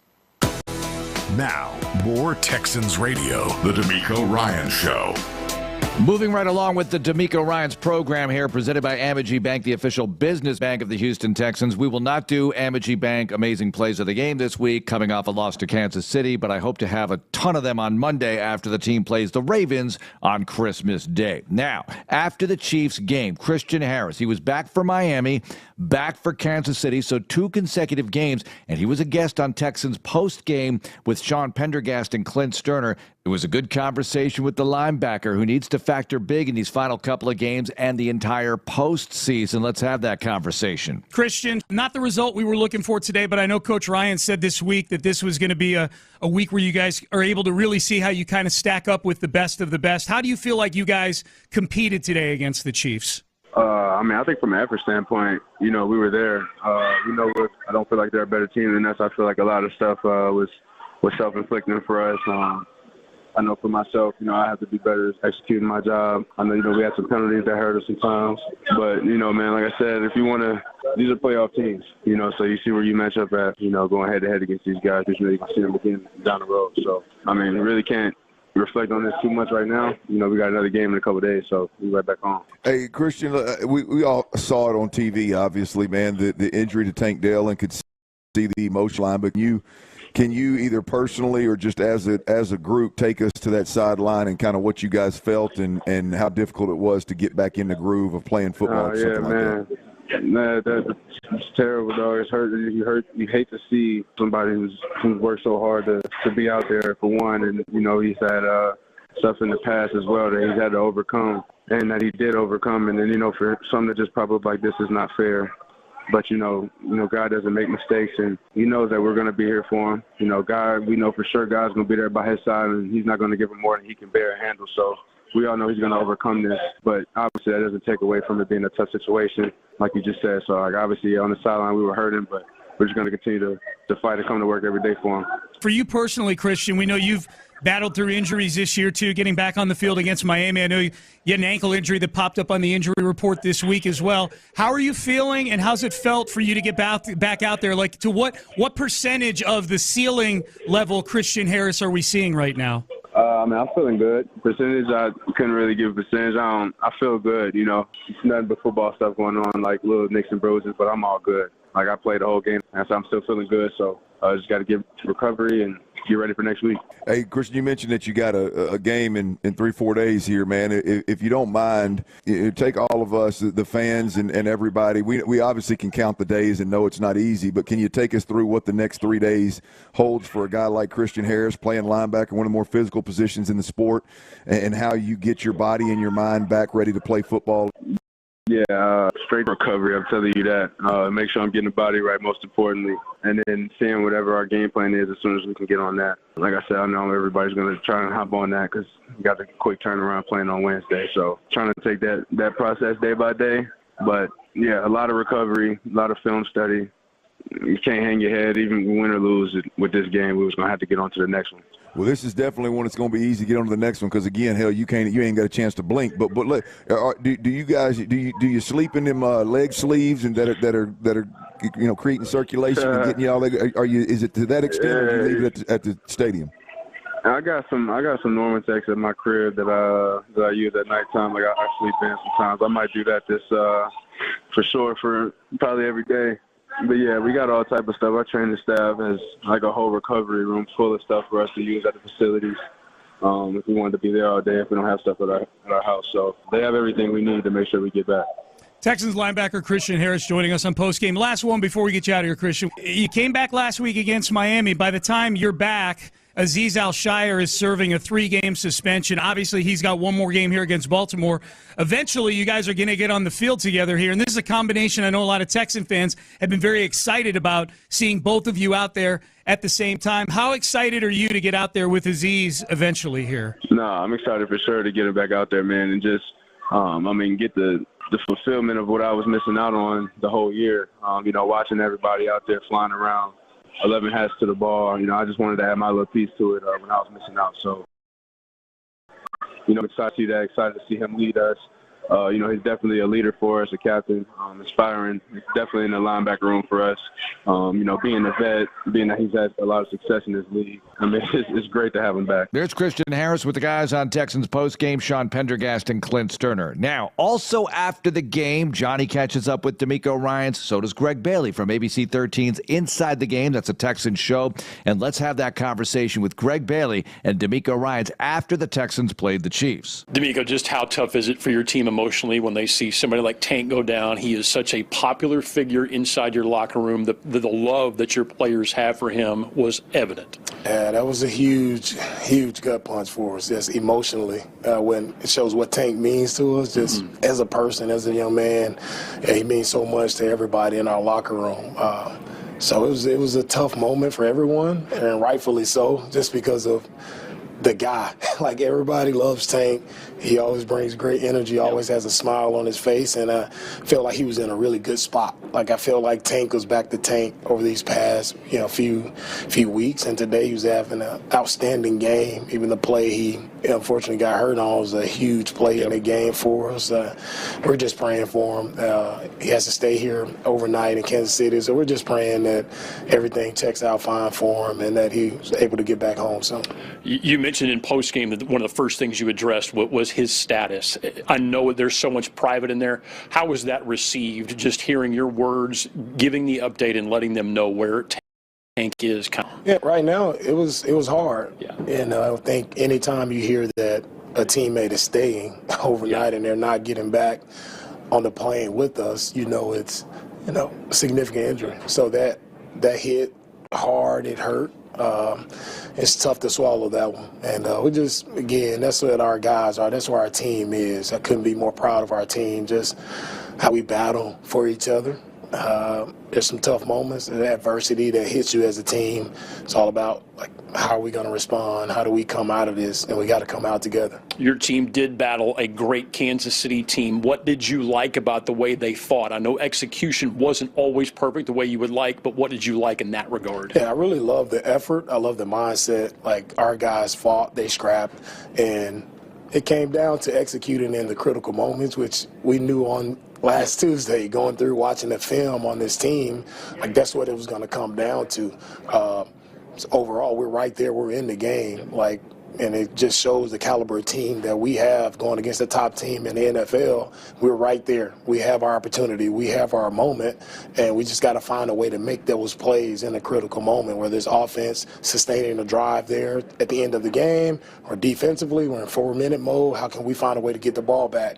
So it's just executing in those moments. That's how you beat a really good football team. And if we want to go where everybody's goal, everybody wants to go to that next level, these are the type of teams you have to beat. CJ has a couple of interceptions. I know he would love back. Otherwise, how do you feel like he played? Man, I love the way CJ, and I thought he did a really good job of handling the chaos with the noise and the crowd, all the different looks they were throwing at him. I thought he made some big-time plays for him. Yeah, they made some plays as well, but overall, I really like his resolve, like how he continued to battle. The turnaround is crazy. Do you immediately go to work on this game tape on the flight home and then try to quickly turn to Baltimore for a Wednesday kickoff? Yeah, we have to evaluate where we are, clean up our mistakes. Because, again, this game here, it came back down to us, right? If we execute and we handle us the right way, then it doesn't matter what Kansas City or Baltimore does. We have to get ourselves fixed, and that'll give us the best opportunity to go and compete against our next opponent. See you on Christmas Day. All right, thank you. There's some stuff with Greg Bailey and D'Amico Ryans after the game from Inside the Game on ABC 13, Sunday nights, 10:35. You should be watching that show. You should also be paying attention to ND Kalu when he's on Texans radio, like Monday mornings, our regular visit with him. Now, here's some of the best of that conversation as we talk to ND about various things, including getting ready for the Ravens on a short week, and this first question about how the team reacted or how teams react to seeing injuries like the one Tank Dell endured on Saturday. It's either two roads you go down. You go down either, let's win one for the Gipper road and everybody rallies and that's the battle cry for the rest of the game. Or sometimes you go down the road of, you know what, this game really doesn't matter. This reminds me that there's more to life than winning this one game, which isn't a good thing when you're on the football field. I don't know if y'all remember the name Mike Bryzell, offensive lineman for the Houston Texans, beloved by every single person on the team, regardless of your background, your race, your age. He was the guy that if anybody said anything negative about Mike Brizell, I would look at the person who's saying something negative about him crazy. And when he had a seizure on the field, I remember just being shooken up, and a lot of the guys, because we didn't know if he was going to be alive, when the game was over. And we kind of felt like, man, like, that's our guy. That's our brother right there. And he's being hauled off in an ambulance. And it wasn't even a football injury. That's what made his so scary. And we kind of took and I'm sure people don't want to hear this. I don't even remember the outcome of the game. But the thought was like, man, let's just get this game over with so we could go check on Mike Brizell and find out if he's okay. So you kind of take two roads. Like, let's win one for the Gipper. And I think that's typically when yes, it's a football injury, but you're not worried about life or death. But then there's other times where you're just saying, man, let's hurry up and get this thing over with so we could go be with our brother and his family. And if day one of training camp is 100%, how is your body feeling going into week 17 of a football season? I know you guys played 16 games back in the day, but what was your body feeling like when if day one training camp 100%, a week heading into the last game of the year or week 17 of the year, how's the body feeling? Yeah, that's a great question, and it's tough to answer, but I'm going to try, John, because during the week, when you're fighting through practice and, today, Monday, Tuesday, Wednesday, you feel like you're around 60% at this part of that's a healthy. Keep in mind, that's the year where you don't have any injuries and you're not missing any games. Your body's feeling around 60%. But I will say this, going into the game with the adrenaline, you feel a little better than 60%, if that makes sense. So right now, right after the game, midweek, you feel like, man, I'm like 60, 70% of where I was when the season started. But Saturday, Sunday morning, when the game starts, you feel pretty good. Andy, at this point of the season, were coaches, your defensive coaches, were they trying to put in more new stuff, or were they just always trying to tweak the stuff that you were doing because they know how physically and mentally grinding the season is? Were they trying to add a bunch of new stuff at the end because they felt like, oh, this will work against the opponent you're going to play?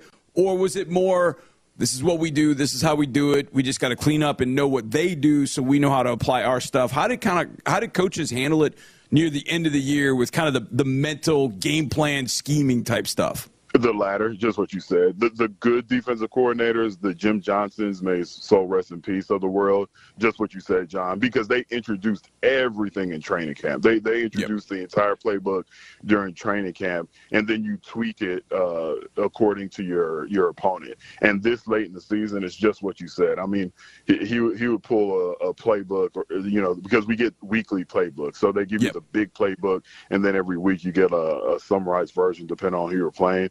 So he'll take a playbook if they have a similar offense as Team X, and just you mentioned that's the good ones. Now the bad defensive coordinators, they'll change the entire defense. Right before you play an entire, like you have Derrick Henry, Lamar Jackson coming in, he'll change the entire defense and try to learn a whole new defense from scratch in 3 days. You're facing the second best rushing attack in the league, led by Derrick Henry and Lamar Jackson, who runs the ball a hefty amount. So what about facing these guys? Texans did a great job against Derrick Henry in 2023, but now they have Lamar Jackson with Derrick Henry together. I mean, this is like a super group in music or something. How do you handle it? Well, first you go to New York and you say, hey, can we have another appeal to get Alshire back and see if that works? But once they slam the door in your face, you just go to your front seven and you just say, hey, every man has his gap. Every man has his responsibility. Understand that you're not going to shut these two down, but you want to limit it. You don't want a situation, where they both go off for over 100 yards and they control the clock and C.J. Stroud is sitting on the sideline for the majority of the game. So mentally, you have to let guys know, and I think D'Amico will do this. Hey, they're going to break a 20-yard run. Well, one of them, probably both, will break a 20-yard run, but we can't get away from our playbook. We can't get away from our technique. We can't lose everything that we learned. Those are two very special human beings when it comes to gaining yards on the ground. But to answer your question, in my opinion, if you have the A-gap, you have the A-gap. I don't care where it moves to, and the linebackers have to trust that the front four, they're going to take care of their gaps. Linebackers have to flow east and west. And when they have their shot, if they're going to miss, they better miss and make them come inside because that's where all the help's coming from. Yeah, and when it comes to one of the things at the end of the year, when you're physically tired and you're beat down, having to tackle two guys that are difficult for different reasons, ND. I mean, we put tackling, look, tackling's got to be great every single week. But against Derrick Henry, you tackle him a little bit differently because that's testing your manhood, as opposed to Lamar Jackson, where it's just, I got to get